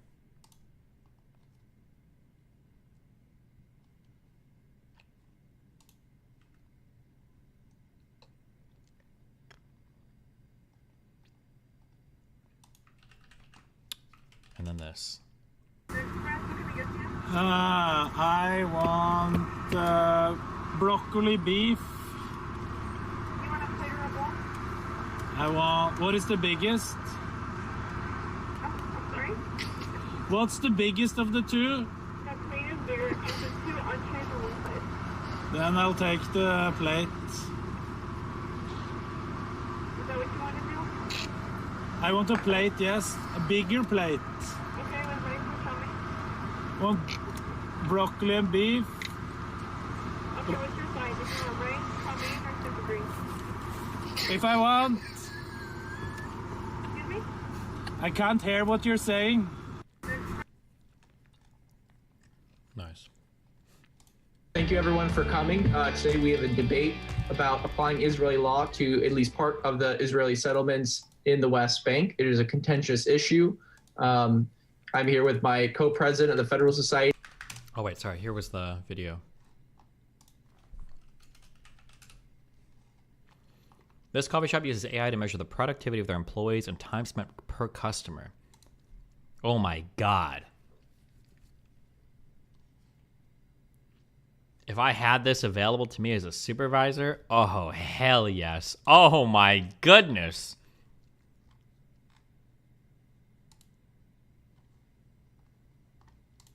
Here at Case Western Reserve University virtually.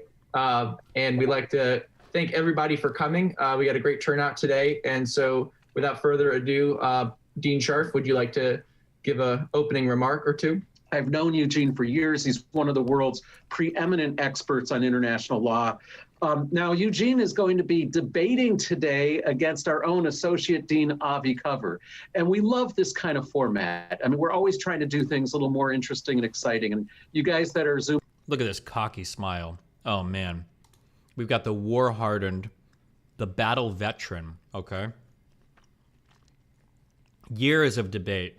This guy separate there. And then we got the newcomer, the hot shot, okay? Ready to come in and take him down. Zooming in today are in for a treat because they're both great debaters. Avi is the director of our Institute for Global Security Law and Policy, and he also ran our human rights clinic and spent time in Israel working on cases involving the West Bank. So he also has a personal connection to this. He's the former senior counsel at Human Rights Watch, and he does a terrific job on these issues. Now, today's debate is titled Applying Israeli Law to the Settlements. Is Israel within its rights? Our two participants are going to grapple with the longstanding controversy surrounding the future of the West Bank. As a little background, control of the West Bank has been referred to as Judea and Samaria and has been a contentious issue in international law ever since the formation of the Israeli state in 1948. So starting in 1920, following the Ottoman rule in the region, the British controlled an area even larger. I love when Jews always refer to it as it's not the West Bank, it's Judea and Samaria. Like it gives them like more right to it or whatever. It's always funny. Larger than the modern day West Bank, covering much of modern day Israel and Jordan, which was known as Mandatory Palestine. These boundaries were set by the League of Nations mandate for Palestine and were thus recognized under international law. After the formation of the official Jewish state in 1948, following a war of independence, Jordan occupied the West Bank for years before ultimately losing control of it to Israel in 1967 during the Six-Day War, when Israel won yet another existential war against several neighboring states. Since then, Israel's instituted a quasi-military form of governance in the area, while allowing various portions of the West Bank to be governed by the Palestinian Authority. Due to the Oslo Accords that initiated in 1993, famously created between Bill Clinton, Yasser Arafat, and Yitzhak Rabin, the Palestinian Authority was thus created, and the West Bank was carved up into three main areas. Area A for Arab control, administered by the Palestinian Authority. Area B for Arabs, but administered by Israel. And Area C for Israelis only, falling under different versions of Israeli law. Efforts to end the boundaries created by Oslo were unsuccessful as Palestinians refused to recognize the state of Israel and rejected multiple peace deals offered by the left and right-wing Israeli politicians. Claiming human rights abuses by the Israel Defense Force and land theft by Israeli government, I'm pretty sure.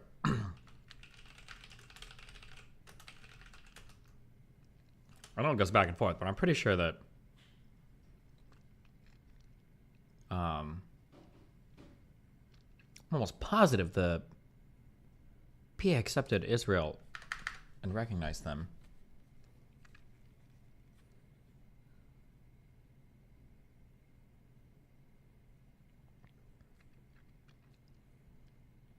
So part of Oslo? PA and Israel conditionally recognized each other's right to govern specific areas of the country. This boosted Israel's legal authority and legitimacy on the international stage.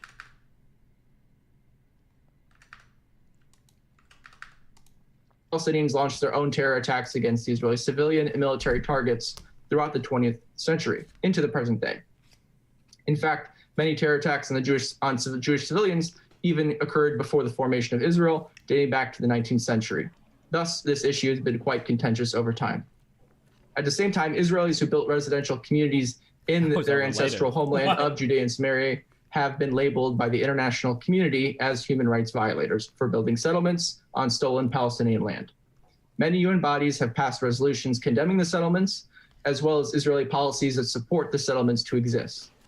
In light of recent events, I guess if you're attacking the weakest arguments, I mean, he's kind of technically right. I don't think people are mad that you're building on your ancient land or that you're building even on land that Palestinians own. The issue, the criminal aspect that's to be argued is building into occupied territory. That's like the international law argument, not the who owned it in the past. Events with Israeli Prime Minister Benjamin Netanyahu hinting that Israel may ultimately apply formal Israeli law to parts of the Israeli settlements, ending the status quo. A moment might finally come in the near future where Israel would ultimately decide to apply its national law to approximately half of the Jewish Area C portions of the West Bank. While Netanyahu had recently suggested such a plan would be executed earlier this year, he tabled the plan as a precondition for Israel to enter into two historic peace deals, one with the UAE and the other with Bahrain. Our current debate will likely cover a broad array of legal and political categories. And since this issue touches on international law, sovereignty, human rights, security concerns, just to name a few, the topic of this debate will not just be whether Israel will apply its laws to Area C, but what is the legal status of Israel's current presence in the West Bank, what annexation actually means in this context, and most importantly, what the legal implications are going forward. So without further ado, Professor Kantorovich, I'm going to give you 12 minutes to give your opening remarks. Thank you. Thank you all for being here. We have a big subject. It's a subject I give hour-and-a-half lecture on also, and don't cover all the points. But I'm going to focus on the big picture question of the legal status of Israel's presence and control in the West Bank, Judea and Samaria. And I think the answer to that question is also dispositive of the answers to more specific questions like the legitimacy of Israelis living there or building houses. That's the settlement question, the question of the application of Israeli law, which is widely described as the question of annexation, a term that I think is inaccurate. So, well, now that the other guy was the opener for the Jewish part, was he just the moderator? The legal arguments concerning Israel's status in the territories, the legal status of the territories. And this is different from the political question of what Israel should be doing there, what a good diplomatic solution is, what would be good for peace in our time. But legally, the question is what. Typically, Israel is referred to in many international discussions as an occupying power in the West Bank. Israel is occupying the West Bank. And occupation is an international legal term. It is neither good nor bad in international law. It is a neutral term, but it refers to a specific legal condition. And that if one is an occupying power, one's authority in the area is limited compared to if one were a sovereign. So to ask whether Israel is an occupying power, one needs to first understand what is the status, what is an occupying power, and what was the status of the territory when Israel took control of it in 1967. So international law defines occupation as when a country in a war with another country takes territory by military force and then comes to administer it. You know, not just like takes it in a transitory way, but gets behind the desk in City Hall and starts governing. So that is an occupation. So there was a war with Jordan. That would be the relevant war. And Israel did indeed take control of this territory that had formerly been in possession of Jordan. But that does not necessarily mean it's an occupation, because an occupation does not occur anytime a country takes territory in war. So, for example, we just see it right now before our very eyes. If you're following the news from Nagorno-Karabakh, as I'm sure you are all glued to your seats, because this is the most relevant and interesting live case of a conflict about occupied territory. Azerbaijan has, in this very, very serious war that they're having now, with probably thousands of lives lost, has taken territory that has been under Armenian control. Not only had it been under Armenian control, recently, it had been under Armenian control since both Armenia and Azerbaijan became countries, since the independence of Armenia and Azerbaijan. So, and even though in this war between the two countries, Azerbaijan has taken territory in which no Azerbaijanis reside, and which has never been under the control of the Azerbaijani government for 20 years, since the independence of both countries, I will bet you that not a single country in the world will describe Azerbaijan's taking over this territory militarily as an occupation. And they will be right to do so, because Azerbaijan is not occupying these territories. Why not? Because you can't occupy territories to which you have a sovereign claim. You can only occupy enemy territory. You cannot occupy your own territory. This is not a question of like what happens if nobody owns the territory. It's a question of a territory to which one has an actual sovereign claim. You cannot occupy. Yeah? So if for example, just to give an amazing example, if Ukraine in an offensive in 15 years dislodges Russia from Crimea, nobody will say that Ukraine is occupying Crimea from Russia. They've just retaken their territory, even though it had not been under their control for a very long time. In the extraordinary case of Azerbaijan, it had never been under their control. Now, the case of Azerbaijan and Armenia actually looks a lot like the case of Israel. And I want to tell you the law through the lens of Nagorno-Karabakh, that is Armenia and Azerbaijan, and then we'll apply it to Israel. Because one big mistake people make in international law when they talk about Israel is they don't look outside of Israel to find out what the law is. They find a law that is internal to the one case that they care about. Now, that's not a system of law. You can only look, if you have a case that you want to decide, status of the West Bank, you have to learn the law from other cases, from prior cases, from other precedents. But Nagorno-Karabakh illustrates this very well. So the Armenia and Azerbaijan, this is not what you guys signed up for, but it's exactly what you need. Armenia and Azerbaijan were both republics of the Soviet Union. So the Soviet Union of Soviet Socialist Republics was composed of 16 Soviet Socialist Republics, which were the top-level administrative units in the Soviet Union. They were all governed from Moscow, of course, but they were the top-level administrative units, much as a province is a top-level administrative unit in the United States, or in Canada, and a state is a top-level administrative unit in the United States. The Soviet Union collapsed in 1991 and ceased to exist. And then all these new entities wanted independence. The former, they all claimed their independence, Armenia, Azerbaijan. And the question is, what would be the borders of these new countries? Because the borders that had been drawn by the Soviets did not correspond with underlying demographic or even historic realities. They were arbitrary, right? They were done by the Politburo. They did not match where people lived. In particular, Armenia is right next to Azerbaijan. But then a little bit into Azerbaijan, like separated by Armenia territorially, was a district called Nagorno-Karabakh, which was not a top-level administrative unit. It was like a county, like a special autonomous zone, and it always had a majority Armenian population, even though it was in Azerbaijan, and had many historic connections to historic Armenian kingdoms. So there was Azeris living there, but mostly it was ethnic Armenians. And they wanted this to be part of Azerbaijan, of Armenia. Why? Because mostly Armenians live there. They said it should be governed by Armenia. So they made a claim very similar to the Palestinian claim of ethnic self-determination, to draw borders, say, we're the majority here, so we should get to control our fate within this territory. The international community did not agree with that view, because in international law, there is a very clear rule for figuring out the borders of new countries.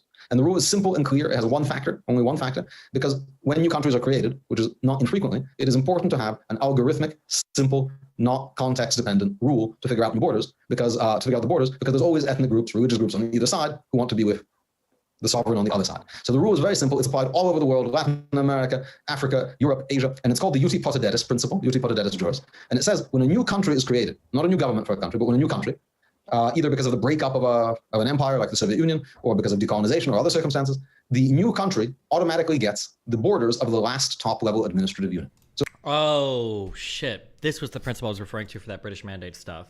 It wasn't part of the British mandate in particular, but it was this particular principle of international law. When did this particular principle of international law become established, though? This is, or at least is what I've heard referred to.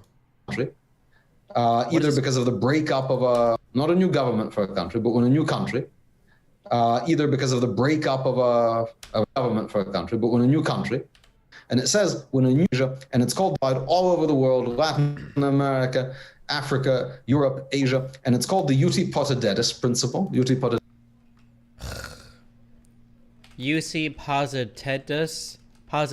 principle? Bro, I don't fucking... Do you think maybe what the fuck this guy just said?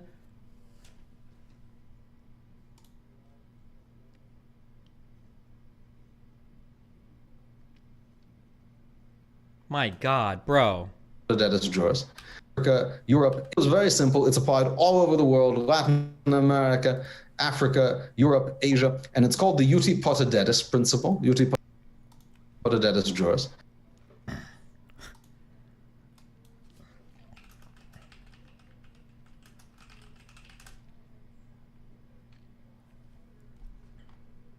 Oh my God. Wank flagella, thank you. It's a principle of customary international law that serves to preserve the boundaries of colonies emerging as states.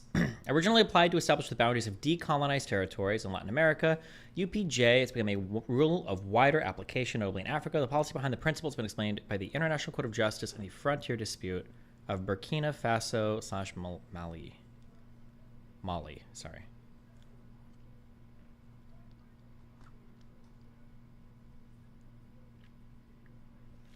When did this become like a recognized thing?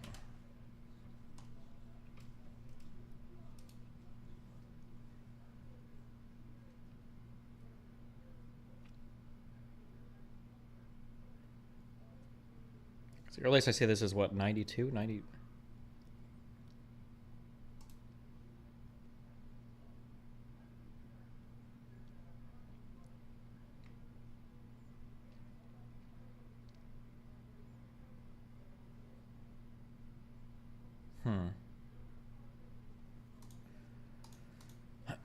And it says when a new country is created, not a new government for a country, but when a new country, either because of the breakup of an empire like the Soviet Union, or because of decolonization or other circumstances, the new country automatically gets the borders of the last top-level administrative unit. So it makes it easy. What are the borders? When Latin American countries have disputes about borders, they're even looking up 16th century Spanish gubernatorial maps to find out what those borders were. So when the Soviet Union collapses, the borders of the new countries were the borders of the top-level administrative units, the Soviet Socialist Republics. That means that this Armenian enclave wound up in Azerbaijan.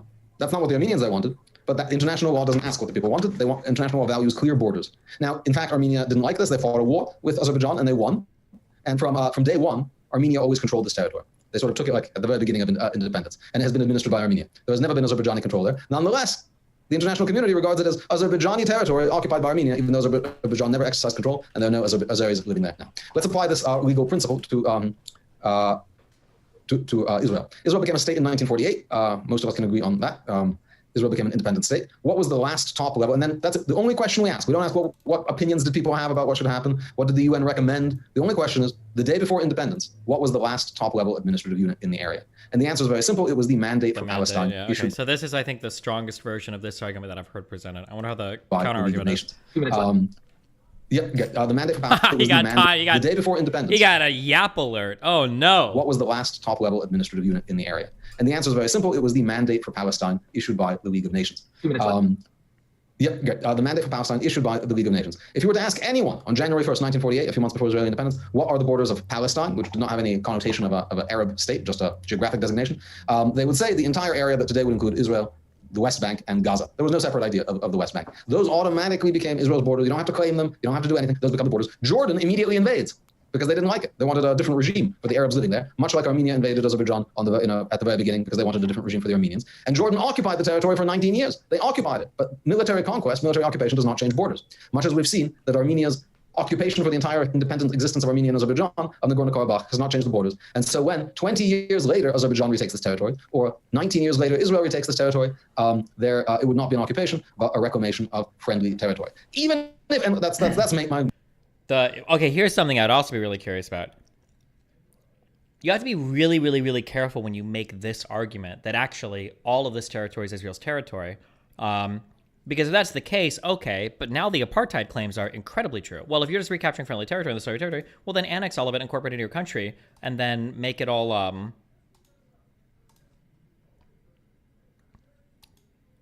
make it all one state. But actually, hold on, now that I think about it, Palestinians probably wouldn't like that, would they? What is the population of Israel? Population of Gaza and West Bank is like 5 million together. Yeah. I seriously doubt, I could be wrong, but I doubt Palestinians would want to be annexed into Israel if they didn't get a right of return. I don't think they'd want to be. Population of Palestinians in Israel. What is that? There are 1.6 million Palestinian citizens of Israel. I wonder how they would vote too. Oh, that maybe could even bring it to 50-50. Because then what, we're about a little under 8 million there, a little above 6 million here.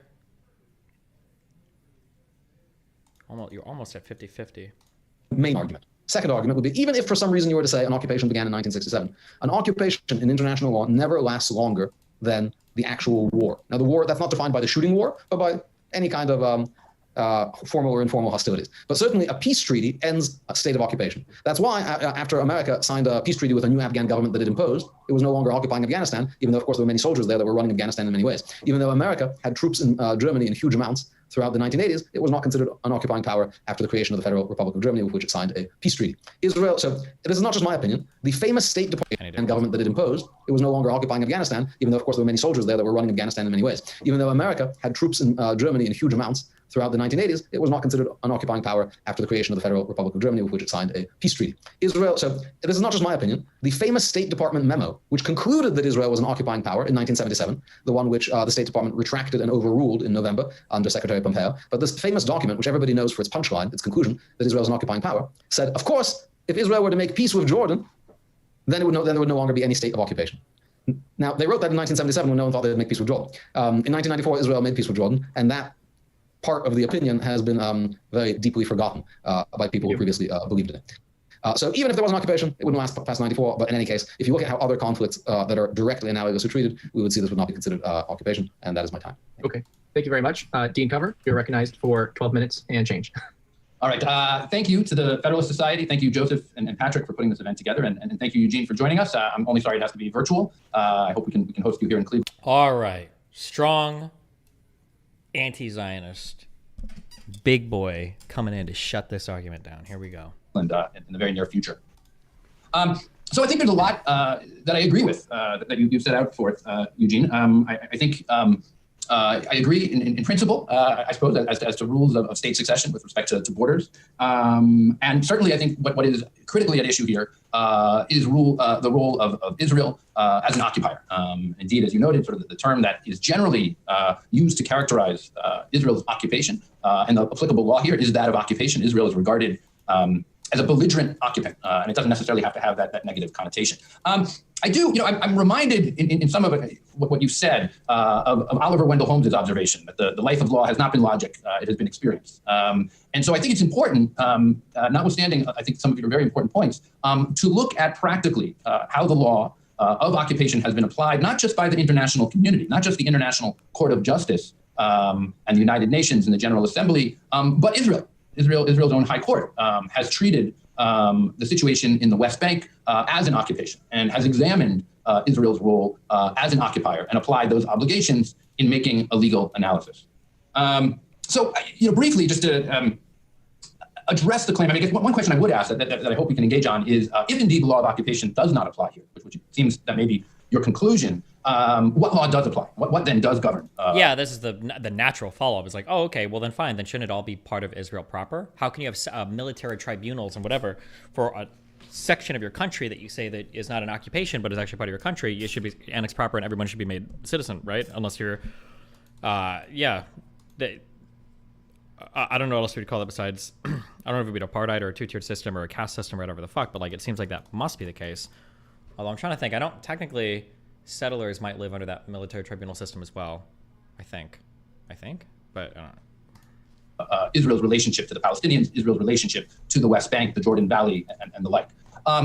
But I suppose I have to take issue with some regard. We have the British mandate, and of course, then the UK evacuates, and we do have, I think, a very important partition plan that is introduced, Resolution 181, and it actually sets forth very detailed boundaries. Right, the partition plan. Now, to be sure, there is a war in the wake of that plan and in the wake of Israel's declaration of independence. But that plan set forth very clearly the notions of having a national state for the Jewish people and a national state for Arab people. And I think it's also clear through various international resolutions, but also agreements between the PLO, PA, and Israel, that they have all worked on this principle. The Palestinians have a right to self-determination, have territorial rights, and some of those rights were going to clearly, those territorial rights encompass portions of the West Bank. So to get, though, then to the law of occupation, you can find it both within customary law, that is to say, law that is not necessarily pursuant to treaty. Countries don't need to be parties to a treaty, and the principal regulation here are the Hague regulations that are applicable. And the Israeli High Court, for example, in addressing various actions, scores of actions that have taken place in the West Bank, have continually applied the Hague regulation as customary international law and understood that Israel is to be regarded as a belligerent occupant, and it has obligations attendant to it. Those obligations under as an occupier are principally to maintain the status quo. The occupier functions as a custodian of the civilian population and has obligations not to disrupt that status quo, to maintain the situation. Now, to be sure, some of those obligations relate to security as well, but that is the principal overarching mandate that the belligerent occupant has, and that's what Israel has. Embedded in these principles then are, as Eugene sort of alluded to, there is a prohibition on acquisition of property via conquest. Right? That would apply in Nagorno-Karabakh. It applies here as well. Right? And it courses through the relationship between Israel and the Palestinians. Right? It is there. It is embedded starkly in Resolution 242, right, which was issued by the Security Council right after the Six-Day War, and holds and emphasizes the inadmissibility of the acquisition of territory by war, and it called for the withdrawal of Israeli armed forces from the territories occupied in the conflict. Right? This has been underlying each and every agreement, whether it was the Camp David Accords with Egypt, the 94 peace treaty with Jordan, the Oslo Accords and the interim agreements and the like. Right? This is a basic principle of international humanitarian law that the Israelis have seemed to in general recognize. So really there are these three principles, right? The prohibition on acquisition of property, the obligation of the belligerent occupant to maintain the status quo, and I think we have to be cognizant all the while through this of a principle of self-determination, right? These underlie the analysis. So what then does this plan of annexation mean? I mean, I think if we're looking here, I think this is the issue that is joined here.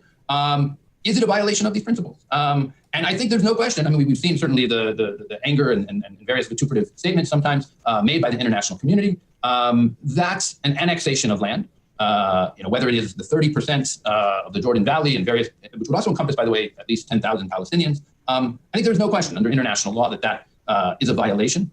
One need only look at the International Court of Justice's opinion from 2004, its advisory opinion regarding the legal consequences of the wall, where the court there held, first off, it held that the settlements themselves are unlawful, but that the wall, notwithstanding arguments in support of security, violated these obligations as set out for an occupier, in particular, certain provisions of the Fourth Geneva Convention that prohibit the movement, the transfer of one's own population into occupied areas. And the court struck down the wall on a number of other bases. But I think it's also clear that we have a basis for suggesting that the Israeli High Court jurisprudence also might look askance at these actions, where certainly the legal architecture that is built in terms of recognizing the obligations of a belligerent occupant, it is hard to square annexation with that. The Israeli High Court, as I noted, has held that the Hague regulations are binding. And indeed, when it does apply international law to Israeli military action vis-a-vis Palestinians in the occupied territories, it applies this analysis of proportionality. Right? It generally is looking, security interests may predominate, but are they proportionate? Right? Are the injuries, the means taken, are they proportionate to the security objective, the safety of Israelis? Now, I should note, I think importantly, the court has made clear that in analyzing national security needs of Israel's military actions, such as a seizure, this guy moves around a lot. He's very excited. Of Palestinian territory, it will not, I quote, consider notions of a greater Israel based on Zionist ideology regarding the right of the Jewish people to settle in Judea and Samaria. Right? That is in the military context of the occupation. That is not a security basis. Now, it is certainly the case that in most instances, the Israeli High Court has upheld Israeli actions, including seizure of land. We sometimes see what is sort of a bootstrapping, not addressing, the court is generally reluctant to address the legality of the settlements themselves. Right? That is sort of a political question. And so it often legitimates security actions taken to protect Jewish settlers. So while one might look to the court as a check, it is in many instances, I think, more of a legitimizer, and that is certainly a critique that has been levied at the court over various times. Look, in terms of what we see here, in terms of the respective actions, you can look at the agreements themselves, Oslo, which provide. How do you have a debate where they both get 12-minute intros and then the rest of the debate is like 20 minutes? What the fuck? That no side shall take any step that will change the status of the West Bank and the Gaza Strip. That language, right, dating back to the 90s, right, is significant. We can argue, and you can take this argument and say that Israel still has sovereignty over this territory. But that agreement, the text of that agreement, belies that argument. Right? We can't ignore the fact that for over 53 years of occupation, Israel has not moved to annex the West Bank. I think there is significance in that. So we're a high court to address this proposed annexation now tabled. I have no doubt that it would declare it unlawful. I have no doubt we will see continued condemnations. I don't think we will see a high court ruling here. I think it will be viewed as a political question. But it's worth noting the court has, in numerous instances, struck down Israel's expropriation of land, the taking of private land, and found that it was not done out of the military necessity argument had not prevailed. And just earlier this summer, the court struck down Israel's retroactive legalization legislation, which would have held that settlers who had illegally built homes on Palestinian land in the West Bank, where they did so unknowingly in good faith, that law actually presumed good faith if the state supported it. The court struck down that law. Right? And so we do see at least some protection of Israeli interests. But I would not be honest with you if I didn't say that, regardless of annexation, this occupation is deeply problematic. I don't disagree with the notion that this occupation has gone on far too long, and indeed perhaps exceeded the boundaries of what we think of as occupation law. And indeed, then we have to ask, what rights then is Israel violating? Do we apply international human rights law? And I think this leads into inevitably the political question as well. If annexation, what rights will be afforded the Palestinians? Will we have a one-state solution, a two-state solution? What does that mean for a democracy of Israel? What does that mean for a Jewish state of Israel? Oh my God, he's yapping past the yap limit. Hard to square all of those elements. Thank you, Dean Cover. I'm curious how the other guy will respond, because I think this guy's arguments are clearly correct. You can't really make, I don't think you can make appeals to like customary law or customary international law or older like legal artifacts if you've had ruling after ruling after ruling and successive treatment and treaty negotiations and everything else, where you're treating something as something different. For Israel to make the argument that like, oh no, well we should have inherited all these borders after the mandatory period expired is an argument that you can make in 1948. But if you've already had successive agreements, deals, treaties, Supreme Court rulings, et cetera, where you're treating yourself and the Palestinians as an occupied people, and you as an occupier, it's kind of weird to go back to that initial ruling now and say, oh, actually, we take all of that back, Professor Kantorovich, 5 minutes for a quick rebuttal. Yeah, to recapitulate, we cannot speak about the Israeli occupation and the legality of settlements because there is no occupation, not as the United Nations sees it, but if you take the general rules. Oh, this is a retard argument. Is he not going to actually respond to anything the guy said? Fuck. This is going to be stupid. Well, never mind. Let's see. Govern sovereignty and territories, the existence of belligerent occupation, and apply them to this context. Now, for example, Dean Kappel mentioned the United Nations Partition Plan. This was a proposal by the General Assembly in 1947 to partition mandatory Palestine into an Arab and Jewish state. The proposal was not accepted by the relevant parties, not just the Arab states, most relevantly the British, who thought it was unworkable, and so it was never implemented. Again, turning back to the general rule of international law, Uti Potitetis Juris, it says the borders of the last administrative unit, not the borders that someone proposed for the last administrative unit. And when you look at other League of Nations mandates, there's nothing magical about the UN partition plan.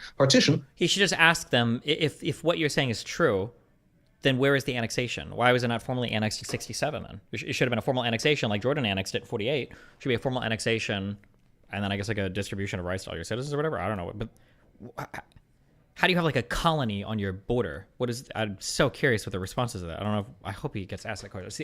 That's like the only question that he needs to answer. I'm just so curious. Of one kind or another, it was proposed for many UN or many League of Nations mandates. For Syria, certainly, with many proposals and many actual attempts to partition it into different ethnic states. For British and French Togo land, and for other territories. For Iraq, where there was a proposed partition to create a Kurdish state. And in the end, the proposals that are not effectuated have no bearing on the new borders of the new state. They're just ideas. It's true that the United Nations has spoken about the inadmissibility of acquisition of territory by war. But that is exactly what the argument that Israel is an occupier would do. It would legitimize. Because everyone knows that the West Bank was not part of Jordan before it invaded in 1948. So to say that Jordan's invasion and occupation of the West, of that part of mandatory Palestine, permanently changes the legal regime in that territory, that the as far as Jordanian troops got, now Jews or Israelis are somehow disabled from living, is in effect to give retroactive validity to offensive conquest, to say that the Jordanian offensive, the Jordanian conquest, permanently changes borders and creates new legal lines. That would be giving some admissibility to conquest. Now, the Israeli Supreme Court has indeed heard many cases in the West Bank, but I think it's very important to stress that they have never, ever conducted a legal analysis as to whether the territory is occupied under international law, and they've never concluded that it is occupied. What they have done, however, so the Israeli government, when they took control of this territory, they had the same question as Dean Kava said, what rules should we apply? And they didn't want to make a whole set of new legislation, so they said that it would legitimize. Because everyone knows that the West Bank was not part of Jordan before to different ethnic states, for British and French Togo land, and for other territories. Those for Iraq, where there was a proposed partition to create a Kurdish state, and in the end, the particular proposals that are not effectuated have no bearing on the new borders of the new state. They're just ideas. It's true that the United Nations has spoken about the inadmissibility of acquisition of territory by war, but that is exactly what the argument that Israel is an occupier would do. It would legitimize, because everyone knows that the West Bank was not part of Jordan before it invaded in 1948.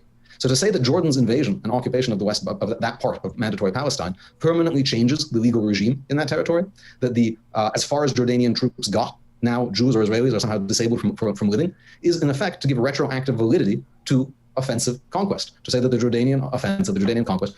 He's right, but I think you have to make that argument from 40 to 67. I don't think you can treat it as one thing, 60 years into the future, and then say you want to go back to those definitions. Permanently changes borders and creates new legal lines. That would be giving some admissibility to conquest. Now, the Israeli Supreme Court has indeed heard many cases in the West Bank, but I think it's very important to stress that they have never, ever conducted a legal analysis as to whether the territory is occupied under international law, and they've never concluded that it is occupied. What they have done, however, so the Israeli government, when they took control of this territory, they had the same question as Dean Kava said, what rules should we apply? And they didn't want to make a whole set of new legislation. So they said, as a matter of grace, as a matter of voluntariness, we will apply parts of the Geneva Convention voluntarily to this territory. Now, when you say parts, by definition, you mean we don't think it applies de jure, right? When they applied Israeli civilian law and incorporated Jerusalem, Eastern Jerusalem, into Israel, the Israeli government quite clearly showed they don't believe that this is an occupation, because you can't do that in an occupation. But they said, for lack of better ideas, we will temporarily apply parts of occupation law just so we have what to apply, because Israelis hate the idea of legal gaps. It frightens them. The Supreme Court has this very strong notion of administrative law in Israel, that anything the government says or undertakes is completely binding on the government. So once the government says we will voluntarily apply parts of occupation law, the Supreme Court says, since this is being treated as an occupation, but it's not being treated as an occupation as a matter of de jure international law, but rather as an administrative voluntary undertaking by the government. And the fact that it's voluntary and not de jure, we can see quite clearly from what the government has done with Jerusalem. Again, I think it's crucial when we talk about this to look at precedents from other situations, not to look at what the UN has said about this situation once they know that Israel is involved, but to look at also what the UN has said about Azerbaijan, about Northern Cyprus, and about many other territories, because the key law is the equal treatment of like cases. I yield my time. Thank you very much. Dean Cover, you have 5 minutes. All right, Dean.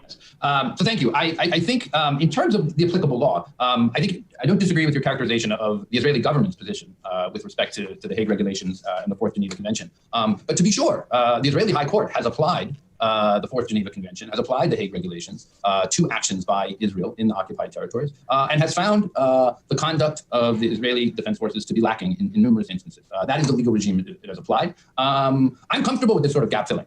Law abhors a vacuum. We do need to understand what law applies. And so I guess it's still not clear to me if indeed we say that the law of international humanitarian law and occupation law does not apply in this context.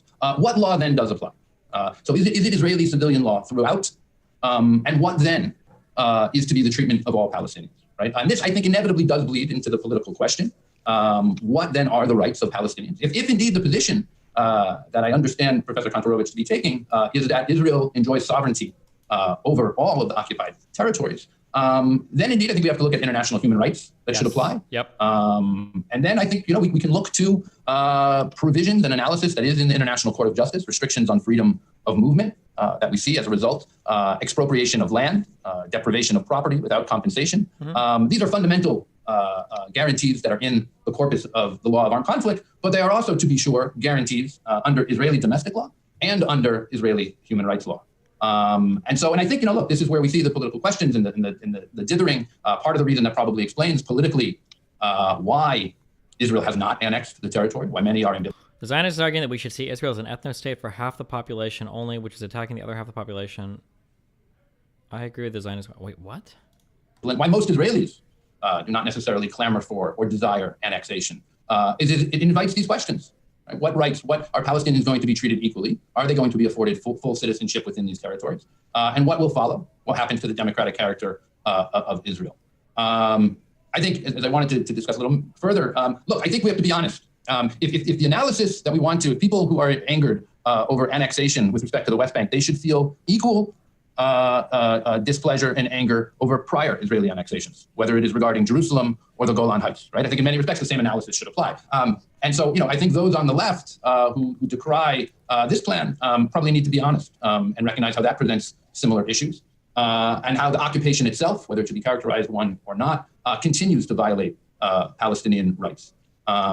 I think what I would just end with, is sort of a plea in our debates and in all of those of everyone's, is that so often these debates, I think, fall on two issues. One, issues of Israeli security, fear of its existence, and secondly, legitimacy of Palestinian claims. And I think Wow, Mihach, thanks for sending me on. defenders of Israel are inclined to all too often delegitimize those Palestinian claims, whether it is delegitimizing their personhood or delegitimizing their territorial rights. And so I think we need to have a franker discussion and embrace of both looking at the law, both as one of logic, but more importantly as one of experience. And if my time has passed, I apologize and I yield the balance. So with that, I'm going to turn this over to my co-president, Patrick, and he is going to administer our Q&A section. I believe we have some in the queue already. Okay. Well, no, wait, make it. I want to hear the response to that. What? So a question to both speakers, and thank you for coming and joining us, Eugene, once more, and thank you, Dean Cover. You're both doing a terrific job. So here's my question to both of you.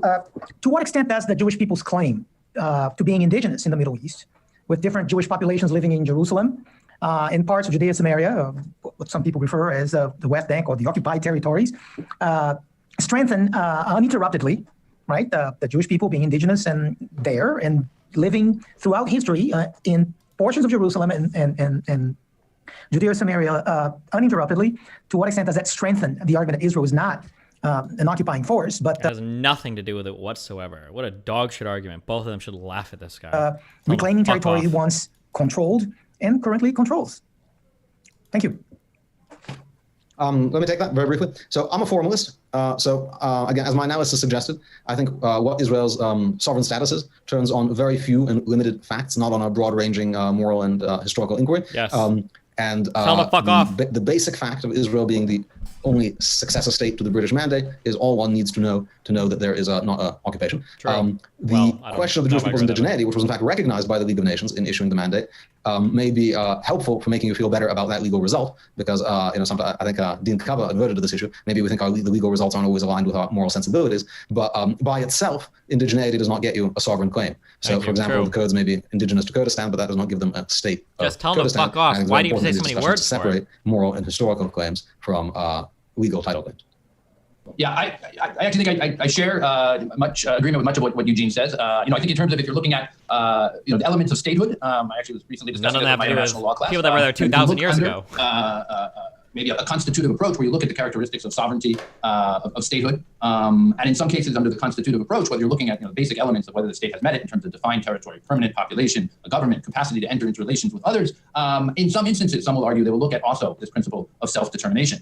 And so I think there is an argument to be made that those claims of indigeneity of Israel is a plus. To be sure, though, it's a competition of claims. And I think UN Resolution 242 speaks to that. The second clause speaks of terminating claims of belligerency, but also respecting and acknowledging sovereignty, integrity, and political independence of each state. I think embedded there is a principle of self-determination. It can speak to the Israeli Jewish people's personhood, but I also think it speaks to the Palestinian personhood as well. So I'll ask a question while we get the rest of them in order. So This guy looks like the dude from is it Painkiller already? PKA? Does he? Is it Kyle? Or is it the other guy? to Eugene, human rights law, does that factor into your analysis as well? Oh, Taylor. A little bit, right? I think he does. A little bit, yeah? No, he doesn't? Oh, come on.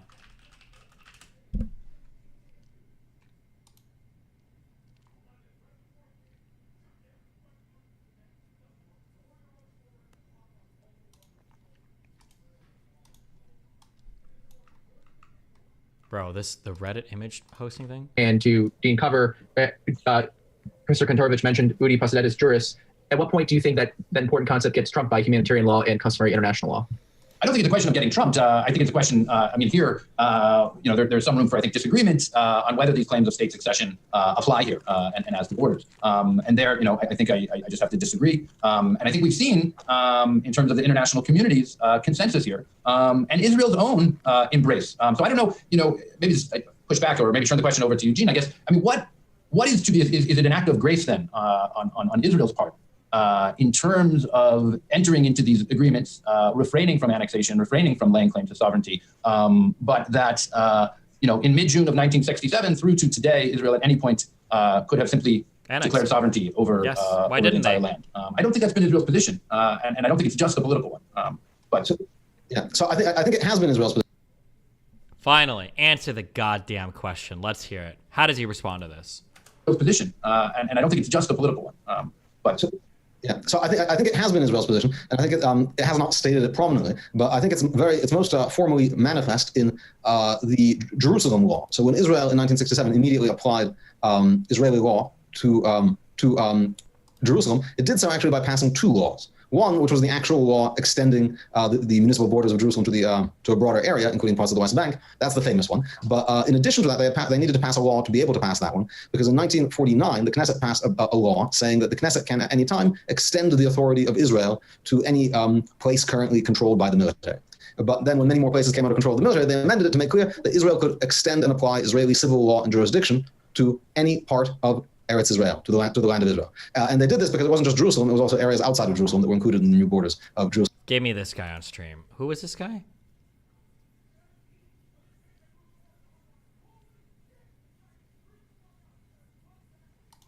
So that was Israel's position.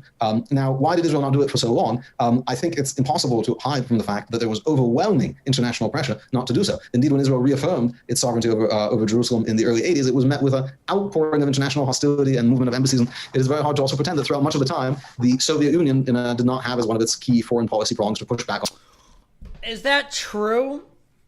Were people just mad because Israel annexed part of Jerusalem, or were people mad because parts of the territory, the parts of the territory that Israel was annexing, they were kicking Palestinians out of? I feel like I don't agree with this characterization, but I don't know that. I mean, I can't speak to that level of detail of history, but I feel like the complaints have never been that Israel controls a piece of well, I mean, that is part of the complaint, but I think the major complaint is that the Palestinians got kicked out. Like, there were huge periods of time where Palestinians even tried to return. They might have even successfully resettled. I think from 48 to 58, it's like the Israeli-Palestinian border wars or something, where I think a ton of Palestinians tried to go back to Israel. They're like, we're just gonna come back and live here. I feel like 50,000 of them did, but I don't remember if they did or if they tried to and were turned back. But I don't know. I feel like this is kind of I don't think this argument really answers the question. We tried to annex them, and we did for Jerusalem, the part that we had the demographic majority of and that we really wanted, and then everybody got mad, and so obviously we're not going to annex all of it. Hard to also pretend that throughout much of the time, the Soviet Union did not have as one of its key foreign policy. Would it be happy if... Would they allow, though, Israel to formally annex all of it, though? Probably not, though, actually, huh? I don't think the Palestinians would like that. That is kind of true. Prongs to push back on this and organize much of the world behind it, something in effect which is only fading. So Israel was a small and weak state and had to pick its battles, and the fact that it was constantly being threatened. Even now, when Israel speaks about doing this, the Europeans threaten vast consequences. So when they're explicit. Are you confusing the annexation of East Jerusalem with the Nakba? Palestinians in Jerusalem that were annexed were granted or at least offered citizenship. My understanding is that I thought 90% of them left. That when Israel annexed Jerusalem, and then I think they did do that offering of citizenship, but I'm pretty sure, I thought 90% of the Palestinians that were there just fucking left as soon as they got annexed. It's like, fuck this.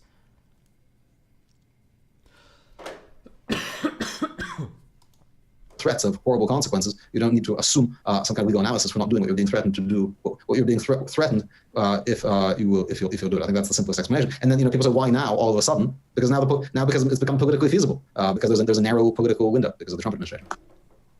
Okay, so how is the British mandate consistent with international law if the mandate was given without the consent of the Palestinians and granted Israeli land where Palestinians were living?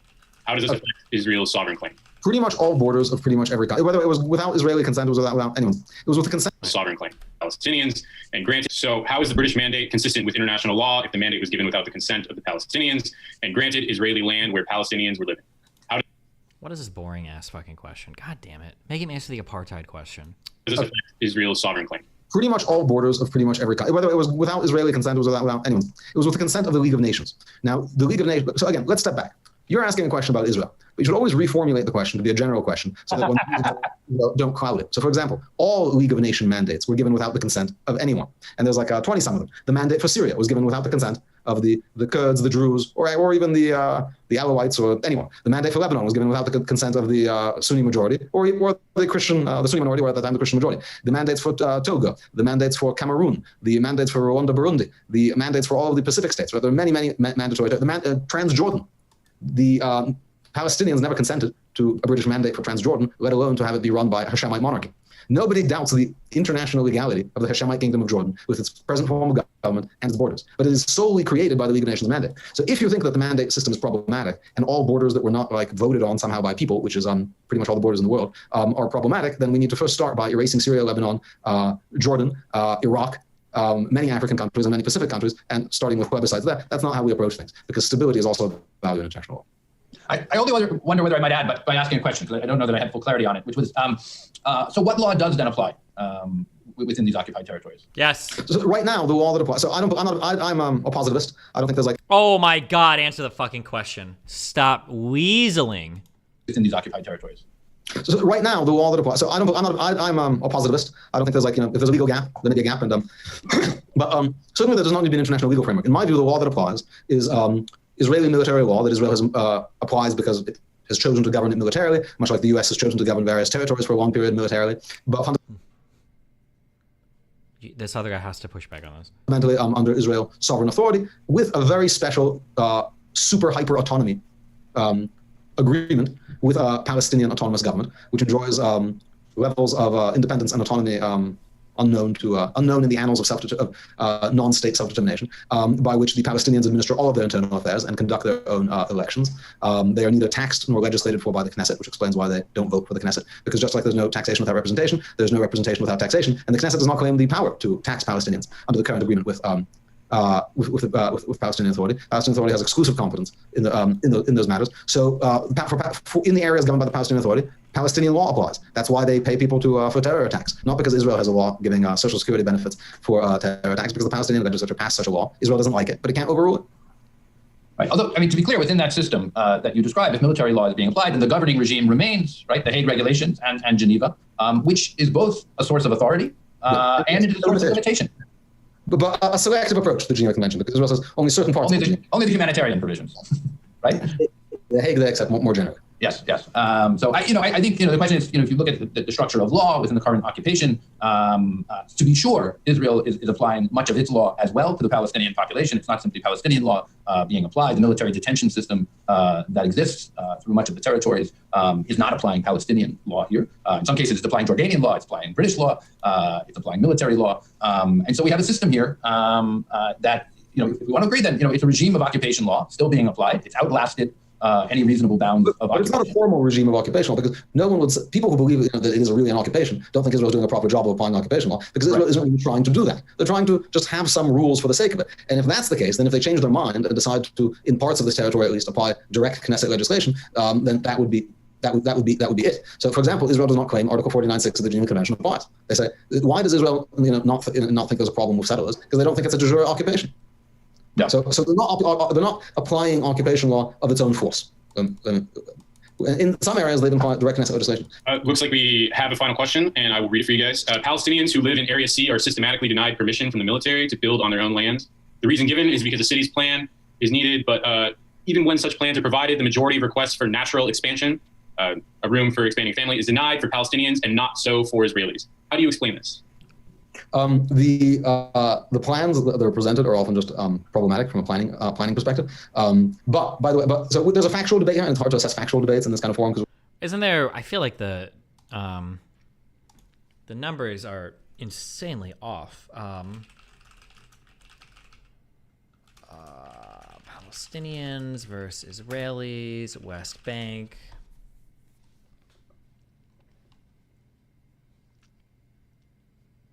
Fuck. Can somebody find this? Something like, this is older. But something like 98% of Palestinian building permits get rejected, but then like a huge percentage of Israeli ones get accepted. The idea that it's just like, oh, well, some of their building plans are bad. Is that actually true? I guess I would have to dig more specifically into the applications, but we have very little time. So I'll just skip to the punchline and say that I very much think it would be wonderful to get rid of this crazy situation where the military is responsible for getting planning permissions to Palestinians in Area C, and Israel should apply Israeli civilian law to it, and have one clear standard where it's all governed by regularized municipal planning systems. But the people who in just Area C complain about the lack of permissions for Palestinian zoning rarely would embrace the actual solution of applying a consistent set of civilian laws. I would also point out that 0 Jewish plans for building have been approved in Area A or B by the Palestinian Authority ever. And Mahmoud Abbas has actually stated that he believes his country is entitled to begin its new existence when it is created free of any Jews. So that's a difficult thing to explain also. Yeah, I mean, my only response in part to that is, I share some agreement with Eugene in that I do think some of it is a product of the military occupation law that is applied. It is one that will continually favor the occupant. So even though occupation law suggests that the military is acting as a custodian, security interests will always predominate in an analysis. And so I think, biases play out there.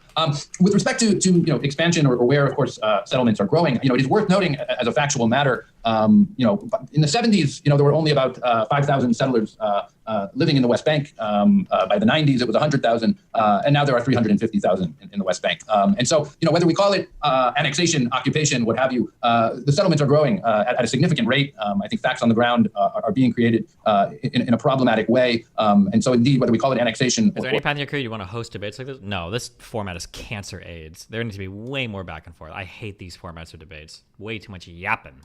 Or anything. Israel is laying claim to much of this territory.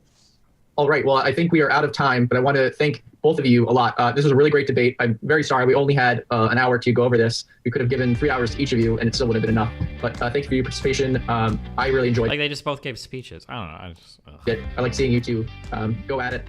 And thank you again. The Jewish Broadcasting Service. Jesus. Fighting anti-Semitism. The ISGAP Hour. What is this? Tourist community in Germany. Waking up anti-Semitism. Oh my God, is this Jewish church? Why do I feel like I'm... Does this look like Jeremy from the car show? Do you know what I'm talking about?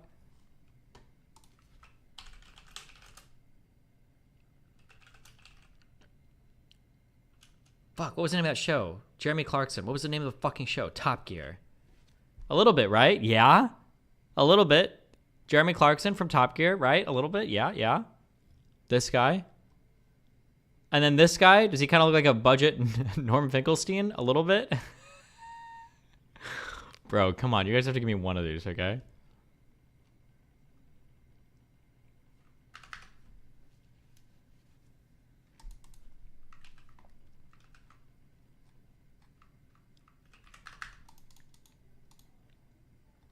All right.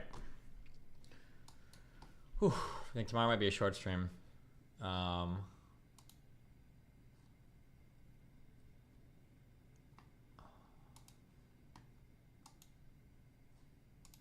Wait, oh, Jesus. Because I go to do some things, so. A lot of movies. While I'm traveling, yeah, I probably will. Maybe we'll see. All right, love you guys. Have fun. Represent cappuccino, cappuccino, cappuccino, cappuccino, cappuccino, cappuccino, cappuccino, I will catch you guys next Stream Arena.